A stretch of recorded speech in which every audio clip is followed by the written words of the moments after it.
You clearly drew the one-of-a-kind flame fruit talent buff, yet you insisted on trading it for kryptonian blood. The entire school calls you a fool, and even your parents look at you with disappointment, all because this world lost its sunlight long ago, and kryptonian power requires sunlight to grow stronger. So for all these years, it's been universally regarded as a worthless card. The principal and teachers are all taken aback, and the students below look stunned, but only you know that this kryptonian is a once-in-a-millennium kryptonian. As long as it gets even a hint of sunlight, it can unleash unprecedented, extraordinary talent and energy. Chapter 1, Time Travel ISNTA Rebirth. The sky was overcast. It looked as if a downpour could begin at any moment. On the school playground, thousands of high school students stood motionless, awaiting the verdict of fate. Everyone was nervous. Except for Zhao. He looked at the students around him, all dressed in matching school uniforms, and felt the vitality surging through his young body. He couldn't help but break into a smile of surprise and excitement. Have I been reborn? From 2024, straight back to my school days? This is really amazing. Thank God for letting me relive my youth. This time, I'm going to live life to the fullest, make as much money as possible, and date the hottest girls. Zhao was ecstatic. His current situation perfectly matched the signs of rebirth. He had even begun mapping out his path to a successful comeback.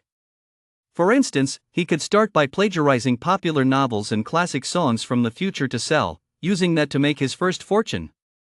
Once he had money, he could buy BT coins and invest in projects that would make a killing in the future. Or he could simply start his own business and build the internet giants that would succeed in the future, ahead of their time. That's pretty much how the reincarnated characters in those novels did it.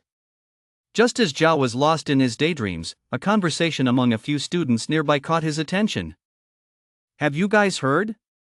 Yesterday, someone from number 2 high school got an elemental class devil fruit in Sanctuary and was immediately recruited by Beijing University. I know, it's already in the news. The mayor personally went to his house to offer his congratulations and gave him a cash reward. Talk about going from rags to riches. I'm so jealous. I hope I can get an elemental class devil fruit today too. Damn. Who is snoring? Wake him up. You've got some nerve, kid. Elemental class devil fruits, there aren't even a few of those every year. Getting a regular augment class fruit would be good enough. Hey.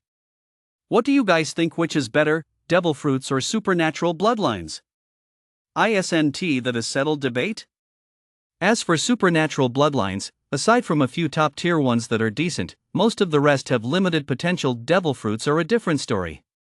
Even augment class fruits grant outstanding abilities, not to mention the invincible elemental class, and the even rarer phantom beast types. God willing, may I receive a boon in the sanctuary. I'm not asking for much, even a vial of super soldier serum would do. Same here. Just give me Spider-Man genes. My humanities grades are so terrible, I'll never get into college. Becoming a supernatural is my only way out. Hearing this conversation, Zhao was completely baffled. Who am I? Where am I? What are they talking about? Although he could understand every word these students said, when put together, why did it all feel so jarring? This was supposed to be a rebirth. Why were all these weird things mixed in? Devil fruits? Supernatural bloodlines? And super soldier serum? Aren't these all things from movies and anime? The devil fruits they're talking about must be from One Piece, right?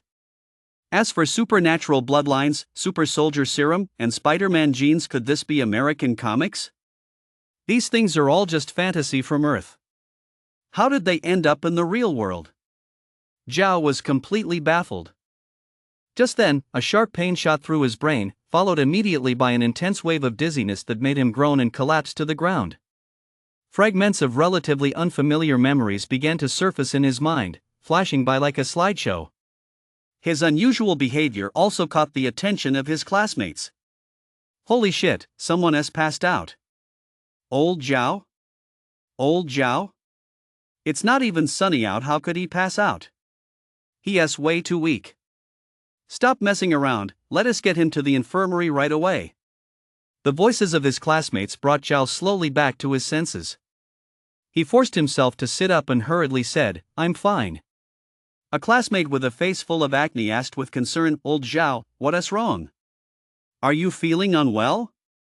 No, Zhao forced a smile and said, "I guess I was just too excited about entering sanctuary today. I didn't sleep a wink last night, and I was just so tired a moment ago that I zoned out for a second." Hearing this explanation, the students around him nodded in understanding. In fact, having learned they would be entering sanctuary today, none of them had slept well last night either. Many had even taken sleeping pills just to get some rest.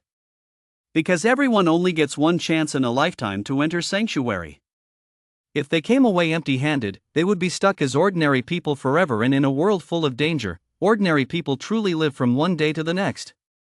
Only by becoming extraordinary could they take control of their own destinies. When Zhao stood up again, although he appeared perfectly normal on the surface, inside, his mind was in turmoil, unable to calm down for a long time. Just now, he had absorbed the memories of this body and finally realized that he hadn't been reborn, he had been transported to a world unlike any he had ever known. A world where extraordinary powers existed. Every human, upon reaching adulthood, has one chance to enter sanctuary. Within sanctuary, certain boons are hidden, such as the most common devil fruits and supernatural bloodlines. Whoever obtains any one of these within sanctuary can embark on the path to becoming a supernatural. Furthermore, Zhou's earlier guess was correct. The devil fruits in sanctuary are indeed the same as those in the Earth anime One Piece. Supernatural bloodlines also originate from American comics, both DC and Marvel. However, since this world lacks the original source material, people aren't entirely clear on certain details. Of course, that doesn't really matter. Because once you enter sanctuary, what you obtain is entirely up to luck. Even if Zhao knew the original works, he couldn't use that knowledge to secure the opportunity he desired. In fact, most people who enter sanctuary come away empty-handed, only a select few receive a boon. What a magical world! Zhao couldn't help but exclaim. Then, filled with anticipation, he hoped he would gain something within sanctuary. A dozen or so minutes later, the teachers finally arrived, running late. The principal stood on the stage and began spouting empty platitudes. "Today is your big day, and it's also the first time since our school's founding. I hope you all gain something from your upcoming journey to sanctuary. Of course, those who don't receive a boon shouldn't lose heart. This world isn't just for the awakened talent in other fields is just as important." His speech was long-winded and tedious. No one paid a single word of attention. It's true, this world isn't made up solely of awakened, the majority are still ordinary people. Students who didn't receive a boon can still take the college entrance exams, go to university, and after graduation, become the working horses of society. Those who received a boon, however, can enter the supernatural university without taking the exams. Moreover, being an awakened is a highly sought-after and lucrative profession in today's society, and their social status is exceptionally high. In fact, once an awakened's power reaches a certain level, they can even gain unimaginable privileges. Under such circumstances, who wouldn't want to become an awakened? Chapter 2, Sanctuary, the Supernatural. After the principal stepped down from the stage, a group of people in uniforms hurried up to set up equipment. Zhao watched intently and noticed that the core of the device was actually a mysterious purple crystal. Once the purple crystal was charged with energy, it immediately emitted a beam of light, which then formed a sort of space-time wormhole in the void, a truly wondrous sight. However, everyone present seemed completely unfazed by it. Zhao's memories told him that the purple crystal was known to humans as the sacred crystal, said to have fallen from outer space 100 years ago. And that space-time wormhole was the gateway to sanctuary. Not far to the left, a reporter wearing a local TV station ID badge was adjusting his camera equipment. To the right were the VIP seats, occupied by numerous members of the admissions offices from various universities. As soon as they spotted a student who had obtained a good boon, these admissions officers from major universities would rush forward to recruit them. Once everything was ready, the journey to sanctuary officially began. The vice principal, who bore a striking resemblance to Abbas Extinction, took the stage. Holding a list, she addressed the microphone. "We'll start with Class 1 of Senior 3 Zhang Minghong." A boy stepped forward. He looked extremely nervous, his legs trembling so much that he could barely walk steadily. Abbas Extinction offered no words of comfort or encouragement. Instead, she pointed toward the entrance and urged, "Don't dawdle, get in there." The boy named Zhang Minghong clenched his teeth and took a step into the spacetime wormhole. His figure vanished instantly into the wormhole, and after just 2 seconds, he reappeared, standing at the edge of the exit. The vice principal sought his empty hands and knew immediately that his trip to Sanctuary had failed. He hadn't received any boon. "All right, you may go. Go back and study hard for the college entrance exam." Zhang Minghong, his face a picture of despair, left the stage with his head hanging low. Next up, Wu Jingjing. A girl stepped onto the stage. Although she was much calmer than Zhang Minghong, the result was the same. She came away empty-handed and eventually left the stage in tears. It seemed that entering Sanctuary to seek a boon really was all about luck, not personal performance. Next, Wang Chao. The vice principal, like an emotionless machine, kept reading the names on the list. The students whose names were called nervously took the stage one after another. However, the probability of obtaining a boon was indeed extremely low. 7 students in a row all returned empty-handed. The homeroom teacher of Class 1, Grade 12, looked absolutely livid. Finally, after the 8th student took the stage, a change occurred. This student, named Hu Jun, remained inside Sanctuary for a full 5 seconds. When he emerged, he held a crystal box in his hand, faintly glowing. Witnessing this, everyone's eyes widened instantly, and the television cameras nearby zoomed in on Hu Jun. Even the vice principal's tone and demeanor shifted. "Hu Jun, what did you obtain?" Hearing the vice principal's question, Hu Jun replied with a long face, "It's a mutant bloodline card for a hedgehog ability." At these words, the crowd was deeply disappointed. After over a century of research and observation, everyone knew that the boons within Sanctuary were not all exceptional. On the contrary, most were junk abilities. Whether it was supernatural bloodlines or devil fruits, there were plenty of useless abilities. The vice principal immediately said, "A mutant bloodline with a hedgehog ability is useless. Even if you fuse with it, it might not be a good thing. You need to think this through carefully." Next, the student named Hu Jun carried the crystal box off the stage and returned to the line with a troubled expression. The testing proceeded quickly. After all, each person entered Sanctuary and emerged within 5 seconds at most. At this pace, it would likely take only 2 hours to test all the thousands of high school students present. Class 1 of Senior 3 didn't perform very well. Out of over 100 students in the class, only 13 received a boon, and among those 13, not a single outstanding boon appeared. The homeroom teacher in charge of Class 1 of Senior 3 looked grim. Next up is Senior Class 2. The vice principal said this as he turned the page on the roster. Hearing this, the students around Zhao perked up, and Zhao himself wore an expectant look. They were Senior Class 2. Shan. As soon as the vice principal finished speaking, a young man who looked full of energy stepped forward and walked up to the podium. When Shen emerged from the Sanctuary space, a crystal box appeared in his hand. This meant he had successfully obtained a boon. "Chen, what did you receive?" the vice principal asked eagerly. Chen opened the crystal box and, upon seeing a devil fruit inside, exclaimed excitedly, "It's a beast-class devil fruit, the dog fruit, wolf form." As soon as he spoke, gasps of surprise rippled through the audience. The homeroom teacher of Class 12 too, along with several school administrators, all wore expressions of delight. A century of research had taught humanity which devil fruits held the most potential. Among beast-class devil fruits, those that take the form of ferocious beasts generally possess particularly outstanding potential. Excellent! Vice Principal Extinction, standing on stage, gave a rare smile and spoke with much greater courtesy. "Chen, please go down and rest for now." Next. Before Chen had even returned to his line after stepping off the stage, several college admissions officers rushed over to stop him and extended an offer. Seeing this, the students around him all looked on with envy. That Chen guy really hit the jackpot. He is clearly a top student. How did he manage to get such a great devil fruit? Life is just not fair. I just saw the admissions office from Wodai University go over there. That's one of the top 5 schools. I'm so jealous. Chen's success was a great start for Class 2 and greatly boosted the class's morale. However, the next dozen or so students all came away empty-handed, dousing everyone's unrealistic fantasies with a bucket of cold water. Only then did everyone realize that Chen was just a special case. Next up, Sue. A fair-skinned, beautiful girl walked onto the stage, catching the eyes of many boys. From behind Zhao, a classmate called out, "Hey! Old Zhao, your goddess is up.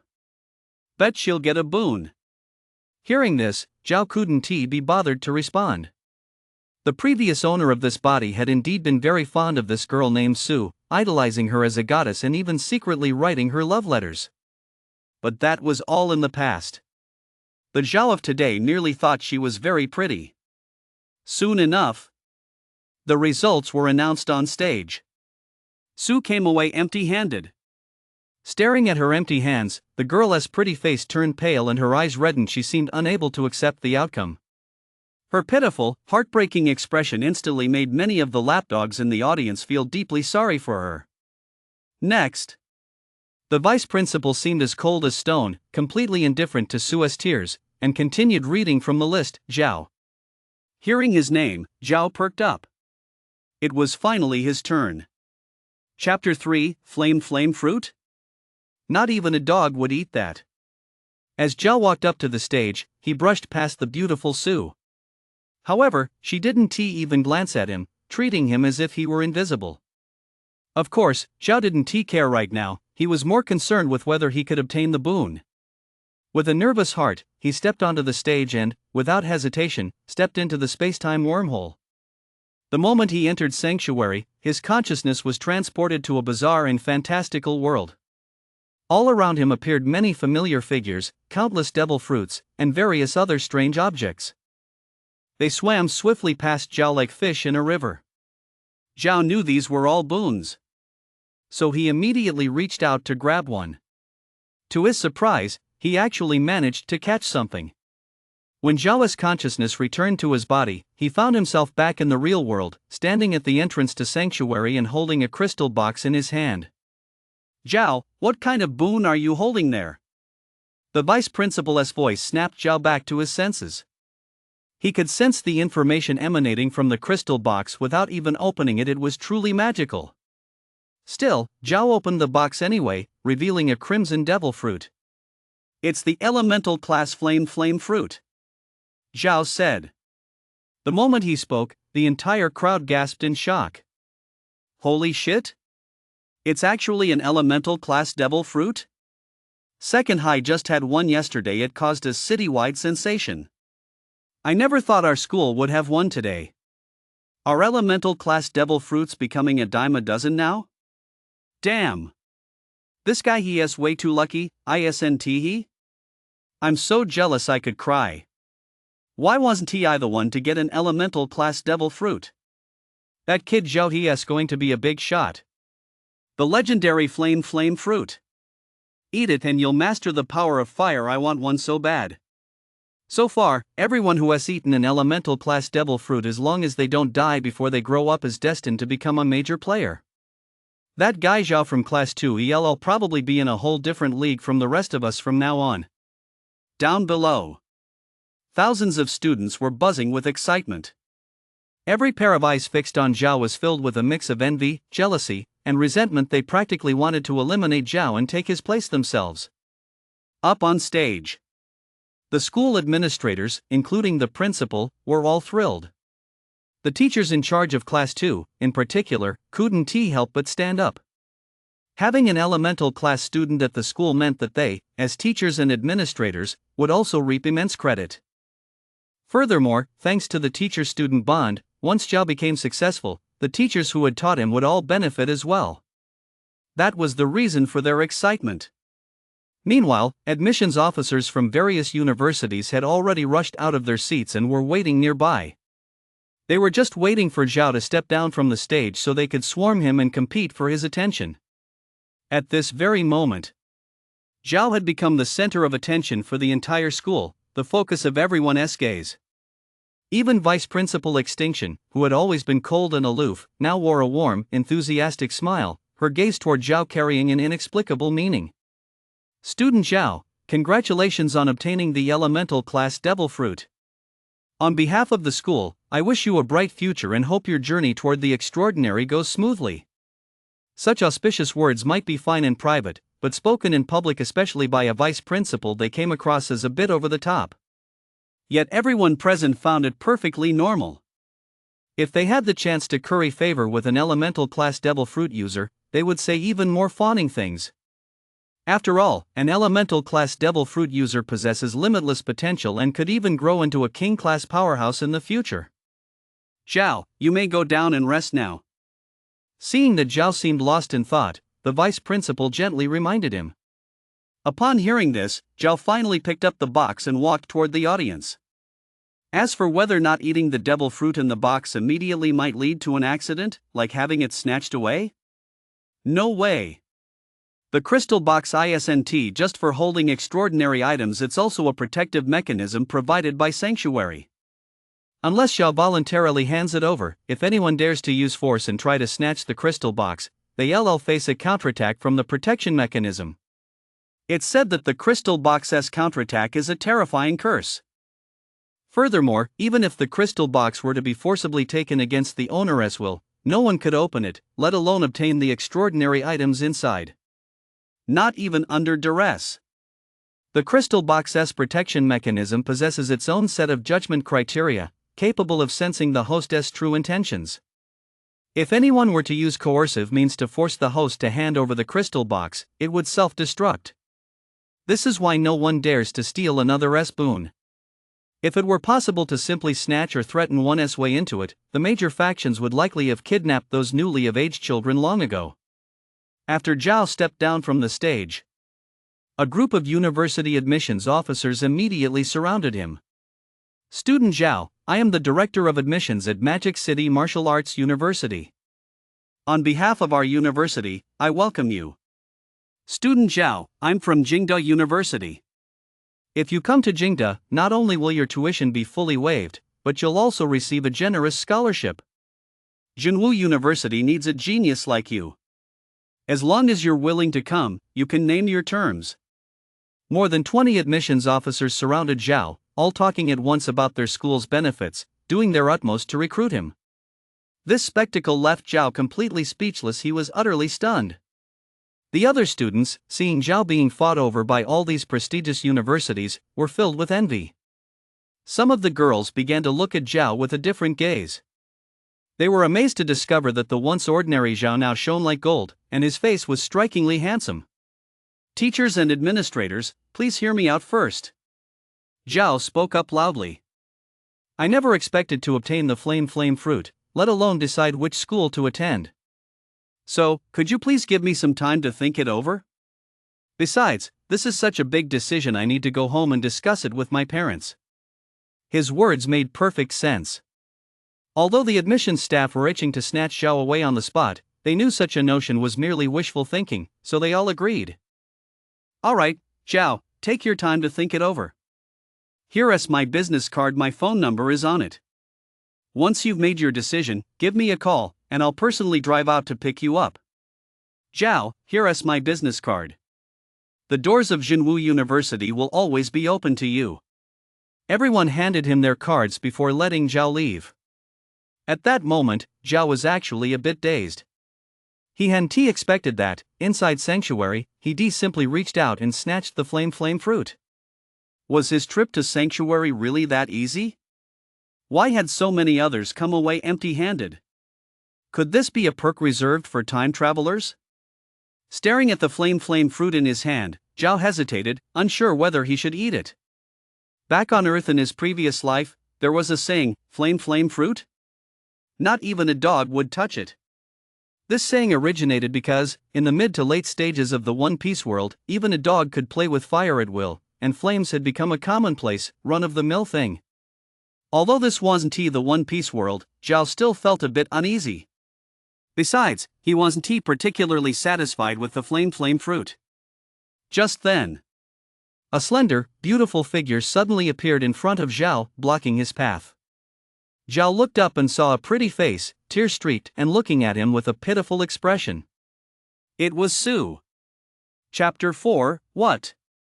The superhuman bloodline is actually a trash talent? Seeing Su blocking his way, Zhao froze for a moment. He had no idea what this girl was up to. Zhao, my best friend told me you like me too, and that you even secretly wrote me a love letter. Is that true? As Su spoke, her eyes never left the crystal box in Zhao's hands. Before Zhao could answer, she continued, if you give me the flame fruit, I'll agree to be your girlfriend. Hearing this, Zhao froze in place. It wasn't surprise. It was sheer shock. Just how narcissistic does this girl have to be to say something like that? Does she think she is made of diamonds or something? Seeing that Zhao hadn't spoken for a while, Su finally tore her gaze away from the crystal box and looked up at him in confusion. Zhao, why aren't you saying anything? Can't you believe it? I'm serious. If you're willing to give me the flame fruit, I'll be your girlfriend right now, and you can treat me to dinner and give me gifts today. As she finished speaking, Su even deliberately put on a coy, bashful expression. Deep down, however, she felt nothing but disgust. Zhao didn't fit her image of the perfect boyfriend. She only said those things to trick him into handing over the flame fruit. Su had it all figured out.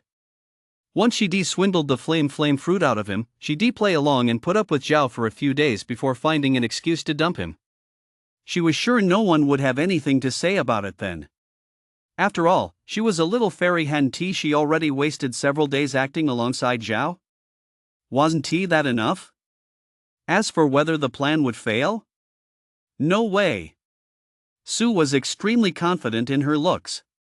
In the past, all she had to do was act a little coy, and those sycophants would have done anything to please her. Just then, Zhao finally responded to Su. If you're sick, go get treated. With that, he didn't even glance at Su as he slipped away. As for this self-important little thing, Zhao felt that saying a single extra word would be a waste of his life. He had actually wanted to yell get lost, but they were in public, surrounded by students and teachers, and he had just become the center of attention. Even the TV cameras were still trained on him. He had to maintain at least a shred of composure. Even though Zhao hadn't launched into a tirade, that single sentence was enough to leave Su frozen in place, a look of disbelief spreading across her pretty face. He rejected her? That couldn't be right. In her divine-level mind, the script definitely wasn't supposed to play out like this. She already made her intentions clear as a total suck-up. Shouldn't Zhao have been so overwhelmed he couldn't speak, then offered up the flame fruit with both hands? Why was the reality so completely different from what she imagined? What went wrong? For a moment, Su stood there dumbfounded, unsure of what to do. When Zhao rejoined the group, a flurry of comments immediately erupted around him. Holy shit! Old Zhao, you're something else, rejecting her so bluntly? If I were you, I'd try to sweet talk her first and see if I could get a little something out of it. Ha, Jiang Tao, that's all you've got? What Zhao is holding is an elemental class devil fruit. Once he eats that, what kind of woman couldn't he get? Zhao is really going to hit the jackpot this time. It's laughable that someone actually had the nerve to think they could trick him out of his flame fruit with a few words. What can you do? XXN girls are just like that, they always think the world revolves around them. He. Su's look of disbelief just now was pretty funny. The students chattered away in hushed voices. Some even spoke with a fawning tone, addressing him directly as Brother Zhao. Zhao couldn't help but marvel at the extraordinary power of the elemental class devil fruit. He hadn't even eaten it yet, and he'd already become the center of attention. On stage, the sanctuary test continued. At that moment, the vice principal scanned the list and called out a name. Next, Song. The moment that name was spoken, every student in Class 2 perked up. An image of this person immediately flashed through Zhao's mind. A top student. A super top student. When it came to academic performance, Song absolutely dominated the entire grade. She always came in first on every exam. Moreover, Song was exceptionally beautiful, even more so than Sue. With top grades and stunning looks, Song had always been the most dazzling student in the class. All the girls in class 2 felt as though they lived in her shadow. Rumor had it that Song came from a very wealthy family. If you really had to find a flaw in this girl, it would be that she is too cold. Song's demeanor is as cold as ice. She rarely smiles or laughs, which makes her seem intimidating. Many classmates thought about it carefully and realized that, even after 3 years in the same class, they had never seen Song smile. As a result, many girls who envied her would gossip behind her back, accusing her of faking aloofness. It was precisely this coldness that made many boys who had feelings for Song back down, and the end result was that Sue actually became more popular than Song. Because Sue wasn't cold, on the contrary, she would often act coy and smile at those fawning admirers, giving them false hope. Soon, Song's figure walked up onto the high platform and stepped into the sanctuary. Many students watched intently. They all wanted to know if this Ice Queen would receive any special opportunity. A few seconds later, when Song emerged from the sanctuary, she was actually holding a crystal box. The vice principal standing beside her immediately asked, "Song, what's inside your crystal box?" Hearing the vice principal's question, Song fell silent. Her pretty face showed not a trace of the joy one would expect from receiving a boon. Instead, she looked sad and disappointed. It was obvious at a glance that whatever she had obtained was certainly not something good. A moment later, Song composed herself before speaking. "It's a Kryptonian bloodline card." Her voice was clear and crisp, a pleasure to listen to. But at that moment, no one was paying attention to her voice. When everyone heard what she said, many were stunned on the spot. Immediately, a murmur of discussion rose from the audience. A Kryptonian bloodline? I don't know if I should say she's lucky or just incredibly unlucky. Yeah. Even though the probability of a Kryptonian bloodline appearing is extremely rare, it's actually a useless bloodline. It doesn't offer any enhancement to an awakened. What are you guys talking about? Is the Kryptonian bloodline really that bad? What? You haven't heard of the legendary Kryptonian bloodline? Its appearance is extremely rare. There have only been 2 recorded instances in over a century. It's even rarer than phantom beast-type devil fruits. However, despite its rarity, it grants absolutely no abilities. That's why the Kryptonian bloodline is also known as the most bizarre and useless bloodline. Zhang Min, you're being too absolute. The rule at Sanctuary is that the rarer the boon, the more powerful it is. There are still plenty of so-called experts who believe the Kryptonian bloodline must have something extraordinary about it. It just hasn't been successfully discovered yet. Can you really trust what those so-called experts say? It's just a completely useless bloodline. Many people have heard of the legendary Kryptonian bloodline. So, naturally, the teachers on stage were deeply disappointed by Song's test results. The students below, however, wore a different set of expressions. Surprise, sympathy, amusement, regret, every emotion was on display. Especially among Class 2, most of the girls wore expressions of schadenfreude. It wasn't that Song was unpopular. She hadn't offended anyone. It was simply that she was so outstanding that she had stirred up envy and resentment among these girls. Even some of the boys in the class resented Song's usual aloofness. Now that they finally saw Song's misfortune receiving such a bizarre boon, how could they not gloat? In the crowd, only Zhao's expression was different. At that moment, his eyes were wide with utter shock. What had he just heard? Kryptonian lineage? Isn't that Superman? Chapter 5, Trading an Elemental Class for a Worthless Card? Hi Tang, don't lose heart. I know your grades are excellent. With your academic record, getting into a top-tier university will be no problem, and you'll still be able to contribute to society in the future. As for this Kryptonian bloodline card in your hand, my personal advice is that you should give it up. My words might sound a bit harsh, but a bloodline with absolutely no abilities, if you actually fuse with it, it might not be a good thing. On stage, The vice principal spoke comfortingly to Song.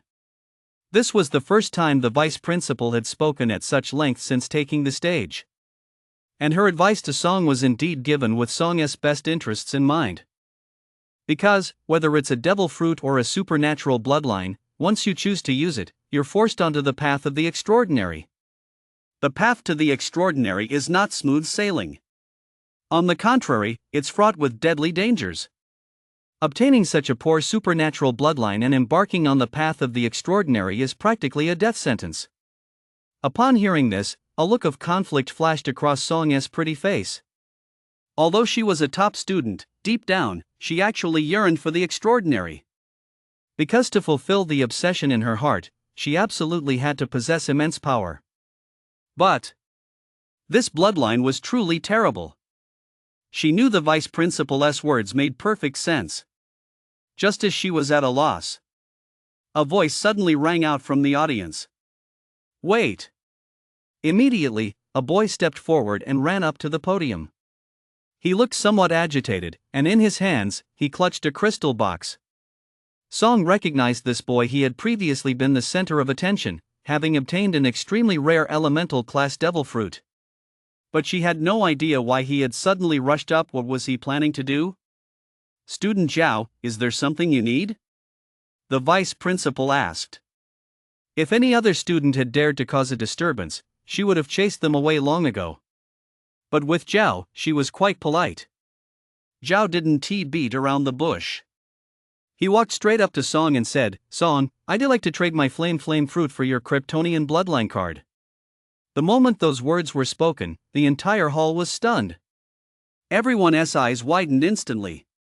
As long as both parties were willing, exchanging boons was, of course, perfectly acceptable. But the problem was, on one side was an extremely rare and powerful elemental class devil fruit, and on the other was a bloodline card widely regarded as worthless. Such an exchange seemed completely out of the ordinary. The vice principal and Song both looked utterly stunned, thinking they must have heard wrong. Down below, the students snapped out of their daze and were even more astonished. Did I hear that right? He is actually offering the flame fruit in exchange for that ridiculous kryptonian bloodline? Is this guy completely out of his mind? No sane person would do something like that. He must be joking, or he is just a total idiot. Could it be that he has a crush on Goddess Song and is trying to win her heart with this move? Possible. But doing it this way is still idiotic. If he just eats the flame fruit, what goddess couldn't he get? I can actually understand it. He is a total suck up. They always do things that surprise you. Most people were discussing it, making the playground buzz with noise. Zhao's behavior was simply incomprehensible to everyone. Among them, the one feeling the most baffled and resentful was undoubtedly Sue. She had made her intentions so clear earlier, yet Zhao walked away without a second thought, even calling her crazy. It was a massive blow to her, leaving her with no face. At first, Sue thought her offer wasn't generous enough, so she planned to talk to Zhao privately after the test was over. For the flame fruit, she had even prepared to offer herself to spend the night with Zhao. But she never expected this. In the blink of an eye, that bastard had actually moved on? He took the flame fruit she'd been longing for and ran off to propose to Song? Hearing the whispers around her, Sue turned pale with rage. Finally, she couldn't hold back any longer and burst into tears with a loud wah, startling quite a few classmates nearby. Zhao, are you serious? On stage, the vice principal frowned. We're in the middle of filming right now. Don't make jokes like that, it sets a very bad example. She had already phrased it as politely and tactfully as possible. Those who knew her well were aware that she was extremely by the book or, to put it bluntly, stubborn, and she couldn't stand students who broke the rules. Of course I'm serious. Zhao kept his gaze fixed on Song as he said earnestly, Song, will you trade with me? To outsiders, his earnest expression looked nothing short of deeply romantic. Even Song herself began to wonder if this boy had been swept away by love, leading him to make such a reckless move. Glancing at the flame fruit in Zhao's hand, Song really did want it. But her conscience told her she couldn't take away someone else's destiny. So, Song shook her head and said, Zhao, thank you, but this is your boon. I can't accept it. Hearing this, Zhao was instantly dumbfounded. Earlier, down in the audience, when he heard about the Kryptonian lineage, he simply couldn't contain his desire and had rushed out without a second thought. If others didn't know how powerful a Kryptonian was, surely he did? That was Superman, hailed as the god of Earth. As for why Superman's lineage was treated like trash by everyone, Zhao had guessed the reason. In this world, before Sanctuary appeared, the sun had been lost forever. It wasn't that the sun had completely vanished. If it had, nearly all life on this planet would have been wiped out along with it. In fact, the star still existed, but most of its light was blocked by a terrifying, mysterious force. By the time it reached the blue planet, the light had grown faint.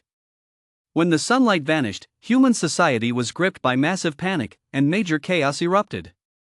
However, over the course of more than a century, people today have long since grown accustomed to the gloomy skies. And anyone familiar with DC Comics knows that Superman's abilities and growth are inseparable from sunlight. To be precise, it is the cells within a Kryptonian's body that can convert stellar radiation into their own energy, allowing them to grow stronger rapidly. In DC Comics, there have been many different versions of Superman. The reason these Supermen differ is that they absorb radiation from different stars. That is all. This is Zhao's assessment. Since there is no longer any sunlight, why would he use the flame fruit to exchange for Kryptonian blood? Of course, it is because he knows where to obtain sunlight. For Zhao, this was a huge gamble. Despite the possibility of failure, he remained unwavering. We're talking about a Kryptonian here. If his gamble paid off and he acquired Kryptonian blood, then combined with artificial sunlight to grow stronger, he would very likely become an invincible powerhouse capable of dominating the heavens and the earth, a god among men. More importantly, if he wins this bet, he'll grow stronger at an incredible rate, and the training method is incredibly simple. All he has to do is lie back and soak up the sun. Zhao is a very lazy person. Having traveled through time once, he certainly doesn't want to spend every day training. Honestly, could there be a talent more suited to him than this? So, Zhao absolutely doesn't want to miss out. However, no matter how much he had planned, he never anticipated that Song, this girl, would possess some inexplicable sense of morality deep down. Faced with the temptation of the flame fruit, she managed to resist and chose to refuse the exchange. What era is this, where there are still such foolish people? Faced with Song's refusal, Zhao was genuinely at a loss for a moment. In his mind, no one could possibly refuse an elemental class devil fruit. Suddenly, as if a thought struck him, he spoke immediately. Song, don't you want the flame fruit? I do. But this is your boon and your future. I can't accept it. Is that so? Don't you want to kill that monster king in the abyss anymore? Hearing this, Song's body trembled, and she looked at Zhao. Zhao ignored the girl's complex gaze and continued to tempt her. If you truly want to kill that monster, your only chance right now is right in front of you. Only by eating this flame fruit and becoming a king-class powerhouse in the future will you have any hope of achieving your goal and letting your mother rest in peace. Hearing this, Song finally wavered. She wasn't surprised that Zhao knew her past. Many people were aware of the disaster from back then. What about you? She looked at Zhao and asked, this is your boon. If you give it to me, what will you do? P.S. Regarding the Kryptonian bloodline setting, if there are any inaccuracies, please forgive me, everyone. Please take the settings in this book as the main reference.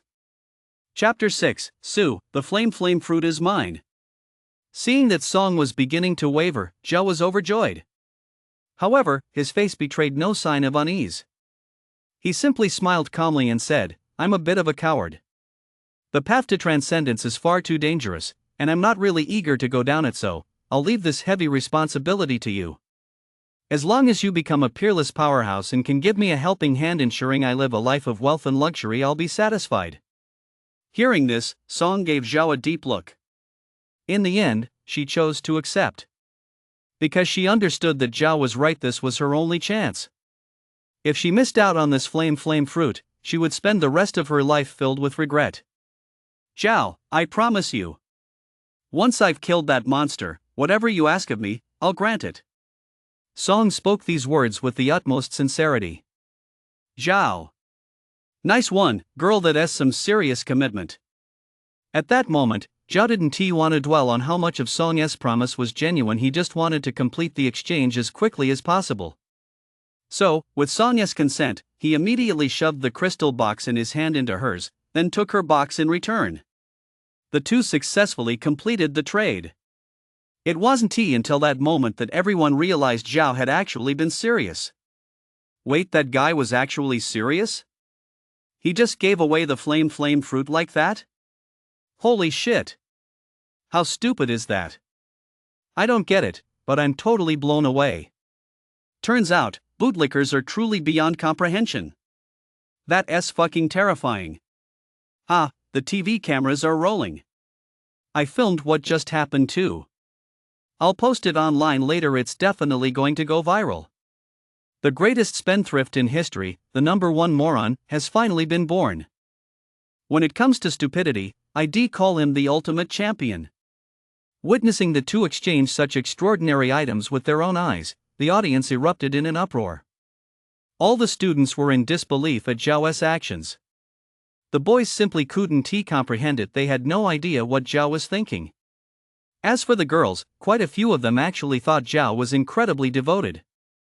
If only he'd treat them that way, if only he'd give them the flame fruit. In an instant, nicknames like Prodigal Son, Romantic Fool, Big Dummy, and King of the Suck-Ups were all heaped upon Zhao. Even the teachers were deeply shocked. The admissions offices from the major universities that had previously sent Zhao their business cards were now completely baffled, staring at Zhao on stage as if he were a complete idiot. Then, they shifted their focus back to Song. Since that fool had actually voluntarily handed over the flame fruit, he was no longer the talent everyone had been eyeing. With the flame fruit in his possession, Song had once again become the prize they needed to compete for. Zhao, you really? Even Vice Principal Extinction looked utterly stunned. She had become Extinction because her husband had cheated on her, leading to a divorce that left her with a fiery temper, especially when it came to men, whom she generally couldn't stand. Yet now, she actually saw a glimmer of something admirable in Zhao, making her believe in love once again.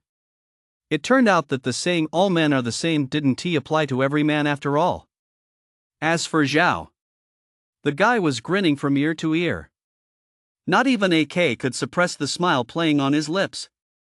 Having finally obtained the long-coveted kryptonian card, he simply couldn't contain his excitement. The exchange between the two was complete. The kryptonian bloodline card inside the crystal box now belonged entirely to Zhao. Even if Song wanted it back, it would depend on whether Zhao was willing to give it up. In other words, the current Zhao actually doesn't need to keep up the pretense anymore. However, he doesn't want to reveal the secret of the kryptonian bloodline. Because the more people who fuse with the kryptonian bloodline card, the more likely it is that the effect of the card in his possession will be slightly weakened. This isn't just Zhao's wild guess, it's a theory that has been around for years. There have been news reports in the past about a devil fruit user who believed this theory. In order to monopolize the full effects of the devil fruit, he went on to kill every other user of the same devil fruit. Yes, duplicate devil fruits and supernatural bloodlines do appear in Sanctuary. According to research from the Academy of Sciences, the reason Sanctuary operates this way is actually to create the most outstanding awakened. It pits numerous individuals with the same type of innate ability against one another in competition. This approach is somewhat akin to raising poisonous insects.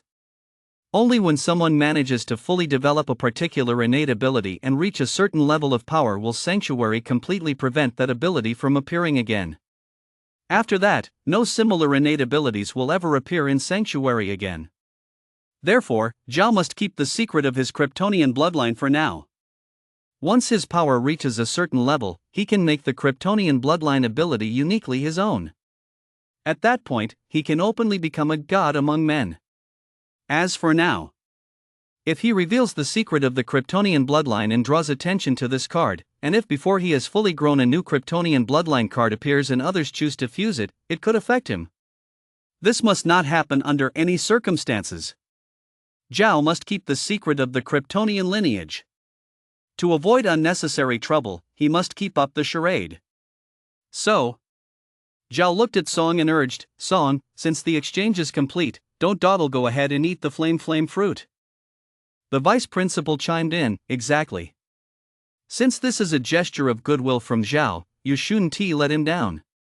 Besides, if the boon is stored for too long, its effects will weaken. You've already wasted enough time, just eat the fruit already. Storing the boon for too long will weaken its effects? Hearing this, Zhao couldn't hold it in anymore. Damn it! He didn't know that. He had actually planned to play it cool for now, then find a secluded spot after getting off stage to fuse the supercard. What was he supposed to do now? He wanted to fuse it right this second. Regardless of whether the vice principal's words were true or not, Zhao wasn't about to take that chance.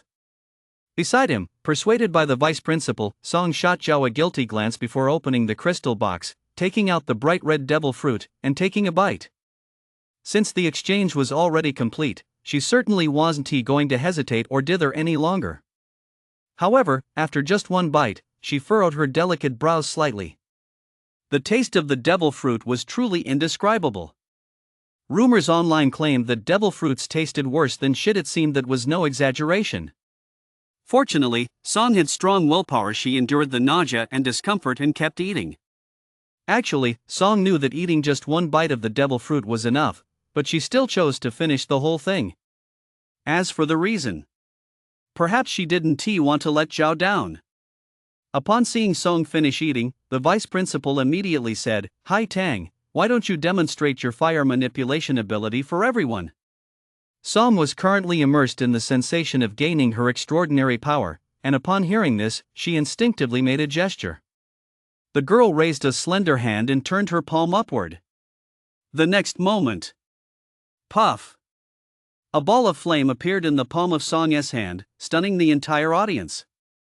Everyone who witnessed this scene looked on with envy. Especially Su. She was green with envy. That was supposed to be her extraordinary power. At this thought, Su was so angry and frustrated that she couldn't help but burst into tears again.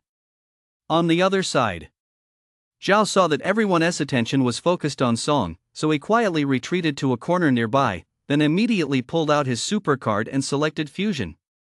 Chapter 7, Wait, that was way too sudden. Zhao had thought his actions were completely inconspicuous. But unexpectedly, Song's attention was now largely focused on him. It was kind of funny, really. Although the girl was beautiful, a goddess in the eyes of many, her ice-cold personality and demeanor kept plenty of guys at bay. In all her years, there had been hardly any guys who actually dared to pursue her or show their interest. Zhao had just presented Song with the flame fruit, a true rarity which had truly made her heart flutter. To fall in love with Zhao right then and there was certainly unrealistic. However, Zhao's standing in her heart was now undeniably different from that of anyone else. Besides, Song isn't the ungrateful type. Having received the incredibly precious flame fruit, even if only out of gratitude, she wouldn't ignore Zhao. So, when she discovered that Zhao was secretly fusing that Kryptonian bloodline card, she was immediately horrified. Zhao! What are you doing? Song cried out in shock, and the flames in her palm died down on their own. Hearing this, everyone turned to look at Zhao beside them, just in time to see that he had already completed the fusion of the Kryptonian card. The moment the fusion was complete, a shadowy figure clad in a red cape appeared behind Zhao. This was a normal occurrence. No matter which hero's talent was fused, such a shadow would appear. Everyone had long since grown accustomed to it. However, the shock Zhao's fusion caused this time surpassed even the awe Song had just inspired with his fire ability. Because, in everyone's eyes, Zhao's so-called exchange was really just him offering the goddess a flame fruit, a classic act of a sycophant. After all, ever since the Kryptonian bloodline card was deemed a useless, bizarre talent, no one in their right mind would choose to fuse it. Who would have thought that Zhao would actually go ahead and fuse it in secret? That phantom figure in the red cape might look intimidating, but it's all show and no substance. Holy shit! This kid, is he out of his mind? Definitely. Otherwise, how could a sane person do something this stupid? Fusing a useless kryptonian bloodline, what is he trying to do? Actively go to the supernatural realm to get himself killed? I get it now. He must not want a burden song with guilt, so he is doing this actively courting death, not even caring about his own life. These lapdogs are truly terrifying. Holy shit, that is insane. A bootlicker like this must be the most legendary one in the entire bootlicker world, right? The king of bootlickers, the title truly lives up to its reputation. Mind-blowing, today has really opened my eyes. The crowd erupted in an uproar. Listening to the murmurs below the stage, Song stared at Zhao, her beautiful eyes wide with shock. Did this boy really love her that much? Was he willing to fuse with a useless talent and go to his death just to spare her the emotional burden? She found it hard to believe. Yet the facts were right in front of her, leaving her no choice but to accept it. Apart from this reason, she simply couldn't think of any other explanation for why Zhao would act so recklessly. Zhao, I'm not worth this. Song stammered. This love was so intense that she was at a loss. And Zhao? He didn't even look back. He just ran off. Zhao had no interest in standing on stage like a clown. Now that his goal had been achieved, nothing at school mattered to him anymore. So, he ran toward the school gates. Right now, he was in a hurry to test out the kryptonian he'd just obtained. However, to everyone else, the way he fled looked exactly like a desperate retreat after his true feelings had been exposed. See? I was right. I knew what this kid was really thinking. Bro, you're so perceptive. You aren't a suck up too, are you? I'm blown away. I was actually thinking that if I could get a decent devil fruit at Sanctuary, I'd work up the courage to ask out Song the goddess. But now, I'm completely in awe of this Zhao guy. Yeah. I could never do that, giving away an extremely rare and precious elemental class devil fruit to a girl. Hey! Look at Song the scholar, doesn't she seem moved too? On stage. Song stared at Zhao's retreating figure as he made a hasty exit, unable to let it go for a long time. After leaving campus, Zhao hailed a self-driving taxi and headed straight for the city center. As the taxi drove along the road, he could see skyscrapers rising endlessly on both sides through the window. Occasionally, he even spotted aircraft flying high in the sky. It was clear that the technology in this world far surpassed that of Earth. However, Zhao had no mind to appreciate any of it at that moment. After getting into the taxi, he focused his mind, and a holographic-like stats panel appeared in his left field of vision. Race, human. Physique, 10. Mental, 11. Strength, 10. Agility, 10. Talent, Kryptonian heritage. Psionic points, 0. This was Zhao's current stats panel, quite rudimentary. He was actually quite satisfied with the attributes of his body. After all, for a typical adult male, stats generally hover around 10 to 12 points. For a young man who had just come of age, possessing such stats indicated that he was in excellent health. The stats panel was not a personal cheat code for Zhao. In fact, after using a boon, every human would see a stats panel appear in their left eye. The panel was primarily used to record an awakened's current attributes and to adjust their development path. After all, the boons in Sanctuary vary widely. Some favor strength, so one must focus on the strength attribute. Others require powerful mental projection, necessitating a significant boost to spirit. Still others may favor speed, physique, and so on. Furthermore, each person's attribute panel is visible only to themselves. When Zhao saw the Kryptonian heritage entry in the talent section of his attribute panel, his eyes lit up with intensity. I've already put everything on the line, you better not let me down. He muttered to himself. A dozen minutes later, the taxi successfully arrived at its destination. Zhao paid the fare, and the door opened automatically.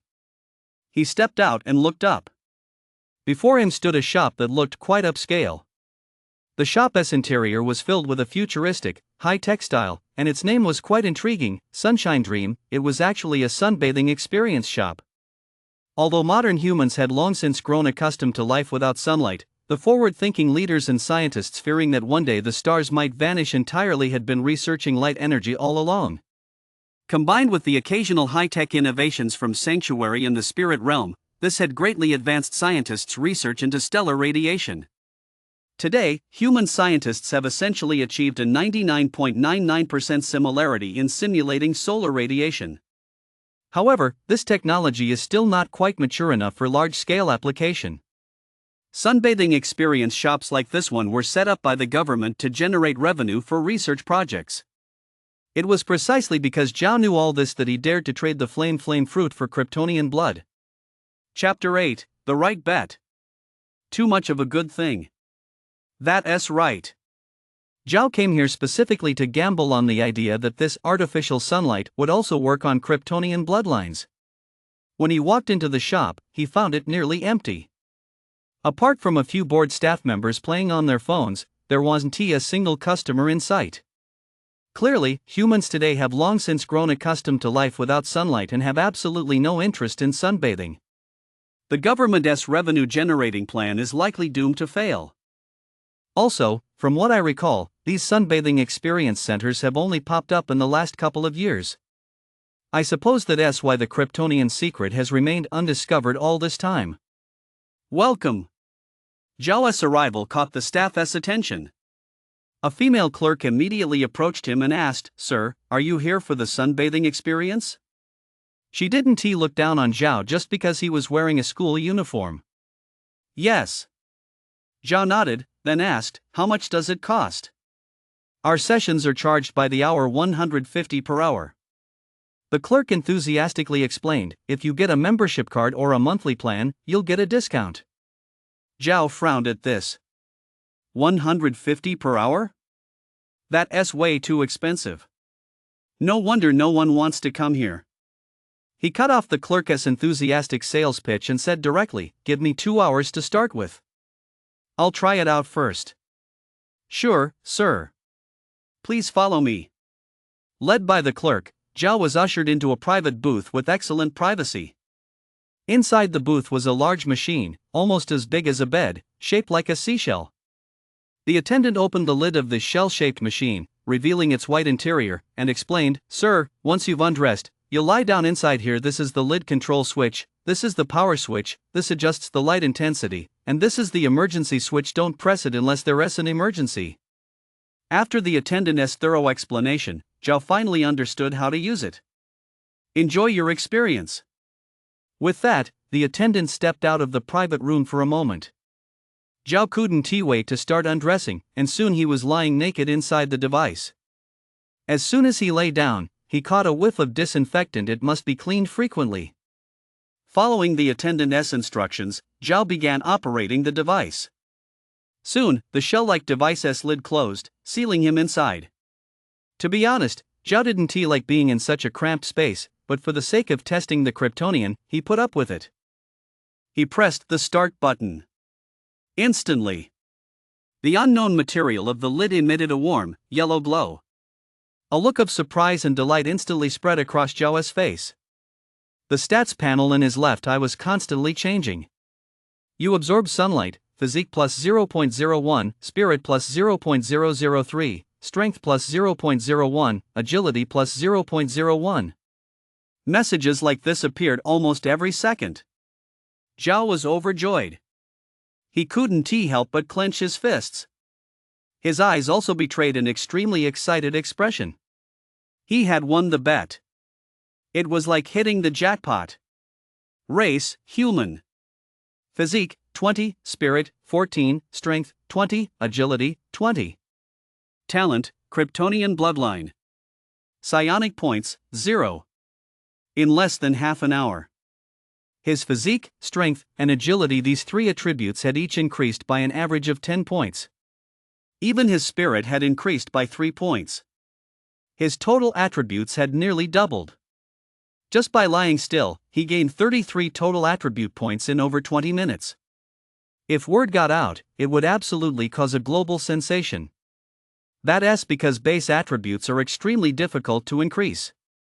Relying solely on personal training, no matter how powerful the superhuman abilities gained in Sanctuary might be, it would be impossible to achieve results as dramatic as Zhao's. Under normal circumstances, awakened individuals can only significantly boost their attributes and enhance their strength through the supernatural realm. Ah, this is so awesome. This feeling of getting stronger just by lying here is absolutely amazing. The Kryptonian bloodline is truly extraordinary. Zhao was ecstatic.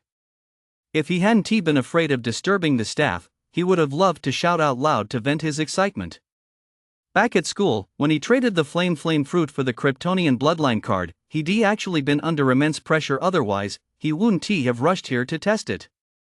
Because if he'd lost the gamble and the Superman card turned out to be a worthless talent, his life would have been ruined. Now that he'd won the bet, he could finally breathe a sigh of relief. But it seems like I can only gain 33 attribute points at a time. I've been lying here the whole time, but my stats panel hasn't changed at all. Unwilling to give up, he turned up the intensity of the light source, but it had no effect whatsoever. Could it be that the sunlight simulated by the machine isn't pure enough, so it's affecting absorption, and I can only gain this much each day? Zhao wondered to himself. Even so, he was still incredibly satisfied with his Kryptonian lineage. A single sunbath yields 33 attribute points over the course of a month, that is 990 points at this rate of growth. He'd absolutely dominate the entire world. Even though he couldn't gain any more attributes after that, Zhao still stayed inside the sunbathing machine for a full 2 hours before stepping out. Because, under the glow of the artificial sunlight, he felt incredibly comfortable. This, of course, was his Kryptonian heritage at work. After stepping out of the machine, Zhao felt in fantastic shape, better than he'd ever felt before. It was far better than the feeling of having eaten a hearty meal and slept soundly. He got dressed and walked out of the private room. At the entrance, the clerk who had greeted him earlier was already waiting. "Mr. Zhao, how was your experience?" the clerk asked with a smile. Zhao nodded. "It was okay, but the price is a bit steep." The attendant immediately replied, "If you think it's expensive, you can sign up for our membership.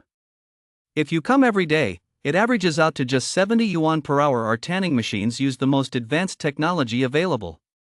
Regular use isn't just good for your skin, it also helps eliminate dampness from your body. These days, most people have a lot of dampness." Watching the chatty clerk, Zhao suddenly asked, "If I wanted to buy a machine like this, do you sell them here?" Hearing this, the clerk's eyes lit up instantly. A rich kid had walked in. "We sell them." "Of course we do." "What is the price?" Zhao asked again. "If it's the one you just tried, the deluxe version, it's 370,000 yuan. Realizing the price might be a bit daunting, the clerk quickly added, "But we also have the standard version, starting at just 260,000. Hearing that price, Zhao furrowed his brow. Too expensive. If he wanted to buy one, he'd have to ask his family for help. Just as he thought that, suddenly, his phone rang. Zhao pulled out his phone and instantly felt a headache coming on. The caller ID read Mother. She must have called because he hadn't come home for lunch and was worried about him. Based on the memories in his body, Zhao realized that the body he had taken over, aside from having the exact same appearance and name, even had family members who were strikingly similar. This included parents with identical names and appearances. This made Zhao wonder if he had somehow crossed over into the body of another version of himself in a parallel universe. The only difference between the two families was that Zhao's parents on Earth came from a farming background and lived in poverty. Meanwhile, the Zhao family on Blue Star was a wealthy local family. The reason for their differing fates was entirely due to a different grandfather on this side. On Earth, Zhao's grandfather had passed away from illness at a young age. But here, old Master Zhao was not only alive and well, but also an awakened. It is said that in his youth, old Master Zhao acquired mutant bloodlines within Sanctuary, granting him the ability to harden his body. With considerable strength, he has amassed a substantial fortune over the decades. It is likely his extraordinary powers that have granted him such robust health and longevity. Though now retired, old Master Zhao remains in excellent health and retains significant influence. The Zhao family is considered a somewhat prominent clan in the area. Old Master Zhao has 4 sons. Zhao's father is the 3rd son. Above Zhao are 3 older cousins. The eldest of them obtained a beast-class werewolf fruit in Sanctuary a few years ago. Now a graduate of a prestigious university with considerable power, he is hailed as the Zhao family's prodigy. This information flashed rapidly through Zhao's mind. He hesitated for a moment, but ultimately chose to answer the call. Now that he had arrived in this world and taken possession of this young body, there were certain things he simply had to face. Mom! Zhao mimicked the original hostess tone as he spoke into the phone. Don't rush me. I got a little carried away out here, but I'll be back soon. He had assumed his mother was calling to urge him to return home. But that wasn't the case. Instead, he heard his mother sigh over the phone. Son, don't come back just yet. The family already knows about the stupid things you've done at school. Grandpa was so angry he fainted and is now in the hospital. Your father is furious. He says he'll beat you to death and disown you. Hearing this, Zhao's expression changed instantly. Actually, when he chose to swap the flame fruit for the great superpower, he already anticipated that his family would be up in arms once they found out. But now that it was actually happening, it still sent a chill down his spine, and he had no idea how to face his family. Explaining the reason outright was definitely out of the question. Never mind whether his family would believe him. Even if they did, how could he explain where he learned the secret about the great superpower? Go hide at Grandpa's place for a few days. Come back once your dad has calmed down, his mom added. Chapter 9, The local TV station is so rude. Please keep reading. Hearing that his grandfather had been hospitalized because of him, Zhao felt a chill run down his spine. He couldn't imagine the storm he'd face if he went home now. So, Zhao immediately agreed to his mother's suggestion. Then I won't be coming home tonight. I'll head over to Grandpa's place later. On the other end of the line, his mother's voice came through. Don't go empty-handed. I'll transfer some money to you, buy a few things to bring along. Otherwise, once your grandpa finds out about the stupid thing you did, he'll break your legs too. Zhao looked utterly embarrassed. Okay, Mom, I got it. Seeing that his mother didn't respond, Zhao said, Mom, if there's nothing else, I'm going to hang up now. Finally, his mother on the other end of the line couldn't hold back any longer and asked, Son, what were you thinking? The elemental class devil fruit is so precious, how could you bear to give it away to someone else? Zhao didn't know how to answer that question. Seeing him fall silent, his mother's voice came through the phone again. They say you did this because you like that girl from the Song family. Is that true? Zhao. He suddenly realized that, aside from this excuse, he couldn't find any other reason to explain his actions. So, he had no choice but to bite the bullet and admit it. I guess so.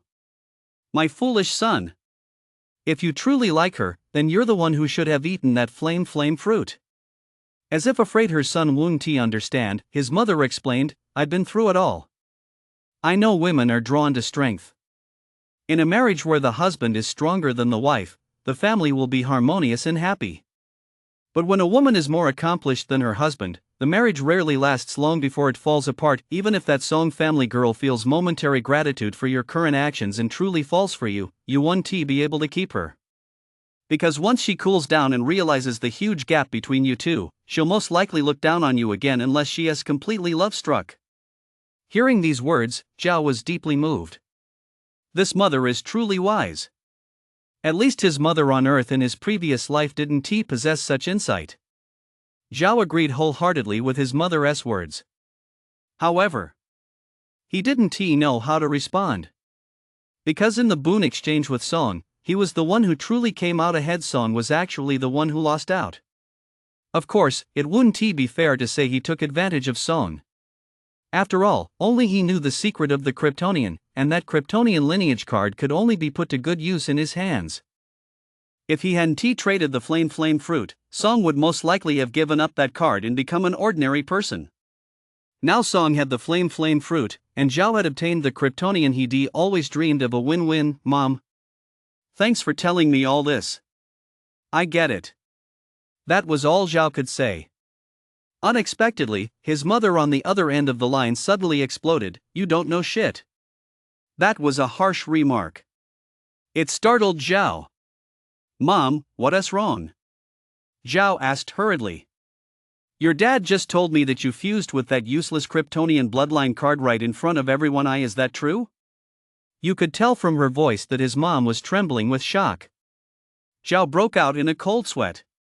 He assumed his mother must have known about this all along. He hadn't expected her to find out only now. "It's true. How could you be so stupid?" Just from the sound of her voice on the phone, he could tell his mom was both furious and frantic. Zhao was in a real bind. He didn't know what to say. "Come home," his mom suddenly said. "The TV station has already aired your story as the top news story. You're about to become famous nationwide. Don't go to your grandpa's house and make a fool of yourself." "Ah. Well." Zhao felt a chill run down his spine again. That local TV station was so rude. Couldn't they have waited a little longer? Why were they in such a rush to air it? Thinking Zhao was afraid of coming home to get beaten, his mom said sadly, "Come home. Your dad doesn't want to hit you anymore. He says you don't have long to live, and before long, you'll pay the price for your stupidity." By the end of the call, his mother was already sobbing into the phone. Hearing her cry, Zhao hurriedly said, "Mom, don't worry. I'll be right back. I'll explain everything to you." The call ended. Zhao immediately went to the roadside, hailed a taxi, and headed home. A few moments later, he arrived at an upscale residential complex and, following his memory, walked to the front of a row of townhouses. When this complex first opened, old man Zhao had spent most of his life savings to purchase 5 villas in one go. He divided 4 of the townhouses among his 4 sons. He kept a single-family villa for himself, located right behind the 4 townhouses, very close by. In this way, old man Zhao was telling his 4 sons that they were brothers bound by blood as close as bone and sinew. He hoped the 4 of them would work together and look out for one another. In fact, old man Zhao had truly lived up to this ideal. In Zhao's memory, his father and his brothers had always gotten along harmoniously. At that moment, Zhao had just returned to the villa when he ran into his younger uncle, who was coming back from the hospital. His uncle looked at him with a look of disappointment, as if he were scolding a wayward child. He opened his mouth several times as if to yell, but in the end, he held back. Instead, he gave Zhao a firm pat on the shoulder and said, "I just heard your mother crying inside. Go back and check on her right away." Upon hearing this, Zhao immediately ran home. His house was the 3rd of 4 townhouses in a row. At that moment, the yard gate and front door were both open. As soon as he stepped inside, he saw a middle-aged man sitting on the living room sofa. When he saw the man's incredibly familiar face, he couldn't help but call out, "Dad?" It was something Zhao had blurted out without thinking. The man's face was, after all, the spitting image of his father back on Earth. If there was any difference at all, it was simply that they led different lives. One was a bit darker and thinner, while the other had a rosier complexion. At this point, Zhao was virtually certain that he had traveled through time to become his own self in another world. However, only after he called out did he notice that his father's face was ashen, glaring at him with fierce hatred. Although Zhao's psychological age was that of a man nearing 30, he still felt a chill run down his spine in the face of his enraged father. This was a sense of oppression rooted in blood ties. It had nothing to do with age. Suddenly, his father spoke. "I named you. I gave you the character Zhang because I wanted you to fight for your pride, to fight for a glimmer of hope. Because the world is dangerous, you have no choice but to fight." At this point, his father's expression suddenly turned pained. "But I never imagined that even when a once-in-a-lifetime opportunity was handed to you, you would just hand it over to someone else, and then, for no good reason, choose a dead-end path. You." Chapter 10, The Song Family Daughter's Request. Please keep reading. Just as Zhao Changhua was about to continue berating his son, Zhao's mother appeared and interrupted him. "Old Zhao, hold your tongue for a moment." Her eyes were still red-rimmed. She looked at her son. Her gaze held disappointment, but more than that, it was filled with regret and heartache. "Hold my tongue?" Zhao Chunghua retorted angrily, "Do you realize that when the spirit realm opens next month, your son will be forcibly teleported inside? With the trash talent he has fused, he'll likely die in there. Calling him a fool is an understatement. I'd love to beat him to death. At least if he dies here, I can recover his body.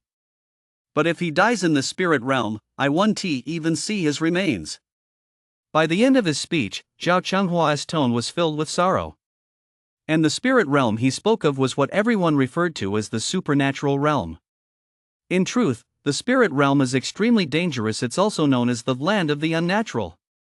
For within the spirit realm dwell countless incomprehensible monsters, embodiments of chaos. Merely gazing upon them can instantly inflict severe mental trauma on a normal person, driving them mad or reducing them to a state of idiocy. Without sufficiently strong talents and power, entering the spirit realm is a near certain death. The spirit realm opens once a month. Once it opens, most awakened are forcibly teleported inside to venture into the spirit realm.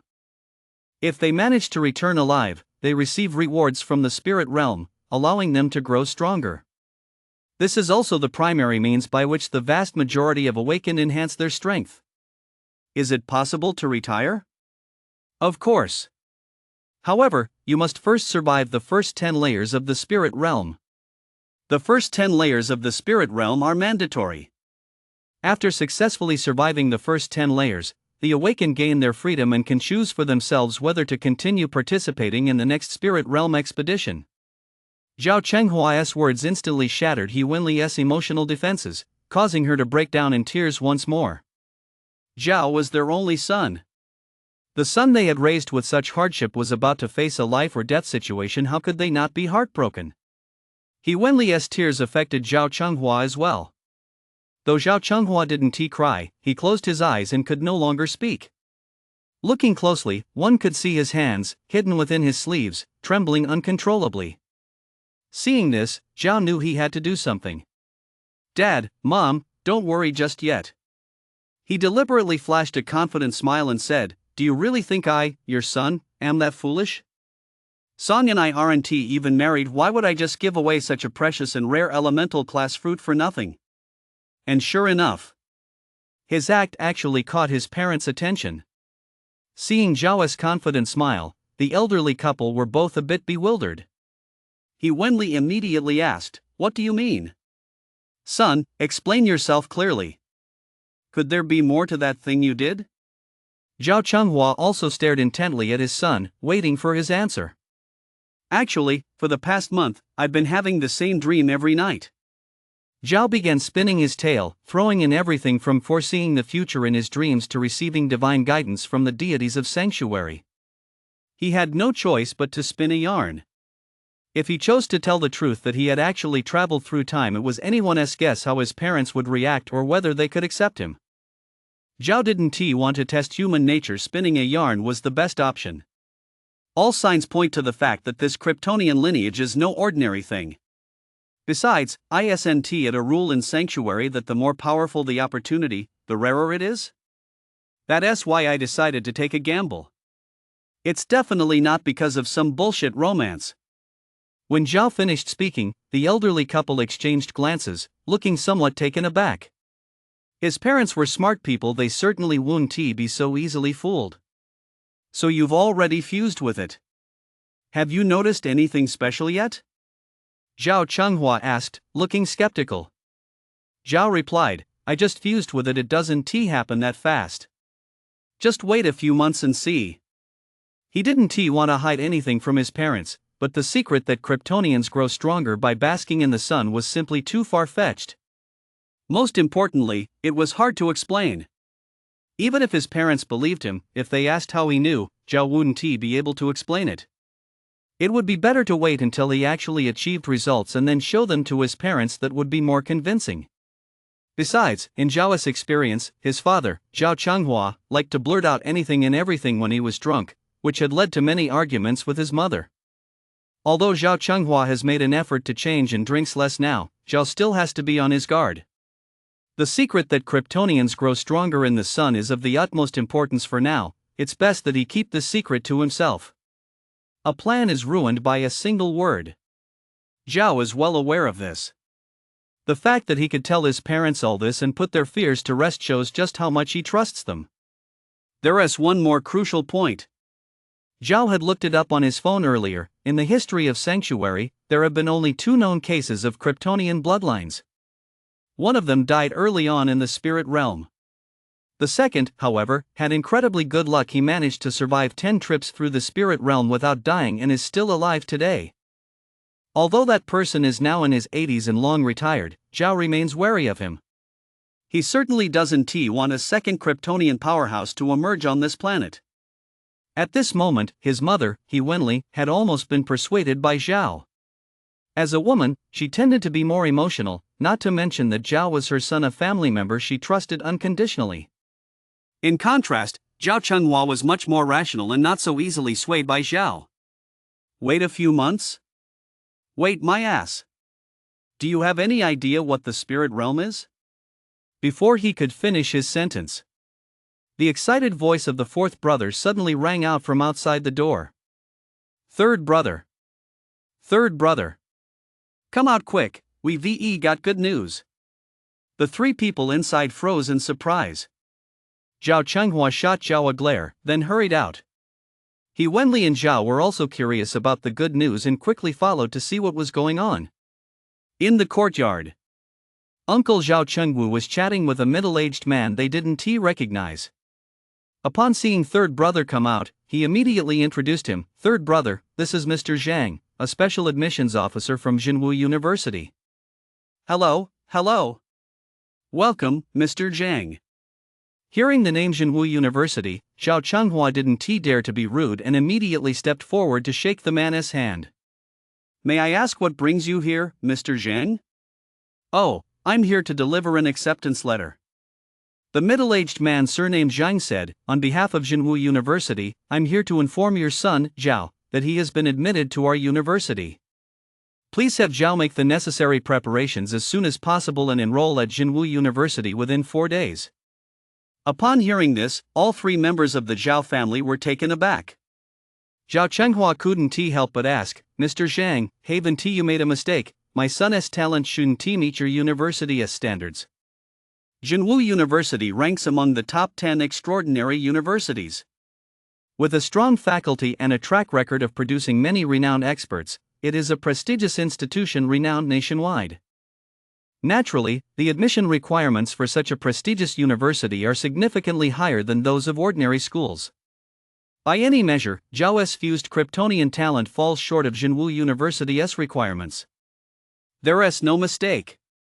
Mr. Zhang glanced at Zhao standing behind him before explaining the reason. Mr. Zhao, I'm sure you're already aware of what happened at your son's school. After obtaining the flame fruit, Zhao gave it to Song, who needed it more. I personally have great admiration for Zhao's magnanimity and generosity. Of course, what truly led us to decide to admit student Zhao was student Song. After student Zhao left, Song was sought after by major universities. Faced with offers from various schools, Song turned a blind eye to them all. She made only one request. Her request was that she must attend the same university as Zhao. Jinwu University has already agreed to Song's request. Chapter 11, He is not alone. Meanwhile, the Song residence. Upon hearing that his daughter had obtained the flame fruit's power, Chairman Song immediately handed over his current affairs to his subordinates and hurried home. Hi Tang. Seeing his daughter, Chairman Song hurriedly asked, Did you really obtain the flame fruit? Song had already regained her composure. She nodded calmly and said, To be precise, this flame fruit didn't originally belong to me, a classmate gave it to me. Chairman Song was already fully aware of the details regarding his daughter's situation. After all, it had been broadcast on television. He hesitated for a moment before asking, Hi Tao, are you dating that classmate, Zhao? As a father, Chairman Song cared deeply for his daughter. When that disaster struck years ago, his absence from his wife and daughter's side ultimately led to his wife's tragic death. This incident had remained a constant source of pain in Chairman Song's heart. Especially when he saw his young daughter standing before the camera, tears streaming down her face as she vowed with bitter determination to destroy the monster that had caused the disaster, he felt an even greater sense of guilt toward her. Chairman Song had never remarried all these years precisely because he wanted to make amends to his daughter. Now that his daughter was showing signs of falling in love, it was only natural for him, as her father, to inquire about it. But Song's answer took him a bit by surprise. No, Song shook her head. No? Chairman Song was very surprised. Then how did he end up giving you a flame fruit? It was no wonder Chairman Song didn't believe his daughter. After all, the whole thing was simply too hard to believe. Dad, you know I've never lied to you. When I say no, I mean no. A puzzled look also appeared on Song's pretty face. As for why Zhao did that, I really don't know. That was the truth. Even now, she still couldn't figure out Zhao's motives. Although they'd been classmates for 3 years, she'd never spoken a word to Zhao. Could it be that Zhao had had a secret crush on her for 3 years? Even so, that wouldn't justify such a huge sacrifice, would it? That's an elemental class devil fruit, after all. Oh? Seeing that his daughter didn't seem to be lying, Chairman Song was a bit dumbfounded. She really wasn't in a relationship? He had originally assumed that his daughter and that kid were dating, maybe even engaged, which would explain why the kid would make such a huge sacrifice. But it turned out they weren't even a couple? What on earth was that Zhao kid after? Just a total suck-up? Is there really such a foolish suck-up in the world? It must be said, Zhao's bizarre move truly baffled quite a few people. After pondering for a long time, neither father nor daughter could fathom Zhao's intentions. They could only conclude that Zhao must love Song so deeply that it drove him to act so irrationally. Since things have come to this, we can only try our best to compensate him. Chairman Song thought for a moment and said, if he manages to come out of the spirit realm alive, I'll guarantee him a life of wealth and luxury. This wasn't Chairman Song just blowing smoke. As the chairman of the Awakened Association, even if only a branch chairman, the resources and social connections he commanded were beyond the imagination of ordinary people. As long as Zhao could emerge alive from the spirit realm, he truly had the power to ensure Zhao lived a life of comfort and ease for the rest of his days. Song glanced at his father, then calmly stated the facts. The reason Kryptonian lineage is called a useless talent is that it offers no enhancement to humans. In other words, Zhao is currently just an ordinary person. For an ordinary person to survive and emerge from the spirit realm is as difficult as climbing to the heavens, not to mention, all extraordinary universities have stopped admitting students with useless talents. He can't even get into college. Chairman Song agreed wholeheartedly. He furrowed his brow, pondered for a moment, and said, I know a few deans at extraordinary academies. Haitang, go ask that Zhao student. If necessary, I can help him enroll in an extraordinary academy. With my influence, it shouldn't be a problem. After a pause, Chairman Song added, as for those prestigious supernatural universities, that might be a bit tricky. Their admission requirements are quite strict. Supernatural universities and supernatural colleges may differ by only a single character, but they are entirely different. It's like the difference between a prestigious university and a vocational college. No need, Song said casually. I've already taken care of his schooling. What? Chairman Song was taken aback and quickly asked, how did you manage that? Back when I was in school, after I ate the flame fruit, many universities wanted to recruit me. Hearing his daughter's words, Chairman Song nodded. That's only natural. There are only a handful of elemental class devil fruit users born worldwide each year, and every school wants them. Could it be that you? As he spoke, his eyes suddenly widened, as if he had just realized something. Sure enough. Song continued in the same calm tone, I made a demand to those admissions officers. If they wanted to admit me, they had to agree to let Zhao attend the same university. Many schools couldn't meet my demand due to their regulations. In the end, only 6 universities agreed, and I chose the best one among them, Jinwu University. By now, I imagine the acceptance letter from Jinwu University has already reached Zhao. Hearing this, Chairman Song opened his mouth but couldn't bring himself to say a word. He didn't know what to say. Blame her? But his daughter was simply repaying a debt of gratitude. Besides, compared to what Zhao had sacrificed, his daughter's gesture was really nothing. After a moment's thought, Chairman Song finally offered a wry smile. Hi Tang, I know you want to make amends to that student Zhao, and I don't object to your approach. However, Jinwu University is, after all, a top 10 institution. Even if it's at the bottom of the top 10, it's still a prestigious university. Every student admitted to Jinwu University possesses top-tier innate talent and abilities. Forcing that Zhao student into Jinwu University might not be a good thing, because he'll likely face the predicament of being unable to find teammates. A dragon does not dwell with a snake. No one would want to team up with someone with such worthless talent. When that time comes, if he ventures into the spirit realm alone, the danger will only be even greater. At this point, Chairman Song could say no more. For a truly dreadful possibility had crossed his mind. His expression darkened, and he hurriedly turned to look at his daughter. And Song certainly did not disappoint her old father. He has a teammate, the girl said calmly. I am his teammate. Her tone was calm, yet it carried an unwavering resolve. Chairman Song nearly fainted. Daughter, don't do anything foolish. The spirit realm is extremely dangerous. If you drag a dead weight along, you won't survive. By doing this, you're not only dooming him, but you're risking your own life as well. Besides, didn't you swear to destroy that monster? Now that you've obtained the powerful flame fruit, you have a very good chance of achieving that goal.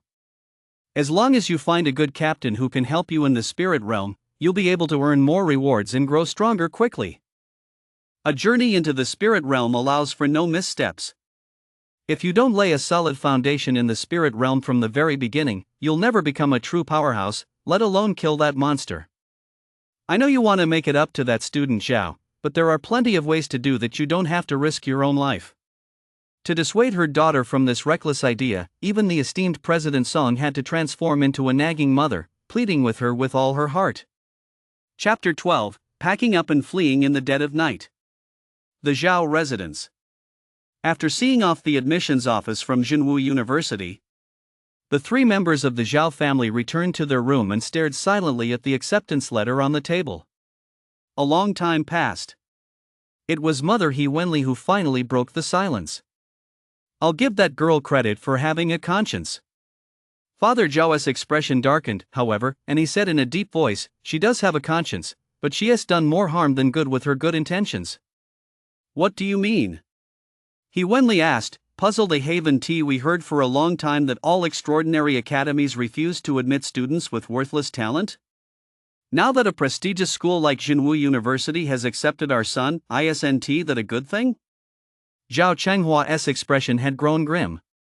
Seeing that his wife hadn't caught on yet, he said, let me ask you this, Jinwu University is a prestigious school. According to their admission standards, aren't the students who get in all those with exceptional talent? Of course. What's wrong with that? As she spoke, He Wenli's expression suddenly changed. She was a smart woman, and after her husband's reminder, she immediately realized the problem. Are you saying that once he gets into Jinwu University, no one will want to team up with my son? Zhao Chenghua nodded, his expression growing increasingly grim. They're all prodigies. They certainly want to team up with someone with a worthless talent. Then that good-for-nothing will be forced to venture into the spirit realm all by himself. He Wenli's face turned pale in an instant. The existence of the spirit realm was no secret. She had also heard rumors about just how dangerous it was. If he were in a team, teammates could support each other, but going in alone would multiply the dangers several times over. People need to sleep. And some spirit realms take a long time to complete. In the spirit realm, even basic needs like eating, drinking, and using the restroom drain your energy. Without teammates to help, how could one person possibly endure it? What if he encounters something eerie while he is sleeping? If Zhao's previous trip to the spirit realm was a near-death experience, then this time, he'll definitely never come back. Thinking of this, He Wenli panicked. Old Zhao, what should we do? Zhao Chenghua didn't answer. He didn't know what to do either. He Wenli seemed to have an idea and immediately said, why don't we just have that Song girl team up with our son and be responsible for protecting him? That fool even gave her the flame fruit. It wouldn't be too much to ask for her to protect him, would it? What are you thinking? Zhao Chenghua couldn't help but snap. Do you think everyone is as stupid as that brat? Zhao. He felt offended. Why on earth would she be willing to throw away her future just to protect him? Zhao Chenghua continued. Even if the Song girl were willing to do it, Chairman Song would definitely never agree. Why not? That flame fruit belongs to my son in the first place, he Wenli retorted defiantly. He gave such a precious item to her daughter, why can't he ask her to protect my son? Because he is Chairman Song. With the power and resources he commands, he could easily silence our family. Zhao Chenghua's words cut deep, but they were the truth. He sighed and said, if anyone is to blame, it's our son for being so naive, willingly giving away a priceless treasure without asking for anything in return. Hearing this, He Wenli could no longer contain herself. Furious, she walked over to her son and slapped his arm a few times, neither too hard nor too soft. How could you be so foolish? You actually believed Meng? What are we going to do now? After just a few slaps, He Wenli burst into tears. Seeing his mother like this, Zhao felt a pang of guilt.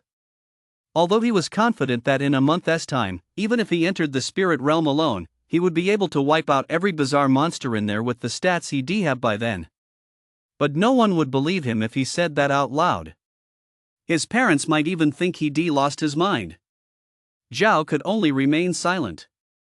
He was deeply moved by his parents' concern, yet he also felt the weight of their expectations. Then don't let our son go. He Wenli wiped away her tears and said defiantly, what a lousy Zhenwu University. We don't care about it, and we certainly don't want the Song family as phony kindness. Zhao Chenghua shook his head. He has to go. Zhenwu University is full of renowned masters and offers many valuable resources. Maybe it'll help that fool learn something and give him a better chance in the spirit realm. Even if he doesn't go to Zhenwu University, with his fusion talent, he couldn't find teammates even if he paid for them. The result would be the same. After a pause, Zhao Chenghua glanced at the time and suddenly said, not only do we have to go, but we have to leave right now. He turned his gaze to Zhao and said harshly, you little brat, go buy a ticket right now for tonight's train, then pack your things. I'll take you to the station later. No way. He Wenli protested immediately. Why are you chasing my son away? Son, don't listen to him. Stay home and spend these last few days with me. You can go back to school on the final day. She was afraid that after this parting, she might never see her son again. Zhao Chenghua looked at his wife's heartbroken, desperate gaze. His heart ached, but he gritted his teeth and said, you know the old man's temper. Once he gets back from the hospital, this brat is bound to get a good beating. Do you really want to see him punished? Only then did He Wenli realize her husband's true intentions. She wasn't actually that foolish. It was just that her concern had clouded her judgment today, leaving her completely at a loss. Her usual wisdom was nowhere to be found. Son. Your life is so hard. He Wenli embraced Zhao and wept uncontrollably. Mom. I don't think my life is hard. Seeing his mother so heartbroken, Zhao's heart ached, and he was filled with guilt. Come to think of it, he was the one who had caused this whole mess. Mom, don't worry. Your son will be fine. I promise I'll definitely come back safe and sound. He said in a solemn voice. Right now, he was brimming with pent-up frustration and desperately needed an outlet. He hoped the strange monsters in the spirit realm would be tough enough to take a beating. Half an hour later, Zhao Chenghua drove his son to the train station himself. He Wenli didn't come to see him off. She was afraid she wouldn't be able to hold back her tears at the station. Take care of yourself out there. Zhao Chenghua looked at his son with a complex expression and said, don't forget, your mom is still waiting for you to come home. Don't worry, Dad. I'll definitely be back. Zhao promised solemnly. Although he had been in this world for less than a day, he already held his parents in the highest regard. Zhao Chenghua said nothing more. He patted Zhao on the shoulder and drove away. After watching his father leave, Zhao went through security and entered the station. There was still about half an hour before departure. He found a random seat, took out his phone, and went online to kill time. Smartphones, of course, existed in this world and were even more advanced than those on Earth. The one Zhao was using was a mainstream model on the market. It performed very well, and browsing the web was smooth as silk. When he opened the news page, his eyes immediately narrowed. Is it true love? Even the flame fruit can be given away. Such a shocking headline was currently ranked number 1 on the national trending news list. 13, Chapter 13, I'm going to be a god-tier ancestor. Chapter 13, I'm going to be a god-tier ancestor. True love, my ass. Zhao was thoroughly annoyed. This headline was a complete misnomer. He'd been reborn. He wasn't here to fall in love. I've traveled to a supernatural world. Why the hell would I be looking for romance? Zhao wasn't surprised that news about him had shot straight to the top of the national trending list so quickly. After all, trading a rare elemental class devil fruit for an ability that everyone considers useless, that's major news no matter how you look at it. It's simply unprecedented.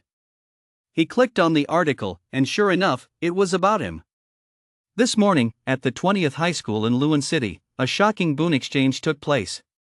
A male student actually traded an extremely rare elemental class flame fruit for a kryptonian bloodline card from a female student. As everyone knows, there is a rule in Sanctuary: the more powerful the boon, the rarer it is. However, this rule does not apply to kryptonian bloodline cards. Although the probability of a kryptonian bloodline card appearing is extremely low with only 2 recorded instances to date, it still cannot change the fact that the kryptonian bloodline is considered one of the useless talents. Of the 2 known kryptonian bloodline card holders, the first was a Westerner who died in the spirit realm over 70 years ago, the other is a South Korean who, by sheer luck, survived the first 10 layers of the spirit realm and is still alive today, now in his 80s. According to records, this South Korean has tried every conceivable training method yet has still failed to discover any enhancement whatsoever from the kryptonian bloodline. Therefore, it is common knowledge that the kryptonian bloodline is a worthless talent. So, knowing full well it's a worthless talent, why would this student surnamed Zhao willingly trade his precious flame fruit with a female classmate? In this editor's opinion, the only explanation is true love. What a stinky, rambling news article. At the end of the article, there is a full video showing exactly what happened at that school today. As an eyewitness, Zhao naturally had no interest in watching the video. He scrolled straight to the comments section below the video. Holy shit! Is this for real? I've never seen anything like this. Seriously, are there still people this dumb nowadays? Why can't I meet someone like that? True love? I think he is just a delusional suck-up. The girl doesn't seem to know him very well. Whether it's true love or just a suck-up, I have to say, this guy has great taste. That girl is really beautiful. She is beautiful even so, giving away a flame fruit?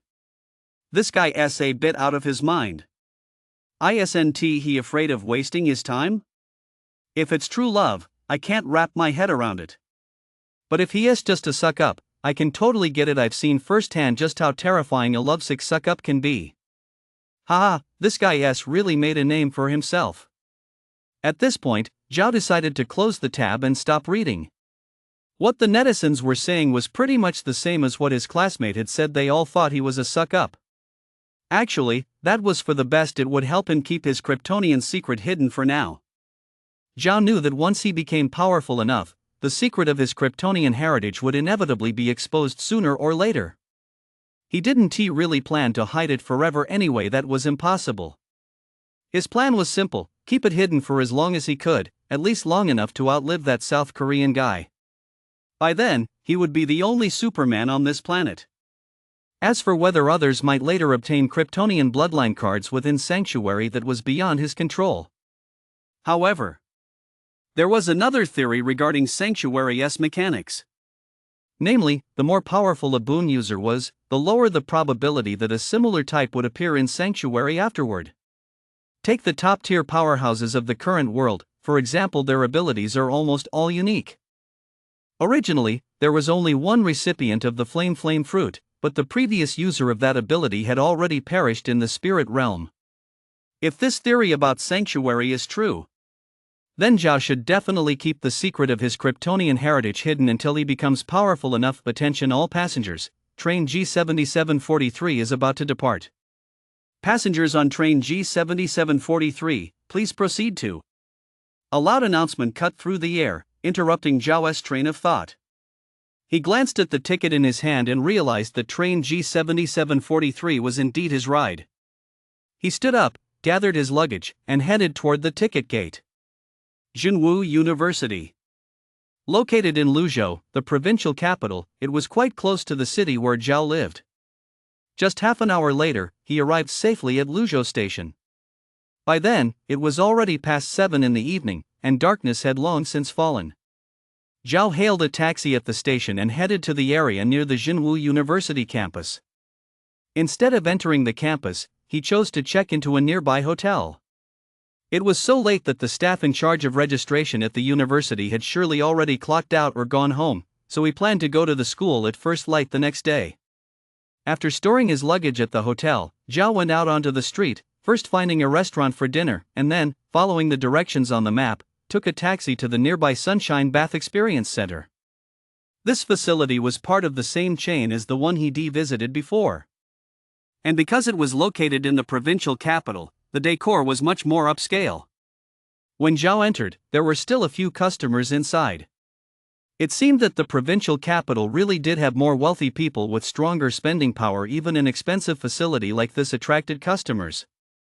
This time, Zhao didn't waste money and opted for a 1-hour session. The equipment on both sides was identical. However, as Zhao lay there enjoying the sunbed, his stats panel showed no changes. Looks like it only works once a day? Zhao wasn't surprised by this. In fact, he had already guessed as much. The only reason he came here was to give it a try. What if he could reset his stats twice? By the time Zhao returned to his hotel, it was past 9 p.m. After taking a shower and lying in bed, he thought for a moment and decided to send a message home to let them know he was safe. Mom, I've arrived at school. I got here a little after 7 p.m., but since it was too late, I didn't go to campus. I checked into a hotel next to the school and plan to go to campus tomorrow. Not long after, a reply came back, okay, Mom knows. Lock the door before you go to sleep tonight, and let me know if you run out of money. Upon seeing the message, Zhao hesitated. He really needed money right now because he wanted to buy a sunbed machine outright, so he wouldn't have to run to the demo store every day. But he felt a bit too embarrassed to ask his mom for money at a time like this. After all, he just caused such a commotion at home, and now he was about to ask for hundreds of thousands of yuan. He was afraid it might really upset his parents. After hesitating for a moment, Zhao decided not to bring it up. Mom, is everything okay at home? Don't worry about things at home. Just focus on your studies at school, and make sure to come back and visit Mom next month. P.S. There are many versions of Superman. The strongest version is even more powerful than a god and can even destroy the universe. In this book, Superman's abilities, like Saitama's, have no upper limit and can be enhanced infinitely. 14, Chapter 14, The Secret of the Disappearing Sunlight. Chapter 14, The Secret of the Disappearing Sunlight. After chatting with his mother for a while, Zhao lay on the hotel bed, yet he couldn't quite fall asleep. Today was his first day in this new world. He never expected so much to happen on his very first day. Although he'd gone through quite a few twists and turns, Zhao was very satisfied with what he'd accomplished today. He had obtained the kryptonian he'd always dreamed of, and confirmed that artificial sunlight was effective against kryptonian as well. That was enough. Just thinking about becoming a god among men in the future made Zhao so excited he couldn't sleep. After a moment's thought, he picked up his phone again, opened a short video app, and searched for videos of top fighters worldwide. To his surprise, he actually found quite a few. The first video featured a renowned powerhouse from the Western Federation named Ethan Smith. The video showed a port where, due to the impact of waves, numerous ships had collided, their engines damaged and unable to move. Some ships had already caught fire, with people still trapped inside. Just as the firefighters were at a loss, Ethan appeared. He was a slender, middle-aged white man who looked quite ordinary, However, the way he made his entrance was incredibly cool. He flew in from the distant horizon. Just like a god. After arriving at the scene, Ethan stood in midair, raised one hand, aimed it at the stranded ships, and waved. Instantly, all the ships left the harbor waters and began to float upward, eventually soaring into the sky. Then, Ethan controlled the ships with his right hand while using his left to rearrange their positions.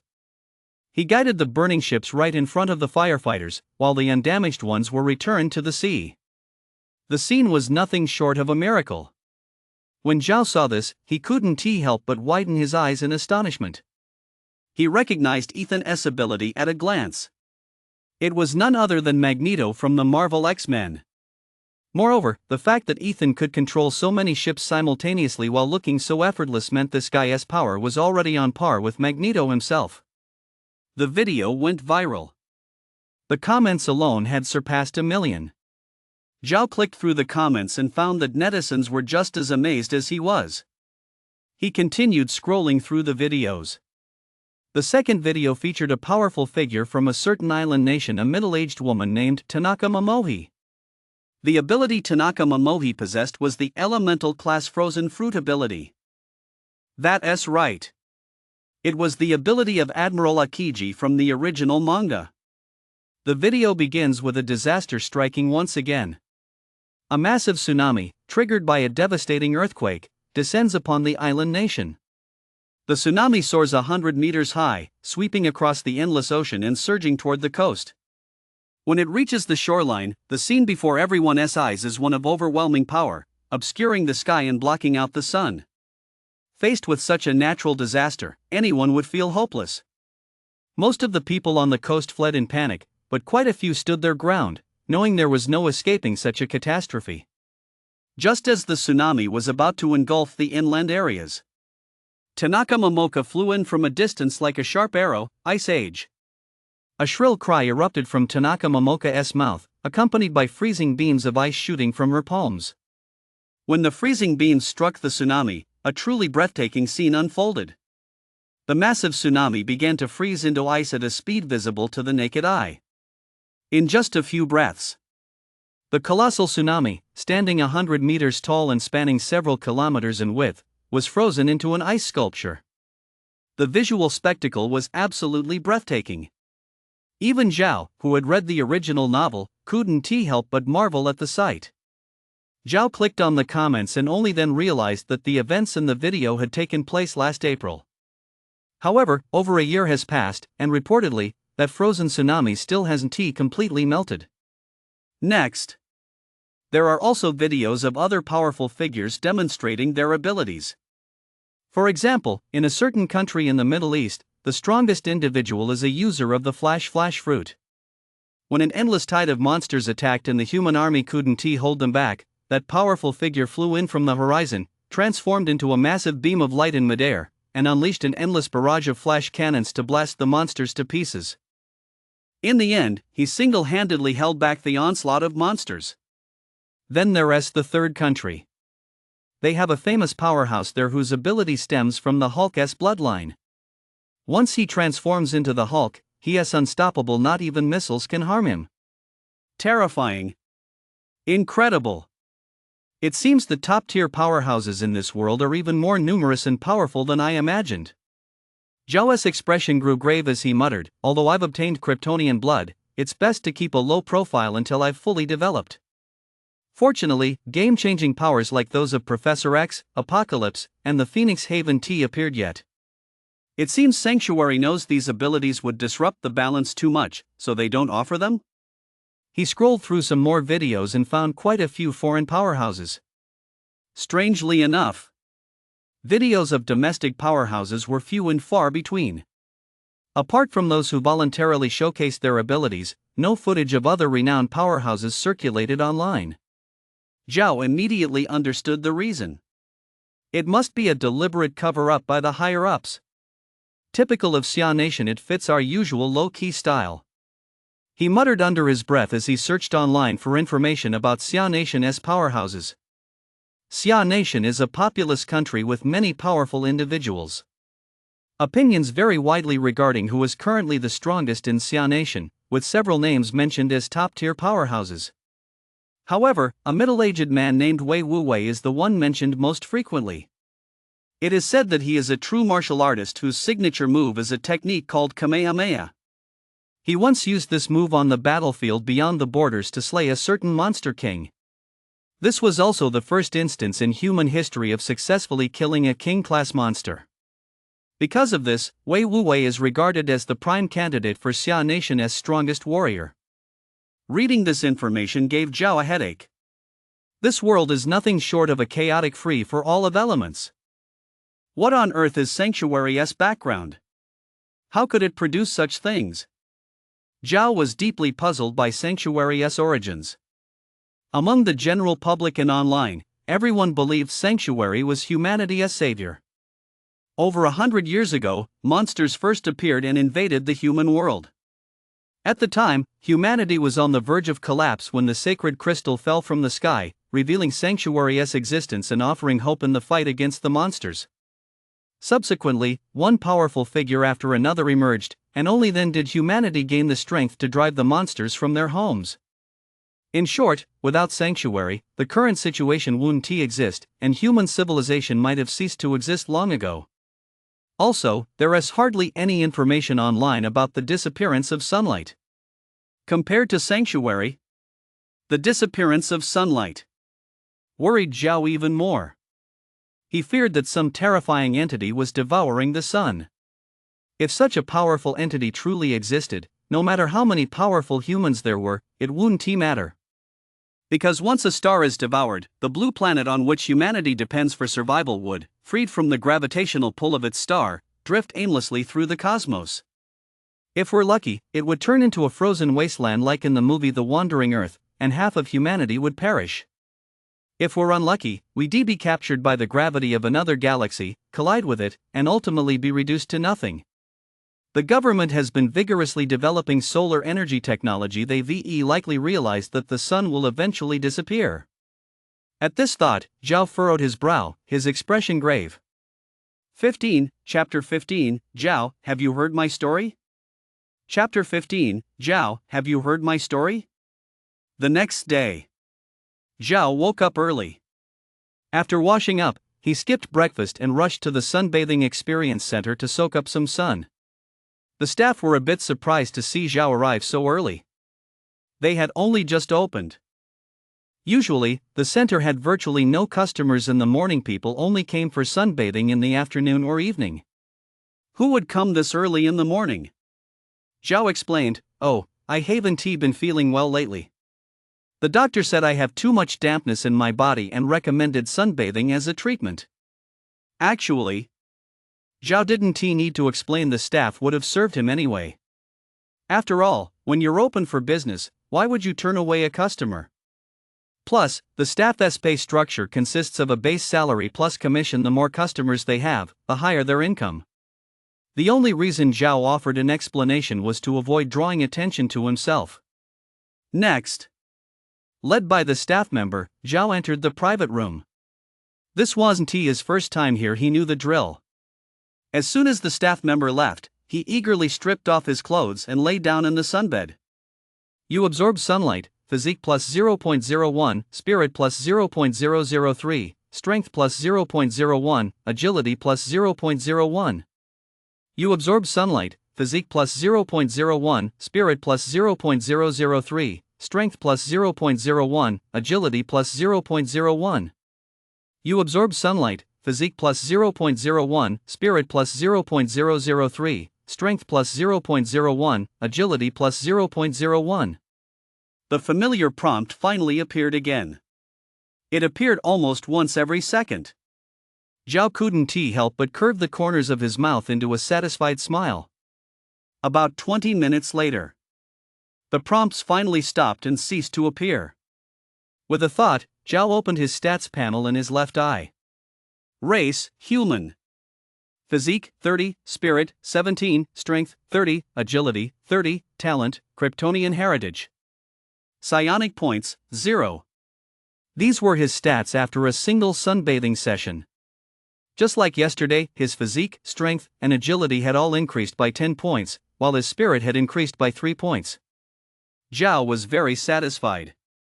When he stepped out of the machine and felt the enhanced strength coursing through his body, a look of delight spread across his face. The sensation of growing stronger was simply wonderful. Judging by the stats panel, his current physique and strength were now 3 times that of an average person. And this was just the beginning. A moment later, Zhao left the experience center and returned to the hotel. He first retrieved his luggage from the hotel, then headed to Jinwu University to register. Jinwu University was impressively grand. The main gate alone stood over 15 meters tall, with the characters Jinwu written in sweeping calligraphy above it, exuding a majestic grandeur. Passing through the gate, a vast garden lay before him. In the center of the garden stood a massive statue. From the stone stele beside it, Zhao learned that the statue was modeled after the university's first president, who had sacrificed his life on the battlefield beyond the realm. After reading about the president's life, Zhao felt a deep sense of respect. This was a true hero. "Hey, are you a new student here to register?" A voice from nearby interrupted Zhao's thoughts. He turned around and saw a slender young man wearing glasses standing right behind him. Like him, the young man was carrying a suitcase. "Yeah," Zhao replied. "Are you a new student too?" "Yep," the young man smiled. "I thought I'd arrived early enough, but I didn't expect you to be here even earlier than me. I got here last night." Zhao thought to himself. "My name is Zhang Changpeng," the young man continued. "What is your name?" This Zhang Changpeng looked frail and bookish, but his personality was quite outgoing. "Zhao."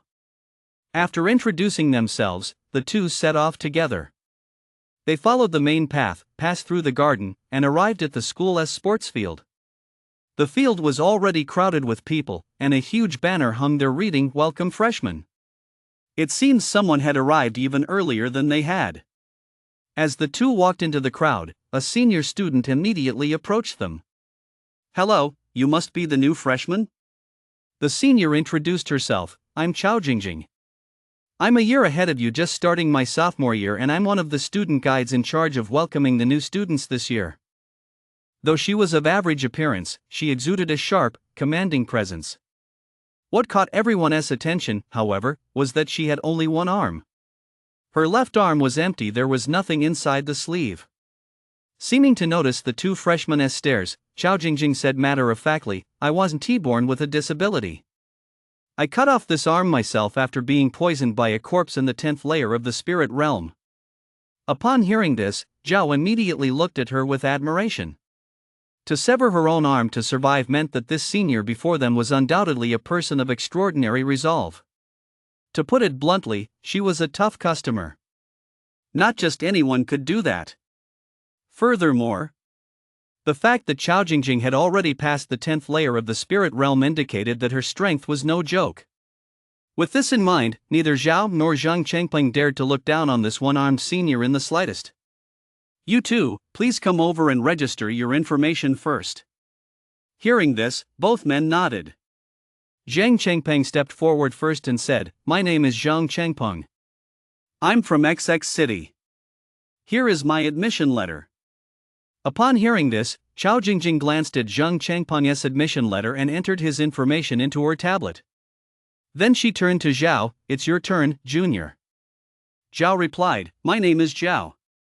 I'm from Luan City. Here is my admission letter." Upon hearing the name Zhao, Chao Jingjing froze for a moment. Zhao, from Luan City. Suddenly, as if a thought struck her, her eyes widened in shock, and she exclaimed, "You're Zhao? The one who even gave away a flame fruit?" Her exclamation was loud enough to instantly draw the attention of many people around them. Everyone turned to look at Zhao, staring at him with a mix of surprise and curiosity. After the news had been circulating all night, nearly every netizen in the country had heard Zhao's story. In an instant, Zhao was surrounded by a crowd. Zhang Changpeng, who had been standing right beside him, quietly took a few steps back, trying to distance himself from Zhao.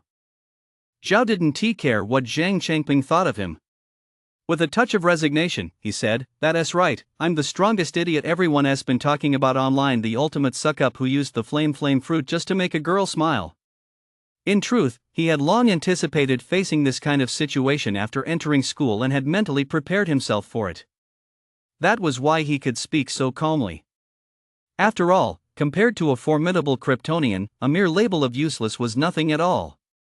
Sorry about that, Zhao. Xiao Jingjing seemed to realize she had spoken out of turn and quickly apologized. I just saw the news about you this morning, and then I ran into you in person. I kind of lost my cool, I didn't mean to. Oh, it's fine, Zhao said. Senior, could you just upload my registration info first? Sure. 16, Chapter 16, Some people are born to be the protagonist. Chapter 16, Some people are born to be the protagonist. After completing registration. To make amends, Xiao Jingjing personally escorted Zhao to the men's dormitory. As soon as the two left, the registration area immediately erupted with whispers. Who would VE thought this total suck-up actually made it to Arjunwu University? Wait, with his talent, how did he even get in? What is there to ask? He must have pulled some strings and used a backdoor, obviously. Can you really get into Jinwu University through a backdoor? Looks like this Zhao guy's family background is pretty impressive. I hate people who rely on connections the most. I think Jinwu University admitting him is a very bad move. This student is already extremely famous online. Once it's exposed that he got into Jinwu University, even a fool would know something fishy is going on. It'll likely have a negative impact on Jinwu University's reputation. You're right. But I think this Zhao guy is the real fool. With his talent, what good does it do to force his way into Jinwu University? Does he really think anyone would risk taking him on a team? I'd bet he won't even survive the first stage, the spirit realm. What if he somehow manages to survive? If he survives, I'll eat my own shit on livestream. On the way, Xiao Jingjing was giving Zhao a detailed tour. Junior, that's the cafeteria on the right, and the red building on the left is the academic building. As for the rest, they're all training halls. Zhao looked a bit puzzled.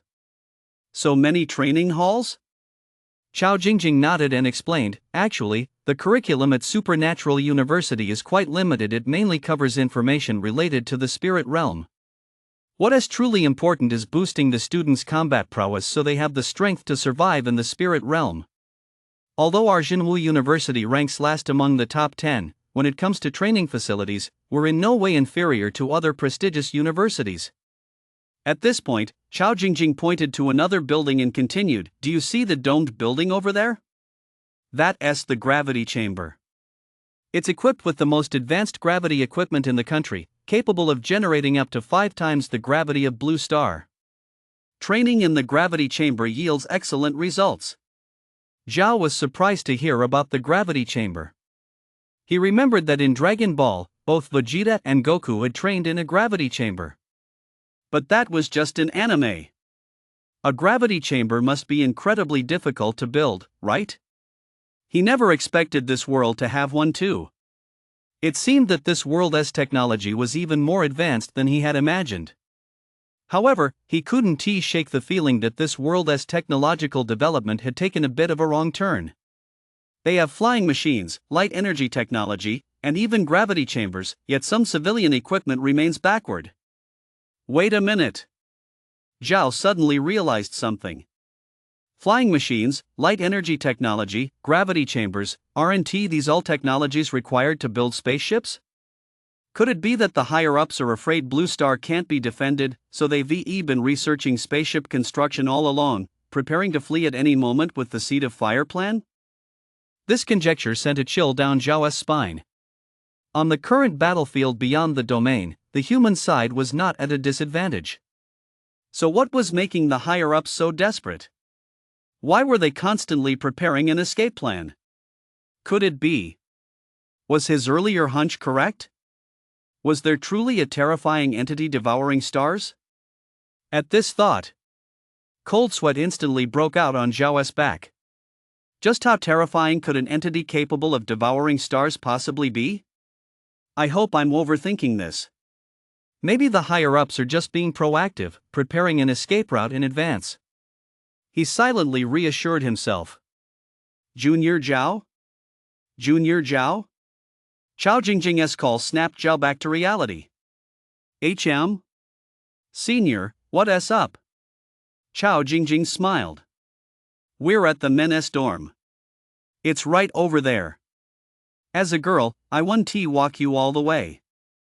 Zhao looked up to his right and indeed saw the dormitory building. He quickly thanked her. Thanks, senior. Chao Jingjing smiled and added, classes officially start in 3 days. Make sure you don't be late, junior. The reason Supernatural University started the semester so quickly was that the spirit realm opened every month, leaving no time for students to take a summer break before returning. With that, Chao Jingjing turned and walked away. Zhao dragged his suitcase into the dormitory building. True Martial University truly lived up to its reputation as one of the top 10 universities. Its facilities were excellent, and even the student dorms were private single rooms. When Zhao used his key to open the door to his room, his eyes lit up. The room was small but fully equipped, containing a bed, a computer desk, an air conditioner, and even a private bathroom. It was simple yet functional, absolutely comfortable for a single occupant. In fact, most extraordinary universities provide single-occupancy dorms. Since students at these schools frequently venture into the spirit realm for adventures, walking the line between life and death, the pressure they face is immense. To ensure these students get proper rest, single rooms are undoubtedly the most suitable option. Before he knew it, 2 days had passed. During those 2 days, Zhao visited the Sunbathing Experience Center punctually every day. He even signed up for a membership. Besides that, over the past 2 days, he also familiarized himself with every facility on campus. He had to admit that Supernatural University was indeed different from what he imagined. There were many training facilities he never even heard of before. Today, it was the last day of the break. Classes were set to begin tomorrow. Just past 9 in the morning. Zhao showed up at the Sunbathing Experience Center right on time once again. After finishing his sunbathing session, his stats were as follows: race, human. Physique, 60, spirit, 26, strength, 60, agility, 60, talent, kryptonian heritage. Psychic points, 0. To have achieved these stats in just 5 days was absolutely mind-blowing. Superman's physique is truly incredible. Zhao left the center overjoyed and returned to school. Since today was the last day of registration, there were a lot of freshmen arriving at school, and the campus was bustling with activity. Many of them had waited until the last minute to arrive so they could spend more time with their parents at home. In the crowd at the registration desk, Zhao immediately spotted a very familiar figure. That figure was simply stunning. Even standing in a corner, she stood out like a firefly in the night, naturally drawing everyone's attention. It was Song. At that moment, the eyes of nearly all the boys at the registration site and even some of the girls were furtively drawn to Song. Seeing Song, everyone finally understood, some people are born to be the center of attention. Wherever she stands, that becomes the spotlight. Just as Zhao was debating whether to take a detour, Song had already spotted him. Zhao! Song called out. Standing beside Song was a stern-looking middle-aged man, presumably her father. Hearing his daughter's call, Chairman Song immediately turned his gaze toward Zhao. 17, Chapter 17, Zhao Huangmao, Old Deng, are you freaking out? Chapter 17, Zhao Huangmao, Old Man, are you freaking out? What a coincidence! Classmate Song. Zhao greeted her with a smile. Since he'd already been spotted, he might as well be gracious about it. He walked toward the father and daughter, and when he reached them, he addressed Song as father first. You must be Uncle Song? Hello, Uncle Song. My name is Zhao. I'm Song's high school classmate. When meeting an elder, one must greet them first. Before his reincarnation, Zhao had been nearly 30 years old. There was no way he didn't know even this basic courtesy. I know who you are. Chairman Song looked at Zhao as if he were a punk, then said with a complex expression, Young Zhao, thank you for being willing to give the flame fruit to Haitang. At this point, Chairman Song pulled out a business card and handed it to Zhao. Here's my card. It has my personal number on it. If you ever need anything, feel free to give me a call. Chairman Song looked deeply at Zhao and said with a hint of mystery, young Zhao. That girl Haitang has a simple mind and is easily deceived. So, I'd like to ask you to keep an eye on her at school and make sure she doesn't get taken advantage of by people with ulterior motives. Would you mind? If you can do that, uncle, I'd be very grateful. Oh, and your dad is Zhao Chunghua, right? Come to think of it, I know your dad a bit. So, you look out for Haitang, and I'll look out for your dad. How does that sound? These words left Zhao a bit baffled. Why was this Uncle Song telling him so much right off the bat? He wasn't stupid, and his mental maturity was quite advanced naturally. He could tell that while Uncle Song was superficially asking him to look after his daughter, his tone actually carried a veiled warning. He even brought up his father. What was going on? Was he afraid Zhao would steal from the very place he was supposed to guard? Uncle Song, you're overreacting. Haitang and I are old classmates. Now that we're in a strange place, we'll definitely help each other out. Since Zhao hadn't figured out the specifics yet, he could only say something safe. Upon hearing this, Chairman Song gave Zhao a half smile. Just then, Song suddenly spoke up, Dad. Didn't you say you had things to do? I've safely arrived at school now. Since you have things to do, you should go handle them first. Hearing this, Chairman Song looked somewhat exasperated, yet he dared not disobey his daughter. All right, I'll be going then. Before leaving, he patted Zhao on the shoulder and said with a smile, young Zhao. Remember what I said, if anything comes up, just give me a call. With that, Chairman Song took his leave. As soon as Chairman Song was gone, Zhao instantly relaxed. It had to be said, Song's father had quite a strong presence. He actually managed to make people feel intimidated. Zhao glanced at the business card in his hand and looked slightly surprised. Because on the card, Song's father's title was Chairman of the Xia Nation Supernatural Association, Luan Branch, the President of the Supernatural Association. Even if it's just a city-level branch, is a position only a true powerhouse could hold. No wonder President Song had made him feel so intimidated just now. But Zhao still couldn't figure out why President Song had given him such a veiled warning. After all, he was the one who'd given Song the precious flame fruit. He was the one who'd done the Song family a huge favor. Although he was the one who really came out ahead, nobody else knew that. Haitang, why do I get the feeling your father has a bit of a grudge against me? Zhao couldn't help but ask. Upon hearing this, a hint of unease flashed across Song's pretty face. Ever since she told her father last time that she wanted to be Zhao's teammate and help him safely navigate the first 10 layers of the spirit realm, Chairman Song had been convinced that his daughter's heart had been stolen by that brat Zhao. In Chairman Song's eyes, Zhao was nothing more than a blonde-haired brat trying to steal his daughter away. As a father with a daughter, especially one who had grown up to be so lovely to Chairman Song, that yellow-haired brat deserved to die. Don't worry about him. Song forced a change of subject, saying, Zhao, thank you for giving me the flame fruit. Zhao waved his hand dismissively, acting all magnanimous. It's nothing. Don't let it weigh on your mind. Actually, strictly speaking, he was the one who should feel guilty towards Song. After all, he betrayed his sister's kryptonian heritage. Song was about to say something else. Suddenly, a tall, handsome young man walked over. Hello. You must be the new students here to register? The young man looked at the two of them and flashed a bright smile. I'm your senior, and I'm in charge of welcoming the new students this year. The young man had sharp eyebrows and starry eyes, with very handsome features, but what stood out most was his physique, like a model's, perfectly proportioned, and clearly well-muscled. Zhao replied honestly, I came by the day before yesterday, but my classmate hasn't been entered into the system yet. Oh? The young man's gaze immediately turned to Song. The admiration in his eyes was impossible to hide.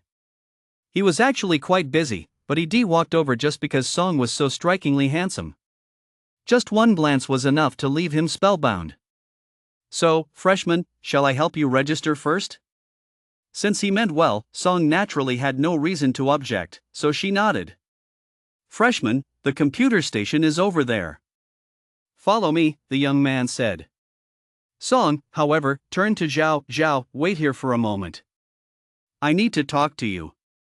Hearing this, the young man gave Zhao a discreet glance. Oh, sure. Seeing that Zhao had agreed, Song followed the young man to complete her registration. After the two had left, Zhao faintly heard a few students nearby discussing the young man they'd just seen. That sophomore is so handsome. Especially his physique, I'd love to feel his abs. I know him. He used to be under 5'7" inch, but he got the super soldier serum at Sanctuary, which is why he looks like that now also. Jingjing, don't let his looks fool you. This guy has a terrible reputation around here, he's a total womanizer. I heard he went through 17 girlfriends in a single year. I've heard that too. The craziest part is, they say he is seeing 3 girls at the same time. I don't know if that's true or not. Hearing the students' chatter, Zhao turned his gaze toward the young man. He wasn't interested in the young man's gossip. What intrigued him was that the other guy's physique and looks were actually due to the use of the super soldier serum. Indeed, the super soldier serum not only enhances the user's physique but also improves their appearance. No wonder the young man's muscles looked so impressive. However, it seems Superman has an even better physique. Zhao was very excited about his future. Just then, he noticed that after uploading Song's information, the young man took out his phone, seemingly intending to add Song's contact information. But the girl refused without hesitation. True to her reputation among high school classmates as an ice queen, she didn't give him the slightest bit of face. Then, ignoring the young man's awkward expression, Song walked straight over to Zhao. 18, Chapter 18, Team up with me? What level are you? Second update. Chapter 18, Team up with me? What level are you? Second update. On the way to the dorm, Song and Zhao walked side by side. Zhao, do you regret giving me your precious flame fruit? Hearing Song's question, Zhao replied without a moment's hesitation, what's there to regret? He certainly wouldn't regret it. Trading a flame fruit that even a dog wouldn't touch for Superman's physique? That's a total steal, okay? Only a fool would regret it.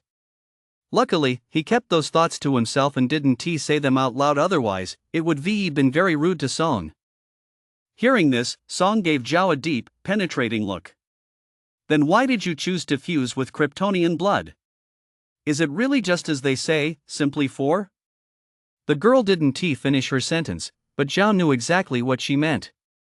It was nothing more than what netizens called a super suck-up, sacrificing himself for love so his goddess wouldn't feel any emotional burden. This question was a bit difficult to answer. Zhao hesitated for a moment before saying, I've always felt that since kryptonian blood is so rare, it must have something extraordinary about it. So I wanted to see if I could uncover the secret behind it. Song certainly didn't believe that answer. That kryptonian bloodline holder in South Korea spent his entire life researching it with government support, no less, and still couldn't uncover the secret of the kryptonian bloodline. Where did Zhao get his confidence from? And just how powerful is the flame fruit? It's an elemental class devil fruit. Once he trains enough to achieve elementalization, as long as he doesn't fall into the sea, he'll be virtually invincible. Why would anyone turn down a top-tier boon to study a bloodline widely regarded as worthless? Who would believe that? Since you don't want to talk about it, I want to ask, Song said. Zhao, have you ever considered what kind of situation you'll face at Jinwu University after fusing with the kryptonian bloodline? Zhao laughed. It's just that I want to be able to find teammates. No big deal. The more nonchalant he acted, the more Song was convinced that this young man before him was determined to die. Zhao, don't be like this. Song couldn't help but try to dissuade him. Boon aren't only produced in Sanctuary, there's also a chance to obtain them in the spirit realm. You could definitely try your luck there. The two were clearly talking past each other. However, this didn't dampen Zhao's interest in what Song had said. There are boons in the spirit realm too? Right. Although they're extremely rare, every year there are people who obtained boons in the spirit realm. He paused. Song continued, So don't lose heart, just keep working hard. Oh, okay. Zhao replied casually. Seeing how distracted Zhao looked, Song thought he lacked confidence, so he added, as for finding a party to go to the spirit realm, don't worry, you've got a teammate. Song hadn't planned to reveal this news just yet, but seeing how distracted Zhao looked, he feared the boy might give up on himself, so he decided to speak up early. Ha! This time, Zhao was a bit surprised and finally looked at the girl seriously.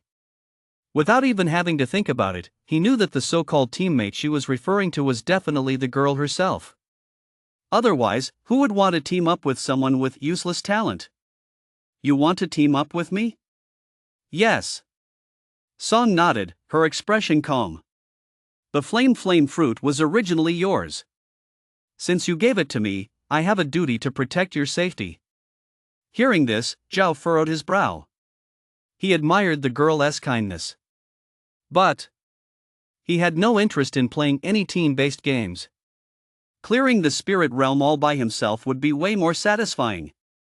As far as he knew, the early stages of the spirit realm weren't particularly difficult. Even an ordinary person had a decent chance of survival. With the strength he'd have in a month's time, clearing the first layer of the spirit realm would be no problem at all. He didn't need a teammate at all. Besides, he still needed to keep his super physique a secret for now, so he definitely didn't want a teammate. You're being ridiculous. Zhao snapped. What kind of talent do I have? Team up with me? Aren't you afraid I'll let you down? I refuse. Song was speechless. The way Zhao had just spoken to her sounded exactly like her father, Chairman Song. No. He was even more domineering than her dad. No boy had ever spoken to her like that before. For a moment, Song stood frozen in place, not knowing what to say. To be honest, the way she stood there in a daze was pretty cute. She had a kind of innocent, adorable charm. Hi Tang, I know you have a kind heart, but there's no need for this.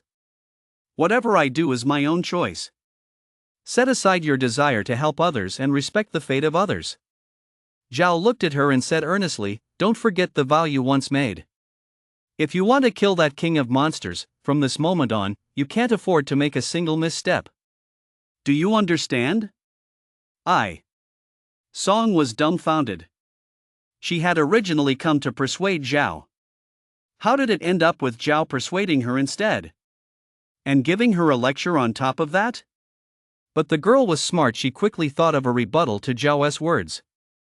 But Zhao didn't give her a chance. We're at the girls' dorm. I can't go in. You go find your own dorm. Settle in first. We'll talk another time. Leaving those words behind, Zhao turned on his heel and walked straight toward the men's dormitory. He had completely thrown Song off balance. Watching Zhao's retreating figure, Song took a deep breath. Only then did she drag her suitcase, regaining her cool demeanor, and walk into the women's dormitory. Although she had been scolded by Zhao, she wasn't angry. Because in her view, Zhao's actions were entirely out of consideration for her. The next morning, Zhao woke up early and didn't go to the sunbathing lounge. Because classes officially began today. It was his first day of class, and he didn't want to be late, lest he make a bad impression on the professor. When he arrived at the academic building, he found the students standing at the entrance, gathered around a box, drawing lots. Zhao quickly figured out what was going on. Class assignments. And they were being assigned by drawing lots. There were 3 freshman classes, Class A, Class B, and Class C. Jinwu University's annual enrollment quota was exactly 300 students. Cramming all 300 into a single class was obviously out of the question, not to mention whether the teachers could handle it, but a single classroom simply wouldn't be big enough. For a supernatural university to admit only 300 students, wasn't that a bit too few? It certainly was. Ordinary liberal arts universities routinely enroll thousands of students each year. Compared to that, supernatural university didn't even amount to a fraction. This was mainly because the number of people who obtained a boon was already quite scarce. And after weeding out the vast majority of worthless, trashy talents, the number of truly promising awakened freshmen was even smaller. Consequently, both the faculty and student body at Supernatural University are small. Zhao joined the line for the lottery. When it was his turn, he drew Class B. His luck wasn't too great. He already knew that at Jinwu University, Class A was the elite class. Rumor has it that the current class assignments are only temporary. In a month, the school will reassign students based on their talents and performance in the spirit realm. Only those who excel and rank in the top 100 will be placed in Class A. Once in Class A, students will receive special attention from the school, with access to resources far superior to those of the other two classes. 19. Chapter 19, a huge surprise for everyone. Chapter 19, a huge surprise for the class. Soon. The class assignment by lottery was complete. Everyone headed to their respective classrooms according to the slips they had drawn. Each class had exactly 100 students. Once the students were all seated, a middle-aged man entered the classroom. He was tall and burly, with a fierce-looking face that made him appear unapproachable. He walked with the stride of a dragon and a tiger, exuding an astonishing aura. "Good morning, everyone. My surname is Chu. I am the head teacher of Class B. Before you are officially assigned to your classes, I will be guiding you on how to become stronger." As Teacher Chu spoke, he scanned the entire class. His gaze was piercing. Many timid students dared not meet his eyes and quickly lowered their heads. Unexpectedly, this action drew a rebuke from Teacher Chu. "Afraid to look at me? Why are you afraid? Am I that scary? Well, do you know that the monsters in the spirit realm are 1,000, 10,000 times more terrifying than I am? If you don't even have the courage to look at them, how can you possibly fight back and survive?" No one expected this teacher to start off by scolding them. Such a show of force certainly had an effect. At the very least, everyone realized that Teacher Chu was quite strict, and they immediately began to take the lesson seriously. Even the students who had previously been afraid to make eye contact were forced to lift their heads. Only then did Teacher Chu continue the class. "Before we begin, I must first teach you the rules of survival at Jinwu University. Have you all received your student ID cards? Raise your hand if you haven't. No one raised their hand. Even Zhao had received his student ID card long ago. Your student ID cards are very important. You must keep them safe. Teacher Chu explained. First, let us talk about the points on your student cards. These points can be used to rent training facilities and purchase weapons and equipment on the school's internal network. Even firearms are available. Furthermore, the school holds an annual internal network auction, where you might even find extraordinary items." Hearing this, everyone's eyes lit up. They're actually putting extraordinary items up for auction? True Martial University truly lived up to its reputation as a prestigious institution. It was incredibly generous in motivating its students. Everyone's student card starts with exactly 100 points. However, starting next month when classes are assigned, your point totals will change. The school will add points to your cards every month, based on your class. For example, students in Class A will receive 100 points each month, Class B will get 80, and Class C will get 60. To earn extra points, it all comes down to your performance in the spirit realm. The more outstanding your performance, the higher the bonus points the school will award. Through Teacher Chu's explanation, everyone finally realized just how important the points on their student cards were. The school's intranet is at the very bottom of the official website. Your login ID is your student card number, and the initial password is a single digit between 1 and 9. I recommend you change your password as soon as possible. Although the points on your student cards are important, what matters most is your strength. Among the awakened, there is no room for cheating. Strength speaks for itself. Only with true strength can you access the resources you deserve. This holds true not only at Supernatural University, but even more so when you enter the real world. At this point, Professor Chu suddenly changed the subject. To enter society, the prerequisite is that you survive in the spirit realm. Next, I'll explain the basic rules of the spirit realm. First, you can form teams in the spirit realm. In a standard spirit realm, the maximum team size is 4 people. In a special spirit realm, the minimum team size is 10 people. Special spirit realms are relatively rare, so you don't need to worry about them for now. My personal advice is that you should aim to form a full team, that is, a team of 4. The spirit realm is fraught with danger, so teamwork is crucial. Furthermore, when you team up with others, your base rewards are not split, only the bonus rewards need to be divided among teammates. Don't worry too much about the bonus rewards, they're reserved for a select few geniuses. Only those who perform exceptionally well have a chance to earn them. One of your most important tasks now is to find trustworthy teammates before the spirit realm opens next month. Hearing this, everyone instinctively glanced at the classmates around them. When it came to finding teammates, the classmates nearby were undoubtedly the best choice. They were all newcomers, would be entering the same level of the spirit realm, and shared a classmate connection, making them a reliable option. Finding teammates isn't a simple matter. Besides being trustworthy and reliable, you must also consider whether your innate abilities are compatible. Take the elemental class devil fruits, for example. As you all know, while these devil fruit abilities are powerful, they have a significant weakness until they fully master elementalization. Their physical bodies aren't strong enough.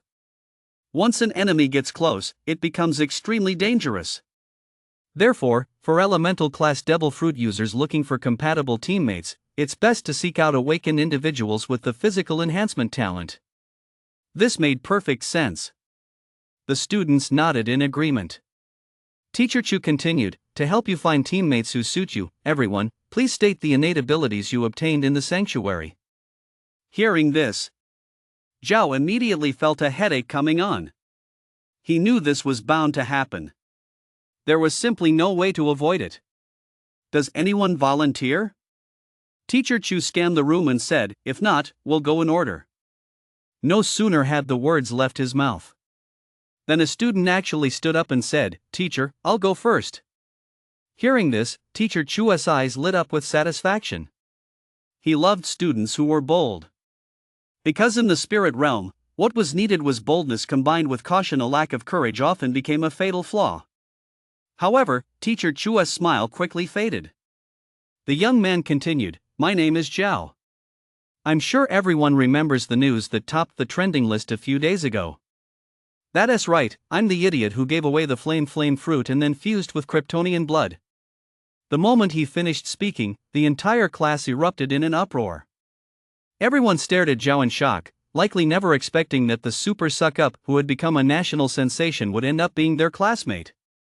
Even more surprising was how calm he remained during his self-introduction. He just called himself an idiot without the slightest concern for others' gazes. It seems the online rumors were true. This kid really is willing to die for his cause. But how did someone with his talent even get into Jinwu University? Even Teacher Chu stared at Zhao with a look of utter bewilderment. After finishing his introduction, Zhao simply sat down, acting as if nothing had happened. His reasoning was simple. Rather than passively inviting ridicule later, he'd take the initiative and give his classmates a little shock. As for whether his classmates would look down on him and refuse to team up with him? Sorry. Zhao hadn't even considered teaming up in the first place. Meanwhile, in class next door, it was Song's turn to introduce himself. Chapter 20, Song, I will take responsibility for him. Second update. Chapter 20, Song, I will take responsibility for him. Second update. My name is Song. I'm from Luan City in this province. My talent is the elemental class flame fruit. As soon as she spoke, Class A erupted in an uproar. No one had expected that their class would actually have an elemental class devil fruit user. Elemental class devil fruits are widely recognized for their immense potential and are hailed as the top-tier boons in Sanctuary. As long as one lays a solid foundation and doesn't die prematurely, there is a very good chance of growing into a top-tier powerhouse in the future. The only things comparable to an elemental class devil fruit are the even rarer mythical Zoan devil fruits and certain powerful innate abilities. Logically speaking, an elemental class devil fruit user should have no trouble getting into top-tier universities like Jingdao or Wuda. So how did such a promising prospect end up at Jinwu University? Did Jinwu University snatch them up at the last minute? The teacher in charge of Class A was a woman in her 30s. She was well preserved, with a fit figure and flawless skin. Dressed in a business suit and wearing a pair of gold-rimmed glasses, she exuded a strong older sister vibe. Her surname was Shen. Teacher Shen looked at Song and asked curiously, "Hi Tang, with such exceptional talent, why didn't you choose Jingwu University?" This was a question on every student's mind. "Because my flame fruit was a gift from someone else." Song's pretty face remained calm as she answered honestly, "Since he gave me the best fruit, I have a responsibility to him. I wanted him to have access to better educational resources, so I made a request to our school, hoping we could both be admitted together." In the end, the school agreed. The reason she was so honest was that everyone would find out about this sooner or later anyway. Rather than keeping it hidden, it was better to just come out and say it, to avoid causing trouble for Zhao. Yes. Song was thinking of Zhao. After all, with Zhao's lack of talent, getting into Jinwu University would inevitably make people suspect foul play. If someone were to report it to the Ministry of Education, even though they could explain it clearly, it would still cause trouble. After hearing Song's explanation, the rest of the class finally understood. They all suddenly recalled the major news story that had made headlines nationwide a few days earlier. So, the girl standing before them was the female lead of that story, and she was indeed beautiful. Especially her eyes, clear and bright, like perfect gems. No wonder that super smooth talker was even willing to give her the flame fruit. As for Teacher Shen, the look she gave Song was one of great admiration. In her eyes, this student of hers wasn't just talented, more importantly, she had a kind heart and excellent character.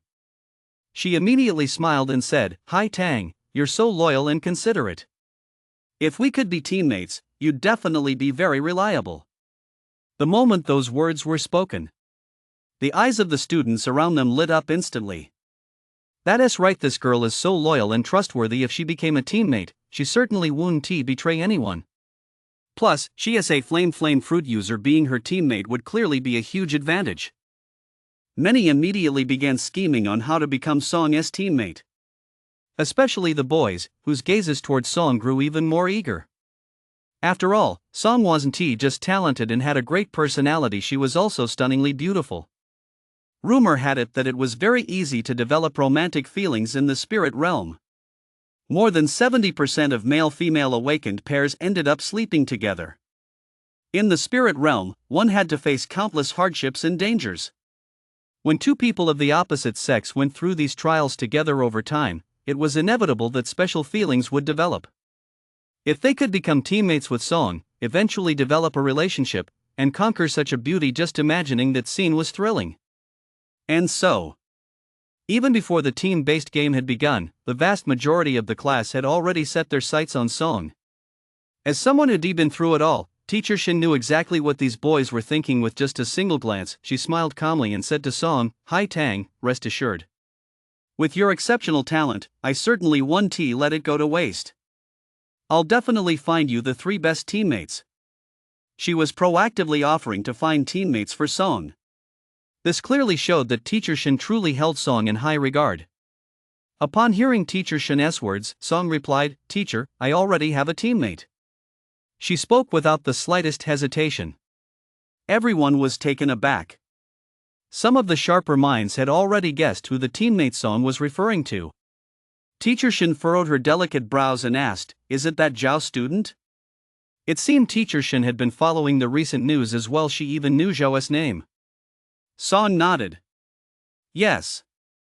Although Zhao had scolded her about this yesterday, she still hadn't changed her mind.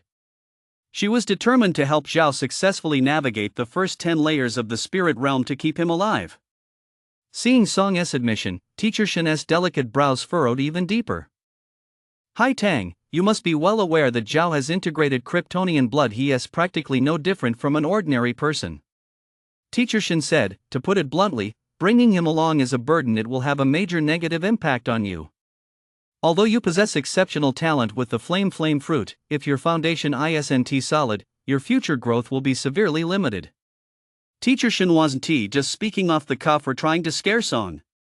It was the truth. Laying a solid foundation means achieving good results and growing stronger in the early spirit realms, accumulating sufficient strength. Only then can a virtuous cycle be established. Conversely, if you can't achieve good results in the spirit realms from the start, leading to slow growth and strength, the later spirit realms will be extremely difficult to navigate. Because the higher the level of the spirit realm, the greater the difficulty and danger. Without sufficient strength, don't even think about passing the later spirit realms. Teacher, I understand everything you're saying. A hint of stubbornness flashed across Song's calm, pretty face. He gave me the most important flame fruit. I have to ensure his safety. So I must bring him along. I welcome anyone who wants to team up with me, but only on the condition that you agree to let me bring Zhao. That last sentence was clearly directed at her classmates.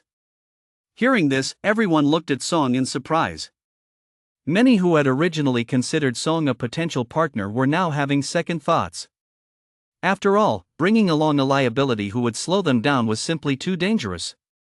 The spirit realm wasn't some childless game. People could die. Seeing Song's stubborn expression, Teacher Shin felt a headache coming on. We'll discuss this later. Hai Tang, please take a seat, and you over there, it's your turn to introduce yourself.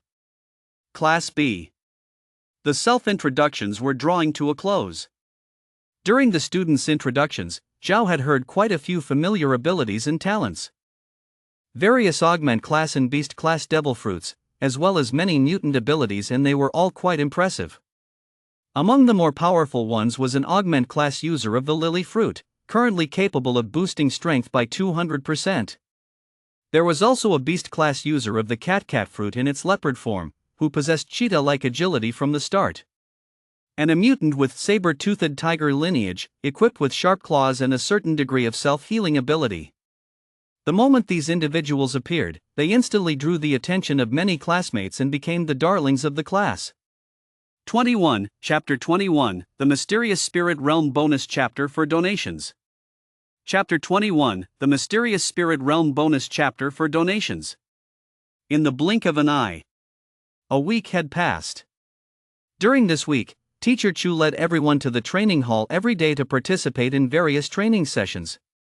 According to Teacher Chu, if a talent requires a powerful spirit to unleash, such as energy-based superpowers, including elemental class devil fruits, then one should go to the spirit chamber to train their spirit. If a talent leans toward strength or physique, then one should go to physical training rooms, such as the gravity chamber, to train their physical abilities. For speed-based innate abilities, training methods include sprinting, dodging obstacles, and games similar to whack-a-mole, all of which help hone neural reaction times. Zhao had visited each of these training facilities at least once. The others were fine, but the spirit chamber was simply no place for humans to stay. The mental chambers are specially designed. Not only are their architectural forms extremely distorted, but the walls are also covered with many suggestive, eerie patterns, the kind that make you dizzy after just a few glances. It is said that these patterns all originate from the spirit realm. Humans recorded them and then redrew them. Staring at these patterns rapidly drains one's mental energy, causing dizziness and confusion. Prolonged exposure might even damage the brain. However, if you control the duration of exposure and use it to train your mental strength, the results are excellent. It's far superior to traditional, clumsy methods that consume energy. It must be said. Human ingenuity knows no bounds. Sanctuary has only existed for a little over a century, yet humans have already developed so many training devices, with targeted methods for every basic attribute and innate ability. Of course, these training methods only yield noticeable results, boosting attributes when practiced by those with innate abilities. Ordinary people have a fixed potential and ceiling. No matter how hard they train, they can never become awakened. That morning, Zhao attended class as usual. As soon as the bell rang, Teacher Chu appeared in the classroom right on time. It's been a week now. How is the search for your teammates going? Has everyone formed a team yet? Most of the students raised their hands, indicating they were all set. About a third of the students, however, looked somewhat anxious. Zhao was naturally among that third, though he showed no sign of urgency.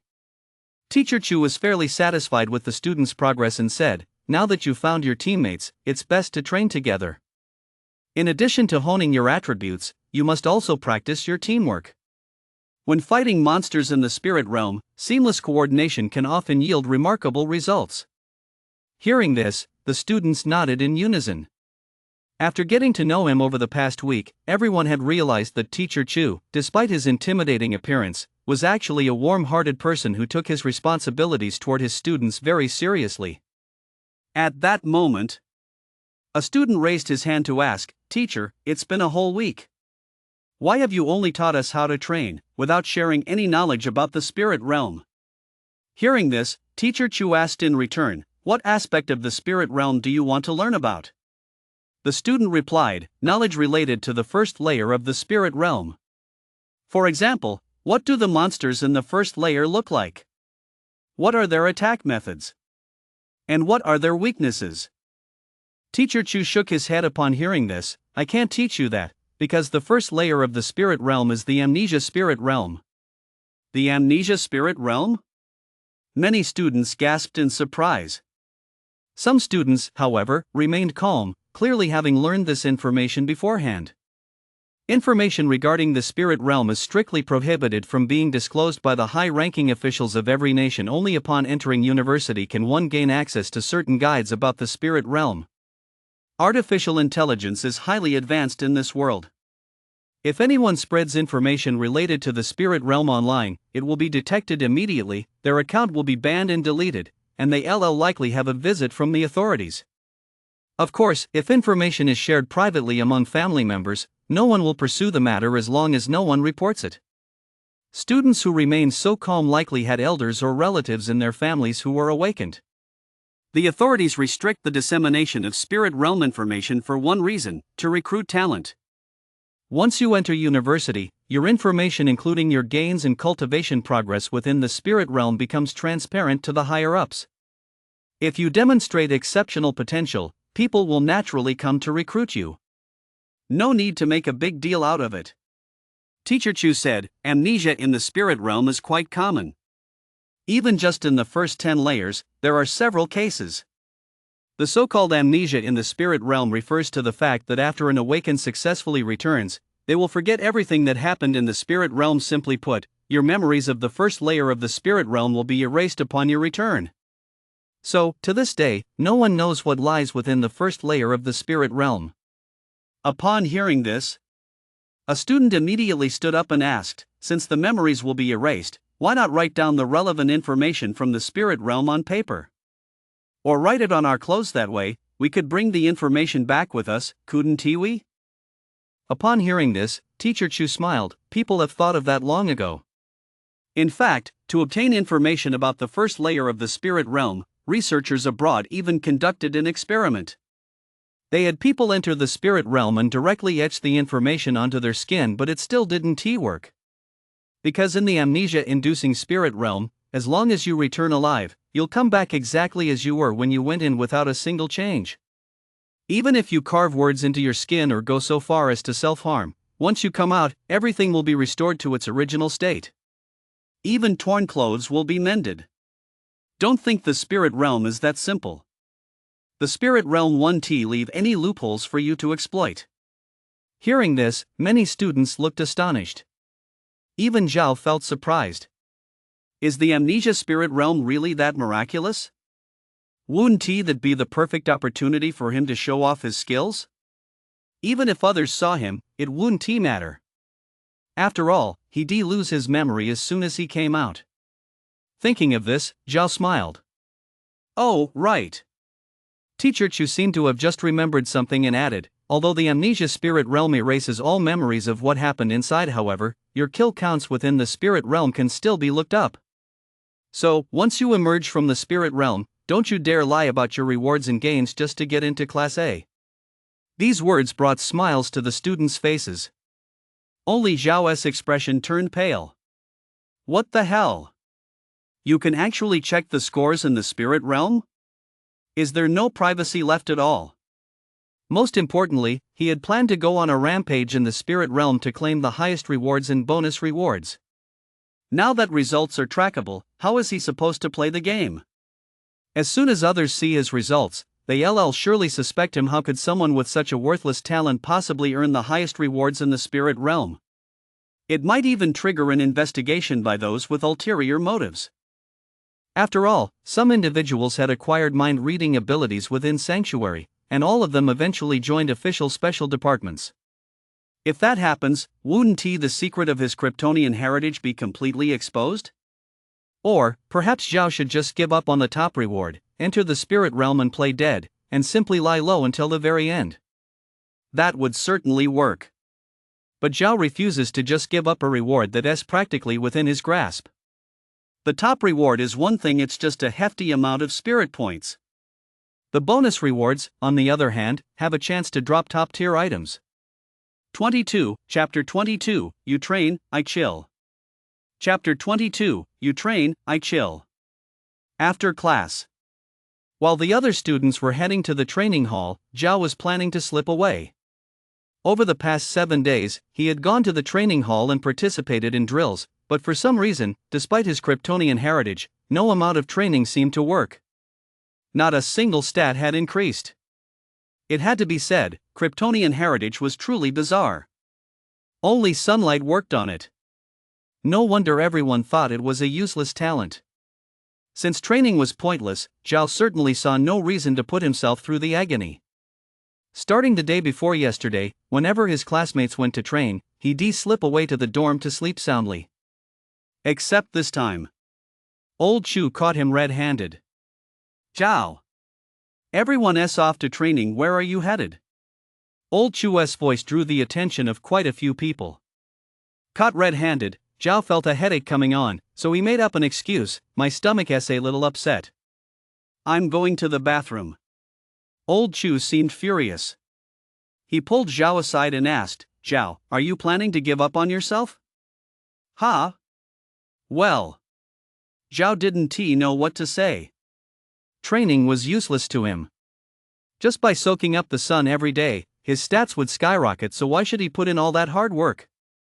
Think about your parents. Think about the people who care about you. They definitely don't want to see you so down and out. Old Chu had already switched into lecture mode with Zhao, join the others for training. Even if your stats don't improve, you'll at least learn some combat skills. Every new skill gives you one more chance of survival in the spirit realm. If you want to make it home alive, work hard and do your absolute best to improve yourself, understand? If you have any questions, feel free to ask me. Hearing these words, Zhao felt quite moved. Old Chu, tough on the outside but warm-hearted, cared deeply for every student. But there were some secrets he couldn't bring himself to tell Old Chu just yet. So he remained silent. Seeing that Zhao wasn't speaking, a hint of disappointment flashed in Old Chu's eyes, and he finally sighed. If you really want to give up on yourself, I won't stop you. With that, Old Chu turned and walked away. The students were still waiting for him. Training the students wasn't just about grueling practice, it required professional guidance and supervision. After all, overtraining or using the wrong methods could lead to negative consequences. As the head instructor of Class B, Old Chu's daily task was to guide the students in finding suitable training methods. Watching Old Chu lead the students away, Zhao thought for a moment but decided not to follow. It was better if Old Chu gave up on him, it would be best if he just left him alone. Maybe I should just drop out? The thought crossed Zhao's mind. Since he didn't want to reveal his secret just yet, nor did he want to give up the massive rewards in the spirit realm.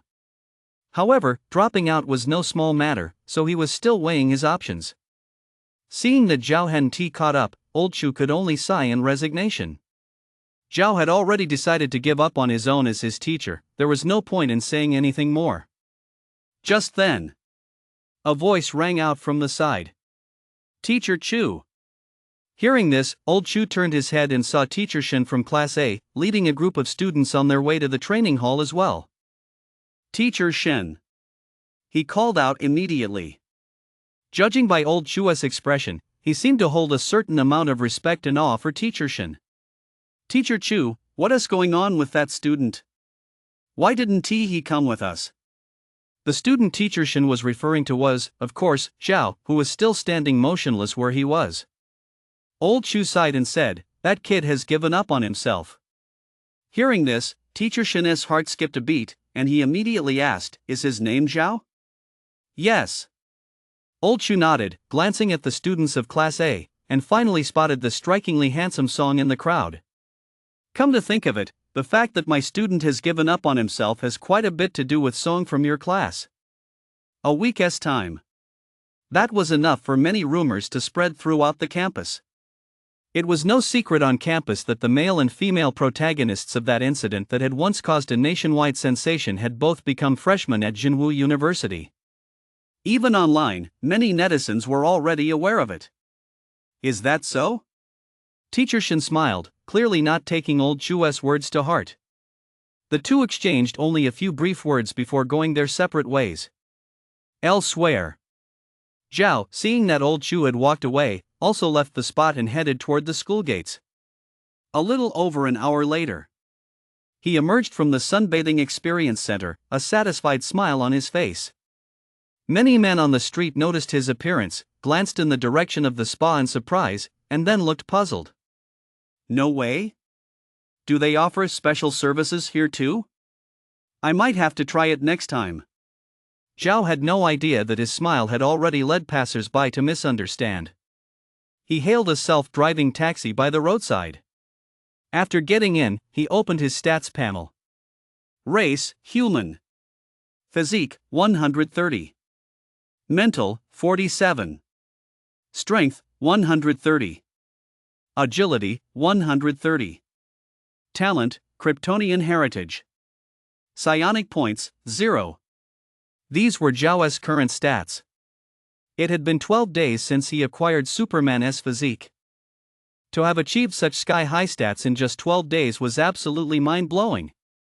However, Zhao glanced at the balance on his phone and frowned slightly. When he came to Jinwu University, his parents had deposited 10,000 yuan into his account.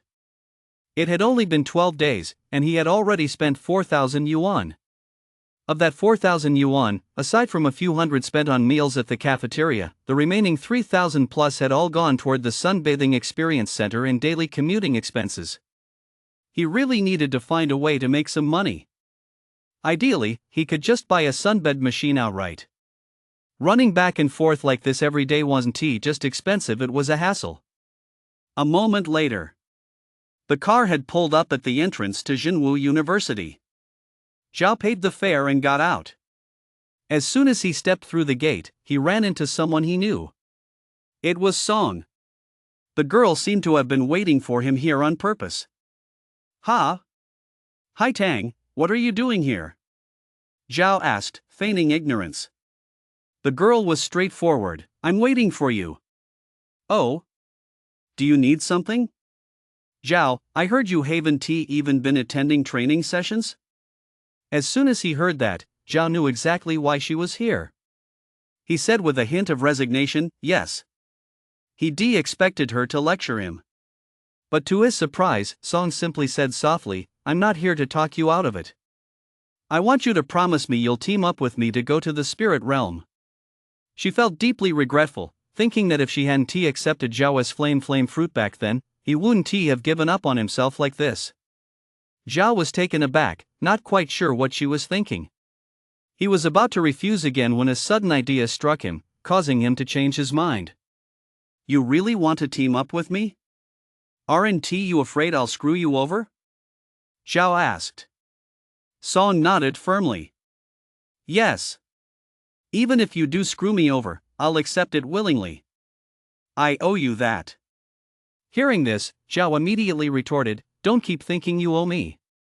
We're exchanging boons, it's a mutual, willing choice. We owe each other nothing. If you keep thinking that way, forget about teaming up." This guy is so sneaky. His purpose in saying this was simply to define the nature of their exchange, to avoid Song causing trouble later once she learned of the power of Kryptonian blood. Song hadn't thought that far ahead at all. Hearing that Zhao was willing to agree to team up, the girl immediately went along with it. "Alright, we owe each other nothing." 23, Chapter 23 is finally here, Spirit Realm. Second update, please keep reading. Chapter 23 is finally here, Spirit Realm. Second update, please keep reading. We can team up, Zhao said with a smile, but you have to listen to me. To make up for Zhao's losses, Song didn't want any complications at this point. So, whatever Zhao said, she went along with it. Okay, I'll do whatever you say. First, regarding the party size, it's limited to just the two of us.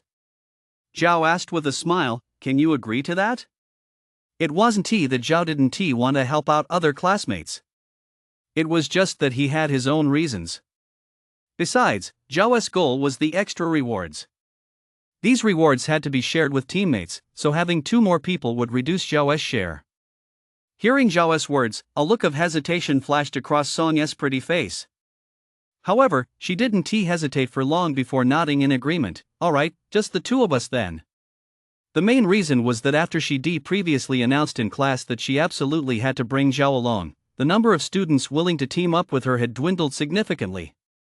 Everyone agreed that Zhao was a massive liability.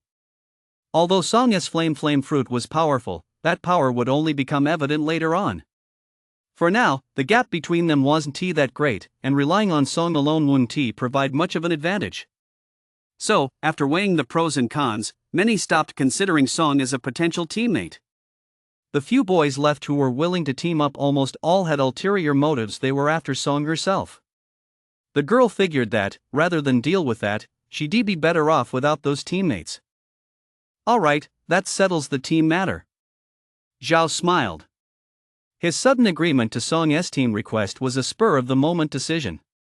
Simply put, he wanted to use Song as his human shield. Since the spirit realm tracks everyone's performance, if he went alone and earned an exceptionally high reward, it would definitely raise suspicions. But bringing Song along would be a different story. After all, Song possesses the flame fruit and is considered a genius. A genius. Isn't it only natural for him to perform exceptionally well? Even with a deadweight in tow, he might still pull off a god-tier performance. At that point, as long as Zhao attributed all the credit to Song, he could continue to hide and remain completely inconspicuous.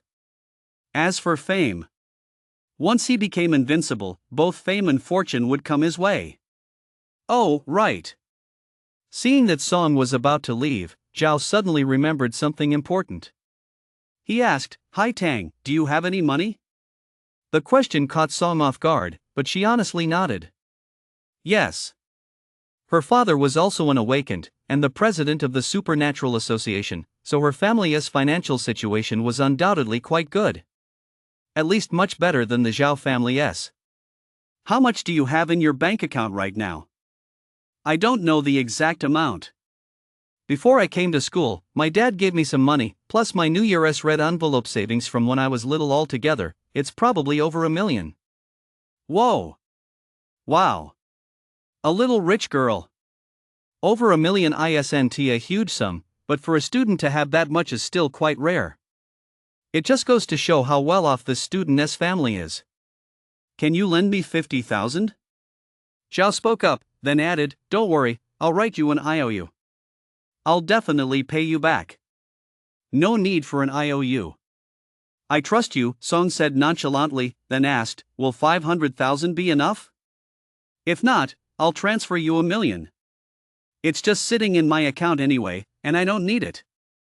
For Song, Zhao asking her for money was really no big deal. The value of a single flame fruit was beyond measure. Even 100 billion wouldn't come close. What's $1 million? Besides, she wasn't exaggerating. The money she had was just sitting idle in her bank account, gathering dust. She had no use for it. I'm sure. Zhao wasn't quite used to her generosity. It was the first time he'd encountered someone borrowing money like this. Suddenly, he realized that Song had many admirable qualities. She is beautiful, kind-hearted, and generous. Most importantly, unlike those other little fairies who have no right to be princesses but act like they do, expecting men to revolve around them, Song isn't like that. Apart from being a bit stubborn, Song's personality completely outshines those little fairies in every other way. Thinking of this, Zhao grew even more satisfied with Song. She was the perfect scapegoat. Send me your account number. The girl didn't beat around the bush. As soon as Zhao sent her the account number, she transferred the money without hesitation. Before long, Zhao received a notification that 1,000,000 yuan had been deposited into his account. With the money in hand, over the next few days, Zhao became quite busy. First, he spent over 400,000 yuan to buy a small apartment near the school, then ordered a deluxe sunbed and had it delivered to the apartment. It took him a full 10 days to get all this sorted out. Mostly because the paperwork for buying the apartment and the delivery of the tanning bed both required waiting. At first, Zhao had considered simply putting the tanning bed right in his dorm room. But the moment that thought crossed his mind, he dismissed it. It would be too much trouble. The deluxe tanning bed was simply too massive. It was practically the size of a bed. Getting something that massive into a dorm room would be no easy feat, and it would definitely draw attention.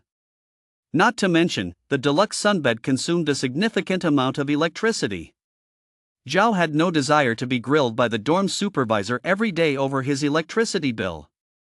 It was simply more convenient to move out. After all, the school didn't prohibit students from living off campus. In fact, almost all students at the school who could afford it had bought apartments nearby and were living off campus. It made it easier for them to let off steam. The monthly trips to the spirit realm, teetering on the edge of life and death, created unimaginable pressure. Without an outlet for that stress, it was easy for one's mental health to suffer. Hanging out on campus wasn't exactly appropriate. But off campus, no one would mind. Time. It was already the last day of May. Early morning. Zhao woke up from the sunbed. Ever since he bought this thing, he'd simply been using it as a bed, sleeping in it every day. Although soaking up the sun didn't actually increase his stats, it did keep his body in peak condition. The first thing he did upon waking was check his stats: race, human. Physique, 290, spirit, 95, strength, 290, agility, 290, talent, kryptonian bloodline. Spirit points, 0, mind-blowing stats. As a newbie who hasn't even entered the spirit realm yet, stats like these make him a true standout. Superman's physique is just amazing. Tomorrow he'll enter the spirit realm. And he'll get another attribute roll tomorrow. By then, Zhao will have 3 stats over 300. If there aren't any powerful monsters in the first layer of the spirit realm, don't blame him for going on a rampage. He washed up. After grabbing breakfast downstairs, Zhao finally headed to school. When he arrived at his classroom, he was right on the dot. The bell rang immediately afterward. Then, old Chu followed right behind, entering the classroom. Tomorrow is the day you'll enter the first layer of the spirit realm, so after class today, don't go to training. Take the day off to rest. Get plenty of rest so you can enter the spirit realm in top condition.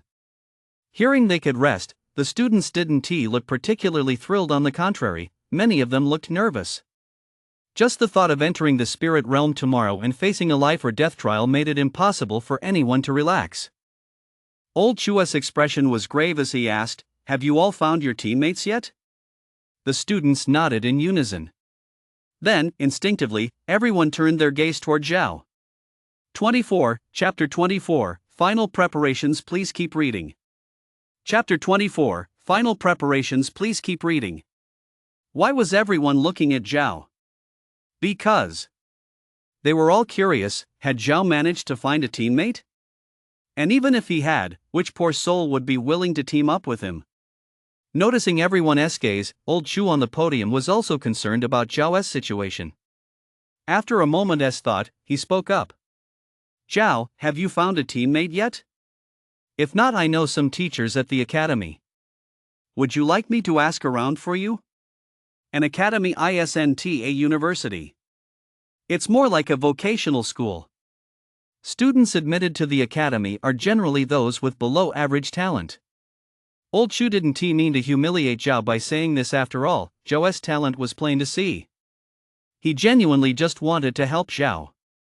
"No need, teacher," Zhao said with a smile. "I've already found a teammate." "Oh? Who is your teammate?" Old Chu asked curiously. Zhao didn't want to complicate matters further, so he said, "It's a secret for now. Everyone will find out tomorrow." Old Chu thought the kid was lying. But since Zhao had already declined his offer, he didn't want to waste any more breath on it. "Next, let us review your training results for this month." Old Chu took out a tablet and turned his gaze to the first student on his right. "Li Hui, you go first. Tell us your training gains for this month." The girl named Li Hui immediately stood up and said, "This month, I gained a total of 5 points in physique, 2 points in spirit, and 6 points in strength for a total attribute increase of 13 points. Hearing this, many students looked on with envy. Old Chu nodded repeatedly, looking satisfied. "Very good. You may sit down." He tapped away on the tablet, recording Li Hui's growth data in her student file, then turned to the next student. Sitting next to Li Hui was a tall, burly boy. This student was quite famous among the freshmen because the boon he had received was an exceptional talent, the mutant saber-toothed tiger bloodline. "Zhang Chenggang, how about you?" Zhang Chenggang immediately stood up and recited a string of astonishing numbers. "This month, I've gained a total of 16 points in physique, 14 points in strength, and 3 points in agility. My total attributes have increased by 33 points. As soon as he said this, a wave of gasps rippled through the crowd. Even Old Chu's eyes lit up. "Excellent!" Old Chu couldn't help but cheer. He quickly recorded Zhang Chenggang's growth data in the student file. Then, looking at Zhang Chenggang with an appreciative gaze, he encouraged him, "Zhang Chenggang, do your best in the spirit realm. I have high hopes for your future." Hearing this, Zhang Chenggang flashed a humble smile and sat back down. The students around him all looked at him with envious eyes. Next, one by one, the students reported their attribute gains, some mediocre, some outstanding. The lowest gainers increased their total attributes by over 10 points in a month. The top performers gained 20 to 30 points in a single month. However, after collecting growth data from over 60 students, the one with the highest increase so far was still that student, Zhang Chenggang. A total of 33 attribute points in 1 month.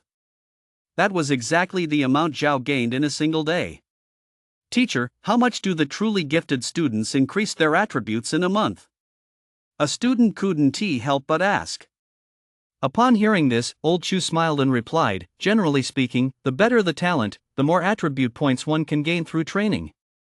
Take those elemental class devil fruit users, for example. If they're willing to train hard, they can increase their total attributes by 50 or 60 points in a single month." Hearing this, many students let out gasps of astonishment. Even an increase of just a dozen or so attribute points made them feel significantly stronger. It was simply unimaginable what it would be like to gain 50 or 60 attribute points in a single month. Then, as if struck by a sudden realization, everyone turned to look at Zhao. That big dummy actually gave away the flame fruit he'd just acquired. The mind of a sycophant is truly beyond comprehension. Old Chu realized he'd said the wrong thing and quickly changed the subject. Currently, the world record for the highest attribute growth in the first month is held by the renowned powerhouse from India, Samir Khan. He possesses the powerful Hulk lineage. After being blessed with extraordinary talent, he gained a total of 97 attribute points in his first month through his own hard training. To this day, no one has been able to break this record. 97 total attributes. The moment that number was mentioned, every student in the class widened their eyes, their faces filled with shock. Except for Zhao. At that moment, Zhao looked at the total attribute panel in his left eye, which was nearing 1,000, and felt quite smug. What record? It was barely a tenth of his own. Super physique is the real deal. For awakened individuals, while talent is important, performance in the spirit realm is even more crucial. Fearing the students might lose heart, Old Chu immediately added, "If you truly want to grow stronger quickly, you must rely on the rewards from the spirit realm. If you excel there, catching up to those with exceptional talent isn't impossible." Meanwhile, in class and next door, Teacher Shen called on Song. "Hi Tang, how much did your attributes increase this month?" Under everyone's expectant gaze, Song stood up and reported honestly, a total increase of 7 points in physique, 49 points in spirit, 2 points in strength, and 3 points in agility. Although she didn't mention her total attribute points. The students easily calculated the figure in their heads from these simple numbers. Song's total attributes had increased by 61 points. Upon hearing this number, many students gasped in shock and looked at Song in astonishment. Even Teacher Shin was somewhat surprised by Song's progress, though he was extremely pleased. Excellent. Haitang, as long as you stay on the right path, you'll definitely have a place among the top-tier powerhouses of the future. This was an exceptionally high praise. Hearing this, the other students looked at Song with envy. Song herself, however, sat down calmly, her pretty face showing no emotion. That was just her nature. At that moment, Teacher Shin suddenly said, "Haitang, I can't just stand by and watch you make a mistake. I know you've rejected every team invitation from everyone in the class. Can you tell me who you actually plan to team up with? Is it Zhao from Class B?" Teacher Shin had asked this question before. However, Song hadn't given a direct answer, using "it's a secret" as an excuse. Now that Ms. Shin was asking again and had specifically mentioned Zhao's name, it was clear that Song's recently reported academic improvement had made her uneasy. Song was her student. She didn't want to see such a gifted student ruin her future by teaming up with a good-for-nothing out of a momentary whim. Faced with Teacher Shin's pressing questions, Song remained calm and said, "Teacher, I recall that Article 27 of Jinwu University's regulation states that as a teacher, you are not allowed to interfere with students' freedom to form teams." Upon hearing this, Teacher Shin was instantly rendered speechless. Song continued, "Teacher, I know you care about me, but there are some things I simply must do.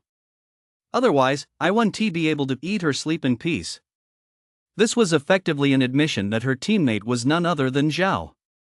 25, Chapter 25, Head-to-Head, Tensions Running High. Please keep reading. Chapter 25, Head-to-Head, Tensions Running High. Please keep reading. Teacher Shin was in a terrible spot right now. As for Song, this student, she was extremely satisfied with both her talent and her diligent, hard-working attitude. But Song was just too stubborn. Once she set her mind on something, not even 9 oxen could pull her back. Hearing that Song was determined to team up with Zhao, she finally relented. However, Teacher Shin still had some questions. She asked, "Haitang, even if you want to team up with Zhao, why are you rejecting everyone else? A team has a maximum of 4 members. Besides you and Zhao, what about the remaining 2 spots? Are you giving them to students from other classes?" This question left Song at a loss for words. In the end, she simply replied honestly, "Zhao is the captain. He holds the power to form the team. I have no idea who he wants to pick." Upon hearing this, everyone looked utterly incredulous. Holy shit! That Zhao is clearly a total waste of talent. And he is actually the team captain? He even has Song so obediently willing to be a team member? It's completely upside down. Between the two of them, who is really the one sucking up? Even Teacher Shin looked completely astonished, finding Song's behavior somewhat incomprehensible. Since class was in session, she couldn't waste the other students' time, so she said, "Haitang, come to my office after class." Class B. Once the last student had finished their report, the statistics on the student's attribute growth were complete. Well, not quite. Because one person was missing. Zhao. However, old Chu had intentionally left Zhao out. In his view, Zhao hadn't even participated in the training. What kind of attribute growth could he possibly have? If he asked, it would only embarrass the kid and leave him with no way out. Old Chu didn't like humiliating students, so he deliberately left Zhao out.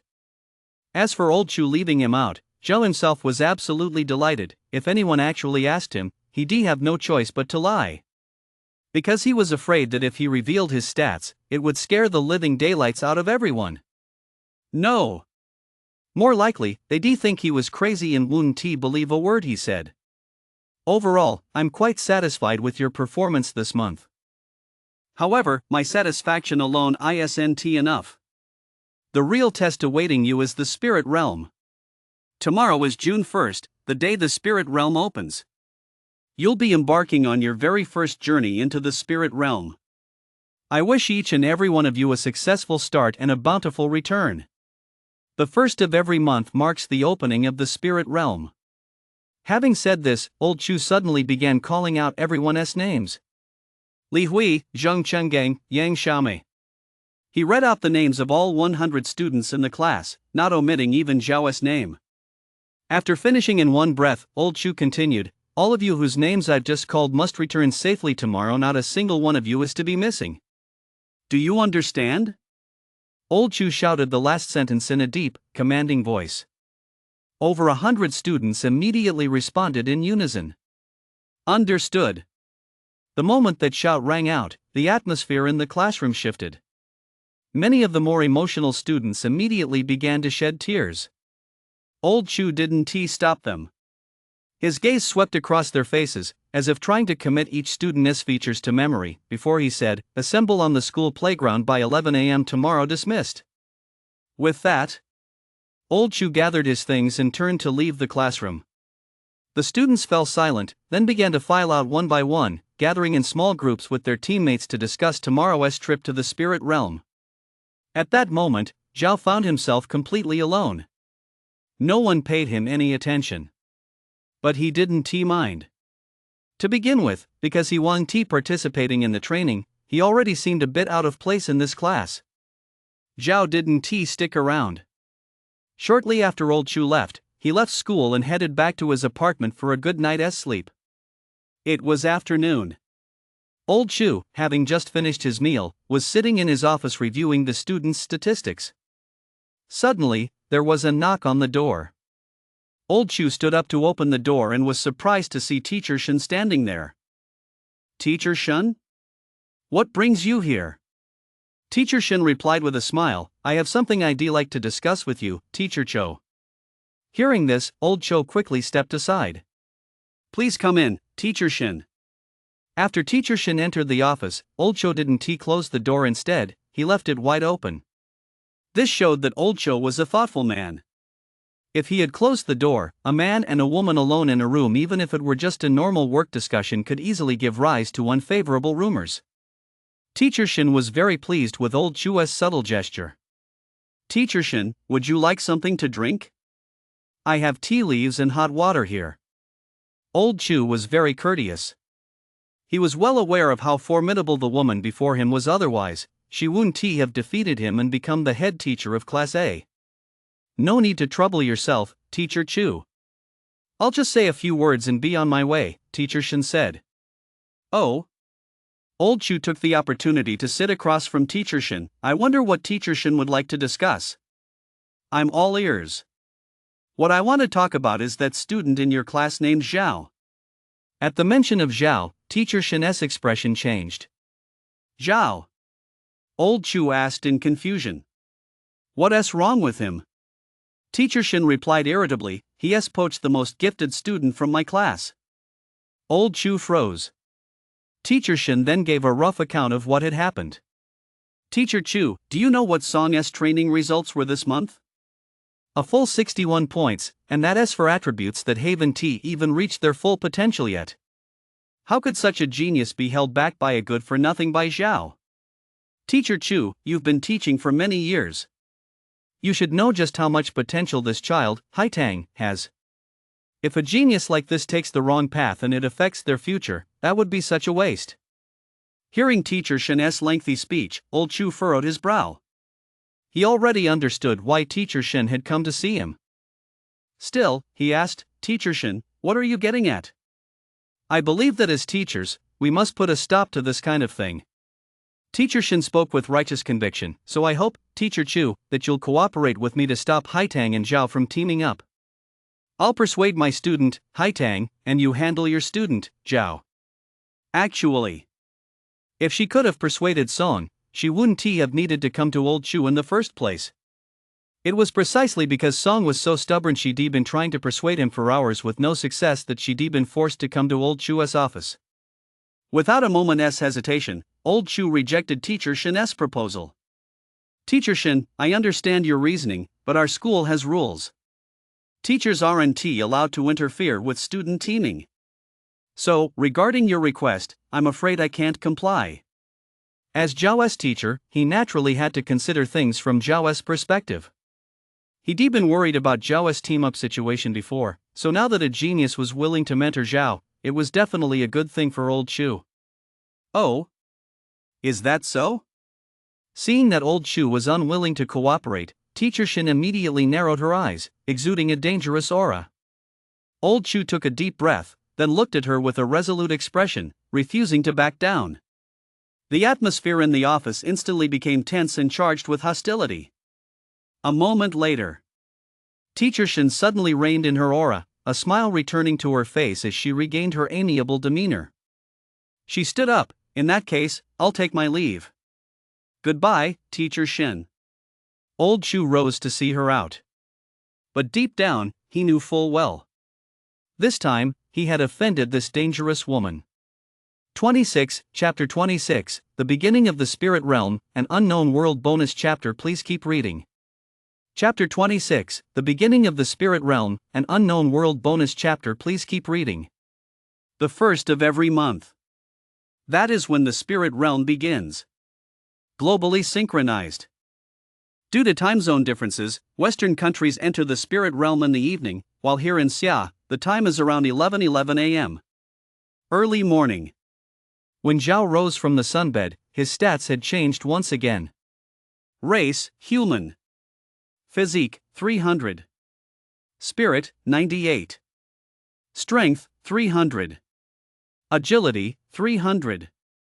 Talent, kryptonian bloodline. Spirit points, 0. Physique, strength, and agility. These three basic attributes had all reached exactly 300. Even his spirit was nearing 100. None of his classmates had even reached a total of 100 yet, and as for individual stats, the highest so far was probably only around 20 or 30. Clenching his fist and feeling the surging strength within his body, Zhao was quite satisfied. He glanced at the time. It was still early, so he went downstairs to the apartment building for breakfast, then came back to play mobile games for a while. He didn't set off for school until 10:30. By the time Zhao arrived at the sports field, almost all the freshmen had gathered. Fortunately, most of the sun in this world was blocked, and only a faint glow reached Blue Star. Otherwise, standing out in the blazing sun on the field at this time of year would easily lead to heatstroke. It wasn't just the freshmen who had arrived. Quite a few teachers were there as well. Seeing how late Zhao was, some teachers immediately frowned. But Zhao had a thick skin and didn't let it bother him. After all, old Shu had said to be there by 11 a.m., and it was only 10:59 a.m. now, so he wasn't late. After arriving, Zhao scanned the area and noticed that only the freshmen were present. Not a single upperclassman was in sight. It seemed the upperclassmen had been assigned to a different venue. At exactly 11 a.m., a vice principal arrived. Students, you are about to enter the spirit realm. This is your first time facing its challenges. On behalf of the school, I wish you a successful start. He offered a few words of encouragement to the freshmen before quickly exiting the stage. Then, the students began to line up according to their respective teams. When Zhao and Song stood side by side, they instantly drew the attention of the entire crowd. Although many had known for some time that these two would team up, seeing it with their own eyes still felt somewhat surreal. One was the most talented freshman with the most outstanding attribute growth. The other was the one with the worst talent. The best and the worst. These two should have had absolutely no connection. Yet here they were, standing side by side? Not only did the students find it hard to believe, but the teachers were also taken aback. What is going on with these two students? Wasn't there anyone else willing to team up with them? It can't be that bad, can it? That girl looks familiar. I remember now. She is Son, one of the elite recruits brought in this time, possessing the elemental class flame fruit ability. Ha! A student that outstanding, and she only has one teammate? Quick, assign them 2 more excellent teammates. It's too late. They're about to be forcibly teleported to the spirit realm. the teachers were buzzing with discussion. Listening to the murmurs of their colleagues, Old Chu and Teacher Shin both wore expressions of mixed emotions. Before long, it was 11:10. The teacher in charge immediately raised a megaphone and shouted loudly. 1 minute left. Everyone, get ready. Hearing this, the freshmen all reached out to take their teammates' hands. As long as they entered the spirit realm while holding hands, the spirit realm would automatically recognize them as teammates, forming an alliance contract where rewards would be shared. Seeing this, Zhao also took Song's small hand. Her hand was white and slender, soft to the touch, like a piece of jade. No doubt about it. Holding the hand of such a beautiful girl was truly a pleasure. He couldn't help but tilt his head slightly to look at Song. He saw that although she was trying hard to stay calm, the blush slowly rising on her pretty face betrayed her true feelings. A smile spread across Zhao's face. The next moment. Time is up. All the freshmen vanished instantly. Forced to be teleported into the spirit realm. Once the freshmen had been teleported away, the vice principal finally stepped forward to assign blame. He first approached Teacher Shin and said, "Teacher Shin, I believe Song is a student in your class, correct?" Teacher Shin nodded helplessly. Yes. The vice principal then asked, "Then why does she only have one teammate?" This question gave Teacher Shin a bit of a headache. The vice principal pressed further, "And the young man teamed up with Song, is he also in your class? What talents does he possess?" Upon hearing this, Teacher Shin immediately passed the buck to Old Chu. "Principal, you'll have to ask Teacher Chu about that. The boy paired with Song is Teacher Chu's star student and he is even the team captain." Oh? Hearing that he was a star student, the vice principal's expression brightened slightly. After all, anyone who could be called a star student must have extraordinary talent. So, the vice principal turned his gaze to Old Chu and asked, "Teacher Chu, what is that student's name? What is his special ability?" Old Chu looked as if he were suffering from constipation and stammered, "His name is Zhao.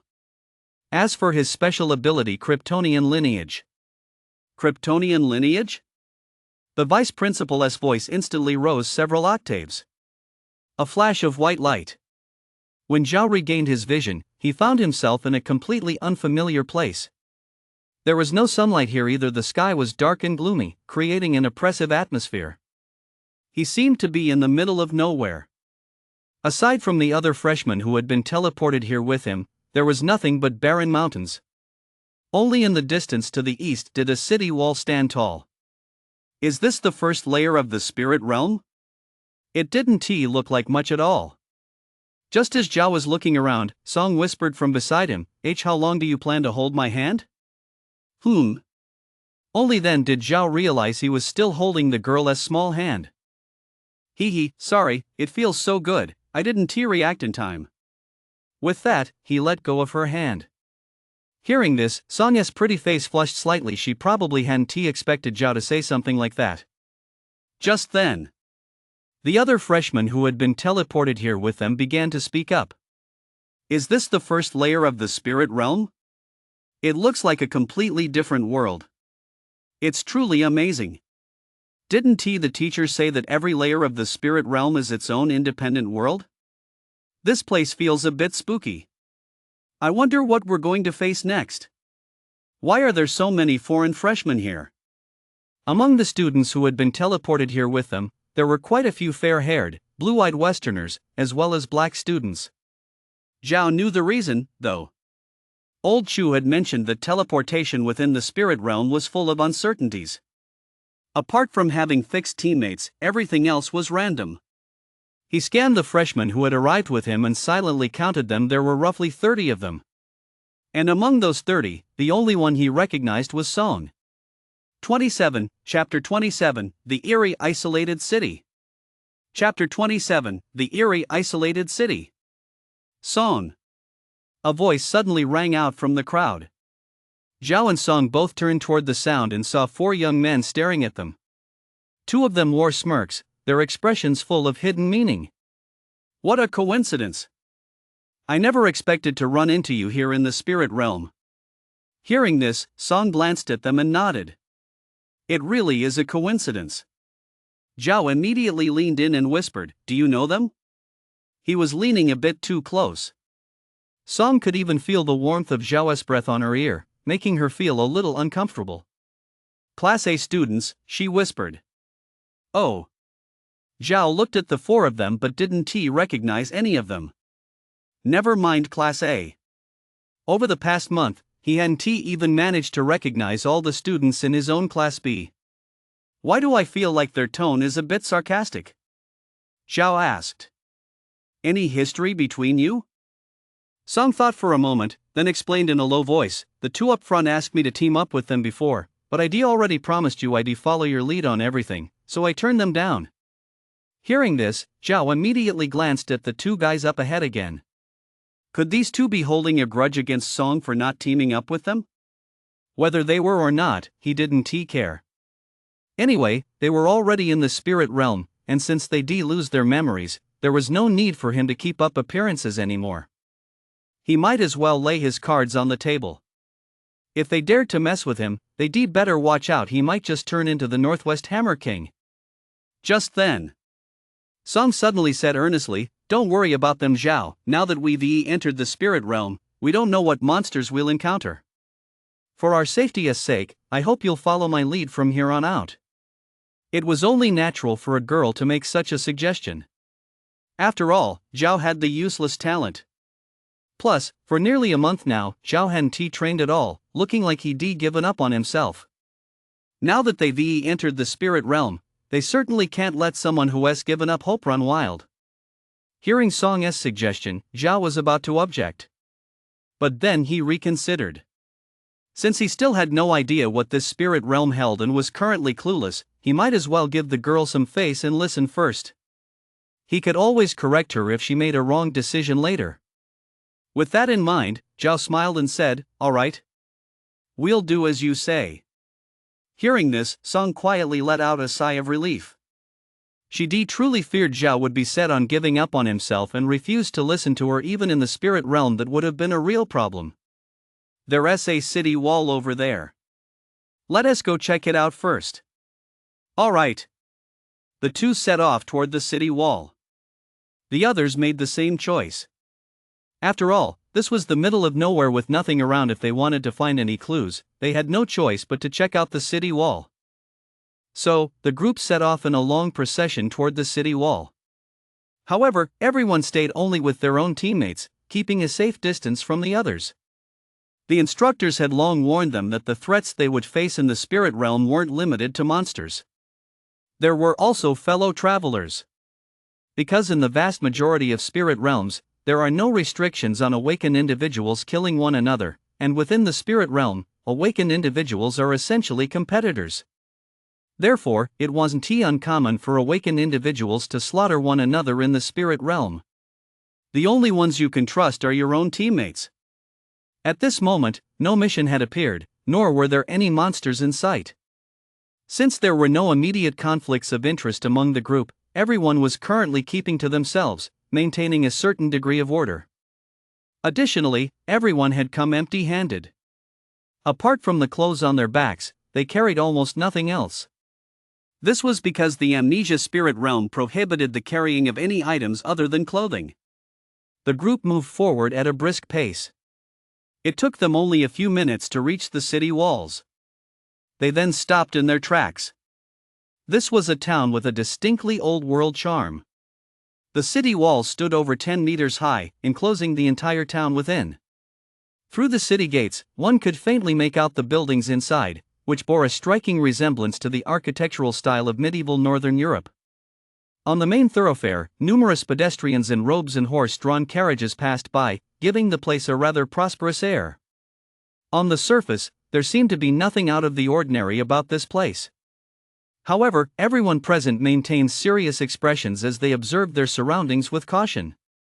After all, this was the spirit realm, a place teeming with unknown dangers. No one dared to let their guard down here.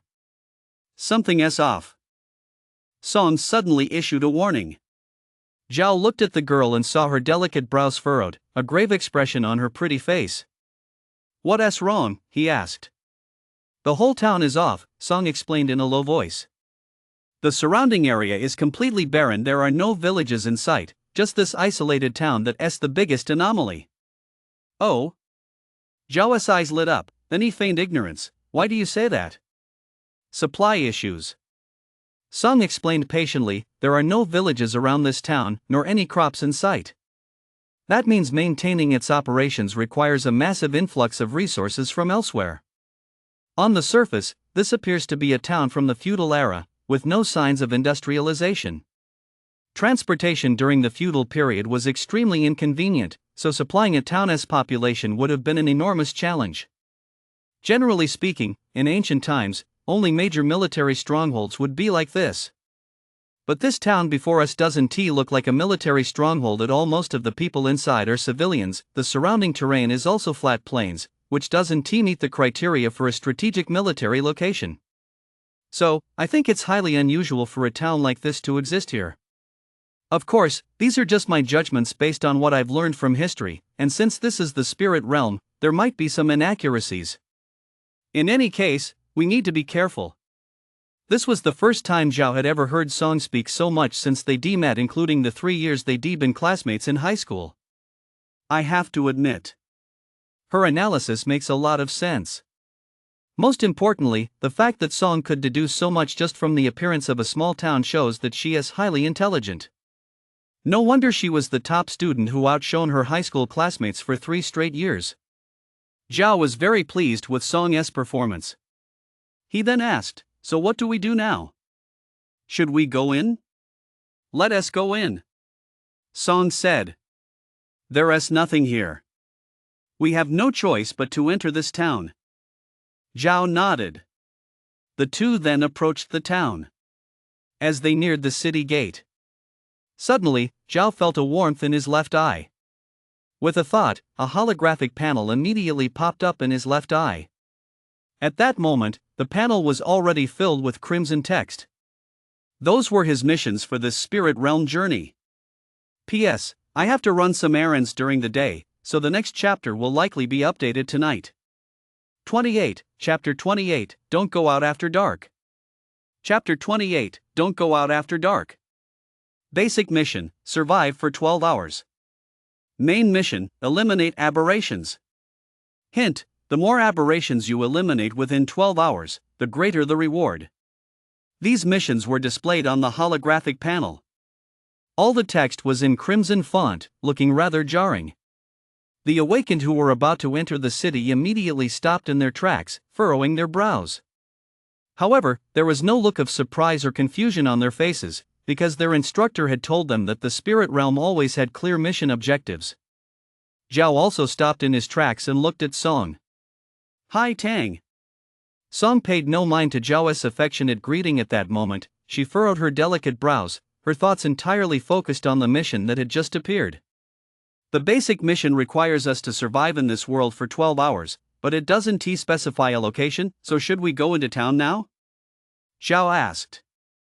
Song pondered for a moment before making her decision. Let us go into town. Oh? Zhao asked. Didn't you just say this town feels off? Why go in now? Song seemed to have a lot of patience with Zhao and immediately explained, it's too desolate out here, there is nothing. We don't yet know what aberrations are or how powerful they are. If there are a lot of them, staying here makes us vulnerable to being surrounded and trapped in a desperate situation. Although this town seems off, at least there are so many buildings here that make it easier for us to hide. So, for safety's sake, let us go into town. Hearing this, Zhao nodded with a smile. He asked again, what if this town is the biggest den of evil? If we go straight to the most dangerous place, aren't we just courting disaster? That is highly unlikely. Song said. My teacher mentioned that while the first 10 layers of the spirit realm are mandatory, they're all considered the beginner's spirit realm, so the difficulty isn't too high. Especially the first layer, the survival rate is pretty high, so there shouldn't be any traps that are extremely dangerous like that. Zhao was very satisfied with this answer. He now felt that listening to Song might actually be a good idea. Alright then, let us go into the city. After that, the two headed toward the city gates once more. Among the other awakened, the vast majority made the same choice, though there were two groups that chose to remain in the wilderness. The process of entering the city went very smoothly. They encountered not a single obstacle. Greetings, travelers from afar. I am the sheriff of Ron City. On behalf of the city lord's office, I welcome you all. The sheriff at the city gate was a middle-aged man clad in vintage-style armor. He had a high-nose bridge, deep-set eyes, and fair skin, his features resembling those of a European. Yet his eyes and hair were black, a trait more typical of East Asian people. It seemed the claim that each layer of the spirit realm was an independent world was indeed true. Of course, none of that mattered. What mattered was that the sheriff spoke in an unknown language. Yet everyone could understand him clearly. This was because, upon entering the spirit realm, all awakened automatically mastered the language of the spirit realm. At that moment, the sheriff looked at the group with a warm, enthusiastic smile. Just as the group was preparing to enter the city, the sheriff suddenly turned serious and warned them. Ron City is a town full of freedom. You can go anywhere you like. However, I must remind you that it will be dark in an hour. When night falls, do not wander about. These words revealed a great deal of information. They instantly caught everyone's attention. Previously, no one had been sure whether it was morning or afternoon, as the sky had remained overcast. Only now, through the sheriff's words, did they realize that it would be dark in just 1 hour. And the sheriff's warning not to wander about after dark clearly implied that danger would follow the night's arrival. Most likely, aberrations would be on the prowl. At that moment, a wide awakened, seeing how approachable the sheriff was, couldn't he help but speak up. Your Honor, we have come from far away and have not yet found a place to stay. Furthermore, we lost our money during the journey. Now we wish to safely get through the night in Ron City. I wonder if Your Honor could offer us some advice. This wide awakened spoke in English. However, the sheriff understood him perfectly. There seemed to be no communication barrier at all. Oh, how unfortunate. The sheriff first wore a look of sympathy, then paused for a moment before suggesting, if you have money, I do recommend you go to Ronan's Tavern. He not only has fine wine but also offers comfortable rooms and hot water, so you can take a hot bath to relieve the fatigue of your journey. If you don't have any money, I suggest you try your luck at Count Linley's estate. Count Linley is a very hospitable man of influence. He is always generous and might provide lodging and some food so you can rest for the night. Upon hearing this, many of the awakened lit up with hope. Thank you for your advice, Your Honor, the wide awakened said immediately. The sheriff smiled, accepted the thanks, and offered further guidance. Just follow this road straight ahead. Go all the way to the end, and you'll see Count Linley's mansion. The wide awakened thanked him again, then set off with his companions toward Count Linley's mansion. Among the other awakened, some were also interested in this free lodging and followed suit. Zhao asked, Hi Tang, what should we do? Song thought for a moment and said, that sheriff just mentioned it won't get dark for another hour. Let us go explore the city first. If that doesn't work out, we can always ask the count for a place to stay. This plan suited Zhao perfectly. And so, the two set off toward the city. It was a town brimming with exotic charm. Whether it was the domed houses lining the streets or the passers-by clad in robes, everything gave them the feeling of having stepped into a thriving town from another world. As Zhao and Song walked down the street, they went largely unnoticed by the people around them. The two of them scanned their surroundings with keen eyes. Zhao noticed that although the town wasn't large, social classes were clearly defined. Ordinary people on the street mostly wore grayish-white robes. Wealthy shopkeepers, on the other hand, were dressed in silk. As for the nobility, who held even higher status, they were adorned with sparkling jewels and traveled exclusively by carriage. Despite their differing social classes, everyone's face was radiant with joy, as if they were thoroughly satisfied with their lives. At least from their rosy complexions, it was clear that resources here were plentiful. Zhao furrowed his brow slightly. An isolated city with no agriculture or livestock, yet able to maintain such abundant resources. Song was right, this town was highly unusual. Just then, A wave of cheers came from ahead, catching the two men's attention. P.S. Everyone step aside, the protagonist is about to show off. 29, Chapter 29, Strength Competition?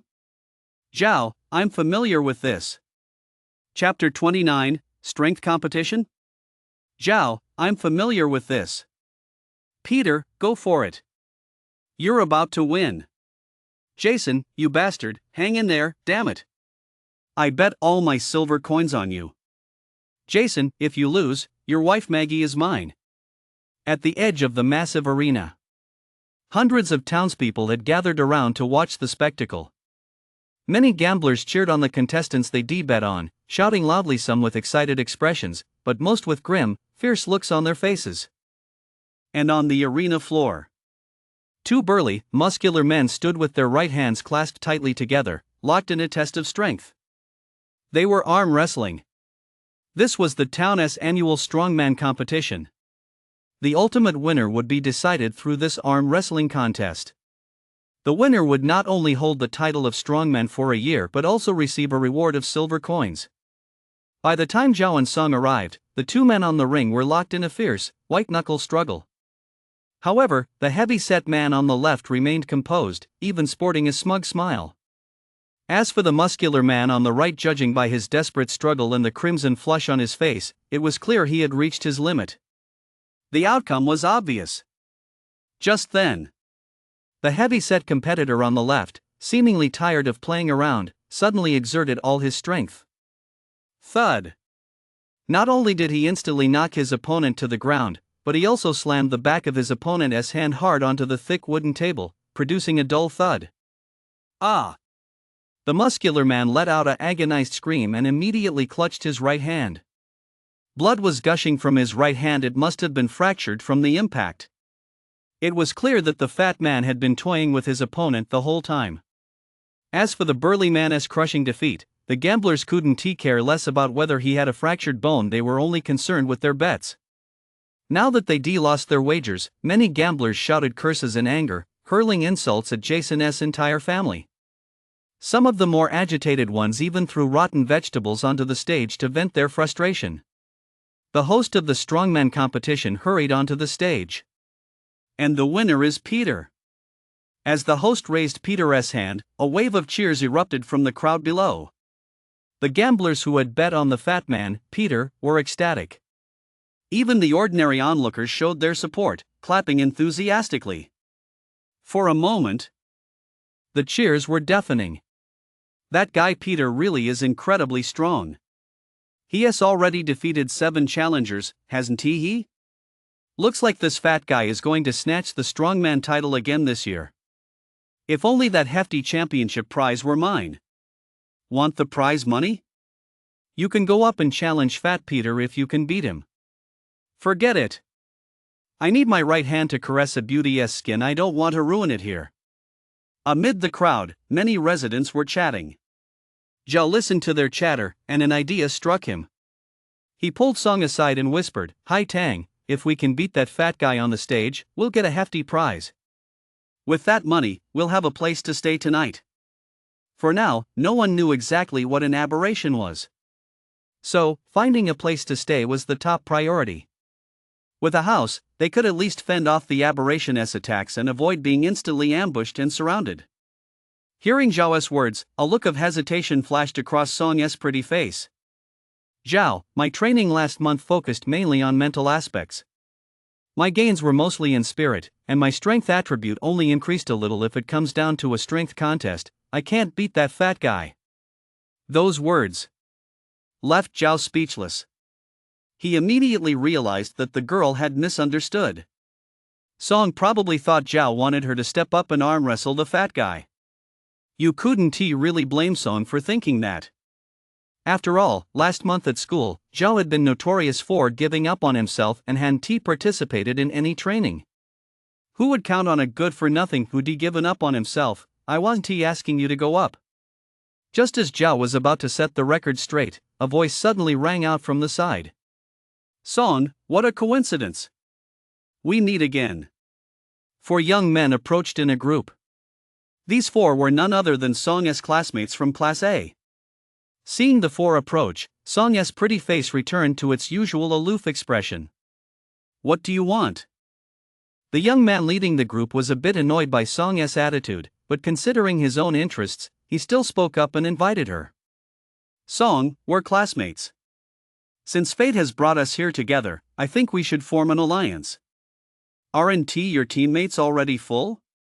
Song asked. "It's not about forming a team," the young man explained.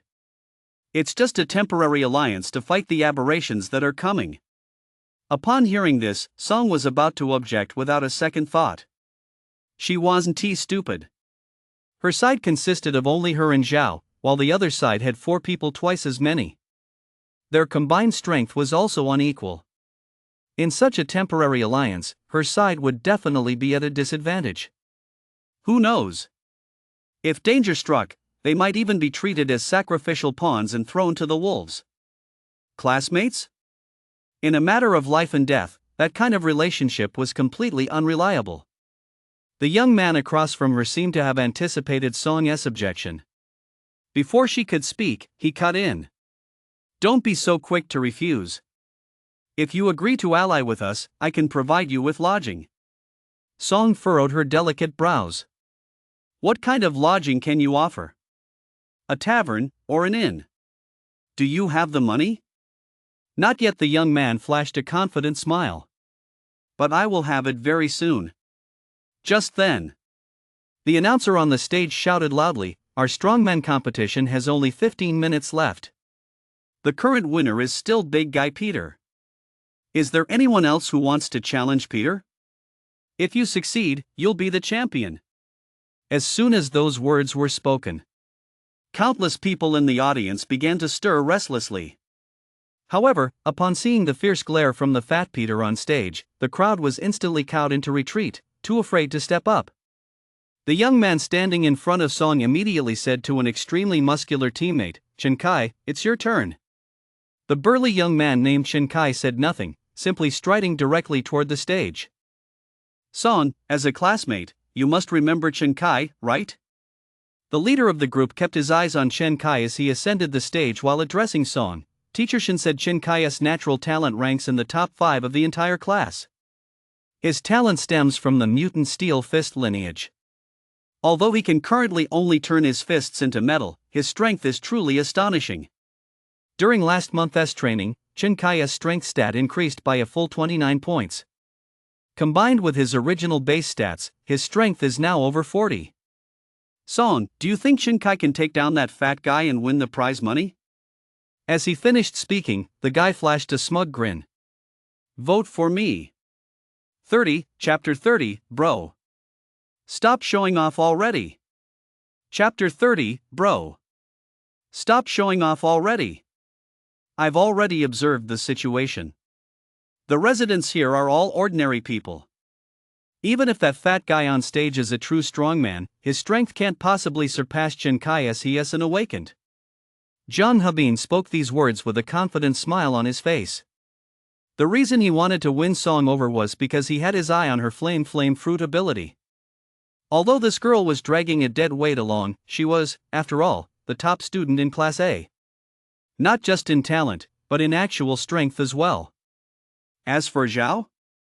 From start to finish, Zhang Hebin hadn't given Zhao a single proper glance, treating him as if he were invisible.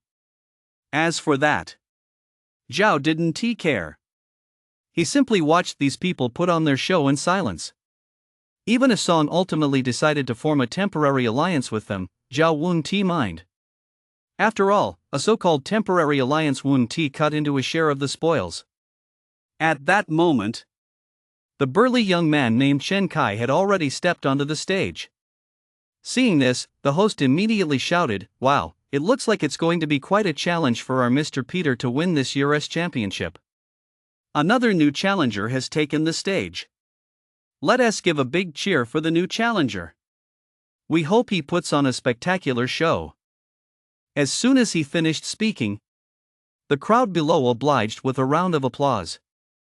The host stepped aside, leaving the stage to the 2 main protagonists. That fat guy, Peter, stared at Chen Kai with utter disregard, grinning maliciously. "Kid, you're about to say goodbye to your right hand. He made no attempt to hide his meaning, speaking deliberately loud. Instantly, many of his supporters in the audience cheered in approval. In response, Shinkai merely gave a cold smile, refusing to engage in trash talk. The arm wrestling match began. At the hostess' signal, both men immediately tensed their right arms. Everyone standing below the ring could clearly see the bulging veins and taut muscles on both men's arms. Then, both men's expressions changed simultaneously. That fat guy, Peter, looked utterly astonished, all traces of his earlier ease gone. Chen Kai's expression also grew grave.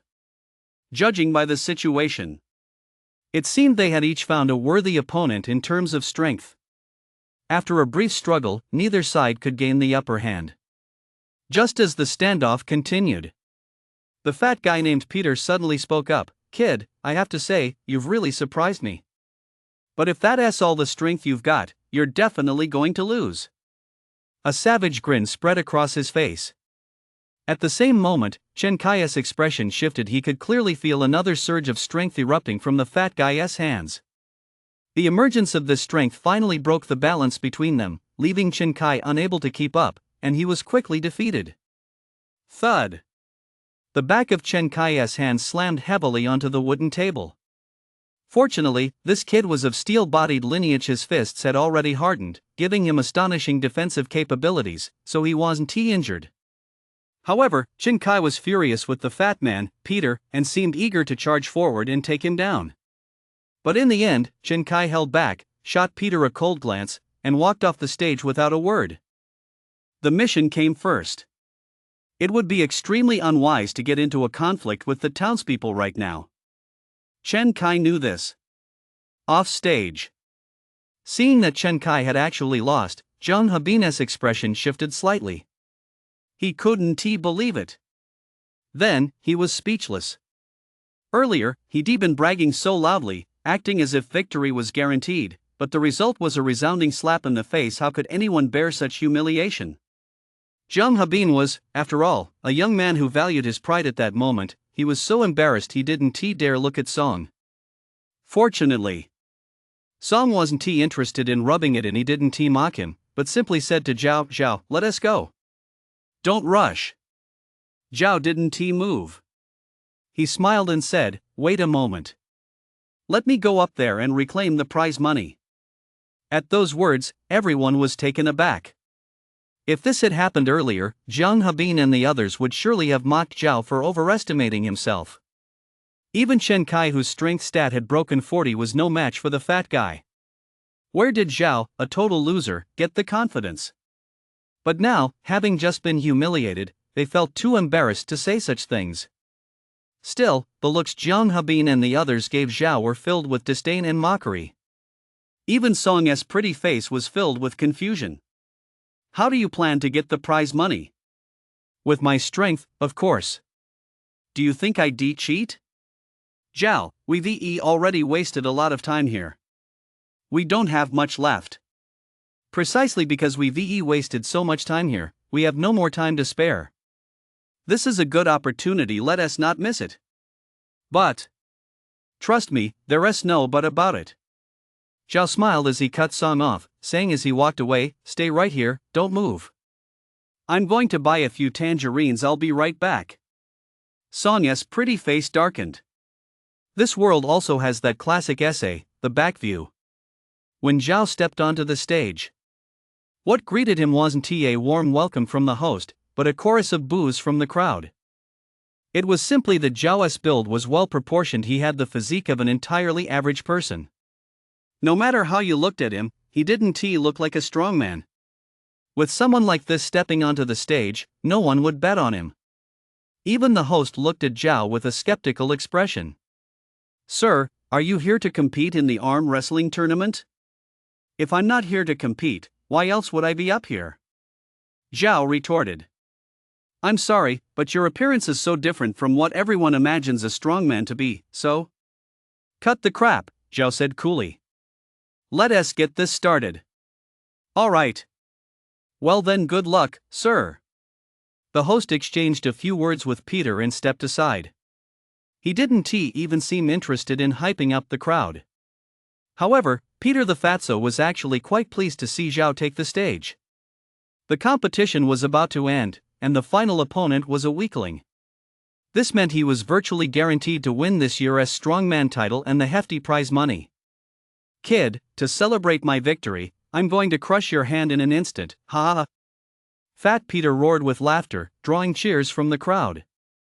Some spectators absolutely loved watching bloody scenes. Zhao's face remained completely impassive in the face of Fat Peter's taunts. When their right hands clasped together, the visual difference was stark. One was a normal person's arm. The other was at least a size larger. Down below, Jiang Habin glanced at Zhao, who was preparing for the arm wrestling match, his face full of disdain. It was as if he had already anticipated the outcome. Too lazy to watch any further, he turned his gaze toward Song. "Song, I don't know what you were thinking, teaming up with this worthless piece of trash. His hand is about to be crippled. Although it'll heal once we leave the spirit realm, for the next 11 hours, not only will he be of no help to you, but he might even hold you back." Crack! On the stage. Suddenly, a thud echoed, followed by the sound of cracking bones. Immediately after, a scream of agony rang out. "See? Your friend is already crippled." Without turning his head, Jiang Habin instantly regained his confidence and continued to look at Song as he urged, "So, you should still ally with us. Otherwise, relying on yourself alone, you'll be in grave danger tonight." Song didn't respond. The girl was staring blankly at the ring, her pretty face frozen in shock. Seeing this, Jiang Habin grew impatient. He frowned and said, "Song, we're running out of time. Are you going to ally with us or not? Give me a straight answer." "Bro Bin, stop it." Suddenly, his partner reminded him with a look of embarrassment, "Why don't you look up at the arena first? Vote for me."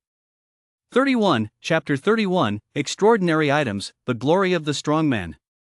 Chapter 31, Extraordinary Items, The Glory of the Strongman. "What?" At his teammate's reminder, Jiang Habin finally turned his head to look at the arena. Then, his expression froze in shock, and he stood there dumbfounded. On the arena, the huge, fat Peter was clutching his blood-soaked right hand, howling in agony. As for Zhao, whom no one had expected to win, he stood calmly to the side. "What's going on? Did that loser win? Damn it! How could this happen? Unbelievable, the big guy Peter actually lost? I suspect they're rigging this. Give me my silver coins back." Exactly. How could Peter lose to such a weakling? It's definitely a fixed match. It probably isn't fixed. That hit just now was no joke. Peter's right hand is ruined. Maybe Peter was careless and got caught off guard by that sneaky bastard. There's another possibility: Peter just fought 8 matches in a row. He might have been completely exhausted, and that kid just got lucky. After the initial shock, the surrounding spectators began to buzz with speculation. Many gamblers outright accused the match of being rigged, shouting demands for their bets to be refunded. Most residents, however, believed that the portly Peter had simply exhausted himself after 8 consecutive matches, allowing this newcomer to snatch a lucky break. The tournament organizers, however, paid no heed to any of this. The host immediately stepped forward to announce that this year's strongman competition was officially over, and the champion was Zhao. Why was the host in such a hurry to make the announcement? Because there were simply too many gamblers who had bet on the fat guy, Peter. If Peter had won in the end, the organizers would have had to pay out a massive amount of silver coins. Now, with Zhao pulling off an upset and defeating Peter, it was as if he had saved the organizers a huge sum of money. To be honest, at that moment, the organizers would have loved to pick Zhao up and give him a few big hugs. Another reason for their urgency was that it was getting dark. Next up, it was time for the awards ceremony. Ignoring the protests of the surrounding residents, the host presented Zhao with the winner's prize: a bag of silver coins, a gold bracelet. There were 100 silver coins in the bag, enough for Zhao to take over an entire tavern and party non-stop for 3 days and 3 nights. However, what Zhao valued even more was the golden bracers. These are your golden bracers. They symbolize your glory as a strongman. Please take good care of them, the host said solemnly, then handed the golden bracers to Zhao. The moment the golden bracers touched his hand, a notification suddenly popped up in Zhao's left eye. Exotic item, golden bracer. Category, single-use item cannot be taken out of the spirit realm. Effect, when equipped, strength is increased by 50%. Acquisition, this is the glory of the strongman. Participate in the arm wrestling competition and win the championship to obtain it.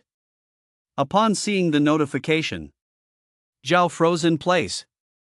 Although he had long known that extraordinary items existed within the spirit realm, he hadn't expected to come across one so soon. A 50% boost to strength? This is pretty awesome. Unfortunately, it's a single-use extraordinary item that cannot be taken out of the spirit realm. Rumor has it that permanent extraordinary items are extremely rare and difficult to obtain. When Zhao returned to Song's side, he saw that the girl's classmates were all staring at him with expressions of utter bewilderment. Even Song was looking at him with a touch of surprise and suspicion. What's going on here? Zhao asked, feigning ignorance. Why are you all looking at me like that? Chen Kai was the first to lose his patience and speak up. Zhao, if I may ask, what is your strength stat? Before Zhao could answer, Song cut in. Zhao, we don't have time. Let us go. Zhao shot the girl a surprised glance, then smiled. He expected Song to press him about the source of his strength, but her reaction took him by surprise and pleased him greatly. Alright, let us go. The two walked off together. Zhang Hebin and the others remained where they were. Brother Bin, what do we do now? A young man asked. Zhang Hebin didn't answer. He watched Zhao and Song's retreating figures, his expression grim. Chen Kai, what was that all about earlier? Zhang Hebin suddenly asked. How could you lose to that fat guy? Chen Kai was already in a bad mood after losing the match. Hearing that accusatory tone only made him even more annoyed. What do you mean? What was that all about? He is stronger than me. Isn't it only natural that I lost to him? Stronger than you? Zhang Hebin was baffled. If even that good-for-nothing Zhao can beat him, how could he possibly be stronger than you? What are you implying? Are you suggesting I threw the match on purpose? Seeing the two of them getting more and more heated, on the verge of an argument, their two teammates hurried over to smooth things over. Bro Ben, a lot of people were saying that the big guy had fought 8 straight matches and was completely exhausted. I think that makes sense. It's very likely that Zhao saw that and dared to step up, then got a huge advantage. Yeah. Maybe it was Brother Kai who drained the last bit of energy from that fat guy. It's getting late. Look, all these locals are heading home. It must be getting dark. Brother Ben, Brother Kai, shouldn't we find a place to stay too? Persuaded by the two, Zhang Hebin and Chen Kai finally realized that time was running out. Let us go to the Earl's mansion too, Zhang Hebin said through gritted teeth. They had no money now, so the only option left for them was the Earl's mansion. Unless, of course, they weren't afraid of clashing with the locals and forcibly taking over a private residence. Before the situation became clear, such an act would be extremely dangerous. Unless absolutely necessary, they certainly wouldn't do that. On the way, Zhang Hebin suddenly spoke up to apologize. Chen Kai, sorry. My tone wasn't very good just now. Don't take it to heart. Although this guy had a bit of a temper, he was also capable of adapting to the situation. Perhaps he knew that in a dangerous environment like the spirit realm, close cooperation among the four of them was far better than just going through the motions. Seeing that Zhang Hebin had apologized first, Chen Kai naturally wasn't going to hold a grudge. He immediately replied, Brother Bin, I didn't take it personally. To be honest, it's my fault too. I didn't expect that fat guy to be so strong. With that, the two were on good terms again. Seeing this, the other two teammates were quite pleased. One of them couldn't help but ask, Brother Kai, if we analyze it based on the stats, how high do you think that fat guy's strength attribute is? Chen Kai thought back to the burst of strength the opponent had unleashed and estimated, probably around 50 or 60 points. Hearing this, everyone was quite surprised. Then how did Zhao win? He has clearly got the talent of a total loser. Don't let his appearance fool you, the Zhao kid is no pushover. Chen Kai's expression turned serious as he said, I watched closely. Zhao waited for the fat guy to strike first before he struck back. In an instant, he overpowered the fat guy and even shattered his bones, which means that Kid's strength far surpasses the fat guy's. I've seen everyone's requests for more updates, so this humble author has decided to run another bonus chapter event next week. Dear readers, don't forget to come back. 32, Chapter 32, The Truth is Out, I'm a Descendant of the Ancestors. Chapter 32, The Truth is Out, I'm a Descendant of the Ancestors.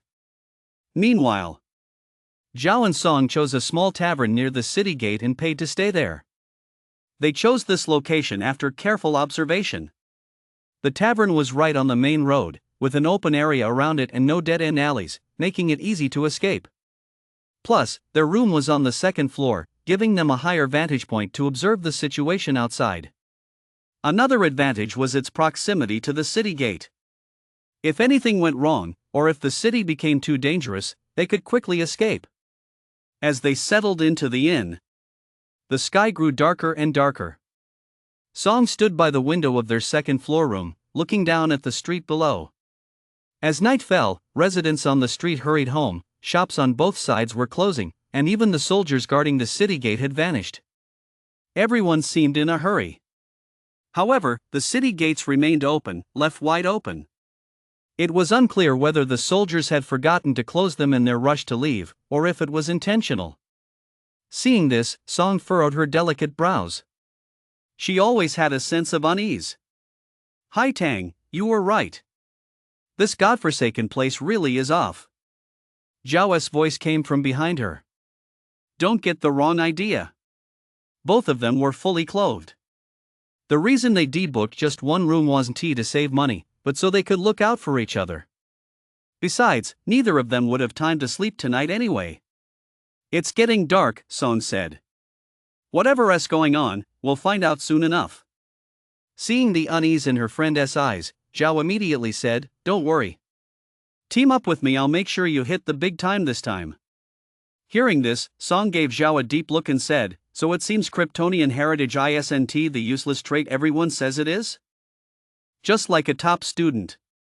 That little brain of hers really works well.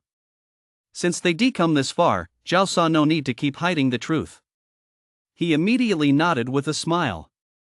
Yes, I've discovered the secret to how Kryptonian heritage makes you stronger. I'm really powerful now. After speaking, he carefully observed the girl's reaction. Song's expression was natural. She nodded and said, I can tell. Even Chen Kai couldn't beat the strongman Peter, but you won easily. That means your current strength is still above both of them. After a pause, Song asked curiously, I never see you training at school. Did you train elsewhere to keep the secret of your Kryptonian heritage? You could say that. Zhao replied. Sunbathing counts as a training regimen, right? Song was smart enough not to ask why Zhao was keeping it a secret. Actually, she didn't need to ask to know. If she were in Zhao's shoes, she might keep it a secret too, just to preserve the uniqueness of his Kryptonian heritage. With your strength being so powerful, it seems the Kryptonian bloodline boosts your strength attribute? Song asked. No. Zhao said with a smile. It's an all-around, comprehensive enhancement. And he wasn't just bragging. Superman's physique, whether in speed, strength, or defense, had reached a level of unrivaled mastery. Otherwise, he wouldn't have earned the title of God on Earth. If there was a weakness to speak of, it might be his lower magic resistance. However, Song clearly didn't buy it, thinking Zhao was just bragging. She sighed and said, even if that's the case, trading the flame fruit for it was still a huge loss for you. It's not a bad deal, not at all. That flame fruit? Even a dog wouldn't noticing Song's expression, Zhao quickly backtracked, for me, Kryptonian blood is a better fit. A girl like her would never take that seriously. After all, elemental class devil fruits are universally recognized as top-tier talents in Sanctuary. Several of the world's top-tier powerhouses possess elemental class devil fruits. Song believed that no matter how good the Kryptonian lineage might be, it could never be better than the flame fruit. She looked deeply at Zhao and suddenly said earnestly, "Zhao, thank you." The moment he heard those words, Zhao knew he'd just wasted his breath. "Never mind. You'll understand later." Just then, a knock sounded at the door. Zhao went to open it and found the tavern's landlady standing there. The landlady had very fair skin and an impressive bust, though she was quite overweight, a typical middle-aged white woman. She was holding a tray with drinks and food on it. Seeing that the window was still open, the landlady immediately said, "Gentlemen, it's about to get dark. Please keep the window closed." As she spoke, she carried the drinks and food into the room, then continued, "Here is our house specialty rum and some freshly baked meat buns. Enjoy them while they're hot. I'll bring you some hot water later." Seeing that the landlady was about to leave, Zhao immediately asked, "Landlady, I'd like to know what happens here after dark?" Upon hearing this question, the landlady's expression changed. Yet she refused to say a word. Even when Zhao offered to pay every silver coin he had for the information, she rejected him without hesitation and quickly left the room. When the door closed again, both Zhao and Song frowned. Actually, this wasn't the first time they encountered this. Earlier, while looking for a place to stay, they asked a passerby. And the passerby's reaction was exactly the same as the landlady's. It seemed everyone was very reluctant to discuss what happened at night, avoiding the topic entirely. It won't be long before night falls anyway. Let us just wait and see, Zhao said. Song nodded. Suddenly, both of them looked at the grilled meat on the table at the same time. They didn't know what kind of animal the meat came from, but though it looked a bit charred, it smelled incredibly fragrant. The enticing aroma filled the entire room, making their mouths water. Besides, that bottle of rum also had a captivating scent, making it hard to resist taking a sip. Something's off about this meat, Zhao frowned immediately. And this liquor. His spirit was high. And since spirit is linked to a person's six senses and willpower, the higher one's spirit, the sharper their senses become. Zhao sensed faintly that the aroma of the meat and liquor carried a hallucinogenic effect. It really is off. Some hallucinogenic drugs have been mixed in. Song's spirit was equally high, and she was also a top student. She continued, "This town is very small, there is no livestock industry here at all. The origin of this meat is unknown." That alone was enough to raise red flags. "Looks like we're out of luck," Zhao said with a laugh. "It smells pretty good, though." In truth, even if the food and drink were perfectly normal, the two of them wouldn't have touched it. This was the dangerous spirit realm. Who would be so reckless as to eat and drink here? They only had 12 hours to complete the mission. Even without eating, drinking, or sleeping, it wouldn't be hard to get through. Just then, Song suddenly walked over to the table, scattered the grilled meat sandwiches, and removed some of them, tossing them under the bed to make it look like they'd been eaten. He also poured 2.5 glasses of wine and placed them on either side. Soon, the table was a mess, littered with food and drink. Zhao took one look and immediately understood Song's plan. He smiled, deeply impressed by Song's ingenuity, and willingly played along, sitting down at the table. A moment later, hearing footsteps outside, Zhao immediately closed his eyes, tilted his head, and leaned back in his chair, feigning sleep. Song, meanwhile, slumped face down on the table, looking as if he'd had one too many. Both of them were pretending to be out cold. Vote for me. 33, Chapter 33, Taboo Moon God, Crimson Night. Chapter 33, Taboo Moon God, Crimson Night. "Sir, would you like some hot water?" The landlady's voice came from outside the room. Zhao and Song were both pretending to be unconscious, so of course they didn't answer. Seeing no response from inside, the landlady took out her key and unlocked the door herself.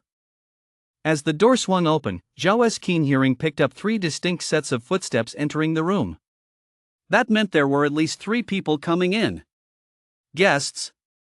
Guests. The landlady called out a few times, feigning concern, and even shook Zhao a few times. Only after realizing Zhao showed no reaction did she finally relax completely. This year's offerings are full of idiots. Those two have really eaten their fill, they're sleeping like dead pigs. A man's voice spoke up. Then another man's voice chimed in, "Boss, this offering chick is really hot. Can I have a go first?" The tavern owner paused for a moment before saying, "The moon goddess followers are about to arrive. You only have 3 minutes. Heh, thanks, boss." 3 minutes is plenty, a lecherous voice replied. Hearing this, Zhao inwardly cried out in horror. He had thought Song was about to be groped and was just about to spring into action to save her when he suddenly realized the footsteps were heading straight toward him. Then, a chaotic clatter erupted. The items on the table were swept onto the floor in one fell swoop. The next moment, Zhao was yanked from his chair and shoved face down onto the table. Moreover, the person who pushed him quickly stood behind him, already unbuckling his belt. Zhao. He was completely dumbfounded. So, the hot chick the guy had been talking about was actually him? Fuck. Zhao was furious. He couldn't hold back any longer and immediately opened his eyes, filled with rage. When he turned around, he saw a greasy, sleazy guy standing behind him, his belt already completely undone. Seeing Zhao wake up, the sleazy guy was taken aback. He stopped what he was doing and froze in place. "Die, you bastard." Zhao kicked out with all his might. That kick. It was a kick fueled by rage. It was packed with power. Given Zhao's current strength, just how terrifying was a full force kick? The sleazy man's fate was the best proof. Crack. When Zhao's kick struck the sleazy man's stomach, his spinal column shattered instantly, and his internal organs were completely torn apart. The only reason the sleazy man didn't disintegrate on the spot was because he was wearing a fairly sturdy leather armor. Immediately afterward, his body shot out like a cannonball. Boom! Boom! 2 thunderous booms rang out in quick succession. The pervert's body had smashed through the wall of the room, then swiftly crashed through the wall of the adjacent room, finally coming to a halt in the third room. By the time he stopped, his entire body had been reduced to a pile of pulp. Dead as a doornail. Even so, Zhao still felt unsatisfied and spat out a hateful paw. Then, he fixed his gaze on the landlady and the other bald man, his eyes filled with extreme ferocity. The muscle-bound man was furious. At that moment, the landlady and the other bald man had long since been scared into a state of utter bewilderment. They never imagined that these two were actually faking unconsciousness. And they certainly never expected that a man who looked perfectly healthy could deliver a kick with such devastating force. Was that even a human foot? Surely it wasn't a cannon? Ah! The landlady realized what was happening, let out a scream, and tried to run. Whoosh! A burst of flame suddenly appeared, blocking her path. The temperature in the room shot up instantly. It was Song who had acted. Since Zhao had already caused such a commotion, Song couldn't possibly keep pretending to be unconscious. As for the other bald man, he was quite sensible. His knees buckled, and he knelt directly before the two of them. Everything was orchestrated by that wicked woman, Jenny. I was just following her orders. Jenny. That was the landlady's name. The guy had sold her out right off the bat.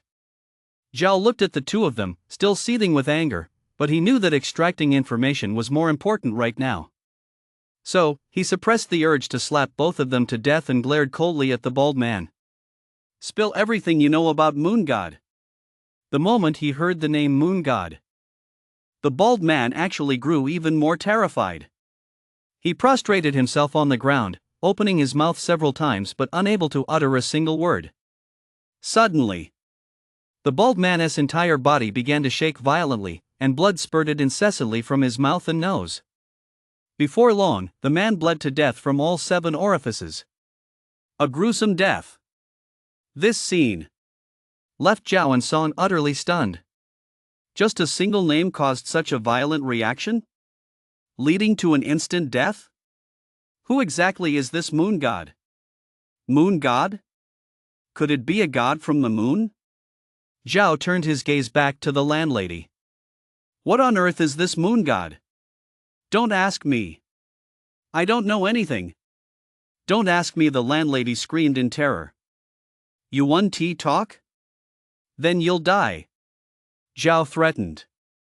But even with the threat of death, the landlady still dared not speak. It was as if everything about the moon god was taboo. Please, honored guest, please spare me. The landlady kept begging for mercy. Just as Zhao was about to lose his patience, the landlady suddenly shuddered, her eyes filled with utter terror. They're coming, they're coming. She muttered to herself, her eyes glazed over. Soon. The landlady's pupils turned crimson, making her look like a demon, truly terrifying. Then, in a fit of madness, she let out a scream and lunged directly at Zhao. Zhao frowned and immediately kicked her. Thud! A heavy impact echoed through the room. Even though Zhao had held back considerably, the landlady was still sent flying through the air, crashing into the wall beside her. She was dead on the spot. Staring at the landlady's contorted corpse, Zhao's frown deepened. Tonight was the first time he had killed someone. However, he didn't feel any discomfort. After all, killing these two was as easy as crushing two ants. The reason he frowned was that he realized he couldn't control his strength. A single careless kick was enough to kill a person. Zhao! Just then, Song suddenly pointed at the window and said, "Look over here." Zhao turned his head and saw a multitude of red lights streaming through the cracks in the window and into the room. He immediately went to the window and peered outside through the cracks. Then, Zhao's eyes widened. Outside, high in the sky, a full moon hung overhead. Strangely, this full moon was crimson. The light it emitted was like blood, staining the entire town red. As for the area outside the town, at some point, it had been engulfed by endless fog. And from within the fog, the faint, piercing screams of monsters could be heard. The protagonist is about to go on a killing spree. Votes, please. The more votes, the more blood will flow. 34, Chapter 34, The True Aberration, a Massive Plot Twist. Chapter 34, The True Aberration, a Massive Plot Twist. FK, what the hell is that? Shit. There are monsters. There are monsters here. Tom, save me, get me out of here. Amidst the thick fog.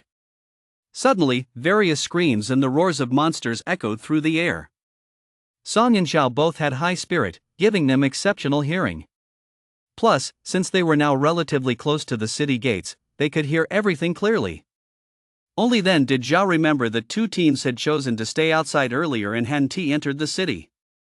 It seemed the thick fog was teeming with monsters, and those two teams had met their doom. In other words, Song's earlier analysis was spot on, staying in the thick fog was a dead end. Zhao furrowed his brow.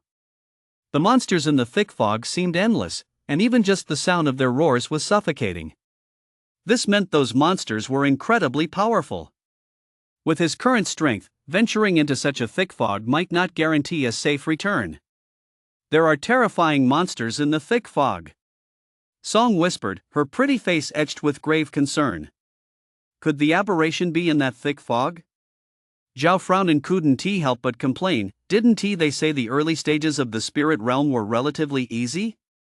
I don't see it. If the monsters in the thick fog were indeed the mission target, the aberration, then every single one of them, this group of new awakened, would be walking into certain death if they went in.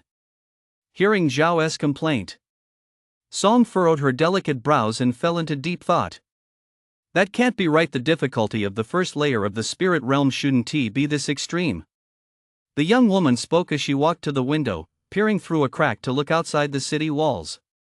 She observed for a moment, then suddenly said, Zhao, look, that thick fog doesn't seem to be able to enter the city, and the same goes for the monsters within it. This point, Zhao had already noticed it. So, Hai Tang, what you're saying is, the aberration probably isn't referring to the monsters in the fog. Although Song used the word probably, her tone was exceptionally certain. Just then, the landlady's corpse, lying on the ground, suddenly twitched a few times, instantly drawing both of their attention. The next moment, before their very eyes, a bizarre scene unfolded. The landlady, who had clearly been dead just moments ago, staggered back to her feet. Even the bones Zhao had kicked in snapped back into place with a series of cracking sounds. Once the landlady was fully upright, her appearance had become utterly terrifying. Countless black patterns spread across her face and neck like a dense spiderweb, while a pair of blood-red eyes emitted a mesmerizing, yet terrifying glow. Seeing this, Zhao furrowed his brow. If he were a coward, his legs would likely have gone weak with fear by now. Fortunately, Zhao was confident in his own strength, and with spirit's power, his willpower was extraordinary. He wasn't intimidated. Roar! A beast-like growl erupted from the landlady's throat. Then, she lunged at the two of them once more. At this moment, the landlady could no longer be called human. She was nothing but a monster. And this monstrous body emitted a pungent, fishy stench. Whoosh! A fierce burst of flame suddenly appeared, striking the monstrous hideous, terrifying face directly. It was Song who had struck. The monster was sent flying backward, its head severely damaged. It let out an agonized howl and finally came to a stop. One shot. Yet Song, who had done all this, remained utterly calm, her pretty face showing no sign of strain. This wasn't just because her high spirit had strengthened her will, it also demonstrated that she possessed the mental fortitude to stay composed in the face of danger. Its weak point seems to be the head. Just as Song finished speaking, a look of surprise and delight suddenly flashed across her pretty face. Zhao, I just received a notification about a change in my quest progress. Under the kill aberration entry, the count shows 1. Oh? Zhao was very surprised. So, the real aberrations are the humans in this town? His gaze shifted toward the sleazy man from earlier. That sleazy man had been kicked by him in a fit of rage, reduced to a pile of mud dead as a doornail, with absolutely no chance of getting back up. I killed that guy earlier, but I didn't get a quest progress notification. Does it mean we have to wait until they mutate? Zhao frowned in speculation. Song suddenly spoke up, they can't be called humans, they're just monsters in human form. This city is full of these monsters, and there are mission targets, aberrations. The girl seemed to have figured it all out and continued her analysis. They disguise themselves as humans during the day, behaving exactly like humans. Even their bodies have the same physical structure as humans. Perhaps they even believe they're human themselves? If we kill them while they're in human form, the spirit realm won't recognize it. Only when they reveal their true monstrous forms do they count as true aberrations. And the crimson moonlight outside must be the key that turns them into monsters. After a pause, Song speculated further. When they first entered, they mentioned the word offering. The true meaning of that word is an item of religious devotion and worship. To these monsters, we awakened are likely sacrifices meant to appease some kind of entity. Every year, new awakened enter the spirit realm. I suspect those unlucky souls treated as sacrifices are the very foundation of these monsters' survival. Perhaps they're exchanging the sacrifices for sufficient supplies from some higher power? That would explain why this isolated city, with no agriculture or livestock, has managed to thrive all this time. Zhao nodded upon hearing this. He strongly agreed with Song's analysis. It was the only reasonable explanation. Song continued, actually, the mission in this spirit realm isn't that difficult. The powerful monsters lurking in the thick fog outside can't enter the city, and while the aberrations inside look terrifying, they aren't actually very strong. Even an ordinary awakened can kill them as long as they aren't afraid. What we really need to watch out for are the traps. Like this food on the ground, as long as we don't fall for it, we'll be fine. Zhao nodded again. Based on Song's analysis, this mission really wasn't that difficult. Suddenly, it seemed as though he had thought of something. Hai Tang, if what you're saying is true, that Earl's mansion is probably a huge trap. Yes. Song said, even without the sheriff's deception, once awakened enter the city looking for free lodging, the only answer they get from other residents would likely be the Earl's mansion. Unless they use other means to find alternative accommodations. Just like them, they were paying to stay at the inn. Even so, traps were waiting. It seems the Earl's mansion is where these monsters have prepared the most, Zhao concluded. Those fools who enter the Earl's manor are in for a world of trouble. No sooner had he spoken than a commotion suddenly erupted on the street outside.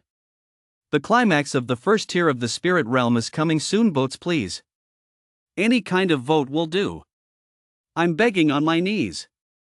35, Chapter 35, I'd rather save a dog than save them. Chapter 35, I'd rather save a dog than save them. Under the crimson night sky. On the silent street, countless footsteps suddenly echoed. A long procession emerged from the city, marching in formation toward the city gates. The procession was massive, numbering at least 1,000 people. Everyone wore identical red robes and wide red hats that completely covered their faces, blending almost seamlessly with the blood-red night around them.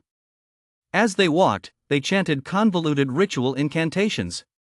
Because they were too far away, Zhao couldn't make out exactly what they were saying. He could only vaguely hear words like Great Moon God, Lord of Crimson, Mother Tree of Flesh and Blood, and Giver of Life.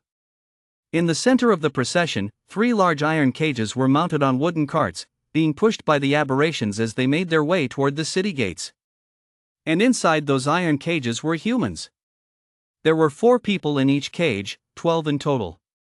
They were all newcomers, awakened adventurers who had come to the spirit realm on this expedition. However, they were all slumped motionless inside the cages. It was unclear whether they were unconscious or already dead. At that moment, Zhao and Song were observing the scene through a crack in the door. Upon seeing the awakened in the cages, Zhao froze. Because one of the cages held none other than Zheng Hebin, Shen Kai, and the others. "Hai Tang, those are your classmates," Zhao whispered. He guessed these unlucky souls were the ones who'd gone to the Earl's mansion for shelter. Song's spirit, who was only a little over 20 years younger than Zhao, naturally saw the classmates in the iron cage as well. The young woman furrowed her delicate brows slightly. She didn't really care much for these classmates, but after all, they were classmates. If she could help, she certainly wouldn't stand by and watch them die. Of course, that was on the condition that it didn't endanger her own safety or Zhao's. Asking her to risk her life to save them right now was absolutely out of the question. "We don't know if they're dead or alive yet. Let us wait and see first," Song said calmly. Zhao smiled, then suddenly remembered something and hurriedly said, "Hai Tang, I remember when I was paying at the bar downstairs earlier, I saw some of those red robes and hats in the storage room behind the bar, and there was more than just one set." Song was quick-witted and immediately grasped Zhao's idea. "You mean the girl's eyes lit up? We disguise ourselves as them and sneak in to take a look?" "Exactly." This suggestion won Song's approval. Sneaking into the aberration might even allow them to gather some intelligence. So, the two tiptoed downstairs to the bar on the ground floor of the tavern. Sure enough, they saw 3 sets of red robes and hoods hanging in the storage room behind the bar. They must belong to the tavern owner and her 2 assistants. Zhao examined them carefully, then handed the smallest set to Song and put on the medium-sized one himself. Even the medium size looked a bit tight on him, but he still didn't want to wear the large one. After all, among the 3 men earlier, the biggest one was that sleazy guy. The smallest size, naturally, belonged to the landlady. Even in the smallest size, the landlady was still much heavier than Song. The robe hung very loosely on Song. The 2 didn't take off their own clothes, they simply slipped the red robes over them, put on the hoods, pulled the brims down low to hide their faces, and pushed open the tavern door. Outside, the procession had just passed by. Many aberrations heard the commotion and turned to look at them, but seeing that they were dressed identically, they didn't pay them any mind and continued with their prayers. Zhao and Song breathed a slight sigh of relief. Then, the 2 joined the procession, mimicking the other aberrations' movements, heads bowed, hands clasped in prayer, muttering as they walked, looking every bit the part of the devout. Though their acting wasn't very convincing, the surrounding aberrations were so deeply engrossed in their worship that they didn't even notice them. A moment later, The procession finally reached the vicinity of the city gates. At the city gate, there was a large open space. Zhao had initially thought it was a flaw in the town's urban planning, but now he realized this area was where the aberrations within the city conducted their rituals. All the aberrations had formed a semicircle at the city gate. Zhao and Song blended in among the aberrations from this vantage point. They could clearly see the thick fog beyond the city gates. Within the thick fog, numerous figures were shifting about, emitting rapid, low growls. It was as if the monsters outside knew what was about to happen and were already growing impatient. Despite their eagerness, they dared not step out of the fog and into the city. Seeing this, Zhao and Song both breathed a sigh of relief. They had previously suspected that the monsters in the fog were unable to enter the city. But that was merely a guess without confirmation. It still felt unsettling. Now that they could finally be certain of this, the two felt at ease. A confident smile curled at the corner of Zhao's mouth. As long as the monsters outside couldn't get in, he was invincible here. Next, he could tear this city down. The sacrifice begins. 3 iron cages were pushed out by burly aberrations and lined up in a row at the city gate. Then, aberrations carrying buckets approached and began splashing water onto the newcomers inside the cages. No! What they were splashing wasn't tea water, but red blood, emitting a strong, foul stench. The smell made Song feel nauseous, while the monsters lurking in the thick fog outside seemed to grow even more frenzied. Quite a few monsters had already begun to probe. One moment, repulsive tentacles would reach out from the fog, the next, sharp claws would sweep through the air. But that was all. Those monsters were clearly restricted by something they simply couldn't get in. At that moment, as if stimulated by the scent, the people inside the cage began to wake up one after another. They weren't dead, they had merely fainted.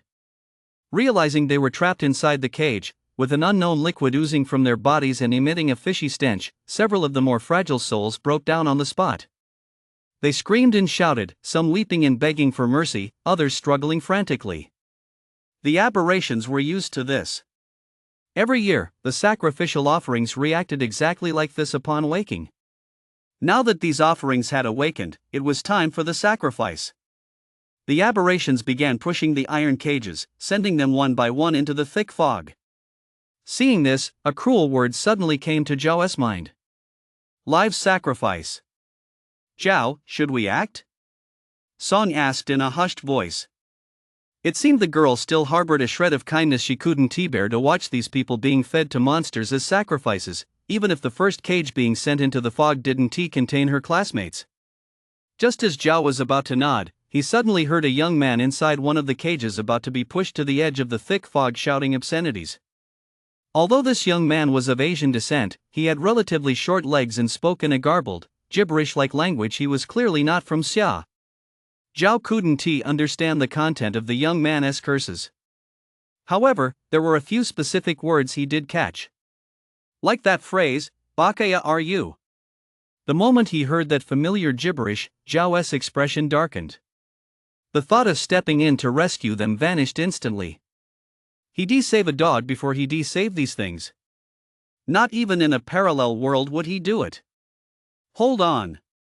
Zhao stopped Song, who was about to act, and said, "Let us wait and see first." A look of confusion crossed Song's pretty face.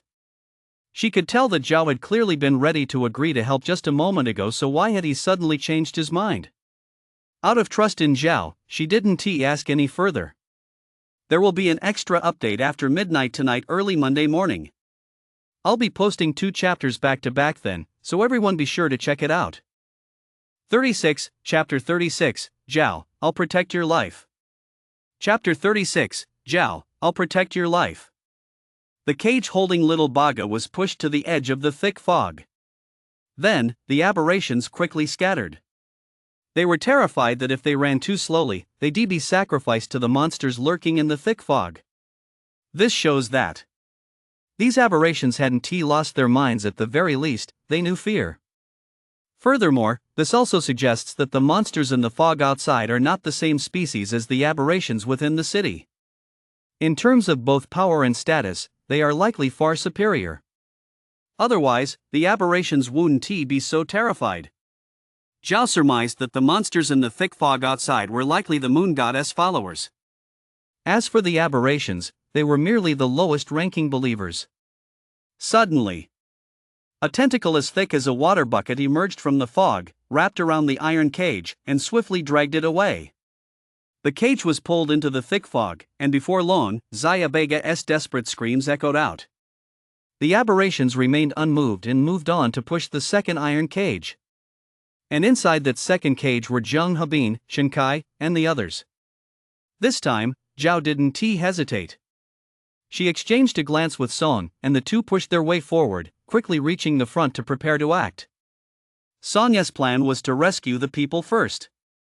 She believed there were simply too many aberrations here relying solely on her, and Zhao would be a bit too much to handle. Rescuing the others would mean more allies, which could help alleviate some of the pressure. Although Zhao had demonstrated some of his strength back at the tavern, she still didn't believe he was stronger than her. That was why she'd come up with this conservative plan. Although Zhao didn't think it was necessary. However, he was willing to respect her choice, so he agreed. Help! Someone save us! I don't want to die here. Mom! Mom! I miss you so much. Inside the cage, Zheng Hebin was sobbing uncontrollably, crying out for help in a jumbled, incoherent voice. Come to think of it, this guy was actually the team leader of the four. Who would have thought that when faced with life and death, he'd be the one performing the worst? His teammates, though also scared into tears, didn't look as disheveled as he did. The one performing the best among them was Chen Kai, of the Steel Warrior lineage. This kid's face was just as pale with fear, yet he managed to stay calm, fists clenched, ready for battle. No matter what monsters lurked in the thick fog, he wasn't going to sit idly by and wait for death. Just then, Chen Kai suddenly seemed to see something, his eyes widening. It wasn't just Chen Kai, even Zheng Hebin, who had been sobbing uncontrollably, saw it too. It was Song, who had just deliberately looked up at them, revealing her face. By doing this, she was actually trying to signal them to coordinate properly later on. But, unexpectedly, Zheng Hebin, that hopeless piece of trash, saw Song and, like a drowning man clutching at a lifeline, thought only of saving his own skin, disregarding everything else. He actually stared intently in Song's direction and shouted for help. Song, save me, wah. He didn't get to finish the rest of the sentence because Chen Kai reacted quickly and promptly covered the good-for-nothing's mouth. Then, without looking at Song, Chen Kai suddenly burst into song, "Don't worry about me, my comrade. It's more dangerous here than you imagine. You have a more important mission." This was originally a tragic song composed by a human general on the battlefield beyond the domain as he lay dying. However, the lyrics weren't like that. Clearly, Chen Kai had deliberately altered the lyrics to convey a message. Song was a smart person. She knew immediately that Chen Kai was warning her. More dangerous than you imagine? What was Chen Kai referring to? Zhao understood immediately, though he was also a bit surprised. This kid, even with death staring him in the face, he was still thinking of others, warning Song not to save him? What a decent guy. Just for that, your life is spared tonight. I'm telling you. At that moment, the cage was almost pushed to the edge of the thick fog. Song acted without hesitation, deciding to save the people first. Before setting off, she whispered to Zhao, "Something feels off. Stay put for now. I'll go check it out." As soon as the words left her mouth, Song dashed forward. As she ran toward the cage, she raised her hand. Instantly, a massive fireball materialized in her palm, illuminating the entire area. The next moment, whoosh! The fireball roared past, slamming directly into the aberrations, pushing the cage and sending up a massive burst of flames. Song had mastered this fireball technique on her own. Eating the flame fruit didn't mean she had to follow Ace's example from the original story and create something like Fire Fist. What the flame fruit granted Song was the ability to create and control fire. As for the specific techniques, those were entirely up to Song to research and imagine on her own. Arg! The aberrations pushing the cage were instantly burned beyond recognition, struggling and letting out bestial screams. This sudden scene immediately alerted all the surrounding aberrations. "Kill her!" A terrifying, shrill shout rang out among the aberrations. Zhao turned to look and discovered it was none other than the sheriff from earlier. At that moment, the sheriff's face was covered in black, spiderweb-like patterns, his expression hideous. His blood-red eyes glowed with a bloodthirsty ferocity, a stark contrast to the kind, benevolent look he had worn earlier that day. At the sheriff's command, the horde of aberrations surged toward Song. Zhao was swept up in the chaos and charged forward as well. He did it on purpose. Song was right earlier. The fact that Chen Kai had warned him like that meant something was definitely off. There might be something powerful lurking among the aberrations. So, he decided not to reveal himself just yet. He'd wait and see. As long as he stayed close to Song, he could come to her rescue the moment she was in danger. Facing the countless aberrations closing in, Song waved her small hand, and instantly, a wall of fire over 10 meters wide appeared before her, successfully halting the aberrations' charge. It had to be said, the elemental plus devil fruit was indeed quite powerful. She'd only consumed it less than a month ago, yet her strength had already far surpassed that of her classmates. "Song, save me! Hurry, get me out of here!" Zhang Hebin, trapped inside the cage, seemed to see a glimmer of hope and urged her excitedly. Chen Kai, standing beside him, wore a grave expression as he hurriedly warned, "Song, get out of here now. Otherwise, once that Count Monster arrives, you won't be able to escape." Upon hearing the words Count Monster, Song paused only briefly before quickly regaining her composure and continuing the rescue. It wasn't that she had a saintly heart, willing to risk her life to save others. Rather, she knew full well that, having come this far, it was likely too late to turn back now. The best course of action was to rescue these people and have them help share the burden. "Move aside!" Song barked, grabbing the lock on the iron cage. Yes, there was a lock on the cage. The aberrations had specifically secured it to prevent these humans from escaping. However, since Song had come to rescue them, she was certainly prepared. Whoosh! Flames ignited on her palm, quickly heating the lock until it glowed red hot. As the lock began to melt, she gave it a hard yank and snapped it in two. After midnight tonight, 2 chapters will be released together, along with the rules for the bonus update. I hope all you big shots will come check it out. 37, Chapter 37, The True Horror, His Lordship the Earl. Chapter 37, The True Horror, His Lordship the Earl.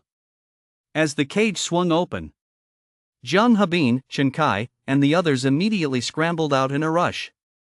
Song glanced at the still shaken group and said, "Hold them off for me. I'm going to let the other team out." At that moment, the wall of fire had vanished. The aberrations were howling as they charged toward them. Seeing this, Zhang Hebin's legs went weak with fear, and he instinctively tried to run. Chen Kai, standing beside him, grabbed him by the collar and slapped the good-for-nothing across the face. Smack! The slap rang out loud and clear, leaving Zhang Hebin stunned. "Zhang Hebin, look around you. Where do you think you can run to?" Chen Kai demanded angrily, "Do you even want to live, you idiot?" Zhang Hebin nodded instinctively. "Yes. If you want to live, listen to Song. Only by working together do we have a chance to break out. Do you understand?" As soon as Chen Kai finished speaking, he released Zhang Hebin and clenched his fists. Because the aberration had already arrived. His fists rapidly turned black, eventually gleaming with a metallic sheen. It was Chen Kai's bloodline ability, steel hardening. As a newcomer, the only thing he could do right now was harden his fists. "Guys, let us go!" Chen Kai roared, charging headfirst toward the aberration. The other 2 companions hesitated only for a moment before activating their own abilities and following Chen Kai. They had all heard Chen Kai's furious rebuke of Zhang Hebin moments ago. They knew he was right. Their only hope of survival now lay in coordinating with Song. As for that good-for-nothing Zhang Hebin, the kid stood frozen in place for a moment before finally making up his mind. Damn it! You fucking monster! I'll fight you to the death. Zhang Habin's face was twisted with rage as he roared and activated his ability. Zhao, who had been hiding in the shadows, finally relaxed his expression upon seeing this. If Zhang Habin had chosen to abandon his teammates and run away just now, Zhao would have definitely charged forward and smacked him to death. Not bad. This kid might still be salvageable. Then, a look of shock suddenly flashed across Zhao's face. For in his eyes, Zhang Habin's face instantly became grotesquely contorted. His mouth began to bulge outward, fangs sprouting from his lips, while the hair on his body grew at a speed visible to the naked eye. Rip! Zhang Habin's clothes were instantly torn to shreds. His body had grown a full size larger. In the blink of an eye, this kid had transformed from a normal human into a werewolf. Wow! So this guy is of werewolf descent? With a transformation like that, no wonder he became the leader of the four. On the surface, Zhang Habin now looked incredibly ferocious, even more monstrous than those aberrations. What puzzled Zhao was this: if the kid had this ability, why didn't he use it back in the cage? Was there something in the cage that was holding them back? At that moment, Chen Kai and his three companions had already clashed with the aberrations. They were all awakened even as newcomers, their strength far surpassed that of the aberrations. The most formidable among them was the werewolf, Zhang Habin. His claws were formidable weapons, easily tearing through the flesh of the aberrations. However, there were simply too many aberrations. Moreover, after becoming aberrations, these monsters seemed to have lost all sense of fear, each becoming utterly fearless of death. The four were quickly surrounded by the aberrations and found themselves in a desperate struggle. Fortunately, they had successfully bought Song some time, allowing her to free the four people trapped in the other cage. These four were from India. Realizing this was a matter of life and death, the four Indians thanked Song and immediately joined the fray. It must be said, India is truly a remarkable country. Every single person there possesses extraordinary skills. Take these four, for example. They actually mastered a divine linked body technique, knocking down a whole swath of aberrations. With four awakened from India joining the fray, plus Song the flame fruit user, the pressure on the group eased significantly. Facing the onslaught of numerous aberrations, the 9 new awakened managed to hold their ground, trading blows with the aberrations. The most devastating force, of course, was Song. This girl's flame abilities seemed to deal significant damage to the aberrations. She single-handedly held off nearly half the enemy force. The aberrations killed by Song were also the most numerous. All one can say is, elemental class devil fruits. They are truly powerful. Zhao even felt that even if he didn't intervene, these 9 might just be able to fight their way through and survive. Just then, a sudden change occurred. Roar! A terrifying, piercing roar suddenly echoed from the city in the distance. The sound carried with incredible force, like the roar of a lion. Though the distance was great, it felt as though it pierced their very souls, causing their hearts to skip a beat. As if receiving a signal, all the aberrations ceased their attack, swiftly retreated, and then knelt, facing the direction of the city. The aberrations' retreat immediately gave the group, who had been fighting desperately, a chance to catch their breath. However, apart from Song, the expressions of the remaining 8 changed drastically. Zhang Habin fared the worst. He was so terrified he reverted to his original form, slumping to the ground bare-chested. It's coming. That monster is coming. We're doomed.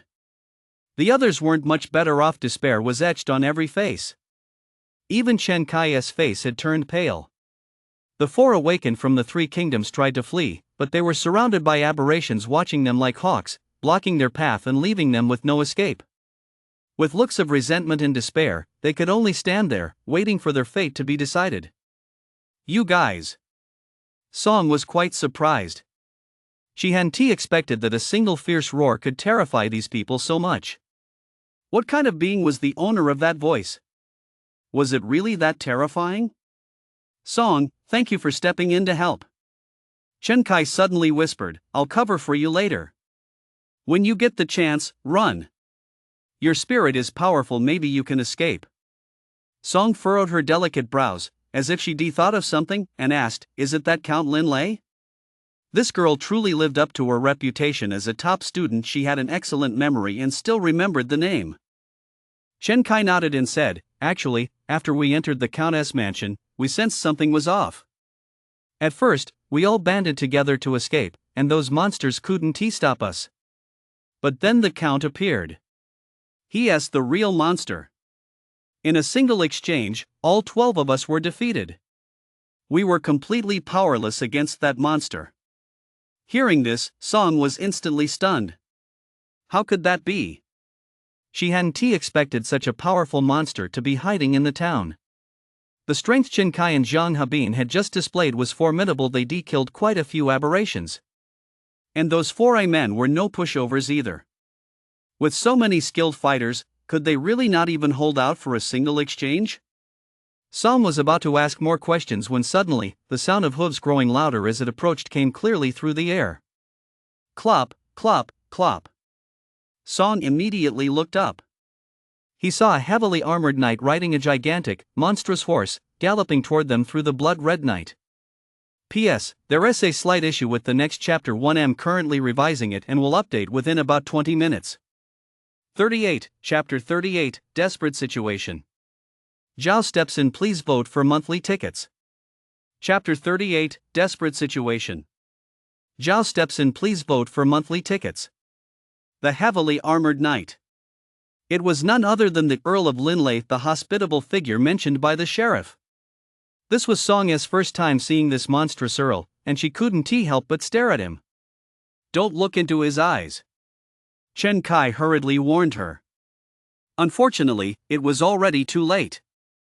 Under the dim, blood-red glow, the heavily armored knight's eyes resembled 2 miniature black holes, irresistibly drawing Song's gaze.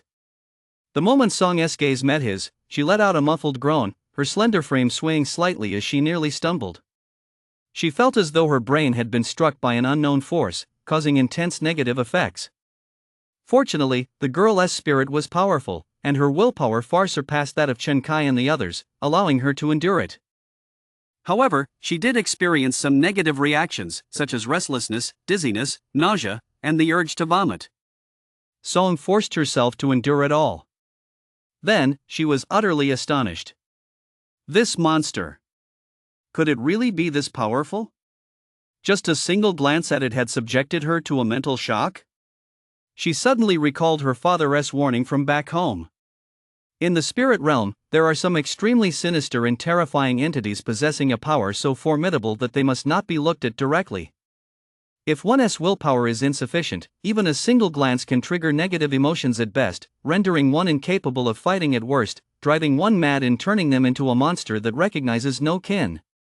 Her father had sternly told her that if she encountered such eerie beings in the spirit realm, she must flee and avoid them immediately. What Song hadn't expected was that such a monster would actually exist in the first layer of the spirit realm? Isn't this way beyond what she anticipated? No wonder Zhang Habin and the others lost all will to fight the moment they saw the Earl arrive. With a monster like this, you can't even look at it. How are you supposed to fight it? Song refused to accept defeat so easily. She clenched her teeth and raised her head once more, staring directly at the heavily armored monster. This time, having prepared herself, it was slightly more bearable. However, under the gaze of such a heavily armored monster, it was impossible for her to unleash her full combat potential. If she could muster even 70% of her strength, that would be quite an achievement. And earlier, Chen Kai and the others hadn't even been able to withstand a single glance from the monster. Song didn't believe that 70% of her combat power would be enough to withstand such a monster.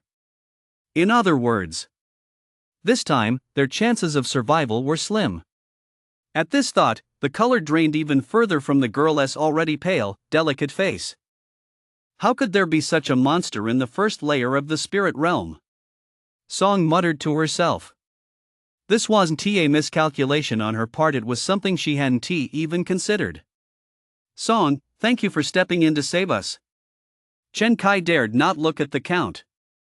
His expression was grave, tinged with a hint of resolve, as he repeated his earlier proposal, "When the monster arrives, I'll buy you some time. You need to run."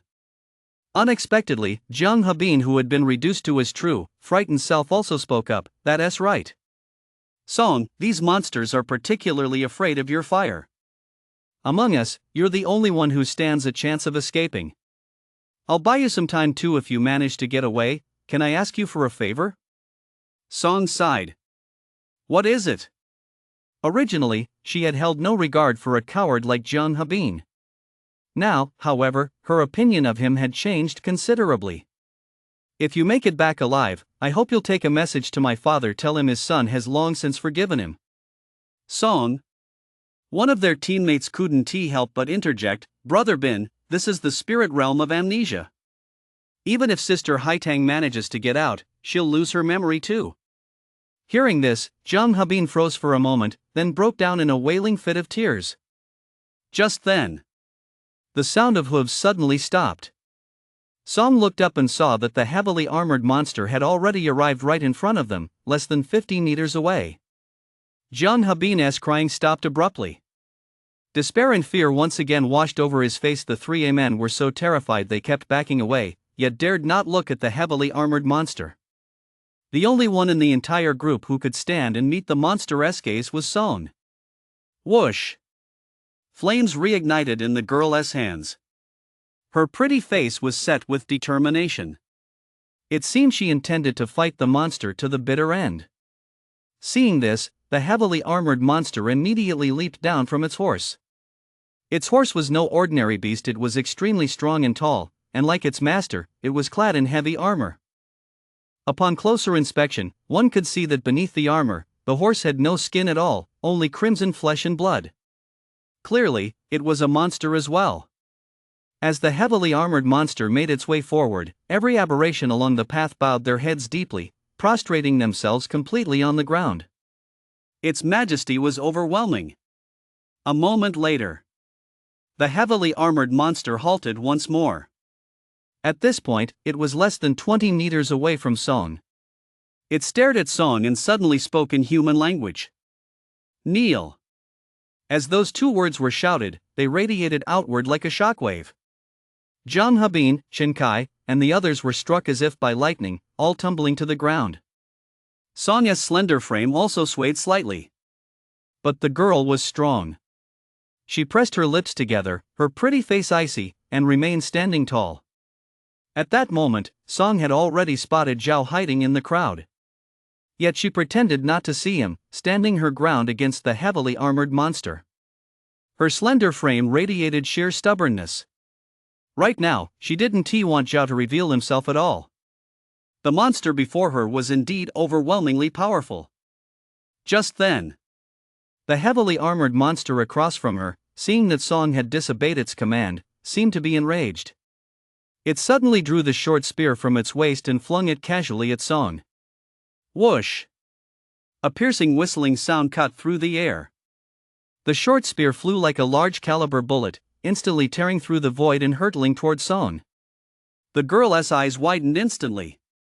Only now did she realize just how vast the gap in strength between her and this monster truly was. She couldn't even dodge the weapon the creature had casually flung at her, let alone block it. The threat of death instantly engulfed Song. Just as she thought she was doomed, something unexpected happened. Bang! A strange sound rang out. Song felt a flash before her eyes, and the short spear had already come to a halt right in front of her. Less than a meter from her chest and abdomen. The reason the short gun had suddenly stopped was because a powerful, massive hand had intercepted it just in time, gripping it tightly. Then, a tall figure appeared before her. Hai Tang, well done. The man flashed her a smile and said, this little thing is quite interesting. You're no match for it, so from here on out, leave this to me. P.S. 2 updates are done. Thanks to everyone for reading. This book is currently racing up the new releases chart and desperately needs your support. Of course, this humble author won't pull any empty promises, so I'm offering extra chapters in exchange for your support.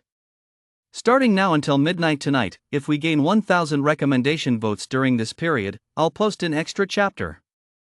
If monthly votes increase by 30 counting from 414 votes I've already sent out monthly vote red packets, I'll post an extra chapter. If more than 10 people tip me even just 1 yuan is fine, I'll post an extra chapter. I'm begging you all, please shower me with votes. 39, Chapter 39, Zhao, I'm fuming right now. Looking for a thrilling moment.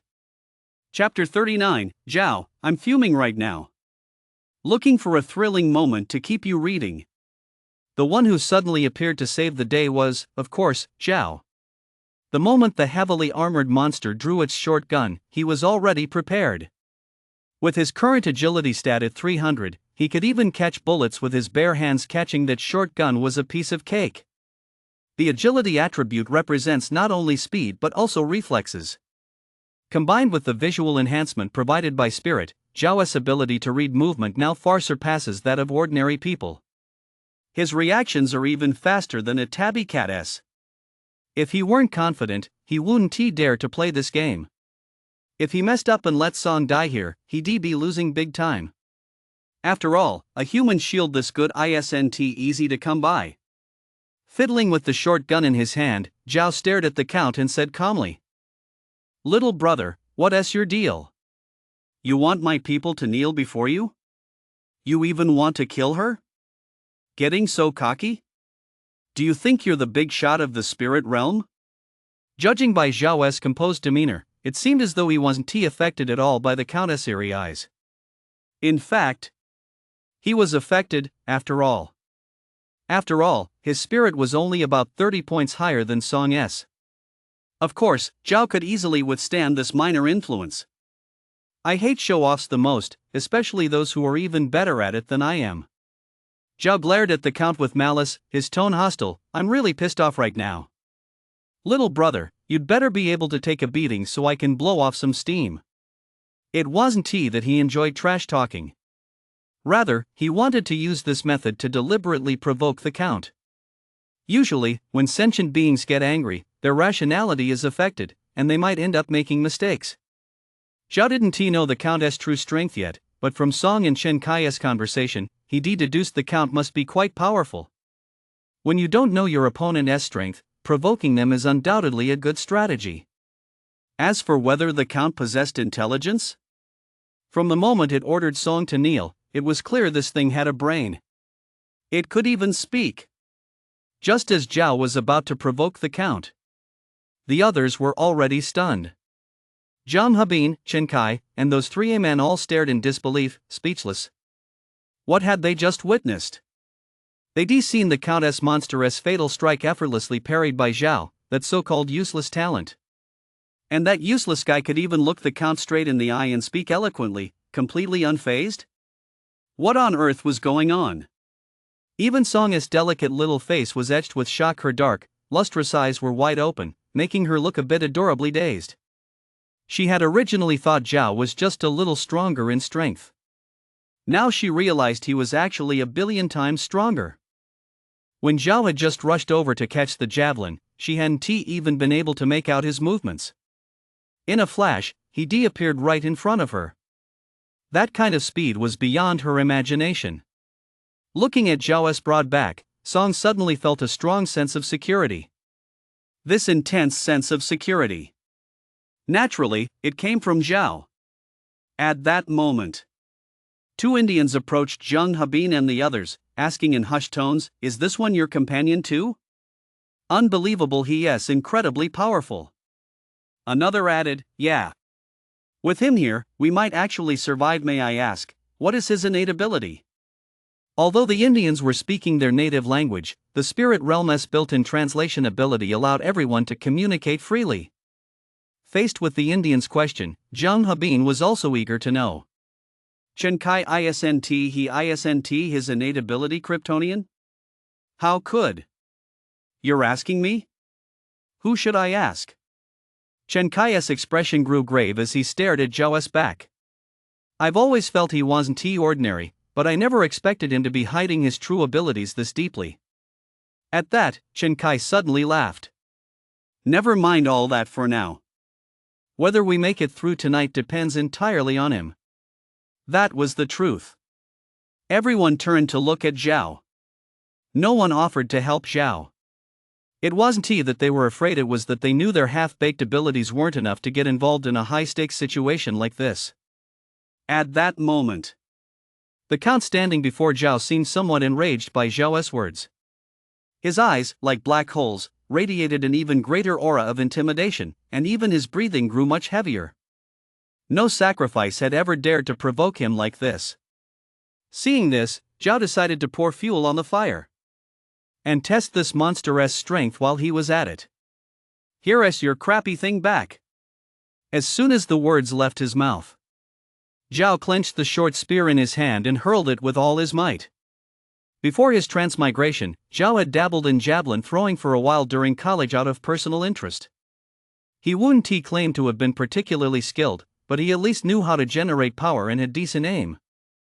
Of course, with his current explosive strength, what he threw could no longer be called a javelin. It had to be called a laser cannon. Whoosh!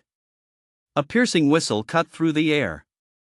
The short gun streaked like a bolt of lightning, tearing through the void and striking the monster in an instant. It was faster and more ferocious than anything the monster had thrown before. The short gun flew so fast that the Count monster didn't even have time to dodge. It was hit head-on. Thud! The sound of penetration echoed. The javelin struck the Count's left chest, pierced through his body, and flew even further. Thud! Thud! Thud! Under the force of the massive impact and momentum, the Count monster stumbled backward, retreating a full 5 or 6 steps before finally regaining his balance and avoiding a fall. This showed that the monster's reaction speed was far inferior to Zhao's. At the very least, Zhao was able to catch his own javelin. Yet the monster couldn't dodge Zhao's probing attack. Seeing this, Zhao's resolve solidified. Sometimes, a difference in speed alone can tip the balance of battle. This round should be in the bag. Although the Count monster's body had been pierced, it did not collapse. It remained standing steadily, appearing unharmed. It seemed this monster, like those aberrations, possessed an undead body. Perhaps its weak point was also the head? Zhao's gaze fixed on the Count's head as he contemplated how to smash it to pieces. Roar! A piercing roar echoed throughout the entire town. Even a fool could hear the rage contained within that roar. This time, the Count had truly been enraged by Zhao. His eyes, previously black, rapidly turned crimson as he glared intently at Zhao. In response, Zhao merely smiled coldly. Then he provocatively beckoned to the monster. Seeing this, the Count immediately sprang into action. He took a step forward, striding toward Zhao with long strides. Thud! Thud! With every step, his massive body caused the ground to emit a heavy thud. When it was 3 or 4 meters away from Zhao, the monster suddenly swung its left hand toward him. Zhao froze. From this distance, how could it possibly hit him? The next moment, the answer became clear. He saw that the Count's left hand was actually a long tentacle. A large portion of it had been hidden beneath the armor, but now it was fully extended, measuring over 5 meters in length. 40, Chapter 40, Unstoppable Fury. Second update, please follow. Chapter 40, Unstoppable Fury. Second update, please follow. Whoosh! The thick tentacle, wielded by the Count monster like a whip, lashed out at Zhao in an instant. Faced with this sudden attack, Zhao seemed unable to dodge in time and could only cross his arms across his chest, assuming a defensive stance to protect his chest from injury. In reality, after assessing the threat as minimal, he deliberately chose not to dodge, intending to take the blow head-on to test the monster's strength. Thud! The monster's tentacle struck Zhao squarely on his forearms. A massive force surged through him. Zhao's body was instantly sent reeling backward, sliding more than 10 meters across the ground and plowing 2 deep furrows with his feet before coming to a halt. Witnessing this scene, Zhang Hebin, Shen Kai, and the others all looked tense. After all, the outcome of Zhao's battle here was a matter of life and death for them. Only Song's pretty face showed a look of concern. As for Zhao himself, after lowering his arms, a confident, savage grin spread across his face. Through that test, he had finally gauged the Countess' true strength. This monster was inferior to him in both speed and strength. That whip strike just now must have been the Countess' full power attack. Yet, it had merely caused Zhao's arms to ache slightly. It hadn't even broken through his defense. Since that was the case, what was there to wait for? Is that all you've got? Zhao clenched his fists, making them crackle, and snarled, "If you don't have any other tricks up your sleeve, tonight is the night you die." As soon as the words left his mouth, he burst forward from a standing start. Boom! A deafening explosion. As Zhao launched himself forward, his feet shattered the blue stone beneath him. The ground within a 5-meter radius cracked open. Zhao himself, like a bolt of lightning, charged fiercely toward the Count monster. Crash! A heavy kick struck the Count monster squarely in the chest. The monster's massive body was instantly sent flying into the air, shooting out like a cannonball. It flew a full 100 meters before landing, knocking over a pile of small aberrations. But Zhao didn't stop there. Once he confirmed the Count monster was no match for him, he had no intention of wasting any more time. Besides, he wanted to finish the Count off as quickly as possible, lest the monster pull some hidden trick out of its sleeve that could cause him to stumble at the last moment. Thud! Zhao leaped from the spot, propelling himself directly into the air. The jump was at least 30 meters high. It looked almost like he was flying. He stomped another deep crater into the ground. When Zhao landed, he was right beside the Count monster. He grabbed one of the monster's legs, then swung his massive hammer right where he stood. See the Hulk smashing Loki for details. Thud! Thud! Thud! The Count monster's massive frame, combined with that heavy armor, likely brought its total weight to over 500 Gene. However, in Zhao's hands, such a hulking beast was as light as a child's toy. The Count monster was tossed back and forth, slammed and pounded repeatedly. The sound of it crashing to the ground like muffled thunder rang out incessantly. Soon, the ground could no longer bear the strain, pitted with massive craters as debris flew everywhere, leaving a scene of utter chaos. Such a mind-boggling spectacle. It was utterly shocking. Jiang Habin, Chen Kai, and the few Indians were all left speechless. Wow! Is this how you fight a boss?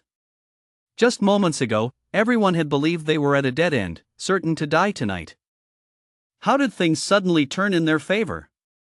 Watching the hulking man in the distance mercilessly beating the Count monster, they briefly wondered, between Zhao and the Count monster, who was the real boss? It wasn't just Chen Kai and the others who were dumbfounded. At that moment, the Count monster was also completely stunned by Zhao's combo. When Zhao truly unleashed his power, the Count monster didn't even have the strength to fight back. Even with its immortal body, it couldn't withstand such a brutal onslaught. With no other choice, the Count monster had no option but to call for help. Arg! A piercing, agonized scream suddenly erupted from the Count monster's throat. Hearing the sound, the surrounding aberrations all began to stir. The first to come to the rescue was the giant horse monster. Seeing its master being bullied so mercilessly, the giant horse let out a long, piercing cry and charged violently toward Zhao. This giant horse was considerably larger than the Count himself, and with its heavy armor, its total weight was definitely over 1,000 pounds. Zhao, watch out! Seeing the giant horse charging toward him, Song immediately cried out in alarm. The others instantly held their breath for Zhao. They were too far away, and their speed couldn't match the giant horse as they wouldn't be able to reach him in time. They could only watch helplessly. As the giant horse charged near Zhao, the beast suddenly lowered its head, using the metal spikes on its helmet to ram this terrifying man. At that moment, Zhao was having a blast. Disturbed by the giant horse, the man's expression instantly turned annoyed, his face brimming with malice. Get lost! Zhao dropped the Count and, facing the charging giant horse, lashed out with a slap. Smack! It was like a thunderclap out of nowhere. The slap struck the horse's head squarely, actually snapping its neck clean in two, sending the head flying like a soccer ball. Carried by its momentum, the colossal beast's massive body toppled to the side, sliding a great distance and kicking up a cloud of dust. A single slap. It unleashed such explosive destructive power. Witnessing this scene, Shen Kai and the others all felt their scalps prickle. It was absolutely terrifying. Especially for that kid Jiang Habin, who was now filled with dread. After all, he had previously claimed that Zhao had the talent of a complete waste. If such a peerless powerhouse was considered a waste, then what was he? A maggot in a toilet? At this moment, Zhao couldn't care less about how earth-shattering his performance was. Anyway, once they got out, everyone would lose their memories. Right now, he just wanted to let off some steam. When the giant horse monster charged over just now, he'd been forced to let go of the count, giving the monster a brief moment to catch its breath. Although that moment of respite had come at the cost of the countess' beloved horse a rather steep price. But regardless, the count monster finally had a chance to strike back. Whoosh! A piercing sound cut through the air. It was the count monster's tentacle striking out. Zhao dodged to the side, but unexpectedly, the tentacle immediately changed direction, following him like a shadow, coiling toward Zhao. And sure enough, it managed to wrap itself around Zhao. The tentacle coiled around Zhao's body, ring after ring, like a python. It happened incredibly fast. In an instant, Zhao was trapped in place, unable to move. This was undoubtedly the perfect opportunity for the count monster to strike back at Zhao. However, the count monster made a move that took everyone by surprise. The monster actually severed its own tentacle, then turned and ran. Yes. That bastard ran away. Zhao was simply too terrifying. His lordship the count could swear he had never seen such a terrifying human. As it ran, the count ordered the aberrations to surround Zhao and buy him some time. Meanwhile, he himself ran toward the city. It seemed he had a trump card waiting there. Seeing this, Zhao's face instantly flushed with rage. He hadn't even had his fill yet. And this bastard actually dared to run? Putting on a show just to make a getaway? That makes no sense. The next moment, Zhao's face twisted into a ferocious grimace as he violently wrenched his arms free. Crack! The thick tentacles coiled around him like pythons snapped into several pieces in an instant, scattering to the ground. Thank you all for your votes. I truly appreciate your support. To all my readers, this humble author loves you all. The extra chapter will be posted during the day, around noon. This book is about to be pushed off the charts. Please keep voting to support it. If you don't have monthly votes, free recommendation votes will do. Finally, I'd like to recommend a friend's new book. I've already subdued the demoness, but the system says I'm 1 year old. Just from the title, you can tell this book is incredibly entertaining, both thrilling and hilarious. It's written by a veteran author under a new pen name, so the quality of updates is guaranteed. For those of you looking for something new to read, I highly recommend adding it to your favorites. Here's the link. 41, Chapter 41, The Final Moment, A River of Blood. Third update, please follow.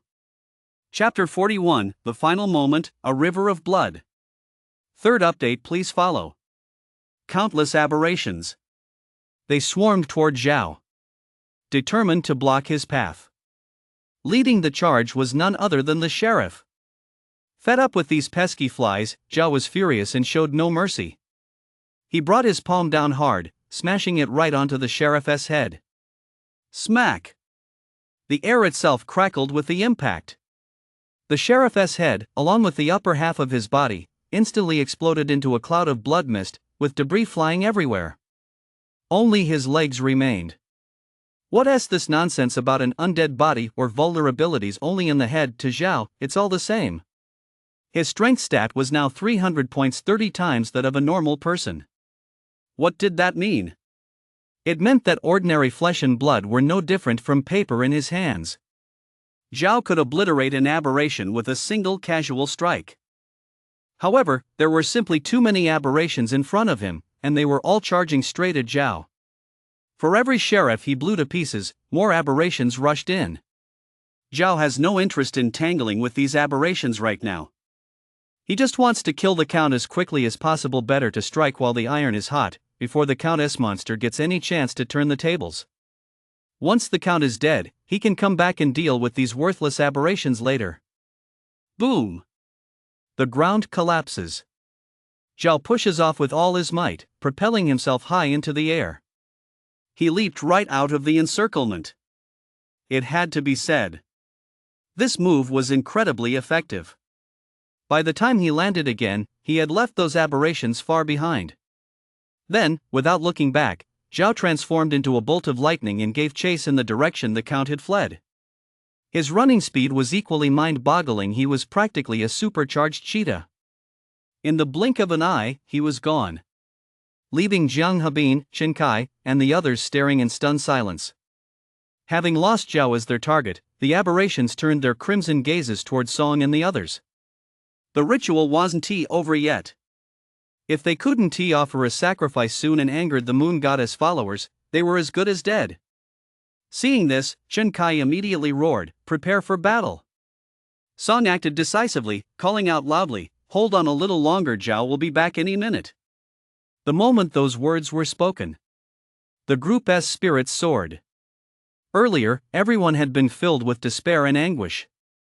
Now, just thinking of that fierce, unstoppable man, their eyes brimmed with hope. Hold out a little longer, once that man returns, we'll be saved. One of the Indians even laughed heartily, "Guys, hurry up and kill as many aberrations as we can while we still can. Once that man gets back, there won't be any left for us." A few minutes later, the group, still battling the aberrations, suddenly heard a howl echoing from within the city. The sound carried with incredible force. It was indeed the cry of the Count monster. However, this time, it lacked the previous air of majesty. Instead, it was filled with pain, sounding utterly pitiful. A moment later, Zhao returned from the city and approached the group. He was carrying something in both hands. In his right hand was a massive battle axe, which Zhao had grabbed on his way past the blacksmith's shop. As for his left hand, it held a monstrous head.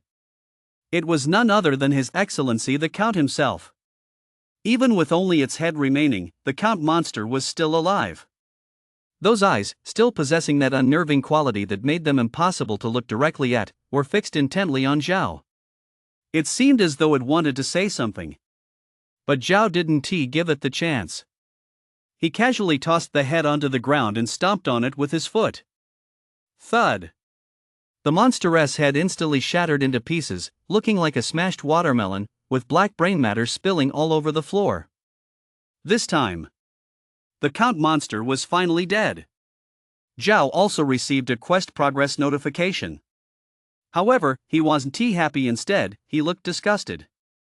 It had dirted his shoes. He rubbed his foot against the ground, realized it wouldn't come off, and simply ignored it. Anyway, once he left the spirit realm, it would automatically clean him up. Then, Zhao turned his gaze toward the multitude of aberrations and raised the battle axe in his right hand. He brought this axe specifically to make harvesting aberrations easier. After all, fists aren't as sharp as blades. Tonight, he was going to slaughter every aberration in the city and turn the spirit realm into a river of blood. Over an hour later, every single aberration at the city gates lay dead. As far as the eye could see, the ground was covered in blood and corpses, and the stench of blood filled the air. For the aberrations, having their bodies torn apart was the best-case scenario. The more gruesome ones had been sliced in half from head to toe by Zhao's blade. Zhao's sword technique wasn't particularly good. One might even say it was completely haphazard. But it didn't matter. He was incredibly strong.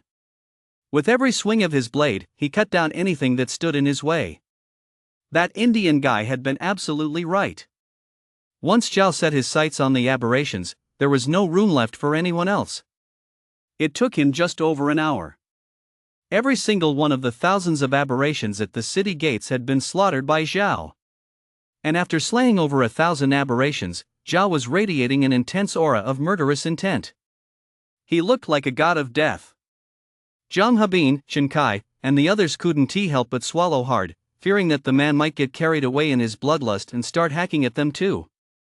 Zhao! Song called out, finally snapping Zhao back to his senses. Hi Tang, are any of you hurt? We're fine. I was worried about you. What could possibly happen to me? Zhao said with a smile, then, gripping his sword, continued with a murderous glint in his eyes, let us go. There must still be plenty of aberrations in the city. We'll go wipe them out. Zhao! Song suddenly shouted. Zhao froze, asking in confusion, Hai Tang, what's wrong? You've killed enough already. Put the sword down. The girl said softly, her eyes filled with concern. She was truly afraid that Zhao's excessive killing would affect his mental state. Such situations weren't unheard of in the spirit realm. Enough? Zhao scanned the area and saw the corpses littering the ground. Only then did he realize that, without even noticing, he had killed so many aberrations. Earlier, he'd indeed gotten a bit carried away in the heat of the moment and hadn't really felt it. That's right. The rewards in the spirit realm have a cap. You've long since exceeded the maximum limit. Killing any more 1T increase your rewards. Song spoke as she approached Zhao. When she reached him, she gently took the greatsword from his hand. Seeing the look of concern on the girl's pretty face, Zhao smiled. He handed the sword to her willingly and said with a laugh, don't worry. Hai Tang, that did affect my state of mind a bit earlier, but I'm fine now. That's good. You've been fighting for so long you must be tired. Let us go somewhere else to rest for a while. Song said this, but deep down, she didn't believe a word of it. After all, people with mental illnesses rarely admit there is something wrong with their minds. A short while later, the group headed to the tavern they visited earlier to rest. Shortly after they left, two groups of awakened quietly made their way to the city gates. The commotion here had been far too intense earlier, accompanied by terrifying, piercing screams, so they hadn't dared to approach. Only after the commotion had completely died down did they dare to come and take a look. When they saw the scene at the city gates, everyone was terrified, their faces frozen in horror. The ground at the city gates was littered with deep pits and the corpses of aberrations. The bodies piled up like mountains, and blood flowed like rivers. It was like a hellish battlefield. What happened here? This chapter is a bonus update from monthly votes. Recommendation votes and donations didn't meet the bonus requirements. Sigh. This little author has way too much backlog. I really want to keep updating like crazy. What should I do? Next chapter marks the end of the spirit realm. A certain big shot. You guessed wrong. 42, Chapter 42, Return. A huge hall. Chapter 42, Return. A huge hall. The first floor of the tavern. Everyone was sitting around casually, resting. They all looked very relaxed. With Zhao, that super powerful warrior, present, no one worried about danger. In fact, even now, their previous experiences still felt like a dream. It all seemed so unreal. Zhao was too strong. He was beyond strong, far exceeding everyone's imagination. How could such a monster appear among the newcomers? What kind of god-tier talent did he possess? This was the question on everyone's mind. However, not a single person dared to ask. They only dared to steal a glance at Zhao, then immediately looked away. The atmosphere in the bar was somewhat subdued. Just then, an Indian awakened, as if he had discovered something, suddenly spoke up. Do you guys feel that ever since that blood-red moon appeared outside, our minds have been affected? At these words, the crowd paused in surprise. The Indian man explained, I've studied certain spiritual practices from various religions and have some knowledge of the mind. If there are changes in one's psyche, I can sense them. The others thought about it carefully and realized he was right. That blood-red moonlight seemed to have the side effect of amplifying emotions. No one felt this more acutely than Zhang Habin. Earlier, this kid had been locked in a cage, weeping and wailing, begging for mercy in every way possible, making a complete fool of himself. Zhang Habin admitted that he was indeed afraid of death, but his spirit wasn't that fragile. The others felt it to some extent as well. Especially Zhao. Just moments ago, he'd been so consumed by bloodlust that he'd even considered slaughtering every aberration in the city. Yet he wasn't a bloodthirsty man at all. Thinking back now, it must have been his own desire to kill that had been amplified without him realizing it. That crimson moon in the sky was indeed eerie. At this thought, Zhao furrowed his brow. His current strength was far too weak. Even if he knew the crimson moon was plotting against him, there was nothing he could do about it. If he were strong enough, he would certainly choose to fly up into the sky and knock the demonic crimson moon down. I think this is why the spirit realm erased our memories. Song said calmly, if we dekept our memories, the blood moon's negative effects might have continued to affect us. By erasing our memories and helping us return to normal, the spirit realm is actually protecting us. Everyone nodded in agreement. They all found Song's analysis quite reasonable. It was said that after the 10th layer of the spirit realm, the memory erasing effect became rare. Clearly, this measure by the spirit realm was intended to protect newcomers. Zhao, too, agreed with Song's explanation. He glanced at the girl sitting beside him and suddenly felt like teasing her.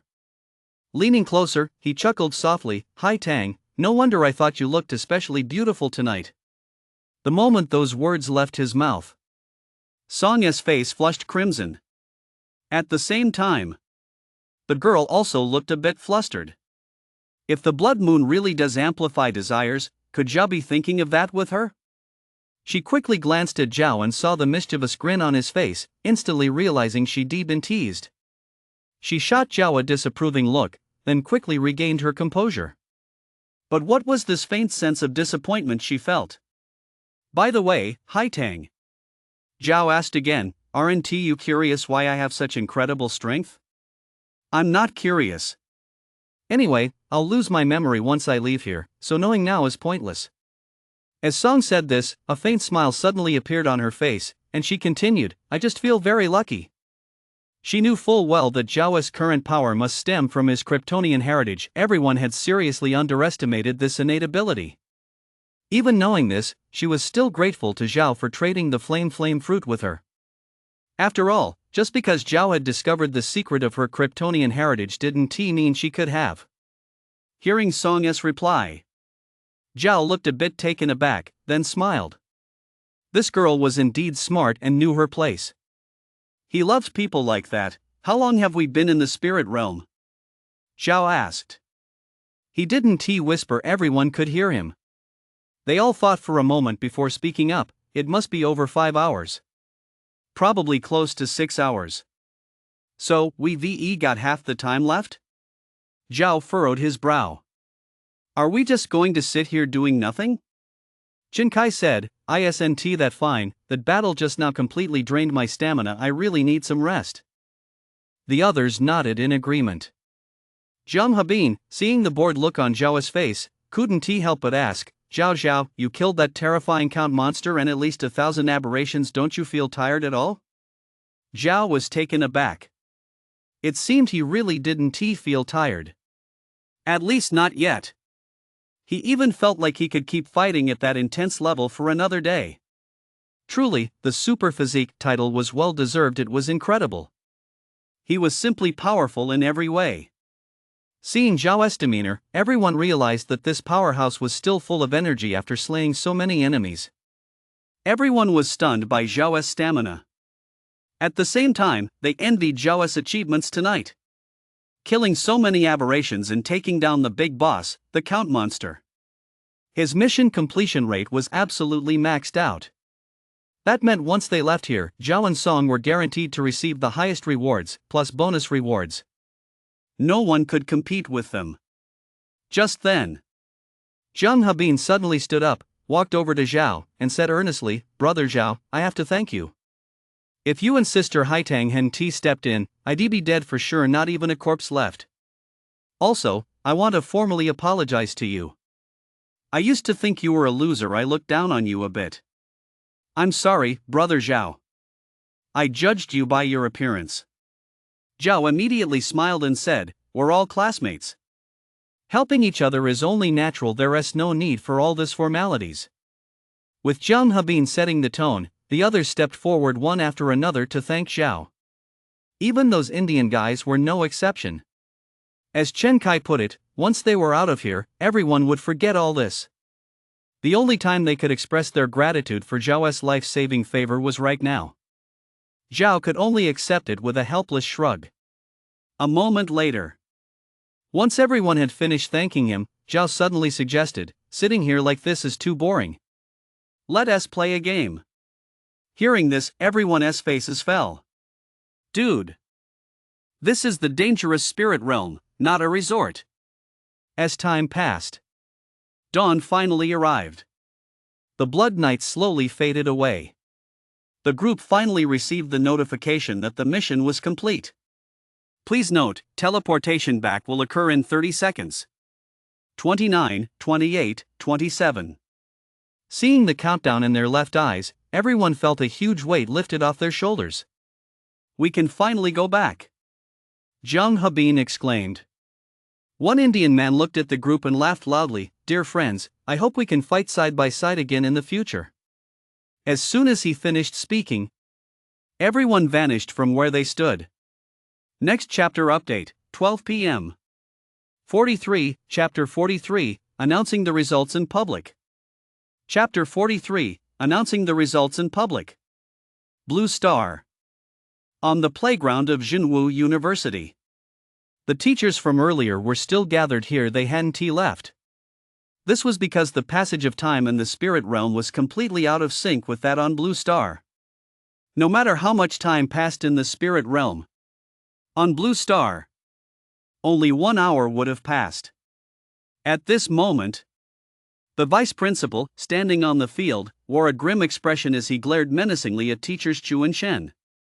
He never imagined that these two would dare to pair song a student with such exceptional talent with an underachiever of useless talent, sending them into the perilous spirit realm.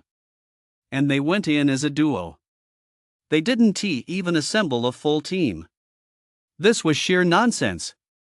Song was a student Jinwu University had fought tooth and nail to recruit. For his sake, the university had even gone so far as to alter its admission standards, admitting an extra student with a worthless talent.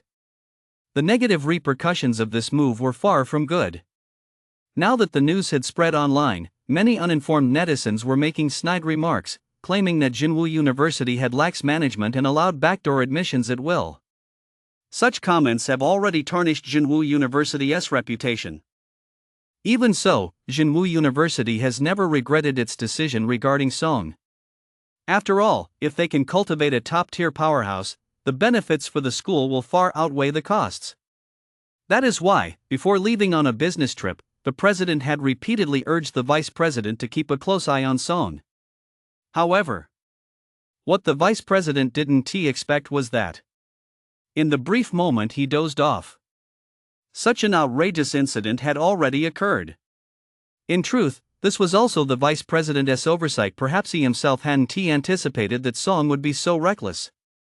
For the past hour, he had been berating teachers Shen and Chu non-stop. He had even declared that if anything happened to Song in the spirit realm, he would absolutely not let these two off the hook. Time is almost up, 30 seconds left. A teacher in charge of timing announced. Hearing this, the vice principal reluctantly withdrew his fierce glare from the two and said, "Everyone, get ready to welcome them." The teachers all stood up straight, preparing to greet the students' triumphant return. This was a treatment reserved for freshmen. The next moment, time is up. Over 200 figures instantly appeared on the playground. Clap, clap. The vice principal immediately led the applause, and the other teachers followed suit. "Students, welcome back," the vice principal announced in a loud voice. The freshmen standing on the field, however, looked completely bewildered. They couldn't remember a single thing that had happened in the spirit realm.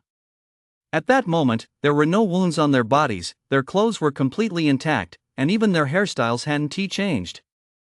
They looked exactly the same as they did before entering the spirit realm. Many students even had the illusion that they had never left the playground at all. This was the marvel of the amnesia-inducing spirit realm. Suddenly, a teacher quietly approached the vice principal from behind and reported in a low voice, "Principal, out of 300 freshmen, 247 have returned. The remaining 53. He didn't finish his sentence, but the implication was clear. Teleportation to the spirit realm always occurs simultaneously. If a student doesn't return, it means they're gone forever. The vice principal immediately furrowed his brow. The casualty rate this time had actually exceeded 1/6. They were a prestigious school, after all. Their students were promising young talents with solid potential. Such a high casualty rate was a bit excessive. Notify the parents of the deceased students immediately and handle the aftermath, the vice principal ordered. The teacher who had reported the incident nodded and went to carry out the order. Handling the aftermath wasn't actually difficult. The state had long established regulations. If a student died in the spirit realm, the school bore no liability. Over the years, everyone had tacitly accepted this rule, and under normal circumstances, no parents would come to Supernatural University to cause a scene. After all, the spirit realm was inherently dangerous. Even top-tier experts couldn't guarantee survival rates, let alone freshmen. A journey to the spirit realm. It has always been a matter of life and death left to fate. After the vice principal issued his instructions, his gaze scanned the crowd, searching for Song. When he saw that Song had returned safely, he finally let out a slight sigh of relief, and his expression softened somewhat. "Everyone, please wait just a little longer," the vice principal said into the microphone. "The school cafeteria has prepared a sumptuous meal for you all. Once the results of your spirit realm harvest are in, you may go to eat and rest." Perhaps because the first 10 layers of the spirit realm were mandatory and involved a large number of participants, it took some time for the spirit realm to tally everyone's performance rewards. Therefore, after leaving the spirit realm, the performance rewards for all new awakened students were not settled on the spot. Instead, within half an hour, everyone would gradually receive their respective rewards. Of course, starting from the 11th layer of the spirit realm, things were different.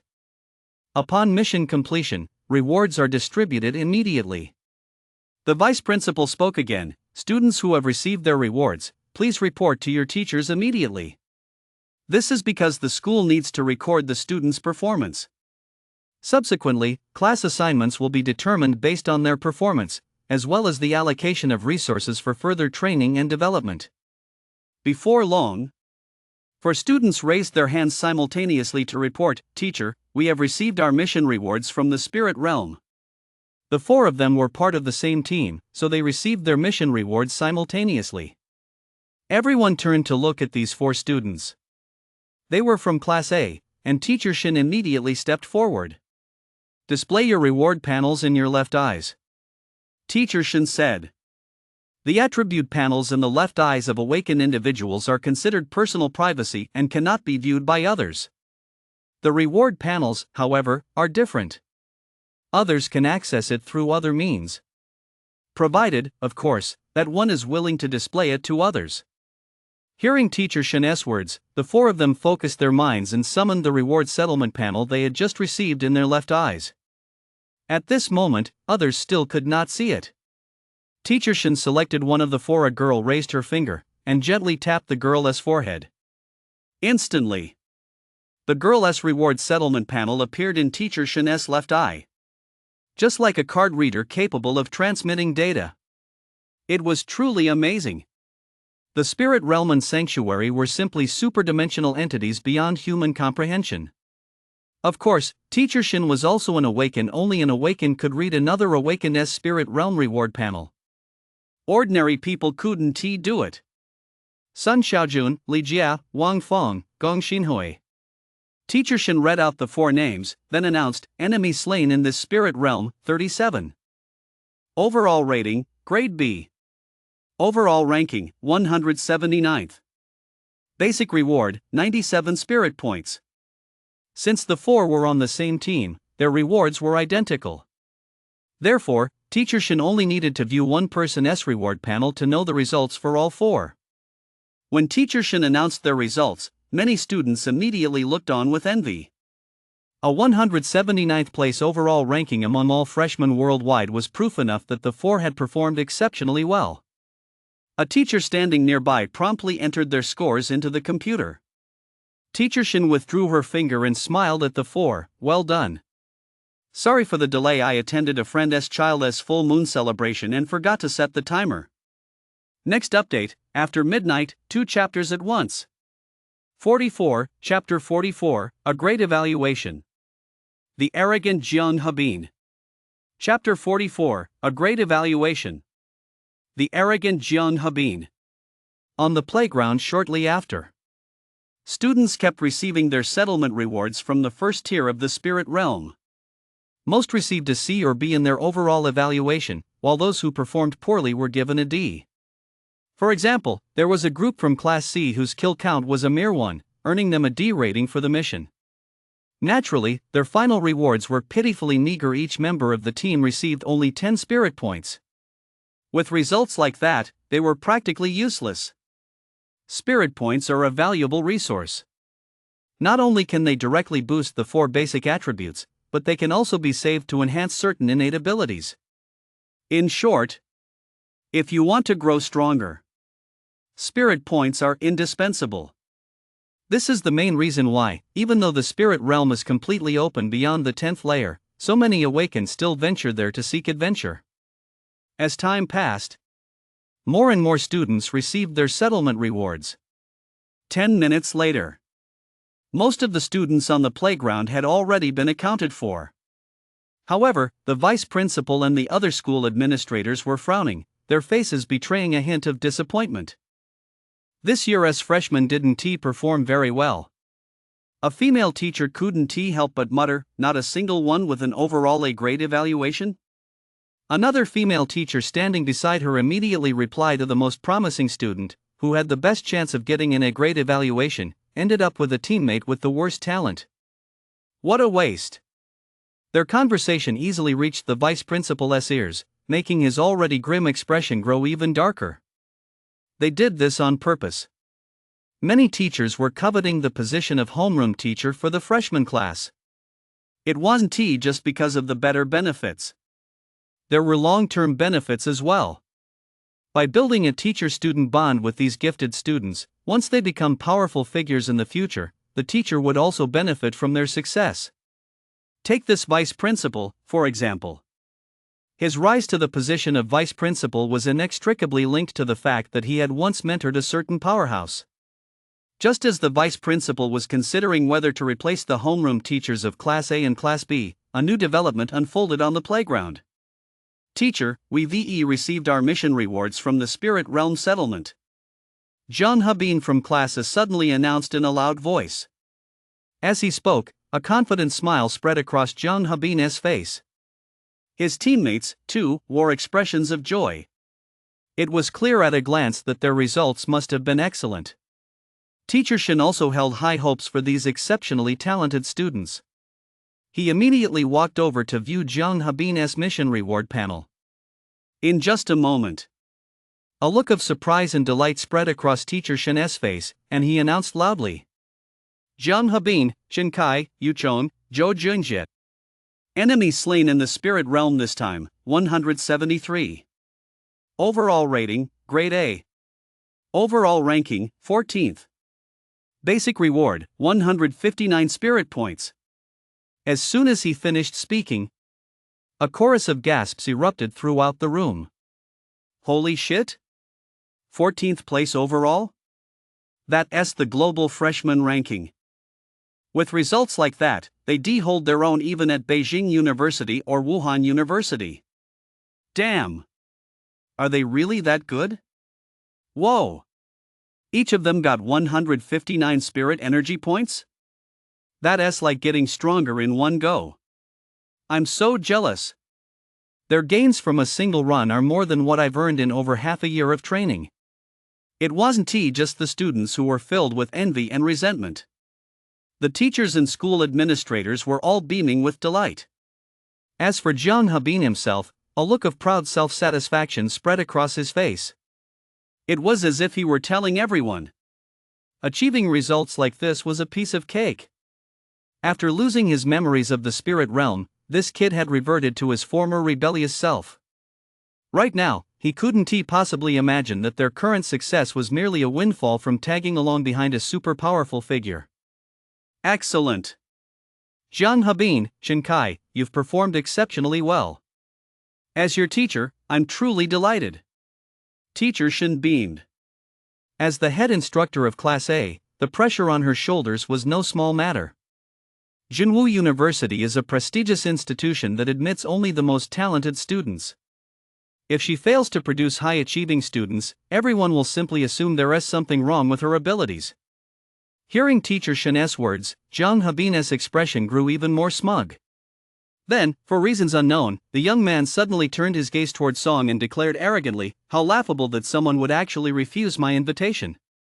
I wonder how that person is doing now." Hearing this, the crowd was taken aback, then quickly adopted a look of eager curiosity. Anyone could tell that the someone Zhang Habin was referring to was Song. And so, the vast majority of people in the crowd turned their attention to Song. Everyone was also eager to see what kind of results this headstrong strong seed could achieve with a teammate of such mediocre talent. By this point, the scores of all the students on the field had been recorded. Zhang Habin's team was undoubtedly the standout. Now, only Song and Zhao's scores remained to be reported.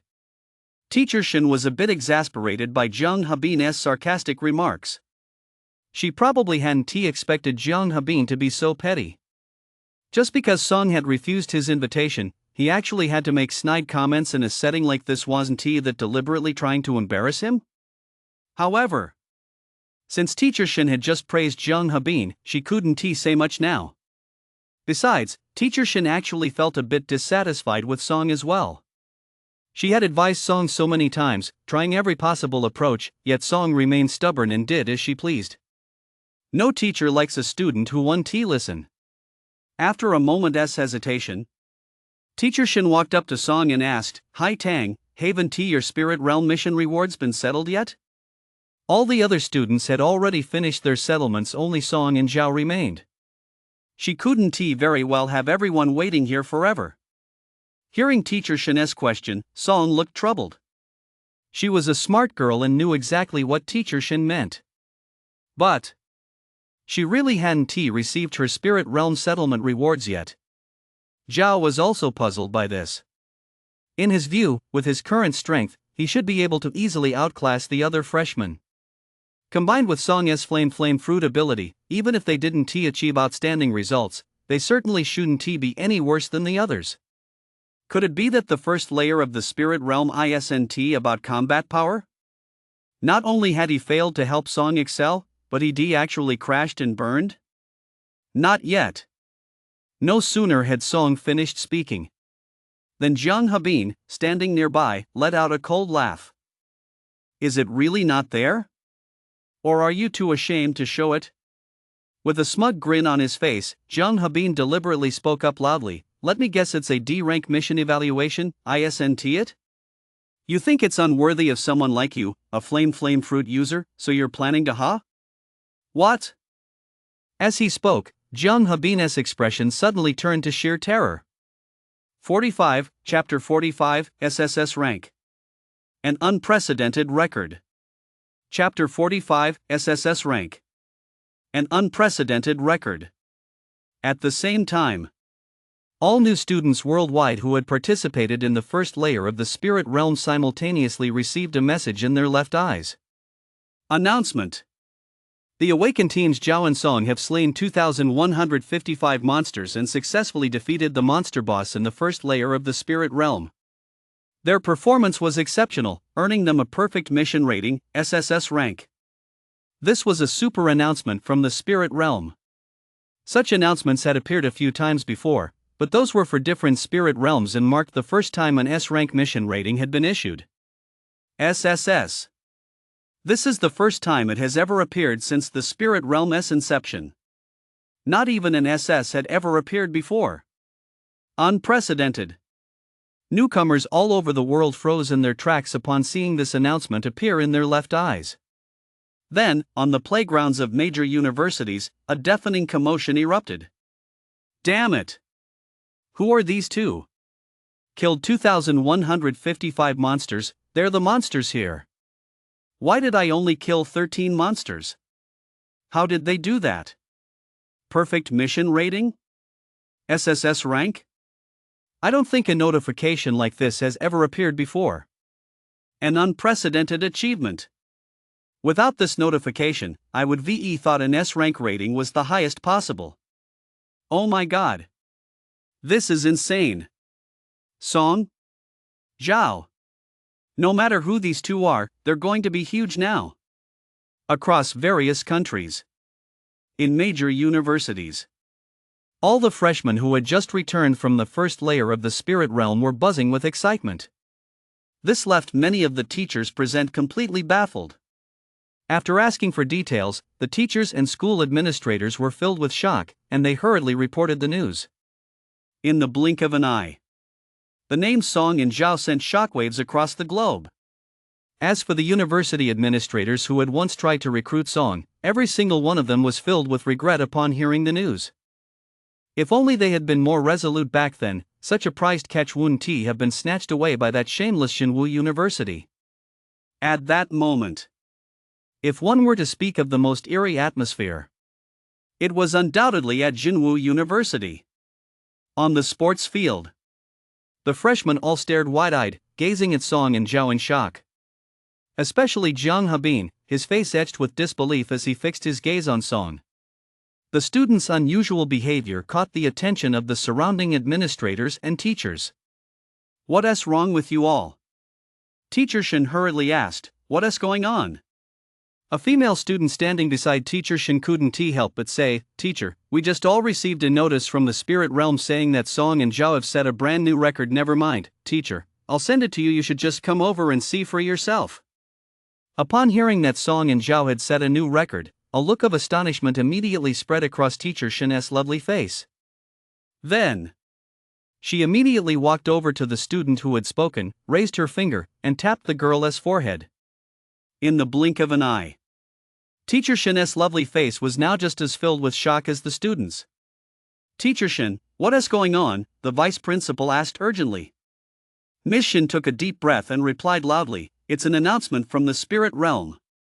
Students Song and Zhao have slain 2,155 monsters and successfully defeated the monster boss in this spirit realm event. Their performance was exceptional, earning them a perfect mission rating, SSS class." The moment she said this, the teachers and administrators were immediately dumbfounded. A mission rating like this had never been seen before.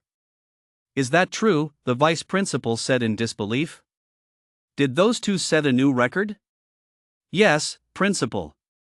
If you don't believe me, you can check the notifications received by other students yourself." Upon hearing this, the vice principal actually went downstairs, picked a random student, and checked their notification. The other teachers all gathered around. The news was simply too shocking and too hard to believe. Although Song was a flame fruit user with immense potential, potential was just potential. Before she had fully unleashed it, she wasn't actually that much stronger than her classmates. At most, she could take on 10 of them. Even so, it was impossible for her to achieve such a brilliant record. Not to mention, the teammate Song had brought along was widely regarded as having the talent of a complete failure. It made no sense. It simply made no sense, but the facts were right before their eyes, and everyone had no choice but to believe them. A true miracle had occurred. At that moment, Teacher Shen approached Song once more and said softly, "Hi Tang, I need to check your mission summary panel. The school needs to record your results." Her tone had softened considerably. Song was still completely baffled. Upon hearing this, she nodded instinctively and cooperatively opened her mission summary panel. After reviewing it, Teacher Shen's pretty face lit up with excitement. "Song, Zhao." In the most passionate tone she could muster, she announced loudly, "Enemy slain in the spirit realm this time, 2,156. Overall rating, SSS class first ever. Overall ranking, first place. Historical ranking, first place. Base reward, 300 spirit points capped. Bonus reward, 100 spirit points capped, to be split equally among team members. Achievement reward for perfect mission evaluation, 1 supernatural treasure chest reward belongs to the main contributor distributed upon entering the next layer of the spirit realm." Teacher Shen rattled off a long string of data in one breath. Wow! The data on this mission settlement panel had several more entries than anyone else's. Everyone was completely dumbfounded. Once they came to their senses, the looks they cast at Song and Zhao turned to envy and jealousy. A whopping 400 spirit points in rewards. That was incredibly generous. Even if the extra reward had to be split among teammates, each person would still get 350 spirit points. If they received this 350-point reward, they'd instantly become supernaturals of some standing. Not to mention, there was also an achievement reward, a supernatural chest. Many people present knew that supernatural chests were used to store supernatural items. And supernatural items, as long as they weren't total junk, were extremely valuable. You could say. This time around, Song and Zhao had both hit the jackpot. Next, a large group of school administrators and teachers swarmed around Song, leaving the girl feeling overwhelmed. As for Zhao, well, although Zhao had garnered some attention this time, everyone considered Song to be the more important one. It was clear that Song had contributed significantly to their success. So, after the school administrators offered Zhao a few words of encouragement, they shifted all their focus to Song. Seeing this, Zhao merely smiled faintly. Wasn't that exactly why he asked Song to team up with him? Fame and such, he didn't care about any of that right now. Strength is what truly matters. When he becomes invincible in the future, all the glory that belongs to him will come back. Watching Song surrounded by the crowd, a faint smile tugged at Zhao's lips. Only he knew that the main credit for this victory definitely belonged to him. Not bad. Glad it didn't go south. Muttering this to himself, Zhao opened his stats panel. Race, human. Physique, 300. Spirit, 98. Strength, 300. Agility, 300. Talent, Kryptonian bloodline. Psionic points, 350. On his stats panel, 350 psionic points had already been credited to his account. P.S. I'm temporarily giving the fame to Song. Please don't mind, because this girl is going to bear the protagonist a big, healthy son and a daughter in the future. As for some of the other questions everyone has raised, this humble author has compiled them all. I originally planned to explain them gradually within the story, but since so many people have asked, I'll go ahead and write a separate chapter about it later. 46, Chapter 46, Song is about to make a name for herself. Chapter 46, Song is about to make a name for herself. At this very moment, no one on the playground felt more miserable or embarrassed than Zhang Hebin. Watching Song, surrounded by teachers and school administrators like a star surrounded by a constellation, Zhang Hebin felt like a complete clown. A Mira rank student actually went and mocked an SSS rank record-breaking powerhouse. Thinking back on the words he'd just spoken, he blushed with embarrassment. Taking advantage of everyone's attention being focused entirely on Song, he decided to slip away quietly, hoping to avoid the mockery that would surely follow once they realized what had happened. As Zhang Hebin quietly retreated behind the crowd, moving away from the playground, he suddenly noticed someone else acting in much the same way. Looking more closely, it turned out to be one of today's main protagonists. Although this protagonist seemed to have been somewhat overlooked. At that moment, the two happened to cross paths, and they both noticed each other. Seeing Zhang Hebin acting all sneaky, a playful smile instantly spread across Zhao's face. Zhang Hebin, feeling a bit awkward, took the initiative to greet him. What a coincidence! Zhao nodded with a smile and asked deliberately, "Where are you headed, brother Jiang? With such outstanding results, aren't you going to accept your award?" Hearing this, Zhang Hebin's face flushed. The young man hesitated for a moment, then suddenly said, "Zhao, you and Song have a special relationship. Could you please explain to Song later that what I just said was spoken without malice?" Why did Zhang Hebin suddenly back down? Naturally, it was because Song had set a terrifying new record. To lead a teammate with useless talent to such an outstanding result in the spirit realm, even if luck played a part, was proof enough of Song's strength. Barring any unforeseen circumstances, he was certain to become a top-tier powerhouse in the future. Falling out with a rising powerhouse was definitely not a wise choice. Zhang Hebin was just a bit petty and had let his ego get the better of him earlier. He wasn't actually stupid. Now that he'd calmed down, he realized just how foolish he'd been. That's for you to tell her yourself. Zhao wasn't exactly a pushover. He shook his head and refused on the spot. Zhang Habin had expected Zhao to turn him down after all. What he said in public not only mocked Song but also indirectly belittled Zhao. Well, I'll treat you to a meal next time. I've got things to do, so I'll be heading out. Leaving behind a polite remark, Zhang Habin made a hasty retreat. Zhao smiled and turned to walk toward the school gates. After leaving school, Zhao first returned to his apartment, then picked up the phone on the table and dialed his mom's number, intending to let her know he was safe.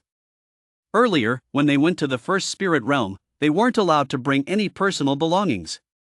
The teachers had warned them in advance not to bring anything like cell phones or other personal items.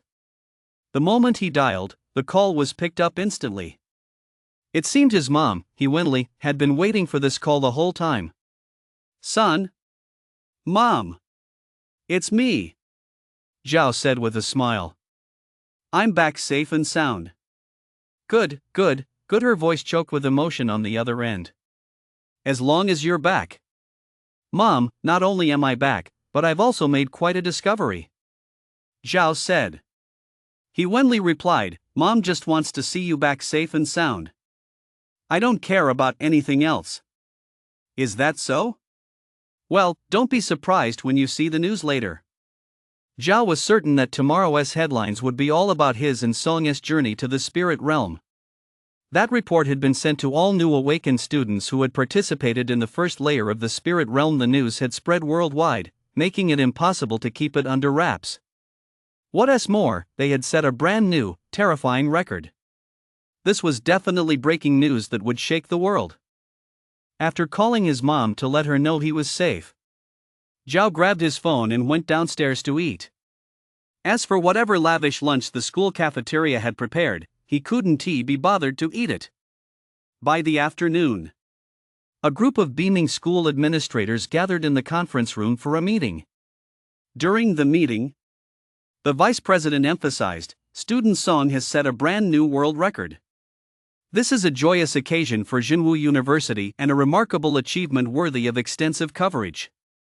I propose that we organize a celebration as soon as possible, inviting renowned domestic and international news media, as well as prominent figures from all walks of life, to thoroughly establish Jinwu University's reputation on the global stage. As soon as this proposal was made, everyone naturally agreed. Since the president was absent at the time, the vice president held the highest rank. Who would dare oppose his suggestion? Besides, this was indeed the perfect opportunity to make a name for themselves. It would be unusual not to take advantage of it. The director of the logistics department immediately said with a smile, Vice President, you're right. Just a moment ago, I received interview requests from over a dozen news outlets. They all want to interview Student Song as soon as possible. Upon hearing this, the vice president shook his head and said, they can come interview our school, but they cannot interview Student Song. This is a critical period for Student Song. We absolutely cannot disturb his training. It seemed that although this man was eager for glory, he still had a clear head. He knew that Song was now a key figure who needed special protection. No doubt this was why the president felt confident leaving the school in his hands while he was away on business. Hearing this, the director of logistics immediately changed his tune, smiling as he agreed, that's exactly what I was thinking. Fearing that everyone might not take this seriously enough, the vice president sternly emphasized once more, the reason Jinwu University has become a prestigious institution is that we uphold a student-centered philosophy. Only by continuously producing outstanding students can Jinwu University reach new heights. I know that Student Song is about to make a name for herself across the land, and everyone wants to befriend a rising powerhouse. However, I must make one thing clear from the outset, no one is to disturb Student Song's daily life or training. Principal Zhang has already discussed this with me. Now even the higher-ups are very optimistic about Student Song's future and are paying close attention to her. Therefore, Student Song requires our strict protection. We cannot allow any external factors to interfere with her. Hearing this, everyone nodded solemnly. They hadn't expected the news to reach the higher-ups so quickly, let alone attract the attention of the top brass. At that moment, the Director of Academic Affairs spoke up, the results for the students' first-tier Spirit Realm exams are in. According to regulations, it's time to assign them to classes. Principal, which class do you think Song should be placed in?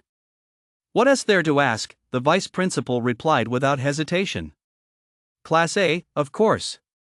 Then the director of academic affairs suddenly asked, what about Song's teammate? Which class should he be placed in? Ha! Upon hearing this, everyone instantly realized the issue and understood the director of academic affairs' line of thinking. The vice principal frowned and asked, Old Zhang, what do you mean? Director Zhang of the academic affairs office immediately replied. I believe the two of them shouldn't be in the same class.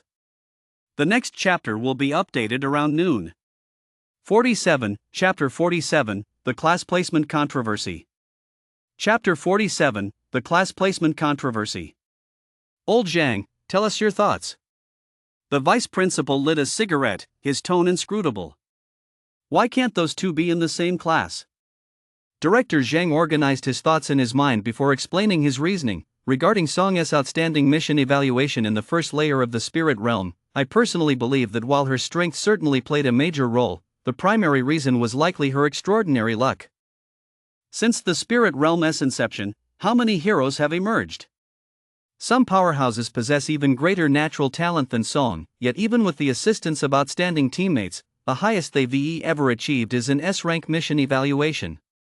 Song, accompanied by a teammate with a worthless talent, managed to secure an unprecedented SSS rank perfect evaluation. Unless her luck is off the charts, there is simply no other explanation. But luck is something you can't see or touch.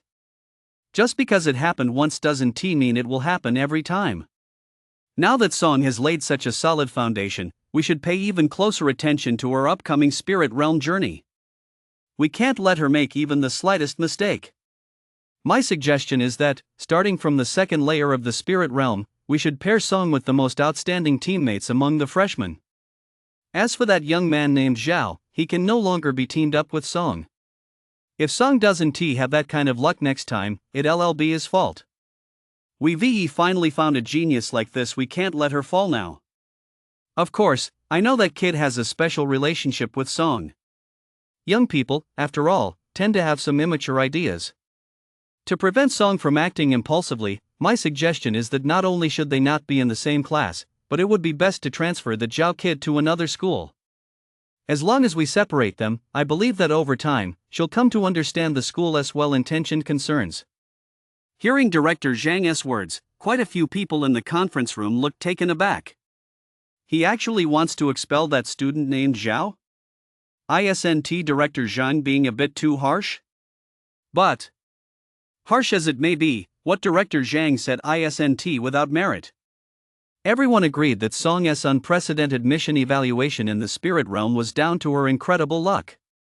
Otherwise, there was simply no way to explain how she managed to perform so exceptionally in the spirit realm while carrying a teammate with such a worthless talent. The flame fruit isn't exactly a particularly powerful ability among the elemental class devil fruits. And luck is bound to run out someday. The most rational choice now is to pair Song with an outstanding team to prevent her from making any more mistakes. One leader hesitated and said, that student Zhao hasn't committed any obvious wrongdoing, nor has he violated school regulations. Transferring him out on a whim probably won't fly, will it? His family is bound to make a fuss. Why not talk to his parents first?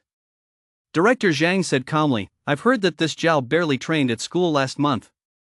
Does he have a bit of a self-destructive mindset? Students who lack ambition like this shouldn't be at Jinwu University in the first place. I'm sure his parents will understand. At that moment, a leader from the admissions office suddenly spoke up, Director Zhang, I was the one who recruited Song. You may not know this, but she is quite stubborn. At the time, many prestigious universities were vying for her, and her only condition was that she had to attend the same university as Zhao. They were classmates in high school for 3 years. Furthermore, the flame fruit that Song possesses originally belonged to Zhao. It was that foolish boy who willingly traded his kryptonian bloodline with Song. The bond between these two is definitely extraordinary. If Song were an ungrateful, backstabbing wretch, that would be one thing, but unfortunately, she isn't. Judging by her insistence on attending the same university as Zhao, and her insistence on teaming up with Zhao to enter the spirit realm, Song would absolutely never abandon Zhao. Director Zhang, I'm not arguing with you, but I'm afraid that if we interfere with them like this, it'll backfire and trigger their rebellious instincts. We don't want Song to get so angry that she takes Zhao with her when she transfers schools. That would truly be a double loss. With this record-breaking incident, I'm sure many universities would be more than happy to have them transfer in, just to snag a great deal. These words caused Director Zhang to furrow his brow deeply. Are we just going to stand by and watch Song keep making mistakes while dragging that good-for-nothing along with him? I don't think student Zhao can be called a good-for-nothing anymore. He has gained 350 spirit points this time, which is more than enough to give him strength far surpassing that of an ordinary person. Even students with average talent might not be as strong as him. That was true. 350 spirit points, even if given to an ordinary person, it would be enough to build up a pretty capable fighter. Even Director Zhang himself paused for a moment. He had overlooked that point earlier. Now that he thought about it, it seemed that Zhao wasn't weak at all. However, he had been the one to propose the previous decision. Changing his mind now would be a bit of a slap in the face to himself. Where would his authority as the director be? Then let us talk to student Song first and see what his stance is. Director Zhang said. No one objected to this suggestion. It was merely a matter of gauging Song's attitude. If Song agreed to the school's arrangement, that would be the best possible outcome. Soon after, Song was summoned to the conference room. Director Zhang immediately broke into a smile and said, Student Song, we've been discussing your situation. First of all, congratulations again on achieving such outstanding results in the first tier of the spirit realm. With your future in mind, the school plans to assign you several outstanding teammates. Assign me teammates? Song was quick-witted and immediately understood Director Zhang's intentions. Are you planning to ignore school regulations and forcibly interfere with a student's right to choose their own teammates? As soon as those words left his mouth, Director Zhang was instantly left in an awkward position. A female teacher standing nearby, eager to curry favor with her superior, immediately said, Song, we're only doing this for your own good. That phrase. It was utterly detestable. When people say that, they're merely trying to justify their actions or suggestions. Many use the excuse of it's for your own good to force their own ideas onto others. Please don't do this for my sake, I don't need it. Song said coldly. Rebutting a teacher in this way seemed disrespectful. Song wasn't an impolite person. It was just that she understood these people's intentions all too well. They simply wanted someone else to replace Zhao, believing that Zhao would be a liability to her. But what these people didn't know was that she had a clear understanding of her own abilities.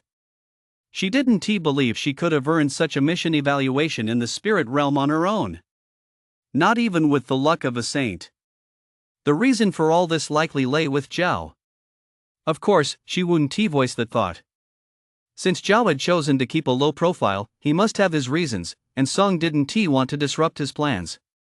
Besides, the current Song had the confidence to say no to these teachers and administrators who were meddling in her affairs.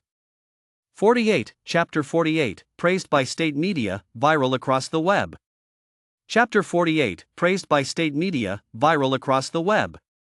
Seeing Song's displeased expression, the vice principal, who had remained silent until then, quickly stood up to smooth things over. Student Haitang, please don't get so worked up. We certainly respect students' right to choose their own teammates. Director Zhang was merely offering a suggestion. If you don't accept it, we'll definitely go with your decision. Hearing this, Song replied calmly, if something like this happens again, please don't call me in. I think it's a waste of time. This remark made Director Zhang even more embarrassed. It wasn't that Song was deliberately being unforgiving, rather, she knew she had to make her firm stance clear to prevent these people from getting any funny ideas every now and then. The vice principal immediately smiled and said, alright, we certainly won't bother you with something like this next time. If there is nothing else, I'm going to practice now, Song said. Seeing how strongly she resisted the idea, the vice principal didn't want to bring up the topic again and immediately replied, "Alright, Hai Tang, go practice. Make sure to get some rest, you need to balance work and rest." After Song left, the atmosphere in the conference room turned somewhat awkward. Director Zhang was fidgeting restlessly, desperate to leave the room immediately. He was actually quite angry inside. He meant well, but that Song was simply unreasonable. In the end, it was the vice principal who broke the silence first. "Since student Song is so resistant to the idea of changing teammates, we want to offer any suggestions regarding her teammates in the future." Everyone nodded in agreement. To be honest, no one had expected Song's attitude to be so unyielding. If she were an ordinary student, it wouldn't be a problem. As school administrators, they had plenty of ways to handle a student. But Song was different. Right now, Song was a hot commodity who knew how many elite universities out there were trying to poach her. In front of Song, their authority as school administrators simply didn't exist. "What about class placement?" Director Zhang asked, refusing to give up. "Are you going to put that kid named Zhao in class A2? The vice principal thought for a moment and said, "We'll follow the rules to the letter. As long as he meets the requirements, he'll be placed in class A." That very night, Song's name shot to the top of the national trending news. Even the country's most important news outlet, the People's Daily, dedicated their front-page headlines to the story. "We warmly celebrate our nation's prodigies, awakened students Song and Zhao, who achieved a perfect mission evaluation SSS rank in the first tier of the spirit realm. They have broken the world record, setting an unprecedented milestone." It is reported that both Song and Zhao are freshmen at the renowned domestic extraordinary university, Jinwu University. Major media outlets across the country are scrambling to cover the story. Countless netizens are also buzzing with excitement. "Holy crap! This is absolutely mind-blowing. SSS rank?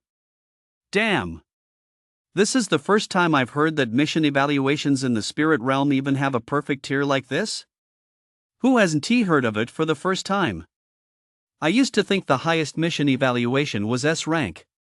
No matter how far these two college students go in the future, their names will certainly be etched forever in the annals of superhuman history." Wow, they're already making history? Wait a minute. Don't spirit realm teams usually start with 4 people? How come there are only 2 here? Also, I can only find that Song is a flame fruit user. What's the other guy's ability, the one named Zhao?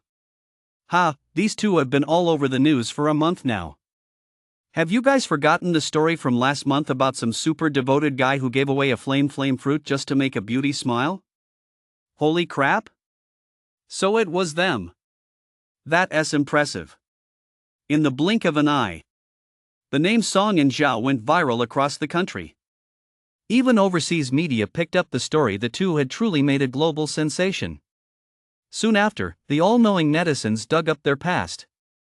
When people realized they were the protagonists of the original flame fruit exchange incident, the internet exploded with excitement. As for Song, netizens were naturally full of praise. Everyone agreed that although this girl had taken Zhao's flame fruit, she hadn't tried to cut him off after he'd helped her. She'd rather go without a teammate than leave Zhao behind. Such character is truly top-notch. As for Zhao, however, netizens' opinions were a bit mixed. There were both positive and negative comments. The most outrageous comments came from certain XXN users. "I think since Zhao already gave the flame fruit to Song, and since he loves her so much, he should voluntarily stay away from her. Doesn't he realize that with his useless talent, teaming up with Song will only drag her down? The best choice would be to let Song team up with a more talented guy and quietly wish her well." Such brain-dead remarks. Countless upright netizens couldn't stand it and rushed to refute them, eventually sparking a heated argument with the trolls. Supporters argued, the flame fruit was originally Zhao's boon. It was only by Zhao willingly giving it up that Song achieved her current success. The opposing side, led by XXN, countered, the fact that Song has achieved such great feats in the spirit realm after obtaining the flame fruit proves that this elemental class devil fruit rightfully belongs to her. If Zhao had eaten it, it might have been wasted. The verbal battle raged on until the forum moderators were forced to intervene personally, banning a batch of accounts stirring up trouble, which finally brought the chaos to a halt.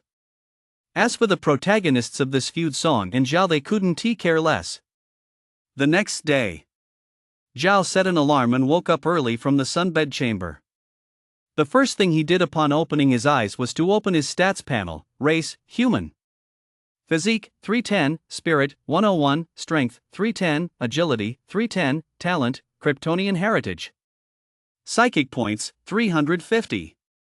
Seeing the changes on his stats panel, Zhao was very satisfied. As for those 350 psychic points, he hadn't yet decided how to allocate them, so he left them for now. After all, he could now gain attribute points simply by basking in the sun every day, and his strength was growing rapidly. He certainly wasn't short on attributes for the time being. Zhao quickly got out of bed, washed up, and headed to school. Today was the important day for official class assignments. He'd better not be late. When Zhao arrived at the school playground, his classmates had already been waiting for quite some time. His arrival instantly drew the attention of many. Those gazes were filled with envy and jealousy. Clearly, in the eyes of his classmates, Zhao owed his achievements entirely to Song. A moment later, the teachers arrived on time, carrying thick stacks of papers. Accompanying them was Director Zhang from the Academic Affairs Office. Please line up to collect your report cards. Your class assignments are listed on them. Hearing this, everyone lined up to collect them. Let me explain the sunbathing issue. Pay attention to the name, Sunbathing Experience Center. Since it's an experience center, it means it hasn't officially opened for business yet. It also implies that this type of equipment was only recently invented. The guy from Korea with Kryptonian heritage hasn't tried it yet. Is there a problem with that? The next chapter will be updated around noon. 49, Chapter 49, Song, he is mine. Chapter 49, Song, he is mine. Class assignment rules.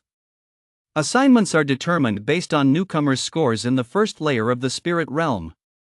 It doesn't matter if you're temporarily assigned to Class B or Class C. As long as you perform exceptionally well in subsequent spirit realms, you still have a chance to break into Class A.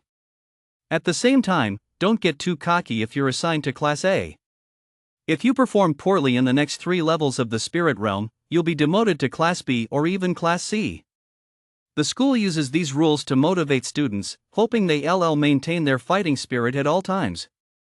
Zhao had originally thought that his performance in the first level of the spirit realm would be more than enough to get him into Class A. But to his surprise, when he received his report card, it stated that he had been assigned to Class B. The reason given was that, although his performance in the first layer of the spirit realm was decent, his natural talent had significant flaws and his potential was insufficient. Wow! Even a super physique is considered a flawed talent now? And insufficient potential? Zhao chuckled. He could sense that something was off about this report card, but he didn't feel like arguing about it. Class B it is, then.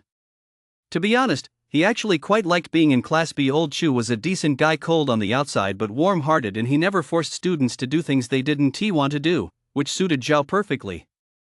Grabbing his report card, Zhao turned and walked into the Class B classroom. Meanwhile, not far away, Principal Zhang noticed that Zhao hadn't caused a scene and breathed a slight sigh of relief. Assigning Zhao to Class B had been his own decision. And naturally, he had a purpose in making that decision. Seeing that Zhao had voluntarily walked into Class B, he took out his phone and sent a text message to his nephew. Soon, class assignments were complete. The students filed into their respective classrooms according to the assignments they received. Previously, each class had 100 students, but that was no longer feasible. Each class now had 83 students. This was because some students hadn't returned from the first spirit realm. The shortfall in numbers was distributed among the 3 classes. Class B. When a group of students walked into the classroom and saw Zhao sitting at his desk, they froze in surprise. Zhao was now a celebrity at the school, second in fame only to Song, who didn't know him. Moreover, these students had originally been in Class B. They'd been classmates with Zhao for a month and were, in a sense, old acquaintances. Zhao. Why are you still sitting here? Yeah. With your grades, shouldn't you be in class next door? Several students asked in unison. Zhao smiled and said, Is it okay if I just like the atmosphere in Class B? Of course, no one believed him. Just as they were about to ask more questions, old Chu walked into the classroom. What are you all gathered over there for? Aren't you going to start class? Hearing old Chu's voice, the students scattered, revealing Zhao sitting in the middle. Zhao. Old Chu looked surprised to see Zhao. Why are you still in Class B? Hearing this question, Zhao felt a bit helpless, so he simply pulled out his report card and handed it over. Teacher, take a look for yourself. Old Chu took it, gave it a quick glance, and immediately wore a look of astonishment. Then, old Chu furrowed his brow and said discontentedly, What kind of excuse is that? This is unfair treatment. I'm going to go find them and get to the bottom of this. Don't! Zhao hurriedly stopped old Chu, saying, Teacher, never mind. I think I'm doing just fine in Class B compared to Class A, I prefer learning from you. Hearing this, old Chu retorted irritably, You just like it when I don't meddle with you, don't you? Zhao chuckled, effectively admitting it. After pondering for a moment, old Chu realized what the higher-ups had in mind. This was clearly a deliberate move to separate Zhao and Song, to prevent them from falling in love and disrupting daily training. Looking further ahead, the higher-ups might even be hoping to subtly change their minds at this thought. Old Chu let out a soft sigh. To be honest, he didn't hold much hope for Zhao and Song either. The gap in their natural talent was simply too vast. Since you want to stay here, then stay here. Old Chu said, then walked back up to the podium and began teaching the class. We have quite a few new students in the class, so let me start by introducing myself. Old Chu said, My surname is Chu. I am your head instructor, and from now on, I will be in charge of your daily training. After that, Old Chu had the students repeat their names and innate abilities once more. After all, there were now many new faces in the class, and he needed to understand their innate abilities to design targeted training. The promising students had all been assigned to Class A. The students remaining in Class B were those with relatively ordinary innate abilities. However, old Chu did not lose heart over this. He maintained the same attitude as before, remaining serious and responsible toward his students. Once all the students had reported their names and innate abilities, old Chu spoke up again, Class, you haven't used the spirit points you earned in the first layer of the spirit realm, have you? The students nodded in unison. Excellent. Old Chu said. Don't use your spirit points just yet. Once I've compiled your information, I'll provide some suggestions on how to allocate them. You can then use my recommendations as a guide to distribute your spirit points wisely. Of course, my suggestions are merely one option. If you have better ideas, you're free to disregard them. The students nodded again. Some of the newcomers, who had initially been a bit intimidated by old Chu's stern appearance, now realized that this teacher seemed quite approachable. After that, old Chu went over a few more points to keep in mind, and the first class of the day came to an end. Training would begin in the afternoon. The rest of the morning was left for the students to arrange as they pleased. After all, since they'd just been divided into classes, they needed some time to get to know one another. They didn't need to worry about forming teams, though, because the class assignments were based on the entire squad. Oh, except for Zhao. Just as Zhao was about to head back to the dorm, a crisp voice suddenly rang out from behind him. Zhao. Zhao stopped and turned to see Song. Which class were you assigned to? Class B. Upon hearing this, the girl's pretty face immediately darkened, growing even colder. She looked at Zhao and asked, Zhao, did they discuss this with you beforehand? Was it your choice, or did they decide on their own? As soon as he heard this, Zhao knew the girl was extremely unhappy about him being assigned to Class B.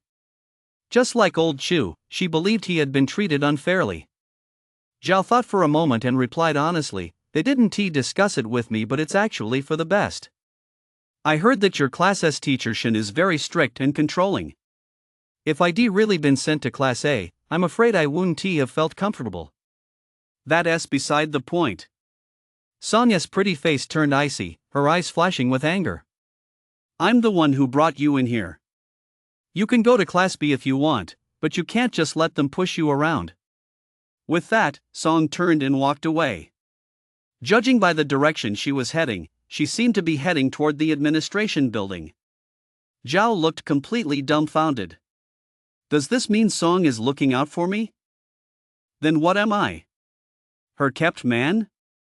50, Chapter 50, Supernatural Skill, Fist Bone Impact. Chapter 50, Supernatural Skill, Fist Bone Impact. Ring ring. His phone rang. Zhao, who was walking out of the school grounds, pulled out his phone and saw that the caller ID showed it was his mom, Wenli. Zhao immediately smiled. He and Song had made national headlines last night, and the fact that his mom was only calling now showed she had kept her cool. He answered the call and said with a smile, "Mom, did you see the news?" There was no reply from the other end. Instead, she asked, "Son, are you in class right now?" "Class just ended. I don't have any more classes this morning." "What's up? Are you free right now?" "Sure. Come to the school gate. Your dad and I are waiting for you there." Hearing this, Zhao was a little surprised. His parents had actually come to school together? Without giving it much thought, he immediately headed toward the school exit. Soon, he spotted his parents at the school gate. "Dad! Mom!" Zhao called out and hurried over. "Son!" Seeing Zhao, Wenli looked very emotional and quickly scanned her son from head to toe, afraid he might be missing a limb or two. His father, Zhao Chenghua, also wore an expression of deep emotion. A moment later, in a tea house near the school, the family of three sat in a private room chatting. "Dad! Mom! Why did you suddenly come to school?" Zhao asked. By now, his parents' emotions had calmed down considerably. Hearing Zhao's words, his father, Zhao Chenghua, immediately replied, "What? Are you afraid that our sudden visit would catch you doing something you don't want us to see?" "Dad, what are you saying? What could I possibly be doing that I don't want you to see?" "Humph. You know very well in your heart whether there is or isn't." Hearing this, Zhao's heart skipped a beat. He wondered if the secret of his superhuman physique had been exposed. Then he heard his father say, "The school called my cell phone, saying you moved out right after you started school. Have you rented a place outside campus?" So that was it. Zhao breathed a sigh of relief and replied, "Sort of." Actually, it made perfect sense for the school to call his parents to say he moved out of the dorms. Generally, when a student moves out, the school notifies the parents. This is to prevent parents from coming to the school to cause a scene if something were to happen to their child off campus. "I heard your dorms are really nice," Zhao Chenghua asked. "Why didn't you just stay there?" This guy clearly cares deeply about his son, yet the moment they met, he adopted a harsh tone and started picking on him. Perhaps this was just his father's way of showing concern. Zhao felt a headache coming on. He hadn't even mentioned that the apartment he was living in was actually purchased. After hesitating for a moment, Zhao could only say, "It might be because of my special ability. My classmates always look at me strangely, so I didn't want to live on campus." That was a killer line. Zhao Chenghua was instantly speechless, and the look in his eyes as he looked at his son went completely silent. His mother was even more heartbroken and immediately scolded her husband, "You've come all this way, can't you just hold your tongue a little?" Then she turned to Zhao and said, "Don't listen to your dad. He just misses you, he just can't bring himself to say it." Zhao Chenghua looked embarrassed but didn't argue. Wenli continued, "Son, everyone at home already knows about the achievement you earned in the spirit realm yesterday. Your grandfather is very pleased. He wants you to keep up the good work, and he has prepared a gift for you." At that moment, Wenli suddenly pulled a box out of her bag. A gift from Grandpa? Zhao was surprised and immediately opened the box. Inside was what appeared to be a parchment scroll, exuding an air of ancient age and history. The seal on it was still intact. "What is this?" Zhao asked curiously. "It's a treasure the old man has kept hidden away." Zhao Chenghua said from the side. It was originally meant for your older brother, but now you've gotten lucky. The eldest brother he referred to was Zhao's first cousin. After all, Zhao was an only child and had no biological older brothers. Hearing this, Zhao grew even more curious. He instinctively reached for the parchment, intending to open it and take a look. Unexpectedly, the moment his fingers touched the parchment, a notification popped up in his left eye: supernatural item detected. Skill, Fist Wind Blast. Fist Wind Impact. Upon learning this skill, attacking an enemy with your fist generates a gust of wind, creating a long-range, wide-area attack.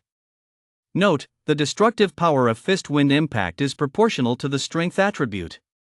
It is weaker than a direct physical attack with the fist, and its power diminishes with distance.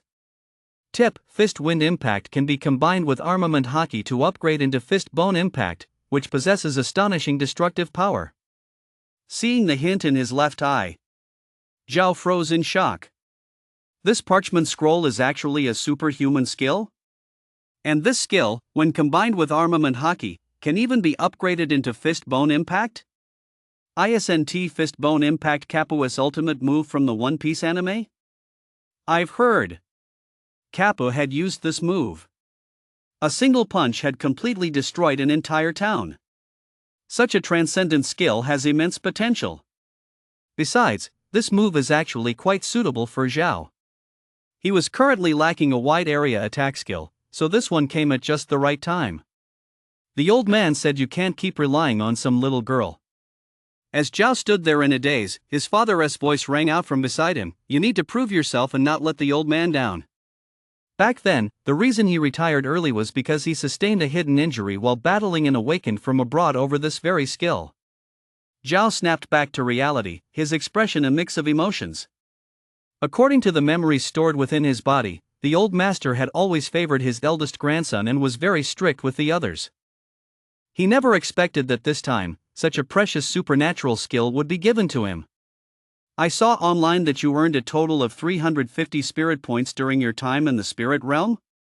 Zhao Chenghua asked. Zhao nodded. Yes. Zhao Chenghua continued, the old man asked me to tell you not to waste your spirit points. Focus on boosting your strength attribute as much as possible.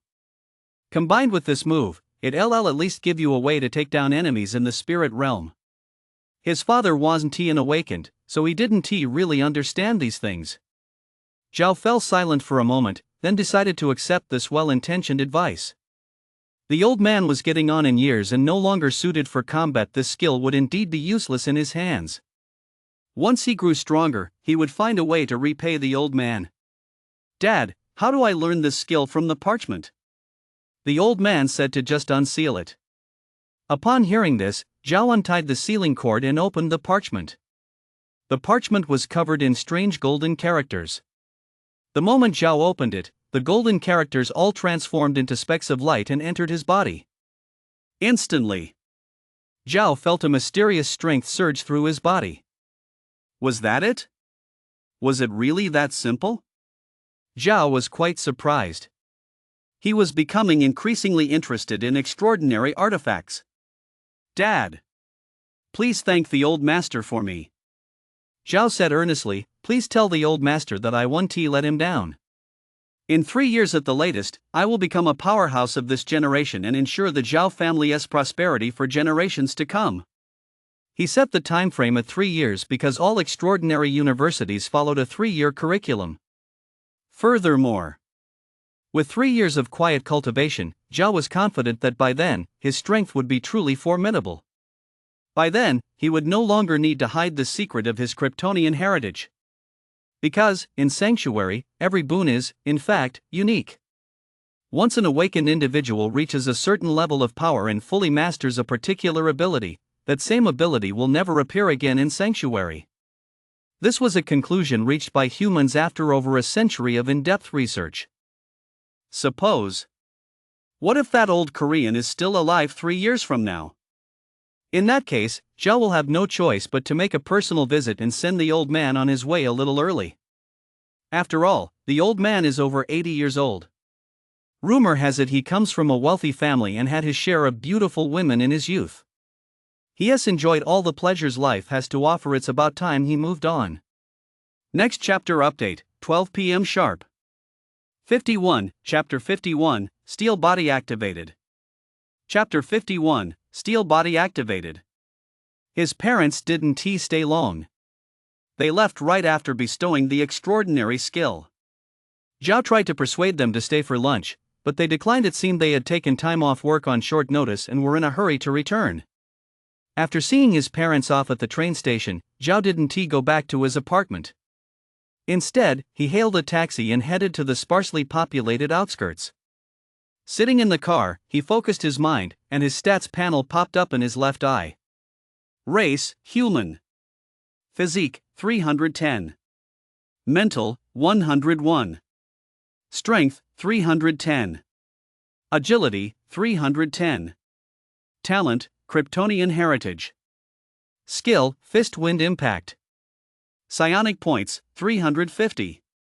A new skills row had clearly appeared on his stats panel.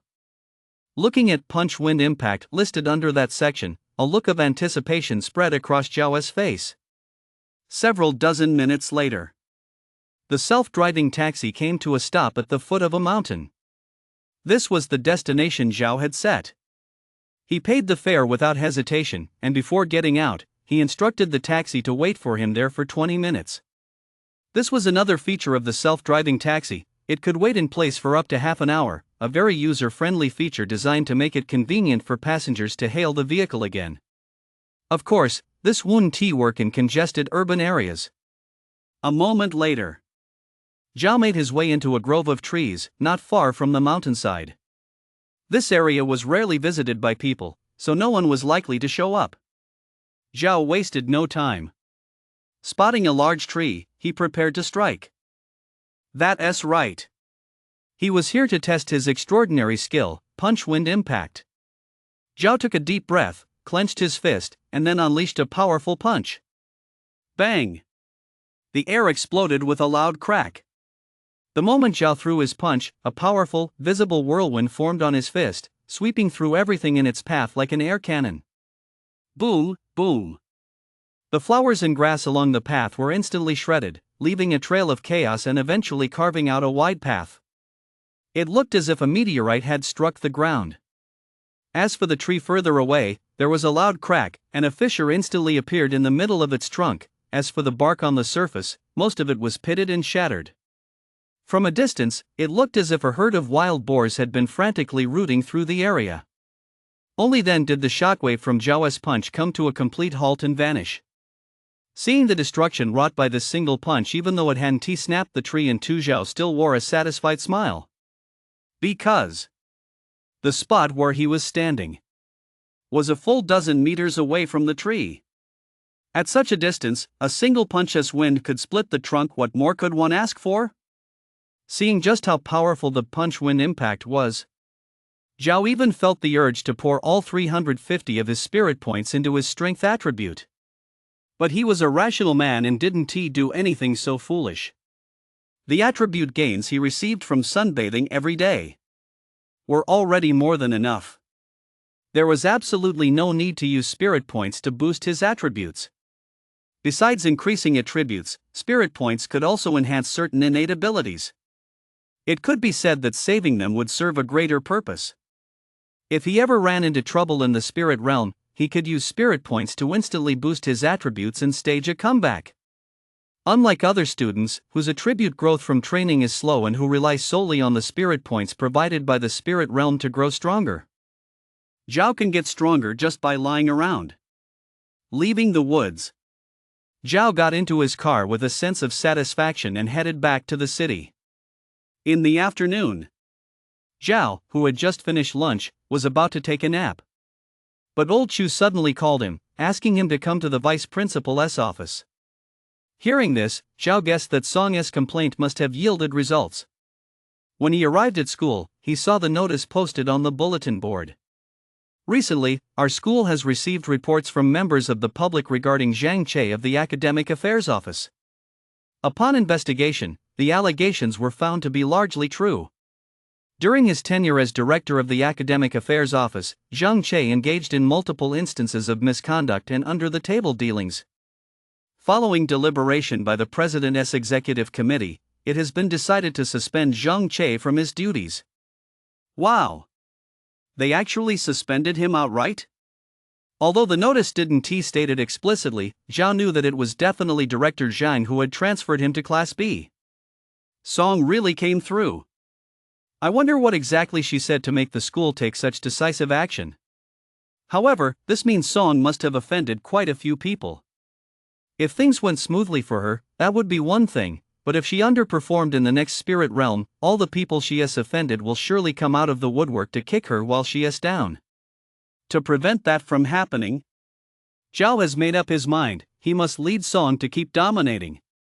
After all, she has done all these controversial things just to stand up for him. When Zhao arrived at the vice principal's office, the vice principal welcomed him warmly. He asked after Zhao's well-being in every possible way.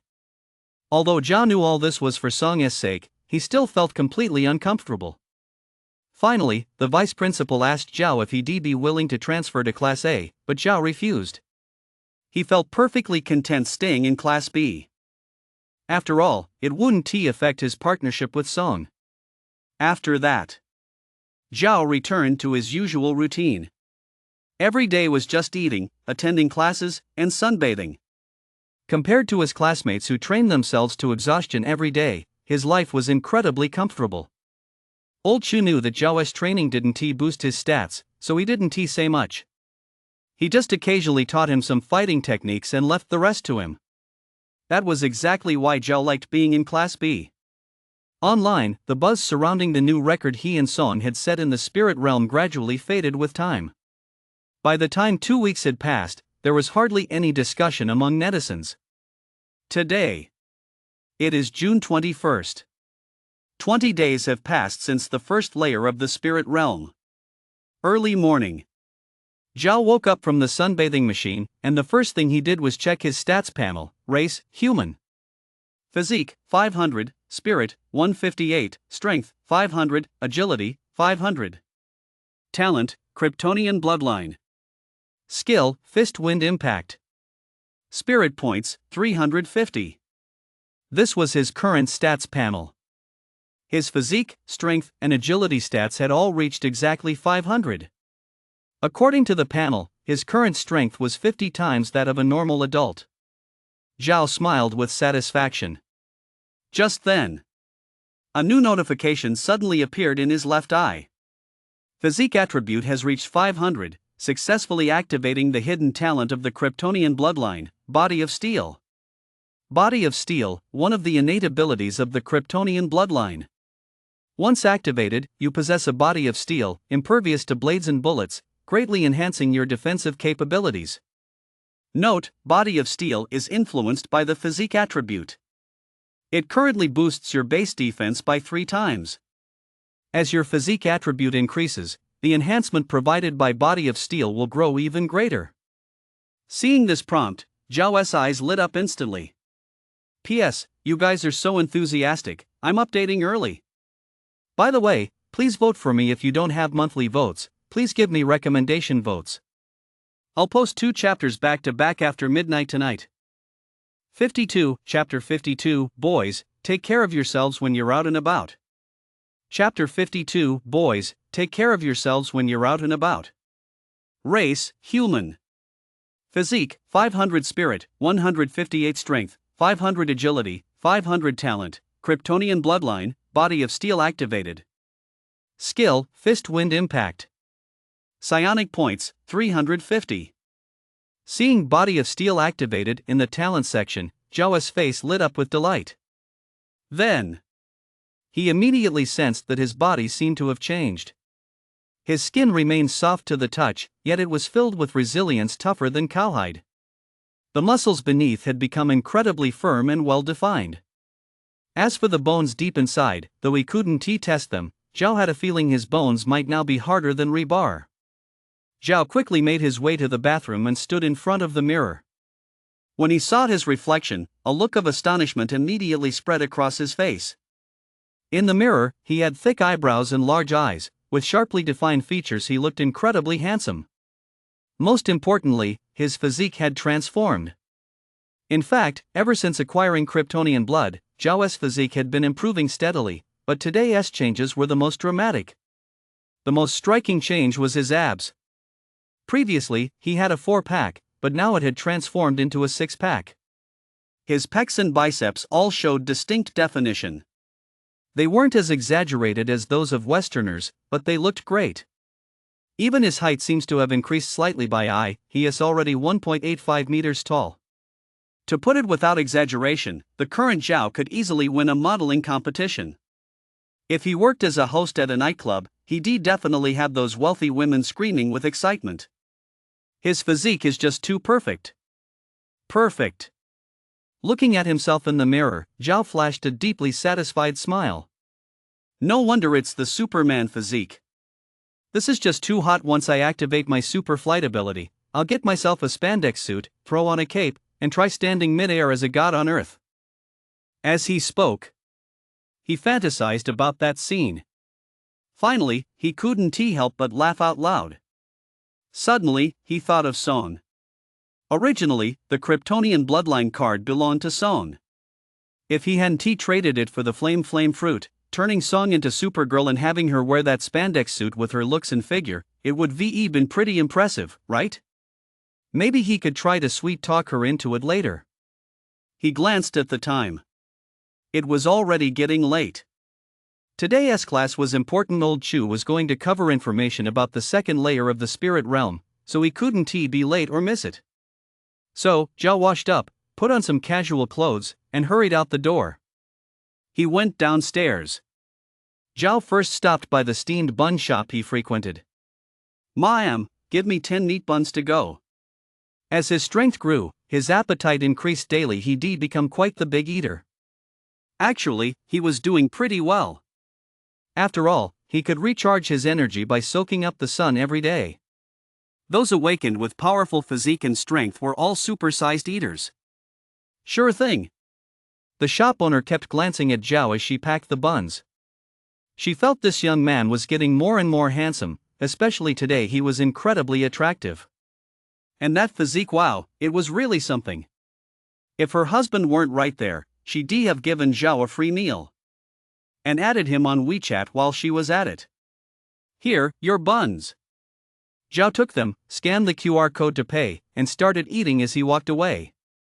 Even after he'd walked a good distance, the shop owner kept staring at his back.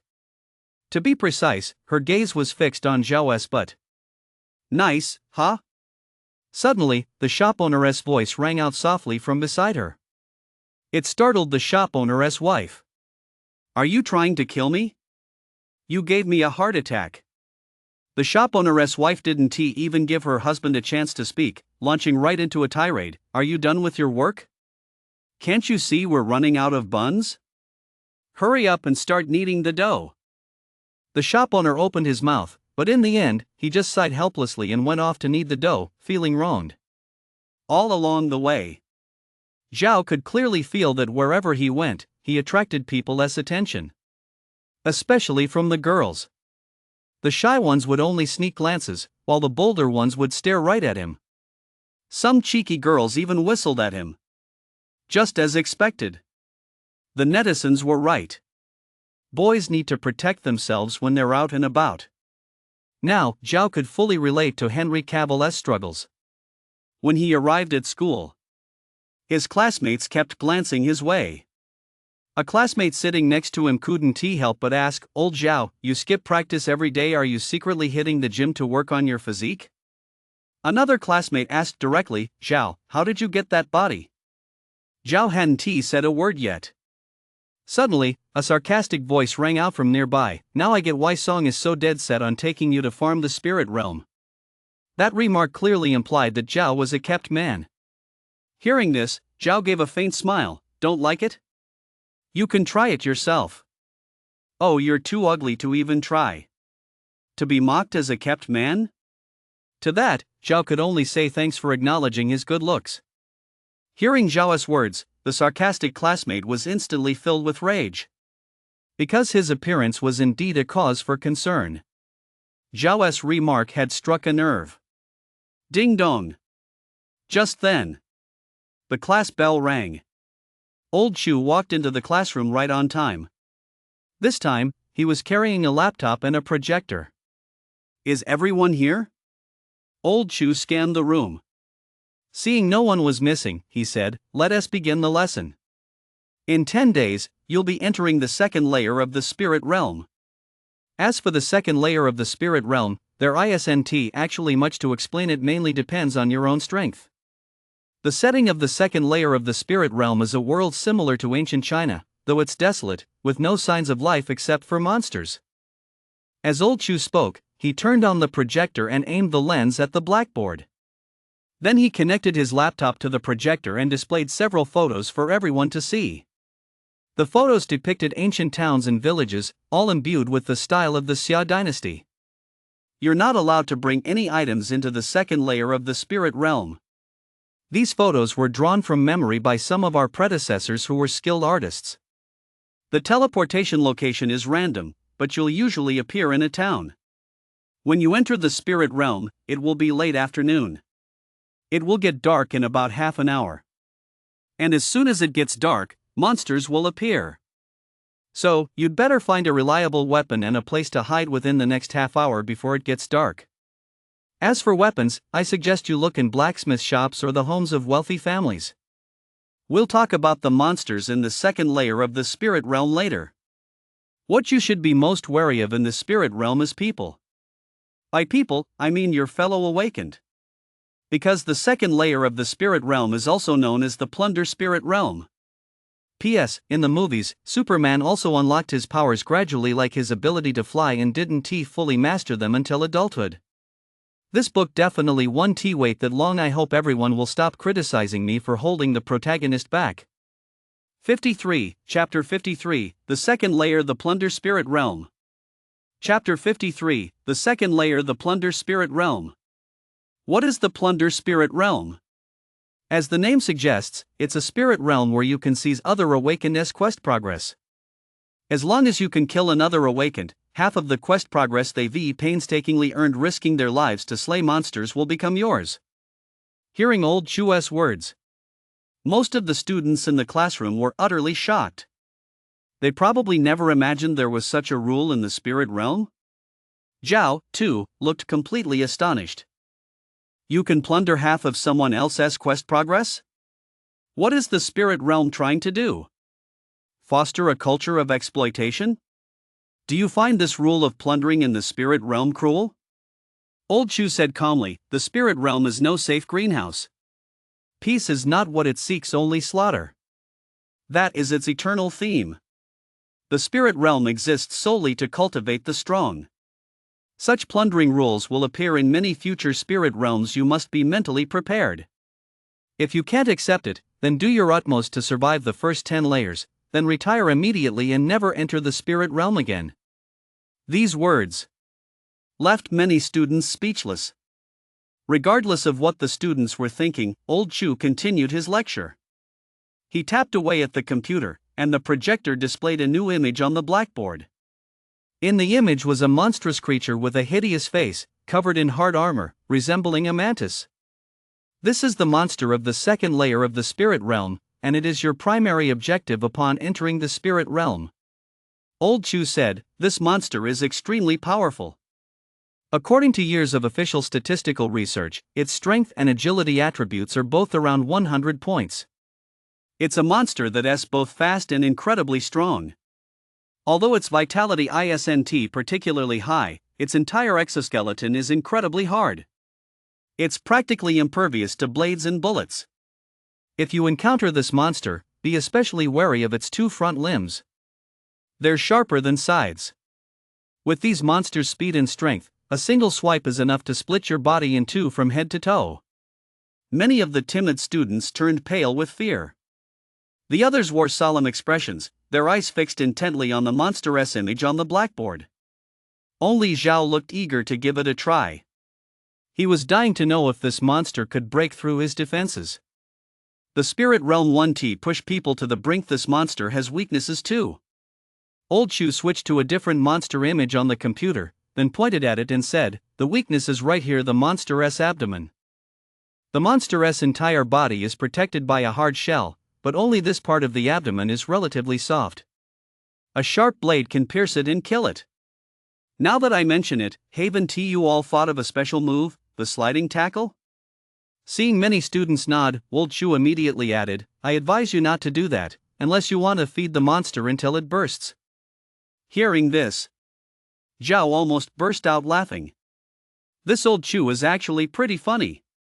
However, seeing the other students' serious expressions, he instantly realized that the sliding tackle tiger meme didn't exist on Blue Star. Old Chu didn't notice Zhao's subtle reaction and continued, "The correct way to deal with this kind of monster is to set a trap or find a way to flip it onto its back, then take it by surprise and quickly attack its belly.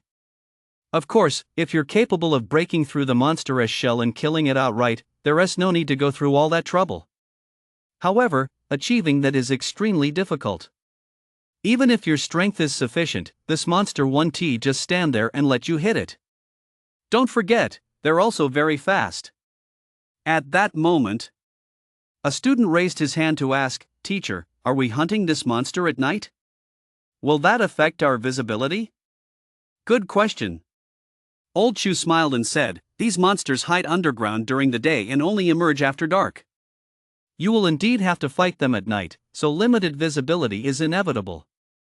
But don't worry too much, because time in the spirit realm is different from our world. In the second layer of the spirit realm, it is always a full moon night. The bright moonlight will be more than enough for you to see the monster's every move clearly." The student nodded and sat down. Old Chu asked, "Does anyone else have any questions?" A female student stood up and said, "Teacher, I think the ability to plunder others' quest progress in the spirit realm is a massive loophole. If someone keeps plundering others' quest progress, wouldn't they be able to obtain unimaginable quest rewards? Wouldn't they become a god instantly?" Hearing this, Old Chu immediately frowned. "Which class were you in before? Didn't your teacher tell you that there's a cap on the rewards for each level of the spirit realm? Just like Song from the first level of the spirit realm earlier, she killed so many monsters and set an unprecedented record, but her final reward still couldn't exceed 350 spirit points. Zhao. Teacher, couldn't it have been me who killed them?" "I'm sorry, teacher, I forgot." The girl who had asked the question earlier looked ashamed. Old Chu waved his hand, motioning for her to sit down, then asked the others if anyone else had questions. Seeing no one respond, he continued, "There's one more thing to note. These monsters don't have very good eyesight, but their hearing is exceptionally keen. They're extremely sensitive to sound. So after dark, you must stay quiet. Even when killing monsters, don't shout or make a commotion. If you make a big commotion after dark, then congratulations, you'll attract all the nearby monsters, and you'll find yourselves surrounded." Hearing this, the students hurried to take notes. This was indeed crucial information. Once you enter the spirit realm, you'll have 10 hours to complete your mission. Subtract the initial half-hour preparation time, and the actual time you have is 9.5 hours. To hunt monsters within 9.5 hours while also guarding against ambushes from your fellow participants, you'd best spend the next 10 days working out a detailed plan with your teammates and preparing in advance. Next, Old Chu went on to discuss other issues within the spirit realm in great detail. During this class, Old Chu demonstrated his meticulous side. His explanation of the monsters was particularly thorough, leaving no detail overlooked. Even students who had already learned about the monsters in the second layer of the spirit realm through other channels felt they gained a lot from this class. Zhao, among others, was very satisfied with Old Chu's teaching approach. A moment later, the bell rang, signaling the end of class. As Old Chu packed up his things, he said, "You have 10 days left. In between training sessions, you can go to the school armory to borrow some weapons and practice handling them. Get used to them in advance so you won't be at a loss when you enter the spirit realm and find a weapon. If you have any questions, feel free to ask me." With that, Old Chu gathered his belongings and left the classroom. As soon as he was gone, the students immediately gathered with their teammates and began discussing. 54, Chapter 54, Entering the Second Layer of the Spirit Realm. Please keep reading.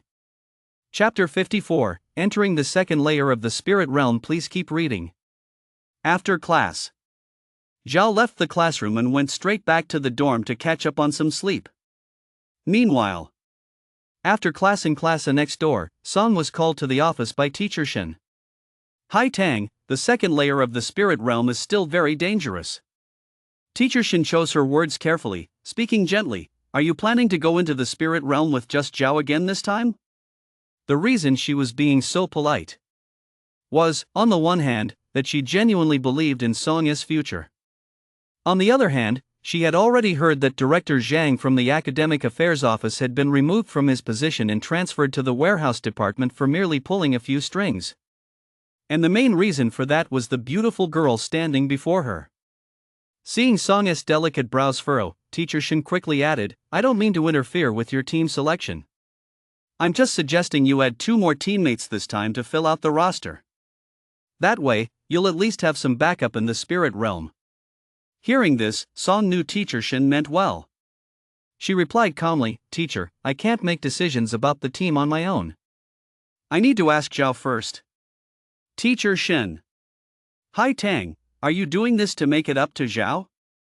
Teacher Shen couldn't help but ask. If you want to make it up to him, taking him to the spirit realm is more than enough. There is no need to hand over control of the team to him. That could very well end up hurting both of you. Song didn't argue with this, she simply replied calmly. Teacher, you don't understand. She believed Zhao was likely hiding a huge secret. Otherwise, she would never have achieved such a record-breaking score in the first layer of the spirit realm. However, in Teacher Shen's view, this silly girl had clearly fallen head over heels in love to the point of no return. This gave Teacher Shen quite a headache. After all, someone with such love-struck brains simply couldn't be reasoned with. Only after she suffered the consequences herself might she have a chance of coming to her senses. Sigh. As long as you don't regret it in the future. Teacher Shen sighed and said no more. Leaving Teacher Shen's office, Song thought for a moment, then decided to call Zhao. On the other end, in the apartment, Zhao, who had just been about to take a nap, looked a bit surprised to see Song's call on his phone. Although the two had had each other's contact information for a long time, they rarely called one another. Hello? Zhao answered the call. Hi Tang? Song's voice came through the phone. Zhao, the teacher just had a talk with me. She suggested we fill out our team roster. What do you think? As always, she was direct, getting straight to the point. The fact that she brought this up with Zhao meant she was fairly supportive of Teacher Shen's suggestion. She was just unsure about Zhao's situation and thoughts, which was why she called to ask. Zhao understood what she meant. He mentally ran through all the classmates he knew and realized he wasn't very close with any of them, let alone trusted them. After a moment's hesitation, Zhao said, I think the most important thing about teaming up is trust. Let us just stick to the 2 of us for now. Once we find someone we can trust, we'll bring them in. Hearing Zhao's words, Song didn't think twice and agreed, okay. So decisive? Zhao said with a smile. Hi Tang, do you trust me that much? Yes. Just like when you trusted me and gave me the flame fruit. This left Zhao speechless, and he felt a twinge of guilt. After all, when he traded the flame fruit for kryptonian blood, it wasn't he really out of trust in Song, he was just stringing her along. I'm going to train now. Song's voice rang out, is that all? I'll hang up then? Alright, go ahead and get to work. The call ended. Zhao held his phone, lost in thought.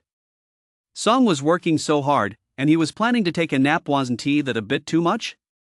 But what was he supposed to do? Training was out of the question. He'd never train in his life. It didn't boost his stats, it was exhausting, and he could only get by sleeping and forget it, time to sleep. Zhao tossed his phone aside and fell asleep. Meanwhile, Song had just arrived at the gym when someone walked toward him. Song, I'm really sorry about what happened last time. I didn't mean to say that. I wasn't thinking straight at the time. It was Jiang Habin. He seemed to know Song came here every day and had been waiting here in advance. Facing Jiang Habin's apology, Song replied calmly, "I didn't take it to heart." That was the truth. In her eyes, Jiang Habin's behavior had been childish, and since he hadn't said anything particularly offensive, she couldn't be bothered to hold a grudge. That's good. Jiang Habin finally let out a sigh of relief. "Please move aside, I need to go train," Song added. "Wait a moment." Jiang Habin hurriedly said, "Song, the second level of the spirit realm is extremely dangerous this time. I suggest you team up with us so we can look out for each other." Song paused for a moment, recalling Zhao's decision, and immediately refused. "No need." Jiang Habin thought Song had misunderstood and quickly explained, "Don't get the wrong idea, I'm not asking you to abandon Zhao and join us. What I mean is, me, Chen Kai, you, and Zhao, the four of us could form a team, with you as the captain. How about it?" It was indeed a good suggestion. If Song had the final say, he might actually have agreed. After all, Jiang Habin and Chen Kai had impressive innate abilities they even earned in a great evaluation in the last spirit realm. You two go convince Zhao first. If he agrees, that's all that matters. With that, Song headed toward the training room. In the blink of an eye, 10 days had flown by. The morning of July 1st. Over 200 freshmen gathered on the school playground. Today was the opening day of the spirit realm. They were gathered here, waiting to enter it. In addition to the students, quite a few teachers had also arrived. However, it wasn't as grand as the opening of the first-tier spirit realm. At the very least, the vice principal hadn't shown up. Most of the other student teams were at full strength, that is, 4 members. Only Zhao and Song's team had the fewest members, just the 2 of them stood there all alone. Seeing Song and Zhao, they were teaming up again this time. The crowd's gazes were filled with mixed emotions. They're actually a 2-person team again? They're really bold. Isn't Song being a bit too confident? Ha, they dare to play around like this in the spirit realm? They're asking for trouble. I wonder what kind of results they'll get this time. Results? They'll be lucky to come back alive. Their previous results were just luck. Do they really think they have the ability to break records? I think it was luck too, and luck isn't something you can count on every time. Maybe they'll pay a heavy price for being so reckless this time. That's hard to say. If they not only all come back but also achieve great results again, that would be impressive. Ha ha. If they manage to get good results this time, I'll eat my own shit live on stream. Wait a minute, bro. I remember you said the same thing last time. Didn't you get your fill? 55, Chapter 55, Song, I'm definitely not the main force. Please follow. Chapter 55, Song, I'm definitely not the main force, please keep reading. Silence. A teacher stepped onto the stage and bellowed. The students fell silent. The teacher glanced at the clock and shouted again, 1 minute left. Everyone, get ready. Hearing this, everyone on the field clasped their teammates' hands. Zhao took Song's hand as well. It had been a month since they held hands, but her hand was still soft. It just seemed to have gotten a little warmer. Like a hand warmer. Zhao guessed it must be the flame fruit ability within her body growing stronger, affecting her body temperature. A girl like this, wouldn't she be incredibly cozy to have warming the bed in winter? After all, this world lacks sunlight. Summers aren't even that hot, and winters are even colder. Just as Zhao was lost in his daydreams, the 1-minute countdown quickly ended. The next moment, all the freshmen on the playground vanished without a trace. A flash of white light. When Zhao regained his vision, the surroundings had completely transformed. Before him stood an ancient city brimming with the charm of the Xia kingdom. Quaint and historic. As far as the eye could see, most of the buildings were dilapidated, exuding a heavy air of age and history, as if they held untold stories. Zhao noticed. Some of the buildings had been severely damaged. Presumably the handiwork of those monsters. However, what caught his attention most now were the other awakened appearing all around him. There were at least 100 of them. Moreover, these awakened had different hair and skin colors. It was obvious at a glance that they were awakened from all over the world. With the exception of certain special spirit realms. In most spirit realms, the teleportation destination and the surrounding awakened are entirely random. At this moment, these awakened from different countries stood in groups of 4, clearly separated from one another. Everyone remained silent. Because they were all sizing each other up, their eyes filled with wariness. This is a spirit realm raid. Apart from their own teammates, every other awakened was a potential enemy or prey. Soon, Zhao and Song caught the attention of the others. This was because everyone else was in groups of 4, while they were the only pair. A 2-person team was extremely rare. Not to mention, the 2 of them were a handsome man and a beautiful woman, naturally drawing the eyes of others. Zhao didn't like being the center of attention. He tugged at Song's sleeve and said, "Let us go. We need to find a base first." Song nodded. The 2 quickly left the area. Once they were out of earshot, Song's pretty face turned serious as she said, "Zhao, I just saw a few of the new celebrities." By famous freshmen, she meant those among the new students who possessed exceptional innate abilities and had stood out in the first layer of the spirit realm. During the last 10 days of last month, Old Chu and Teacher Shin had each distributed an important document to their students. That document had been compiled by higher-ups after considerable time and effort. Its contents listed the most outstanding freshmen of the same cohort from major supernatural universities around the world. The purpose of distributing this information to the freshmen was to help them avoid these individuals in the spirit realm. Song had an excellent memory. She had only read through the materials a few times, yet she had already memorized quite a few of these notables. 2 of them are particularly worth noting. Song said, one is Tom Haddis from the Ugly Federation. His innate ability is the Augment class Thread Fruit, a particularly troublesome devil fruit ability capable of killing without a trace. Additionally, Tom Haddis received an A-rank mission evaluation in the first layer of the spirit realm. The other is Zhang Qiandan from South Korea. His innate ability is the Mutant Blade Hand gene. It said he is a formidable hand-to-hand fighter. His palms can stab like blades, and his killing strikes are incredibly fast, making him nearly impossible to defend against. Zhang Qiandan also received an A-rank mission evaluation in the previous tier of the spirit realm. Apart from their own formidable strength, their teammates are also not to be underestimated. Zhao was a bit surprised to hear this. What surprised him wasn't the 2 rising stars Song mentioned, but the fact that Song had recognized them from among hundreds of awakened with just a quick glance. This girl's memory is truly astonishing. Hai Tang.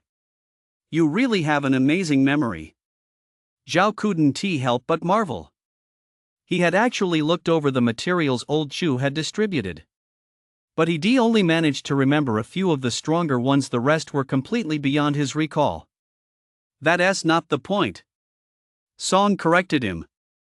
The point is those 2. If we run into them, we'll have to be careful. Zhao nodded, but his gaze wandered. Song immediately noticed his distraction. Furrowing her delicate brows, she asked, "Zhao, did you notice something?" Wait a minute. Suddenly, it was as if the girl had just remembered something. Regarding the spirit realm rewards from last time, aside from the spirit points that have already been distributed, there is still one supernatural treasure chest left to be claimed. According to the spirit realm, it's meant for one of our key members, but I haven't received any items or notifications yet. At this point, the sharp-witted girl had already figured something out. She turned her gaze toward Zhao. "Zhao, have you already received a notification from the spirit realm?" Zhao looked embarrassed. He hadn't expected Song to be so sharp. She figured it out that quickly. That's right.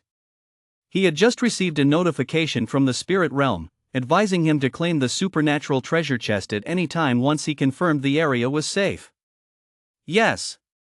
As soon as Zhao finished speaking, he immediately chose to claim the supernatural treasure chest.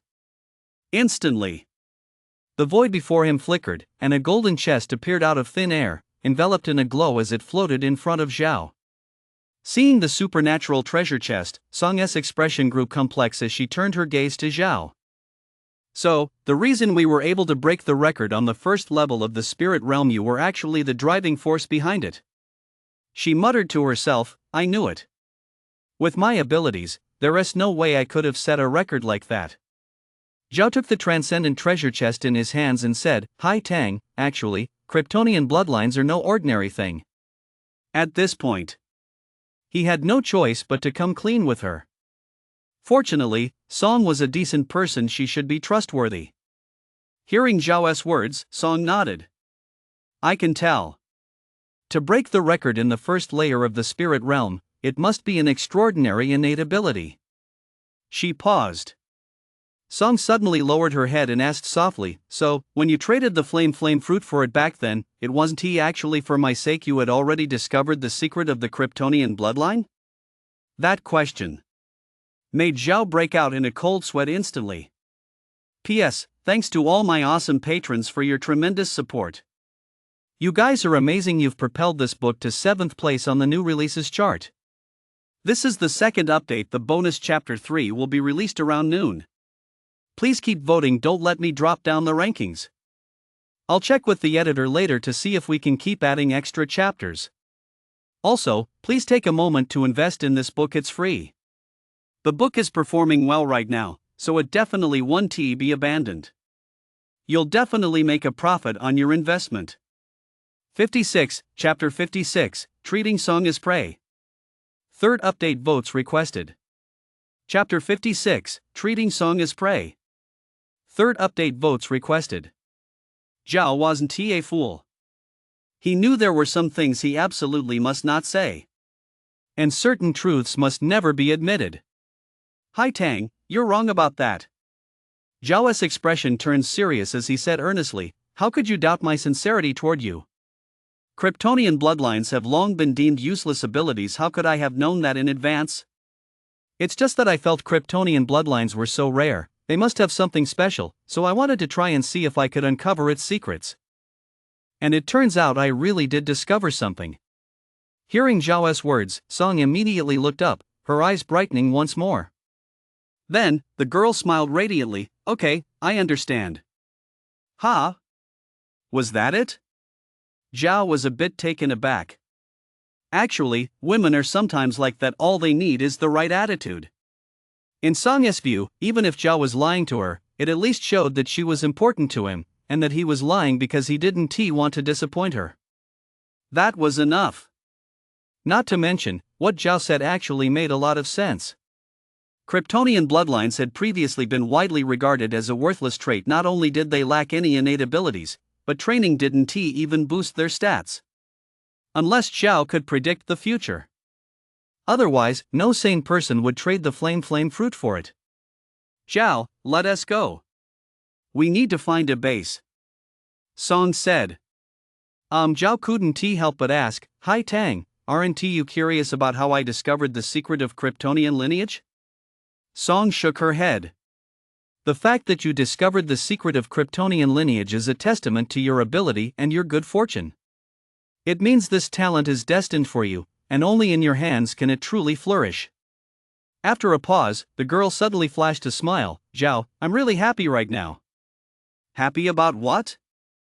Zhao asked curiously.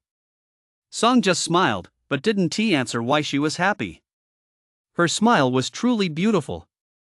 Like a fairy in a painting. The ancient city, which had been dim and gloomy, seemed to grow a bit warmer because of her smile. Zhao stared at her, a bit dazed. After a moment's thought, Zhao could vaguely guess at the girl's feelings. Earlier, Song had taken his flame fruit and had felt guilty about it ever since. Otherwise, she wouldn't have insisted on bringing him to Jinwu University or insisted on teaming up with him to enter the spirit realm. Now that Song had discovered how strong Zhao was, that sense of guilt must have faded considerably. Of course. This was all Zhao's speculation. In reality, Song's joy went far beyond that. Wait, Hai Tang. Zhao said, let me open the supernatural treasure chest first and see what's inside. At the same time, not far from Zhao and Song, another team was also on their way to find a base. That duo from earlier, the guy and the girl, aren't they the two who got an SSS rank mission evaluation last time? Within the group, someone suddenly spoke up. It wasn't that this person had a particularly good memory. Rather, the terrifying results Song and Zhao achieved last time had already made headlines worldwide. Photos of Song were already circulating among major universities. Moreover, instructors at major extraordinary colleges would warn their freshmen to be especially cautious if they encountered Song in the spirit realm. Not only was she a flame fruit user, but she had also earned an SSS rank mission evaluation in the first layer of the spirit realm, laying a solid foundation. The 350 spirit points reward alone was enough to put her strength a cut above the other freshmen. What? You're asking about her partner, Zhao? With that useless talent, he has nothing but a freeloading pretty boy not worth worrying about. And it's not just the freshmen. Even many renowned extraordinary powerhouses have heard of Song's fame. After all, she set an unprecedentedly terrifying record. That's right. It's them. I remember their names.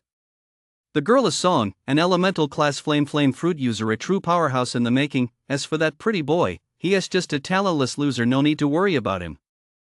I never expected that during this spirit realm raid, they'd actually dare to team up as a duo. Looks like Song is pretty confident in her own strength. I think that woman got lucky breaking a record once and has gotten way too full of herself. Just wait and see. She'll have a hard time leaving the spirit realm alive this time. There were definitely a lot of unscrupulous types watching Song and her pretty boy partner just now. They might already have them marked as prey. No way? Song is a powerhouse among the freshmen. She has even got the title of #1 freshman. Would anyone dare set their sights on her? If she brought in a few powerful teammates, of course no one would dare mess with her. But she picked a useless pretty boy as her partner with just her alone. Who was going to be afraid? What a foolish woman, wasting such great talent and potential for nothing. Yeah. Song could been the ruler of the spirit realm. Similar whispers echoed through every team. At this very moment, nearly all of the hundreds of awakened in this desolate ancient city were discussing Song. In fact, many of them harbored malicious thoughts. For example, in the team of the famous Tom Hades, whom Song had just mentioned, they were already making remarks targeting Song. I heard that quite a few lawmakers in Congress view Song as a potential threat. Once she matures, she might just change the current situation. Guys, if we can kill her right here, do you think we'll get a reward from the bigwigs back home? The one who spoke was a muscular young black man. His words piqued the interest of several of his companions nearby. That woman is formidable. It won't be easy to take her down. We could let her go hunt monsters first. Once she has worn herself out, we'll finish her off. There must be plenty of teams targeting her right now. We could also wait until they killed each other off, then clean up the mess. Great idea. I have a request, don't kill that woman just yet. I want to taste what a genius like her is like. I hope she can satisfy me. Ha. Quinn, you pervert, there aren't many women who can satisfy you. Tom, what do you think? Upon hearing that last remark, the three turned their gaze toward their captain, Tom Hades. Earlier, during their conversation, Tom Hades hadn't participated at all. Now, he finally spoke up. We can give it a try. Zhao opened the supernatural treasure chest. When he saw the items inside, a look of surprise flashed across his face. P.S. Third update. Thanks to all my patrons for your support. I love you all. I hope to get a few more votes so this book can maintain its current ranking. Also, an important notice, this book may need a title change, as many readers feel the title doesn't quite match the content. I'm currently discussing this with the editor. 57, Chapter 57, Damn it, where did my ghost fire go? Chapter 57, Damn it, where did my ghost fire go? Supernatural item, Sunset Meteorite Pendant. A gemstone necklace crafted from fragments of a fallen star, imbued with unknown spiritual energy. Wearing it over time slowly increases the wearer's spirit approximately 1 point of attribute every 72 hours. That's right. Inside the supernatural treasure chest was a necklace. To be honest, the necklace was actually quite nice. The gemstone pendant in the center sparkled beautifully. After checking the necklace's information, Zhao felt a wave of disdain. Only 1 point of attribute gain every 3 days? Who do they think they're kidding? Without a second thought, he handed it directly to Song. "Hi Tang, this is for you." Song was taken aback, her pretty face showing a hint of surprise. "Zhao, this is your transcendent item, you're giving it to me?" "Yeah. I'm a grown man, why would I wear a necklace? If I were to wear one, it'd be some flashy gold thing a nouveau riche would wear, never mind, I wouldn't want to wear that anyway." Zhao said, "Mainly, this necklace is quite pretty, and it suits you perfectly.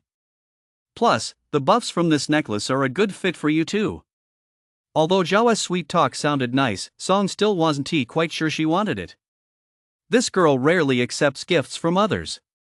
Besides, she felt that just repaying Zhao for the flame fruit he'd given her would take her a lifetime. "We don't have much time, so stop dawdling." Zhao forcefully shoved the necklace into Song's hand and said, "We still have the spirit realm mission to complete." The moment the necklace touched her hand, relevant information popped up in Song's left eye. Instantly, a look of surprise flashed across the girl's pretty face. It could actually increase the wearer's spirit? Even if it's a slow increase, that's incredible. You see, training for awakened individuals doesn't allow for continuous attribute growth. Apart from the initial training yielding relatively good results, the effects of subsequent training gradually diminish. Once their strength reaches a certain level, or their innate potential is exhausted, training no longer boosts their attributes. At that point, the only way for an awakened to gain attributes is to venture into the spirit realm, earn spirit points as rewards, and use them to enhance their attributes and strengthen themselves. But the spirit realm is fraught with danger. The higher the level of the spirit realm, the greater the danger. Many awakened choose to retire precisely because they lack confidence in their own strength and fear dying in the spirit realm. If the awakened were to learn of a supernatural artifact capable of slowly increasing attributes, it would surely drive countless individuals mad. Especially those awakened whose innate abilities are tied to spirit. If they learned of this necklace's existence, they would likely stop at nothing to get their hands on it. Song thought about all this. He realized just how precious this extraordinary necklace was. Its value was simply incalculable. Gaining 10 spirit points a month was more than many awakened with poor innate talent could achieve through intense daily training. "Zhao, this is too valuable," Song insisted. "I can't accept it." Looking at the girl's stubborn, pretty face, Zhao furrowed his brow slightly. Her stubborn nature was indeed adorable at times, but in situations like this, it was a bit annoying. She was really forcing him to play his trump card. "Song." Zhao suddenly brought up the past. "Do you remember what you told me back in high school, when I traded my flame fruit for your kryptonian lineage card?" Fearing Song might have forgotten, Zhao reminded her, "You said that once you killed that monster, you'd grant me any request I had." "I remember." Song's pretty face flushed slightly. Back then, when she said those words, she hadn't given it much thought. She simply assumed that by then, Zhao would be an ordinary person, and all he'd need was wealth and luxury. Thinking about it now, that statement opened up far too many possibilities. Her vision was truly broad. "Good that you remember. Then I won stand on ceremony." Zhao said with a smile, "I want you to be my wife after you kill that monster. And give me a few kids you shouldn't object, right?" Song. "I believe you, Song, are a person of your word, so let us just happily settle on that." Zhao continued, "Since you're going to be my future wife, that means, technically speaking, you're my fiancé right now. I really have no use for this necklace, so consider it a token of our love." "Fiancé?" By the end of his sentence, Zhao couldn't help but burst out laughing himself. This girl was so beautiful and had such great qualities. If he could really marry her, his mom, Wenli, would probably wake up smiling in her sleep. "Oh, right. And that old song from last time he actually tried to subtly warn him not to steal from his own workplace? Ha ha. The next time he runs into old song, Zhao plans to say, "Hey, old song. Where did my ghost fire go?" At that moment, Song's pretty face had turned as red as a ripe apple. She lowered her head slightly, staring at the ground as if searching for ants. What Zhao had said had really shaken her to the core. She didn't know if this counted as a secret engagement. In any case, her mind was in a complete whirl, her thoughts a total mess. She was completely at a loss. Just then, a notification popped up in her left eye. Basic quest, survive for 10 hours. Main quest, slay monsters. Hint, the more monsters you kill within 10 hours, the higher your mission rating will be. Note, in the spirit realm, killing other awakened grants you 50% of their quest progress. The mission is here. Zhao immediately said, according to the teacher, it'll be completely dark in about half an hour. We need to find a decent hideout as soon as possible. There is no time to waste, let us go. Okay. Song replied, her voice a little quiet. Then she followed Zhao away. As for the extraordinary necklace in her hand, she didn't insist on returning it to Zhao anymore. A moment later, Zhao, who had been walking, suddenly slowed his pace. Song, who was trailing behind him, had been lost in thought and, distracted, walked right into him. "Zhao?" Song asked, puzzled. Zhao remained impassive, continuing to walk forward, then whispered, "Watch your right, at 4 o'clock, don't look back. Someone is following us." At those words, Song snapped to attention. Her rational mind finally returned to her senses. She listened intently and, sure enough, heard footsteps. Actually, Song's current spirit was far higher than Zhao's. And spirit could enhance the six senses: hearing, sight, smell. It was just that earlier, lost in her own thoughts and completely distracted, she had overlooked her surroundings. Now that she had regained her composure, she immediately sensed that there were quite a few footsteps following them. Song immediately furrowed her delicate brows. Seeing this, Zhao whispered, "Don't worry, just let them follow." A smile played on his face. But it was a cold smile. If someone wanted to give him quest progress, he certainly wouldn't turn them down. I'll probably change the book title tomorrow, so don't be surprised if you see a new one. I'm still editing the next chapter. One wasn't too happy with what I wrote earlier, so the update will likely be late. I suggest you check back tomorrow. 58, Chapter 58, Monster Attack. Second update. Chapter 58, Monster Attack. Second update. Actually, these people who followed alone might not necessarily have malicious intentions. After all, Song and Zhao had made quite a name for themselves in the first layer of the spirit realm. With such fame, it's only natural that their every move would attract attention. Regardless of why Song insisted on asking for trouble by bringing along a kept man, the fact that she managed to achieve such a record suggests she must have something special. These people might just be following to see how they operate in the spirit realm and perhaps pick up a few tricks along the way. In modern terms, this is called the celebrity effect. As for why so many awakened, think Xiao is a kept man living off others and pose little threat? Strictly speaking, Zhao has obtained 350 spirit points. If he allocated them all to his attributes, his current total stats would likely already surpass those of most newly awakened individuals. The reason people perceive Zhao as non-threatening is that, in the collective perception, Kryptonian bloodlines not only fail to boost attributes through training but also lack any offensive capabilities whatsoever. For an awakened individual, the presence or absence of offensive capabilities or the strength of those capabilities makes a huge difference. For example, would the combat power of an ordinary person with 350 strength points be the same as that of a werewolf with 350 strength points? A single swipe from a werewolf's claw could kill an ordinary person. And yet, among the myriad superhuman abilities, the werewolf lineage doesn't even rank high. It's only somewhat powerful in the early stages. Many superhuman abilities provide a massive boost to combat power. Take Song, for instance. Her Burning Flames ability multiplies elemental damage by many times, making it nearly impossible for other new awakened to withstand. If the 4 basic attributes are the only way for an awakened to increase their strength, then supernatural abilities are the very foundation upon which an awakened relies for survival. Having strength alone, without supernatural means of attack, greatly diminishes one's threat level. Moreover, as long as one can achieve AB rank mission evaluation in the first tier of the spirit realm, combined with regular training, the current total attributes aren't that far behind Zhao's. Paired with a powerful extraordinary ability, defeating Zhao is no problem at all. There's one more crucial point. That is, if an ordinary person obtained 350 spirit points, they couldn't simply allocate them all to strength or split them between strength and agility.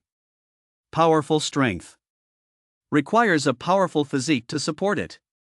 Even spirit realm spirit points must adhere to this fundamental fact. After all, this is the real world, not a game. Expecting an ordinary body with a physique of only 10 to deliver a punch with 350 times its strength? Is that even possible? Chances are, the body would fall apart before the punch even lands. The physique attribute may seem unremarkable among the 4 attributes, but it is one that cannot be ignored. No matter which attribute you're boosting, you must first boost your physique. For attributes like strength and physique, the minimum ratio must be maintained at around 50%. In other words, to gain 300 points in strength, you must first gain 150 points in physique. Only then will your body hold up when you unleash 30 times your strength.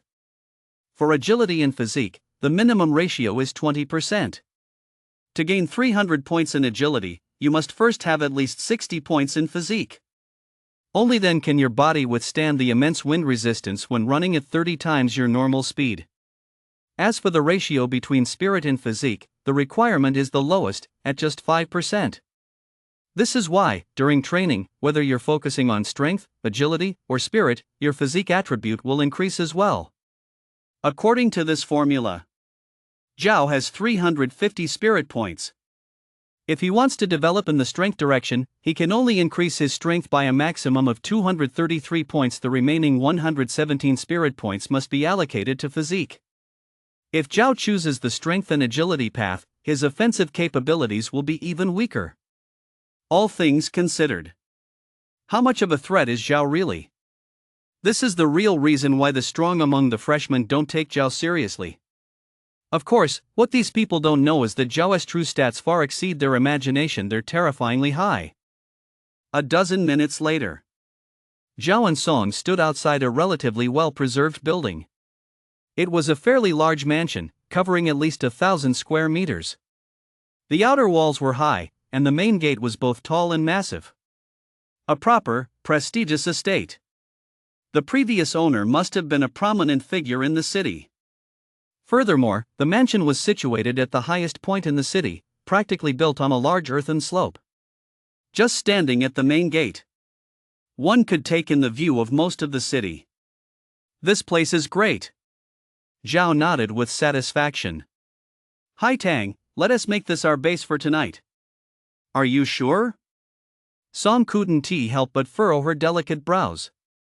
Why does this feel like a sitting duck?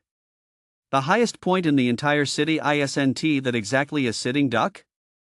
Zhao didn't offer much explanation, merely smiling as he said, I'd never set you up.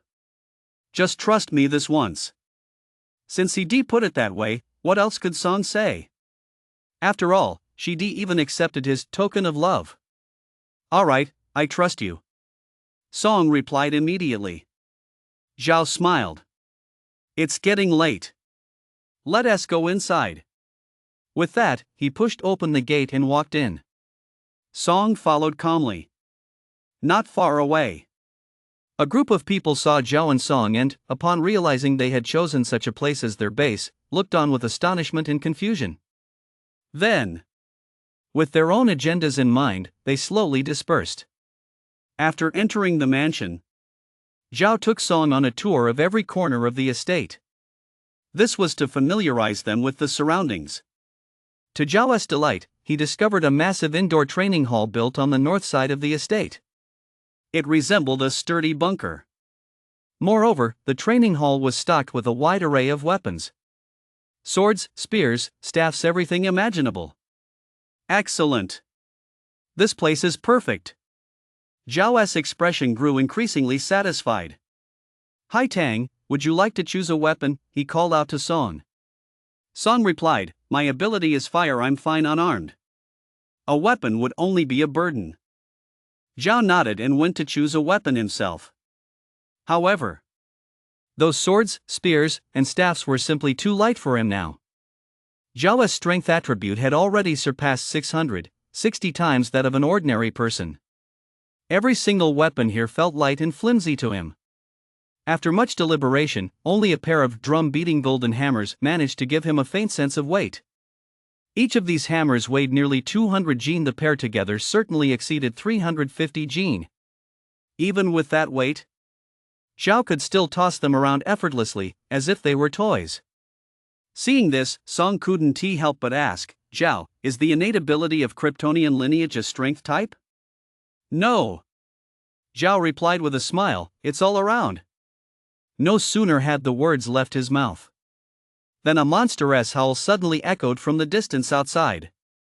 Woo! Zhao froze for a moment, then immediately rushed outside the training ground with Song. It turned out that night had already fallen. I know that once this chapter goes live, some big shots are bound to criticize me for padding. But there were simply too many people raising questions, so I had no choice but to dedicate a whole chapter to explaining it. Never mind, let us just consider this chapter a bonus update. I'll post another chapter during the day for you all. How's that for goodwill? 59, Chapter 59, Plan A, Massacre. Third update votes requested. Chapter 59, Plan A, Massacre. Third update votes requested.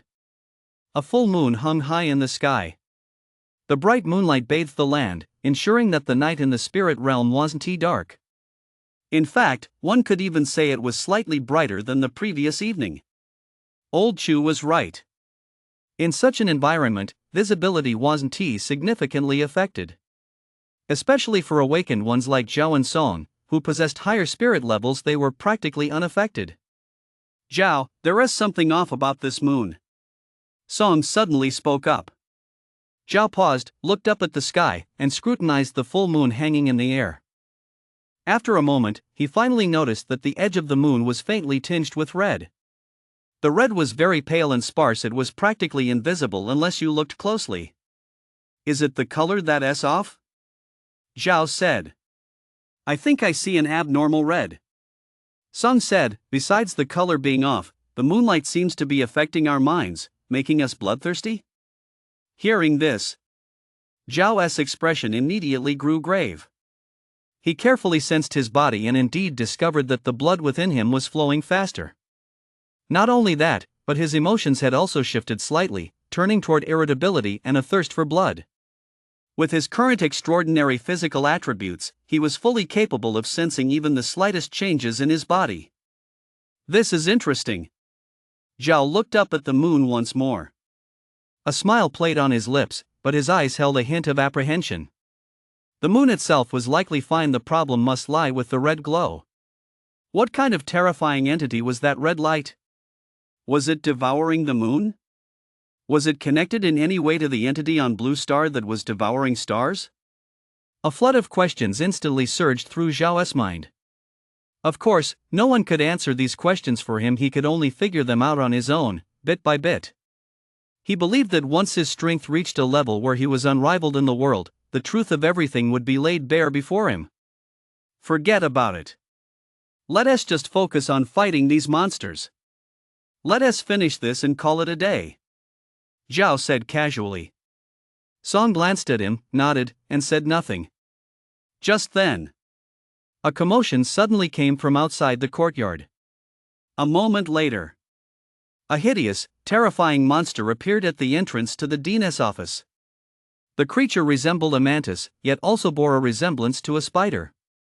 It used its forelegs to walk, while a pair of scythe-like forelimbs served to hunt and kill its prey. Its massive abdomen dragged along the ground. Strangely, the creature's upper body bore a striking resemblance to a human torso.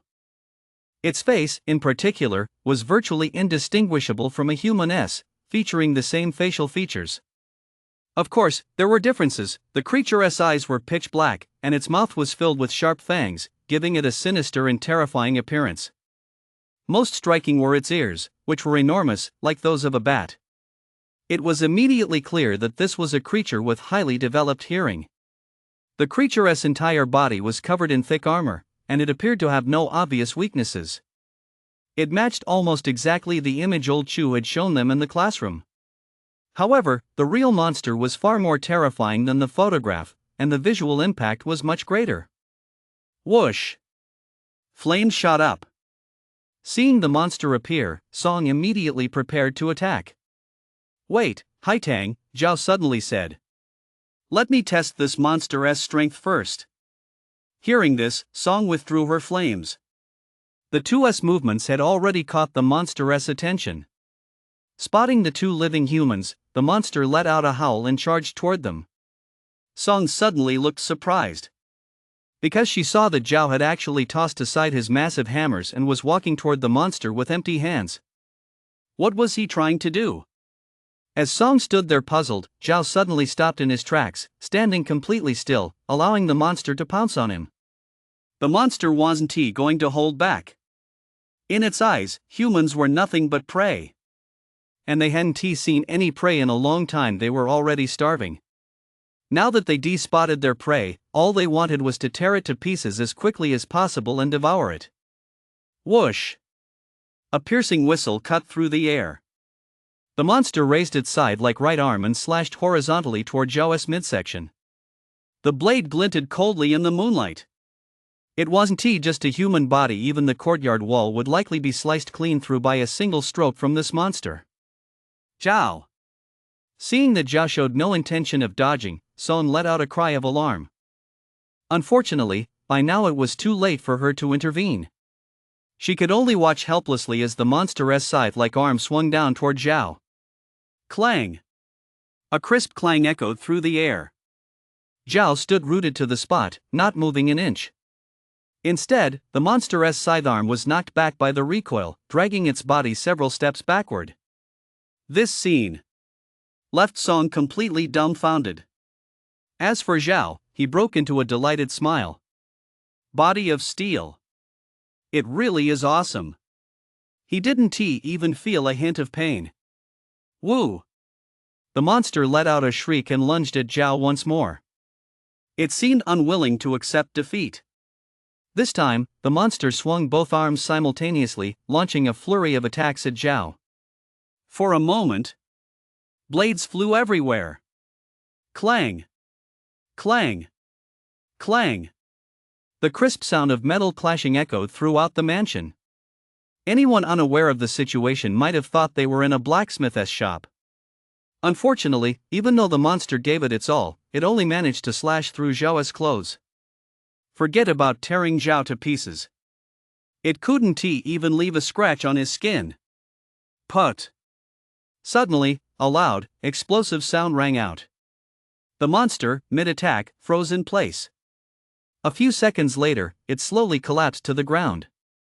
Upon closer inspection, the monster's head had vanished without a trace. It was Zhao who, with a casual punch, had blown the monster's head to bits. What kind of impenetrable carapace? In the face of absolute strength, it's nothing but dust. Haitang, I think I just heard you calling me? Zhao returned to Song's side, picked up the pair of drum-beating golden hammers from the ground, and asked, "Is something wrong?" Song pursed her thin lips and said, "It's nothing." She paused. Then she couldn't help but ask, "Are you okay? You were attacked by that monster so many times just now." "I'm fine." Zhao spread his arms wide. "Apart from a few tears in my clothes, do you see any wounds anywhere on me?"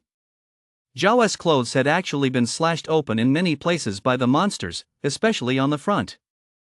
As he spread his arms, he inadvertently exposed his pectoral and abdominal muscles. The glimpse of his defined muscles made Song's face flush, and she quickly turned her head away. "I'm just glad you're okay." Zhao realized he de-exposed himself, smiled, and adjusted his clothes before saying, "I'm fine, but those monsters aren't. Haitang, let us execute Plan A." Since he'd already tested the monster's attacks and confirmed they posed no threat to him, there was no need to hold back anymore. He could definitely be a bit bolder. Plan A? Song was completely confused. Zhao hadn't even mentioned anything about a Plan A to her. Plan A is a massacre. Here's the third update, which means another bonus chapter. It's pretty rare for a new book to have this many updates, right? To all you big shots out there, please show some support for this author's sincere efforts and cast your votes. I'm about to get pushed off the new releases chart. 60, Chapter 60, Madness. Blowing up all the monsters in town. Chapter 60, Madness. Blowing up all the monsters in town. Thud. Zhao effortlessly hauled a massive iron bell into the courtyard. Seeing this, Song immediately understood Zhao's plan. Her eyes widened, her little face filled with shock. Zhao, you plan to use this to lure all the monsters here? Right. Zhao was setting up the iron bell as he casually explained, those monsters are just too weak.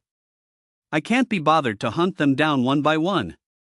I'll just lure them all here, wipe them out in one go, and be done with it. Hearing this, Song felt a bit dizzy. Wow.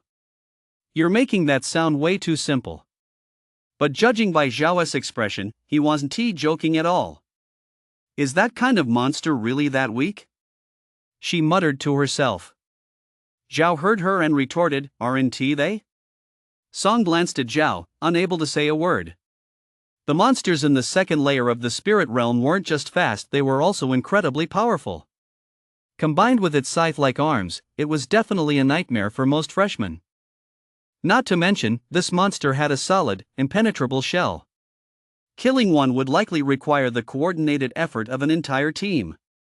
Even Song wouldn't dare to let her guard down against a monster like that. But a monster like this. And yet, the adjective Zhao used to describe it was too weak. Song knew it wasn't that the monster was weak, it was that Zhao was too strong. She finally understood. She finally understood how the two of them had managed to kill over 2,000 monsters in the first layer of the spirit realm last time. All set. While Song was lost in her thoughts, Zhao had already set up and secured the bell. Then, Zhao pointed at the training ground and said, Hi Tang, the slaughter party is about to begin. Do you want to go inside and take cover first?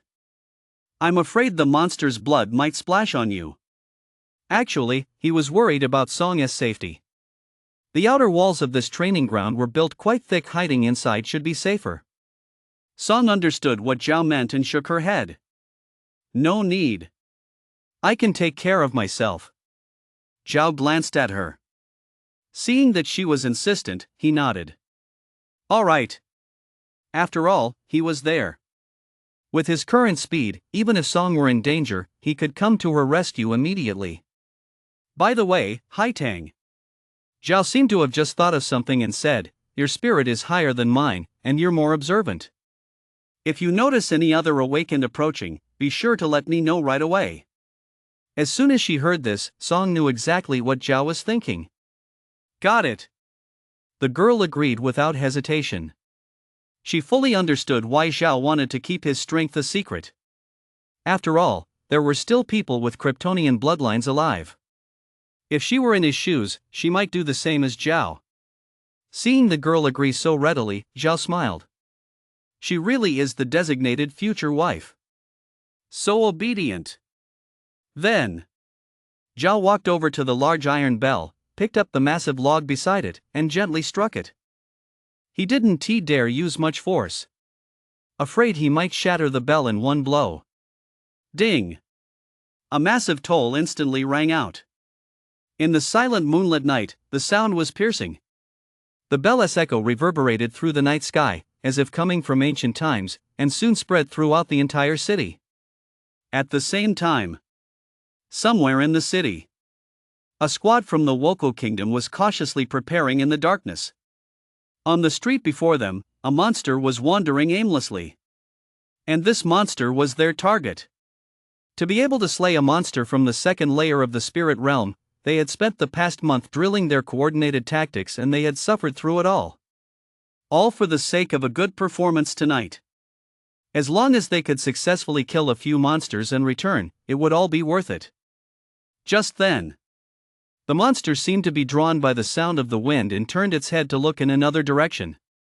Because of this, the monster's massive belly was now directly facing the group. The group immediately realized the opportunity had arrived. They exchanged a glance and burst out from the dark corner. Just as they were about to strike the monster, suddenly, ding! A massive bell tolled from the distance. The monster was instantly startled. It let out a howl and charged toward the source of the sound. In the blink of an eye, it was gone, leaving the group, who had been ready to strike, standing there in disarray. Bastard! One of the Japanese soldiers cursed furiously. Where did that bell come from? No sooner had he spoken. Ding! Another toll of the bell rang out, echoing for a long time over the city walls. The four of them weren't idiots. They immediately sensed something was wrong. Could it be someone is using the bell to lure the monsters? Who would do such a thing? Aren't they afraid of being surrounded by countless monsters? A madman. It must be a madman. As the bell tolled repeatedly, the group argued angrily. Just then, their captain seemed to realize something, and his expression changed. Trouble! Get out of the way! No sooner had the words left his mouth than the captain darted into the darkness nearby. The other three teammates hesitated for only a moment before they, too, understood what was happening and hurried to hide. Sure enough, less than 5 seconds after they'd taken cover, the howls of monsters echoed from nearby. Woo! Woo! No fewer than 5 or 6 monsters raced past them one after another, sprinting frantically down the adjacent street toward the source of the bell. Witnessing this scene, the Japanese soldiers were terrified out of their wits. They didn't dare peek out. They waited for quite a while. When they saw no sign of more monsters coming, they finally dared to peek out from the darkness, then quickly left the area and ducked into a nearby house, where they finally breathed a sigh of relief. Afterward, the four of them gathered together to discuss a plan. Bastard! I wonder which asshole herded all the monsters together. How are we supposed to kill them now? A Japanese soldier with a small mustache and a shifty, sly look in his eyes cursed. At these words, the other three looked equally grim. Although the spirit realm wouldn't punish them like erasing them just for failing to kill a monster. But after preparing for so long, to return empty-handed? How could they possibly accept that? If I ever catch that idiot, I'll make him commit seppuku, rip out his heart, and chop it to pieces just to quench my rage. Hearing this, another Japanese soldier said, Tuzang, the idiot who lured the monsters is definitely going to get killed by them. You won't be seeing him again. The young man named Tuzang was so furious he immediately slammed his fist into the ground. What a despicable bastard! Stop spouting such useless nonsense, said the third young Japanese man. The real problem we're facing is that there are no monsters to hunt. We'll likely be returning empty-handed this time. No! I cannot accept such an outcome. Tuzang turned to the last young man and asked, Inoue-kun, what should we do? You're the captain, please give us your advice. Inoue gazed toward the direction where the bell's echoes were coming from. After a moment's thought, he said in a deep voice, I'm going to check it out. 61, Chapter 61, Superman? No. I am the ancestor of the demon gods. Chapter 61, Superman? No. I am the ancestor of the demon gods. I'm going to go see what's really happening over there. Having said this, Inoue turned to his teammates, what about you guys? Are you coming? If you choose to give up and stay here, I'll understand. After all, that area is swarming with monsters right now, it's far too dangerous to go over there. No sooner had he finished speaking than that little Japanese guy, Tuzang, immediately stood up and declared without hesitation, Captain, I'm going with you. The other two hesitated only briefly before making their decision. I'm going too. Me too. Seeing his teammates agree one after another, Inoue immediately broke into a smile. Excellent. You truly live up to being the partners I, Inoue, have chosen. I believe that as long as we work together, no difficulty can stop us.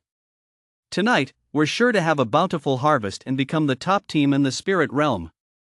In Japanese, the term ichiban is primarily used to denote the concept of most or first, implying the highest degree or the top position in a sequence. After making their decision, the four set out immediately, cautiously approaching the direction from which the bell had just sounded.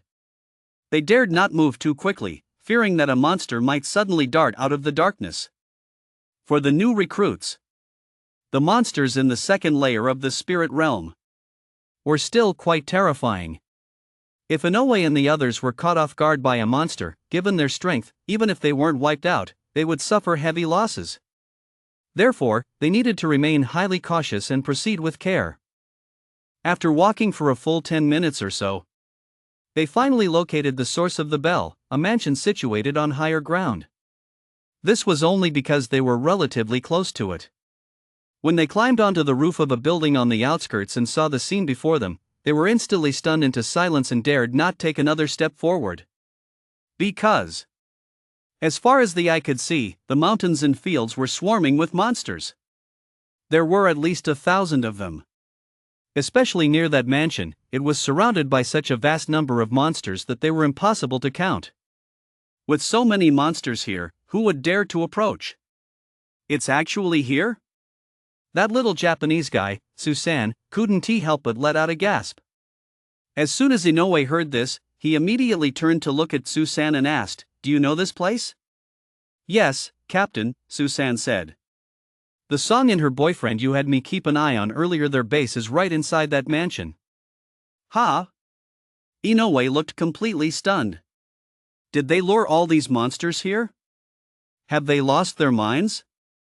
As the words fell, the man fixed his gaze intently on the mansion, as if trying to make out something. However, the mansion was built on a large earthen slope, its foundation higher than that of ordinary houses.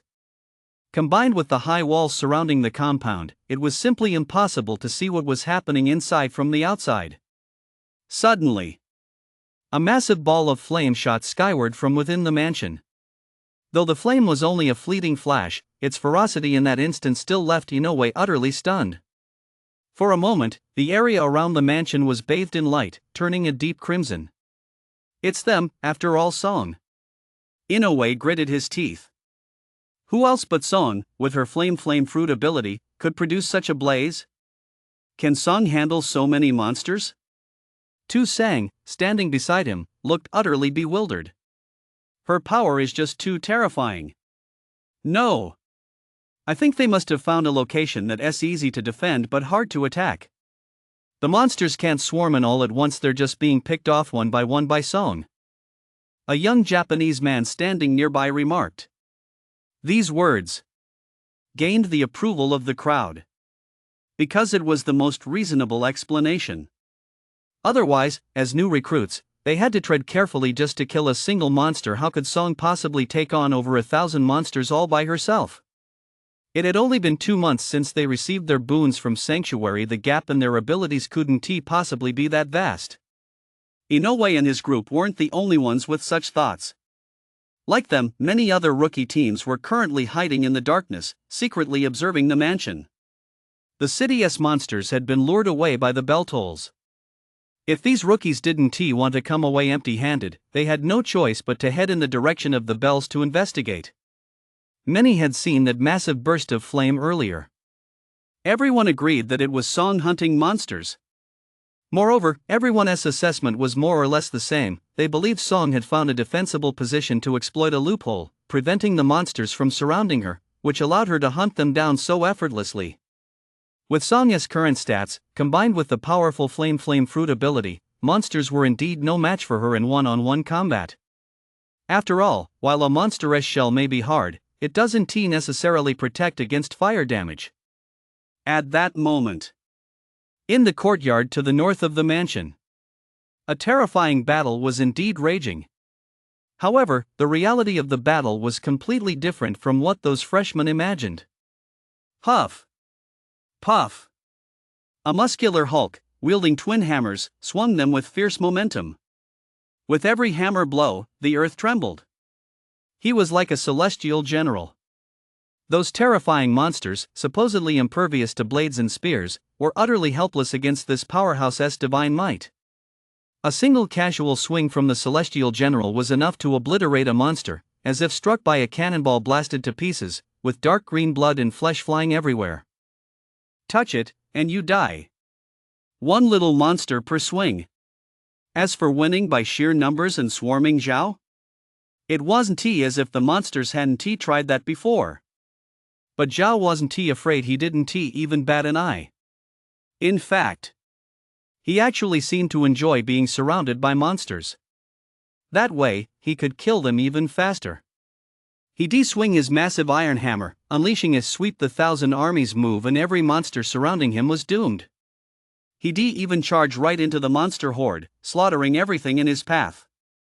Sorry. When you've got a body of steel, you can do whatever you want. As for Song, the girl spent most of her time goofing off. She'd just set a fire here and there or play support. It wasn't that she wanted to slack off. It was simply impossible to get any monsters. Her fiancé was practically a six-sided warrior. Not only was he incredibly strong and had unbeatable defense, but his speed was terrifyingly fast. Zhao alone is a merciless meat grinder.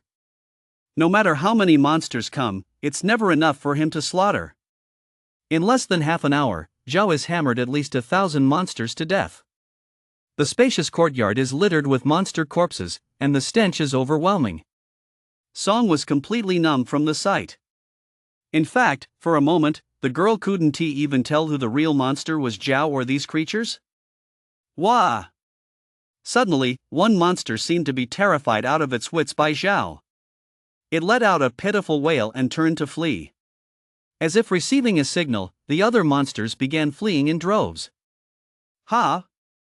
Zhao, who had been in the thick of the battle, looked utterly bewildered. How can they run away now?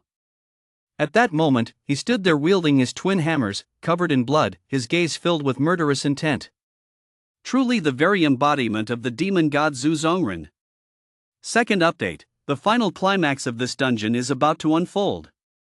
It should wrap up in another 2 or 3 chapters. 62, Chapter 62, Who is the True Monster? Chapter 62, Who is the True Monster? These monsters actually run away? Watching the fleeing monsters, the demon god Zhao Zongren furrowed his brow. In truth, with Zhao's speed, catching up to these monsters would be no trouble at all. But the monsters were scattering in all directions. Even if Zhao gave chase, he could only cover a single line of flight, making it impossible to kill many of them. At that moment, he tossed aside the hammer in his hand and unleashed a punch at a group of monsters rushing toward the exit. A shockwave of fist wind. Bang! The air exploded from the impact. The intense blast of wind, like countless blades, converged into a churning torrent and surged toward the monsters. Pft, pft, pft. 5 or 6 monsters in front were instantly shredded to pieces. It made Song's heart skip a beat. Zhao, however, frowned inside. My strength is still too weak. He was merely speaking from the heart. If he were as strong as Kapu, all he'd need to do now was leap into the air, unleash a fist-bone impact from above, and wipe out every fleeing monster, perhaps even destroy this ancient city. However, hearing this, Song could only shake her head in disbelief. He'd only been awakened for 2 months, yet he already possessed such terrifying, extraordinary power, and he still wasn't satisfied? If Zhao used that move on her, she'd probably die instantly, wouldn't she?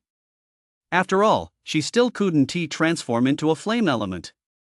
With just her physical body, she definitely wouldn't be able to block it. At that moment, the monsters had already vanished without a trace. Zhao didn't pursue it further.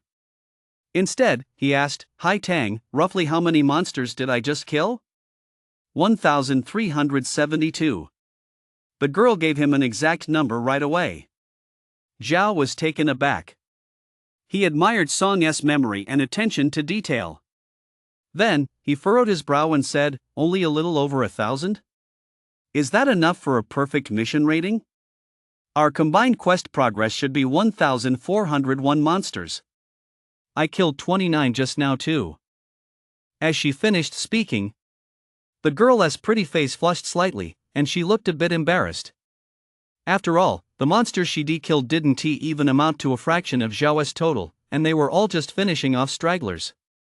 She had originally thought that once they entered the spirit realm, she would be the one protecting Zhao's life. But unexpectedly, it turned out to be Zhao who was carrying her to new heights. Oh! Zhao immediately encouraged her, that's pretty good. If we count it this way, our combined quest progress is definitely in a league of its own. We should be able to get a perfect quest rating, right? Song didn't respond to that, because she didn't know either whether such a monster kill count would be enough to earn a perfect quest rating. If only all these monsters were fearless, if I could wipe them all out, we'd definitely have a perfect mission rating. Zhao sighed. Song thought for a moment and said, these monsters have some intelligence. It's only natural that they'd be scared out of their wits and choose to flee. Meanwhile, outside the mansion, seeing the monsters retreat like a receding tide, all fleeing, the creatures hiding in the shadows were all taken aback. What's going on? Those monsters, they look kind of scared. You must be seeing things. How could such terrifying monsters possibly feel fear? Then why are they fleeing the mansion? Maybe because they couldn't break through the defenses after all that time. They didn't want to make pointless sacrifices, so they decided to leave. What should we do now? Let us get away from these monsters first. Conversations like these echoed from every dark corner. Then, the group noticed that numerous figures were suddenly emerging from the surrounding darkness, rushing to hide inside the house. That white pig from earlier looks like Tom Haddis. Tu Sang said. A young Japanese man beside him added, to the left, there are at least 3 teams hiding. Upon hearing this, Inoue merely frowned. He wasn't surprised. He had long anticipated that his fellow players would all come to join the fray. Captain, what should we do? Asked a teammate beside him. Inoue made the same choice as everyone else and the right one. Let us get inside and hide first. We'll deal with these monsters later. Everyone scrambled down from the roof and took cover inside the house. Thud, thud, thud. They had barely taken cover when they heard countless thudding sounds coming from the distance, rapidly drawing closer. Inoue and the others knew immediately those were the footsteps of the monster horde. The group was instantly terrified. They didn't dare breathe a single breath. They were terrified of being spotted by the passing monsters. In reality, their worries were completely unfounded. At that moment, the monsters had no interest in scanning their surroundings for prey. They only wanted to flee this place as quickly as possible to escape that great demon king. They could endure hunger, but staying here would cost them their lives. In the blink of an eye, the main monster force swiftly left the area, disappearing into the darkness in the distance. Only after sensing that the main monster horde had moved far away did these newcomers dare to peek out slightly to assess the situation. Inside the mansion. Those monsters are long gone, Zhao. What should we do next? As Song spoke, her delicate brows furrowed slightly. There were simply too many monster corpses lying around, and the stench was overwhelming, so pungent it stung the nose. It was unbearable. Let us go too, Zhao said. It stinks here. Let us find a cleaner place first. Song nodded. She wholeheartedly agreed with Zhao's suggestion. As someone who valued cleanliness, this environment made her feel quite uncomfortable. Haitang, wait a moment. I need to cover this up first, then I'll look around the nearby rooms to see if there are any clothes. With that, Zhao began to cover up the scene. He mainly moved most of the monster-esque corpses to the side of the training ground and had Song set them on fire. Only then did he go look for clean clothes. He was covered in blood, and his clothes had been torn to shreds by the monster he desperately needed to clean up. A moment later, Zhao searched every room and actually found some clothes. However, they were all ancient garments. Of course, for now, he'd have to make do with them. He took off his blood-stained clothes and put on a relatively clean set of ancient robes. When Zhao reappeared before Song, he looked just like a dashing scholar. "Hi Tang, do I look like a scholar from ancient times?" Zhao asked with a smile. Song, however, reminded him, "Zhao, you can't bring anything into the spirit realm, and likewise, you can't take anything out of it. The clothes you're wearing might come off automatically when you teleport back after the mission ends." Zhao froze for a moment, then slapped his forehead. "I almost forgot about that." But he wasn't worried. After all, he'd only taken off his shirt, he hadn't changed his pants or underwear. Even if he were to be teleported back naked, he'd only be bare-chested, which, for a man, wasn't a big deal. "That'll do for now. Hi Tang, let us go." The two set off together. The moment they stepped out of the mansion, they immediately sensed that in the darkness, many eyes were watching them. "Zhao, there are quite a few people around," Song whispered as a warning. Zhao gave a faint, cold laugh. "Don't worry about it. We'll just go our own way." These new players likely didn't have any quest progress yet, so Zhao had absolutely no interest in them. 63, Chapter 63, The Decisive Moment, The Final Hour. Chapter 63, The Decisive Moment, The Final Hour. Zhao led Song to the western district of the city. The two did not attempt to use the bell again to see if they could lure out any monsters. They knew it would likely be useless. Since the monsters here possessed a certain level of intelligence and had already been terrorized by previous killings, the chances of them falling for the trick again were slim to none. Then, Zhao chose a large mansion as a temporary resting place. The reason for choosing this spot was that the mansion had a garden. Although the flowers and plants had long since withered, leaving the ground barren, some of the garden's features like rockeries and pavilions still remained. Bathed in the bright moonlight, the scenery looked quite nice. Most importantly, the mansion was surrounded by low-lying residential buildings. Since they'd been neglected for years, countless had collapsed, making it difficult to hide. Song immediately saw through Zhao's plan. "Zhao, did you choose this place to wait for them to come looking for us?" Zhao smiled and said, "After we left that mansion, they're bound to go check things out. Seeing that we've killed so many monsters and accumulated a massive amount of quest progress, do you think they'll be able to resist? So, no matter where we are, as long as they're driven by greed, they'll come looking for us. Since a confrontation is inevitable, I'm definitely going to pick a location that works to our advantage." Those words left Song speechless. The girl knew Zhao was absolutely right. Of course, if they don't come bother us, that would be even better. Zhao's guess was spot on. Not long after he and Song left, someone couldn't resist and rushed into the mansion to check things out. The first group to investigate was none other than Tom Hades' team. When the four of them walked into the northern courtyard and saw the scene inside, which resembled a hellish battlefield, they were instantly startled. Gift crabs. Just how many monsters did they kill? This is unbelievable. Damn it. I want to know how they did that. Apart from their captain, Tom, the other three all let out cries of astonishment. The black guy was the most dramatic of all, constantly letting out all sorts of strange screams. After a thorough inspection, they were misled by the scene Zhao had staged and came to a self-assured conclusion. "I think I've found the answer." A young white man pointed at the entrance to the training ground and analyzed the situation with a serious expression. "This strange building has incredibly sturdy outer walls. Those two must have hidden inside and used the terrain to their advantage to kill so many monsters. Guys, look over here. These monsters all have burn marks on their bodies. It must be Song's handiwork." The black man and another fat white guy nodded in agreement. Only Captain Tom remained silent. The guy seemed to be a quiet type, preferring to keep to himself. "Judging by all these corpses here, they must have killed at least 1,000 monsters?" The black man's eyes lit up as he spoke. "If we can kill them and seize their quest progress, even if it's just half, it'll be a massive haul. It would at least earn us a mission rating higher than S rank." Higher than S rank. That meant SS rank, or even SSS, the perfect rank. As soon as those words were spoken, The young white man and the fat white man both grew excited. Even Captain Tom was deeply moved.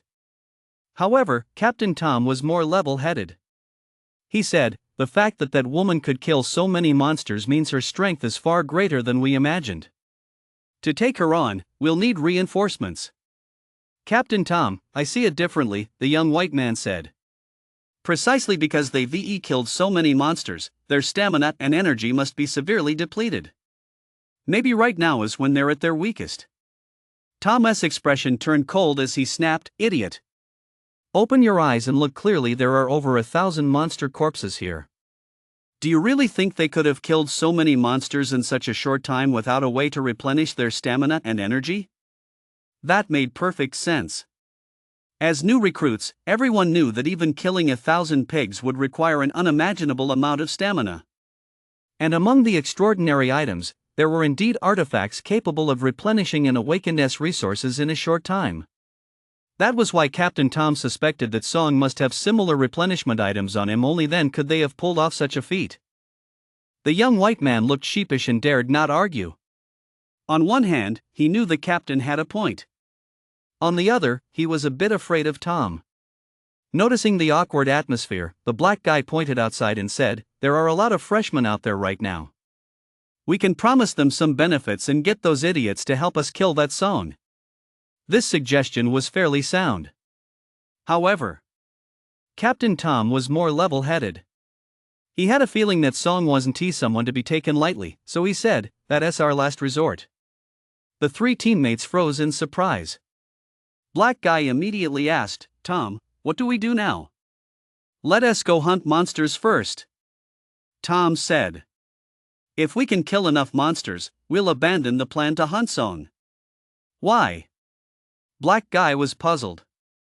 "Hunting enough monsters is no less risky than hunting that woman," Tom replied calmly, "because my gut tells me Song is more dangerous than we think." Time slipped away unnoticed. 8 hours passed quickly. Counting the previous hour, there was only 1 hour left until the mission ended. At the mansion in the western part of the city, Zhao looked around but still didn't see a single soul. A puzzled expression crossed his face. Seeing this, Song's pretty face broke into a faint smile. They might not be coming after all. If she had her way, she wouldn't want those people to come and meet their doom. Because that would stain her and Zhao's hands with blood. "Hai Tang, you underestimate human greed." Zhao shook his head. "We can't make that conclusion until the very last moment." Song thought for a moment and said, "Although you camouflaged the scene earlier, there are still quite a few places where suspicious clues are visible. Maybe they were just scared off?" Zhao smiled and said, "Under the influence of greed, people are prone to making wrong judgments. And Hai Tang, don't forget, the moon in the sky is constantly influencing us. Even if they did spot the inconsistencies, they might still take the risk for the sake of their mission evaluation. I still stand by my opinion. Unless they've already killed enough monsters, they'll definitely come." Meanwhile, in a house a few hundred meters away from the mansion, dozens of awakened had gathered. And their target was none other than Zhao and Song. Second update, 2 chapters posted together. Please vote. Big shots, please throw in some free recommendation votes. 64, Chapter 64, Target, Hunt Down Song. Chapter 64, Target, Hunt Down Song. Inside a private residence. Over 40 people had already gathered. And more new awakened were rushing in from all directions, continuing to pour into the place. The main hall, which had been quite spacious, instantly became extremely crowded with so many people pouring in at once. With so many people gathered, a cacophony of voices naturally filled the air. "Murkdo? You guys are here too? I'm so glad to see you here. That means your haul tonight must have been pretty lousy too. Damn bastards, aren't you in the same boat? Ha ha. Yeah. Those monsters seemed genuinely scared. They all went into hiding. Our team searched for ages and only managed to hunt down 4 in total. I guarantee this city is super safe right now. Even if we threw a wild party here, those monsters wouldn't show up." Same here, though we killed one more monster than you guys, hee hee. This was a conversation between the captains of the two teams. They seemed to have known each other for a long time. A moment later, when the number of people in the room exceeded 60, no one else arrived. Whoa! A black guy arrived last, flashing a smile. There sure are a lot of people here. The guy spoke loudly, causing many in the room to turn and look at him. One of the burly white men, who seemed to know the black guy, asked, "Cole, why are you here alone? Where's that guy Tom?" At the mention of Tom Hardy's, a flash of displeasure crossed Cole's face, but he managed to cover it up with a casual reply, "Thomas out hunting monsters. I don't think he'll make it." Hearing this, the burly white man gave a cold chuckle, "Can't make it? More like doesn't he dare to, right?" Cole didn't get angry at this, he just shrugged and said, "You can tell him that yourself when you see Tom." "Are you two done?" A man of Indian descent suddenly spoke up. "I didn't come here to listen to this nonsense." "Alright, let us get down to business." This time, it was a white girl wearing black-rimmed glasses who spoke. She appeared to be a celebrity. Most of the people present recognized her, and the moment she spoke, she drew everyone's attention. The murmurs in the room gradually subsided. Only in the corner, among the awakened who didn't recognize her, were people still whispering to their companions. "Who is she? You don't even know her? Then you must know her father." "Who is her father?" "Ethan Smith. Whoa, the one who is one of the Federation's top fighters, nicknamed Magneto?" "That's right." "Alright. So she is the Smith family's princess. No wonder so many people are willing to listen to her." The white girl paid no mind to these whispers. She said, "I'm sure everyone here already knows why we gathered. That woman has killed so many monsters that they become afraid to come out, which has seriously hindered our quest progress." At this mention, everyone grew furious.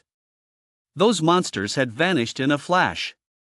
They searched the city for ages but could only find a handful of them. The white girl brought this up specifically to rally everyone against a common enemy. Seeing everyone's anger rise, she continued to list Song's faults, deliberately stoking the flames to incite hatred toward her. However, few of those present were fools. No matter how much she tried to spin her lies, it was all for naught. Seeing the white girl still chattering away to stir up hatred, the black guy Cole couldn't help but interrupt, "Smith, I only care about one thing. There's only one Song who is going to kill her?" As soon as the question was asked, everyone turned their gaze toward the white girl. This was the most crucial question. Who wouldn't want the quest progress from Song? The biggest problem now was that there were too many wolves and not enough meat.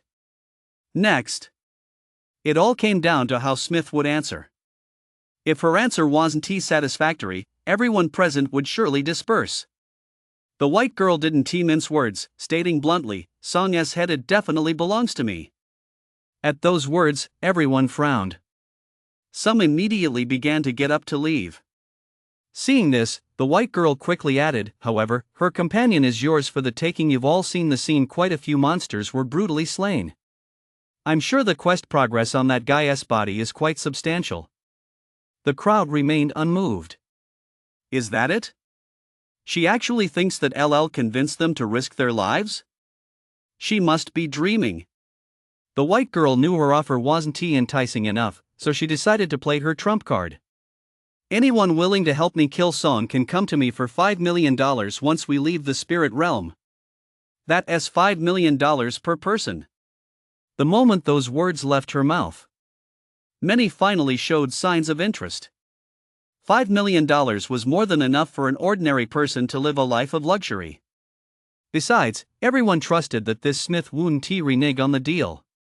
After all, her father wasn't just one of the Federation's top-tier powerhouses. He was also a renowned billionaire with a net worth in the tens of billions, and he doted on his daughter. There were plenty of news stories online about this Smith, known for her lavish spending. Of course, those new students who were already from wealthy families naturally wouldn't risk their lives for a mere $5 million. As the white girl finished speaking, the awakened who weren't short on money stood up one by one and chose to leave. Some also felt the venture was too risky and decided to back out. 1 minute later. The room, which had originally held 60 people, was now 1/3 emptier, making it feel much more spacious. However, 40 people remained.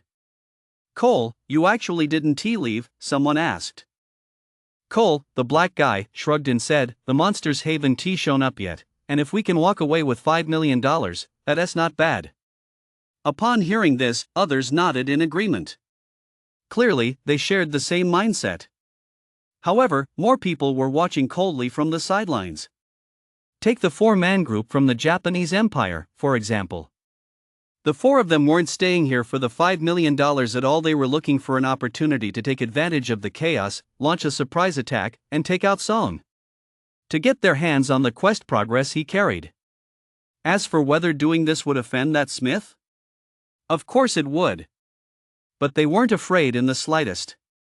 To prevent retaliatory conflicts among awakened from different nations, countries around the world had long ago signed the Spirit Realm Pact.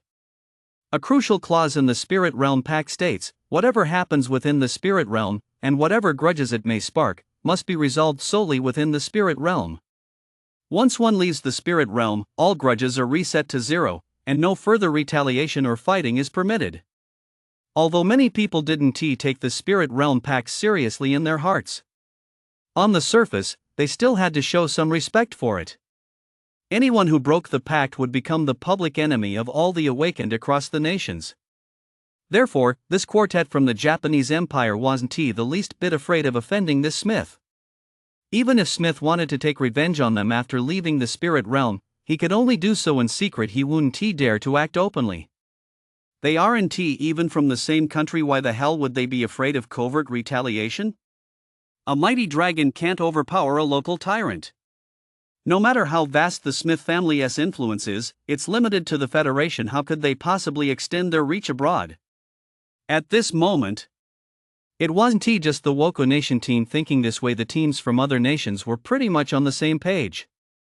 Very few were truly in it for the $5 million. The allure of money is intoxicating. But the sky-high mission rating is what these awakened truly seek. That Smith let her gaze sweep around the room. She had a pretty good idea of what these people were really up to. But it didn't matter. She was confident in herself and believed she could secure the final victory. Because she possessed an incredibly powerful supernatural skill. It was a gift from her father. Once activated, it instantly drained her stamina, unleashing damage 3 times her normal power. Of course, the side effects were severe. After a single use, she would fall into a period of serious weakness. With this skill, she was certain no one could outdo her. So, even though she knew these people had ulterior motives, Smith didn't call them out on it. Excellent. Those of you who stayed, you've made the right choice. Smith said, if you help me kill Song, not only will each of you receive $5 million, but you'll also earn the friendship of the Smith family. My father has an excellent memory. He certainly won't forget the help you've given me. These words seemed like encouragement and a gesture of goodwill, but they actually carried a hidden threat. By mentioning her father's good memory, wasn't she warning them not to pull any tricks? But those who stayed behind were all reckless daredevils. Why would they fear her verbal threats? Smith, what should we do next? That woman isn't someone to mess with. Do you have a detailed battle plan? Of course I do. Smith flashed an extremely confident smile. Next chapter at noon. 65, Chapter 65, The Final Showdown. Song's weakness? Chapter 65, The Final Showdown. Song's weakness? Song is a formidable woman. I've never denied that. In fact, you could even say she has become the most outstanding among us new students. But she has a fatal weakness.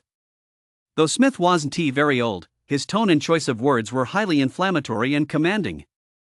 It was as if she were born with the makings of a leader. One could only say she truly lived up to being the daughter of Magneto. I've heard that the flame fruit powers Song possesses now didn't actually belong to her at first. It was that foolish boy who, for the sake of a ridiculous love affair and to help Song fulfill her dreams, gave her the flame fruit. After obtaining the flame fruit, Song didn't let him down either. Every time she enters the spirit realm, she brings her male companion along. I have to say, their love story is quite touching. But it's precisely because of this that Song has a weakness. Yes, Song's weakness is her male companion. Next, we can split into two teams. One team will distract Song, while the other lies in wait. As soon as we find an opening, we'll seize the pet boy. Once we've got that fool in our grasp, given Song's feelings for him, we can easily force her into a corner. Hearing Smith's plan, everyone's eyes lit up. It must be said that although this plan was simple, it was quite effective. It seemed Smith had been preparing for this hunt well in advance. With a plan in place, everyone sprang into action. After all, there was only 1 hour left until the mission ended. Inside the mansion, Zhao and Song were sitting on the roof, chatting idly. They were mostly speculating about what the red glow on the moon could be. Suddenly, Song's expression shifted slightly as he glanced toward the street. "What's up? Are they here?"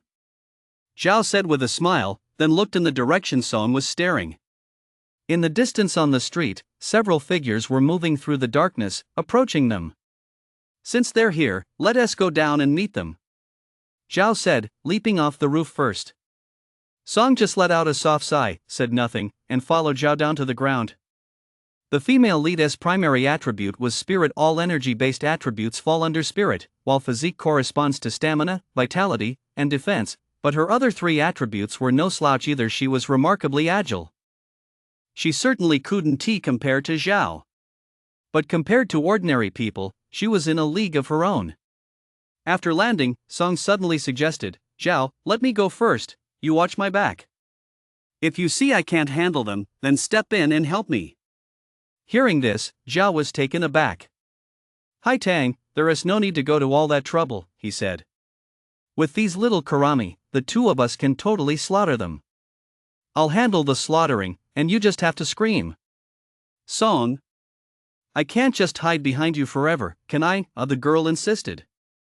"Let me test my own strength." Zhao finally caught on. Song's move was simply to scout the way for him.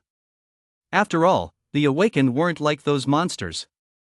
No one knew what abilities the awakened possessed or if they had any additional supernatural skills, although the supernatural skills produced in the spirit realm could only serve as supplementary offensive tools, nowhere near as powerful or promising as the innate abilities found in Sanctuary. Some of them possessed the power to catch opponents off guard. Song was clearly afraid that Zhao might accidentally fall into a trap and suffer a humiliating defeat, so he planned to take the risk himself and test the strength and tactics of those newcomers first. Realizing this, Zhao had originally intended to refuse. He didn't see the need. With his current speed, he could easily wipe them all out before they even had a chance to react. But upon second thought, he decided it would be good for Song to get some training and improve her skills. After all, the spirit realm ahead would only grow more dangerous, and he couldn't protect Song every single moment. Besides, with him present, the chances of the girl facing mortal danger were slim. "Alright, Hai Tang, I'll leave this to you for now, but you must be careful," Zhao said. "We're guaranteed to win, so don't take any unnecessary risks." Song nodded. "I understand." Zhao found a spot nearby to sit down, leaving the stage to Song. A moment later. Boom! A deafening explosion. The mansion's front door was smashed open from the outside. Then, a group of freshmen surged through the main entrance, looking fierce and aggressive. They had different skin tones and came from different countries. But at this moment, they shared a common goal: to kill Song. Song, now the undisputed boss of the scene, merely stared coldly at this group of peers who had come looking for death. Her gaze swept the room. Seeing that there were only about 20 of them, she breathed a slight sigh of relief. Her thinking was simple: if fewer people had to die, then so be it. "Song, you don't seem the least bit surprised to see us?" Smith, the leader, scanned the house and spotted Zhao hiding in a corner, immediately flashing a smug smile. "Did you know we were coming?" Seeing that Song remained silent, the white girl continued on her own. "Come to think of it, the fact that we're here is actually your fault. You were too selfish, killing so many monsters that they've gone into hiding out of fear, severely affecting our quest progress. You know what? The team with the highest quest progress among us has only killed a dozen or so monsters. This Smith was truly shameless. Even though she clearly intended to kill Song, she still tried to take the moral high ground first, shifting all the blame onto him. Faced with such a shameless person, Song merely replied coldly with 4 words. You sure talk a lot. Hearing this, the white girl didn't get angry. After all, in her eyes, Song was about to become a dead man and he would die by her hand. It seems you're ready to die. In that case. The white girl paused here and waved her hand. Instantly, her 2 teammates charged toward Song first. The others followed suit. Seeing this, Song didn't dare take it lightly and immediately activated his flame fruit ability. Whoosh! Raging flames erupted from the girl's right palm. The temperature in the courtyard soared instantly. At the sight, all the freshmen wore solemn expressions, halting in their tracks and daring not to charge forward. None of them were fools. They knew that at this moment, whoever went first would be the unlucky one. Bunch of losers. Smith gave a cold, low snort, then suddenly whistled. Whoosh! Her whistle was excellent, not only loud, but with a long, sustained tone. She must practice this often.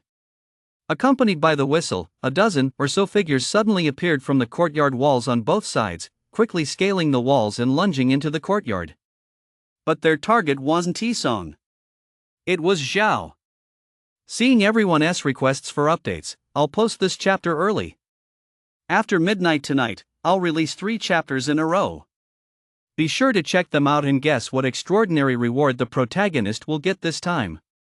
Also, replying to a fellow reader, the second layer of the spirit realm is the plundering spirit realm. You won't lose your memory there. Finally, please vote.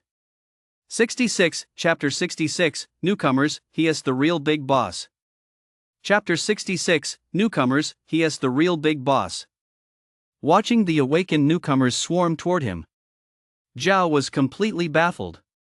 What are these losers up to? Instead of going after Song, they've been lying in wait all this time and their target is him? To the newcomers, his bewildered expression looked like he'd been scared out of his wits. Seeing this, the new students' courage soared, and they swarmed him, pouncing on Zhao from all angles. They wouldn't give Zhao the slightest chance to escape. Man, right now, Zhao really wanted to slap these losers to death. However, seeing that they didn't seem intent on targeting his vital points to kill him, Zhao held back his urge to strike. He was curious to see what these losers were up to. Then, a young white man was the first to charge toward Zhao. As he neared Zhao, his arms rapidly stretched out, coiling toward Zhao like noodles being pulled, until they had almost completely transformed into ropes, binding Zhao round and round, tying him up tight. At first, Zhao was taken aback, thinking the young man's innate ability was Luffy's rubber fruit power. But he soon realized it wasn't he. This kid's ability was likely that of Mr. Fantastic, from the Fantastic for the power to transform his body into any shape at will. It was somewhat similar to Luffy's rubber fruit powers. However, Mr. Fantastic's greatest strength was his intellect. He was hailed as the smartest human being. Yet this white youth looked like nothing but a fool, no matter how you looked at him. Ha ha! I've got him! The guy shouted excitedly after grabbing Zhao. Good job, Jamie, his teammate praised. Another burly black man standing nearby, however, sneered disdainfully, does catching him make you feel accomplished? That kid was already scared out of his wits by us. Zhao. A sudden turn of events. It startled not only Zhao but also Song, who froze in place. Are these people out of their minds? Why on earth would you go and provoke Zhao? Even I wouldn't dare mess with him. He, ha ha ha. Seeing her allies capture Zhao so easily, Smith laughed with great delight. Then, she looked at Song with a smug expression. Song, your beloved male consort is now in my hands. You have absolutely no chance of winning. Song understood, but she still couldn't help but ask for confirmation. You hit a group of people and launched a surprise attack just to capture Zhao, so you could use him to threaten me into compliance? The spirit realm possessed the magical ability to translate languages, so there was absolutely no problem with their communication. Exactly. That was the plan I set in motion. The white-skinned girl looked haughty. What do you think? Am I clever? Song. Clever. Indeed, clever. You really are a genius. To actually capture the real big boss, Zhao, just to threaten a minor player like her. Song didn't even know what to say to someone like that. Actually, you couldn't really blame Smith. It was Zhao who had been deliberately hiding himself all along, feeding these people false information. I don't know if it's clever or not, but I just hope you don't regret this later. The look Song gave Smith was tinged with pity.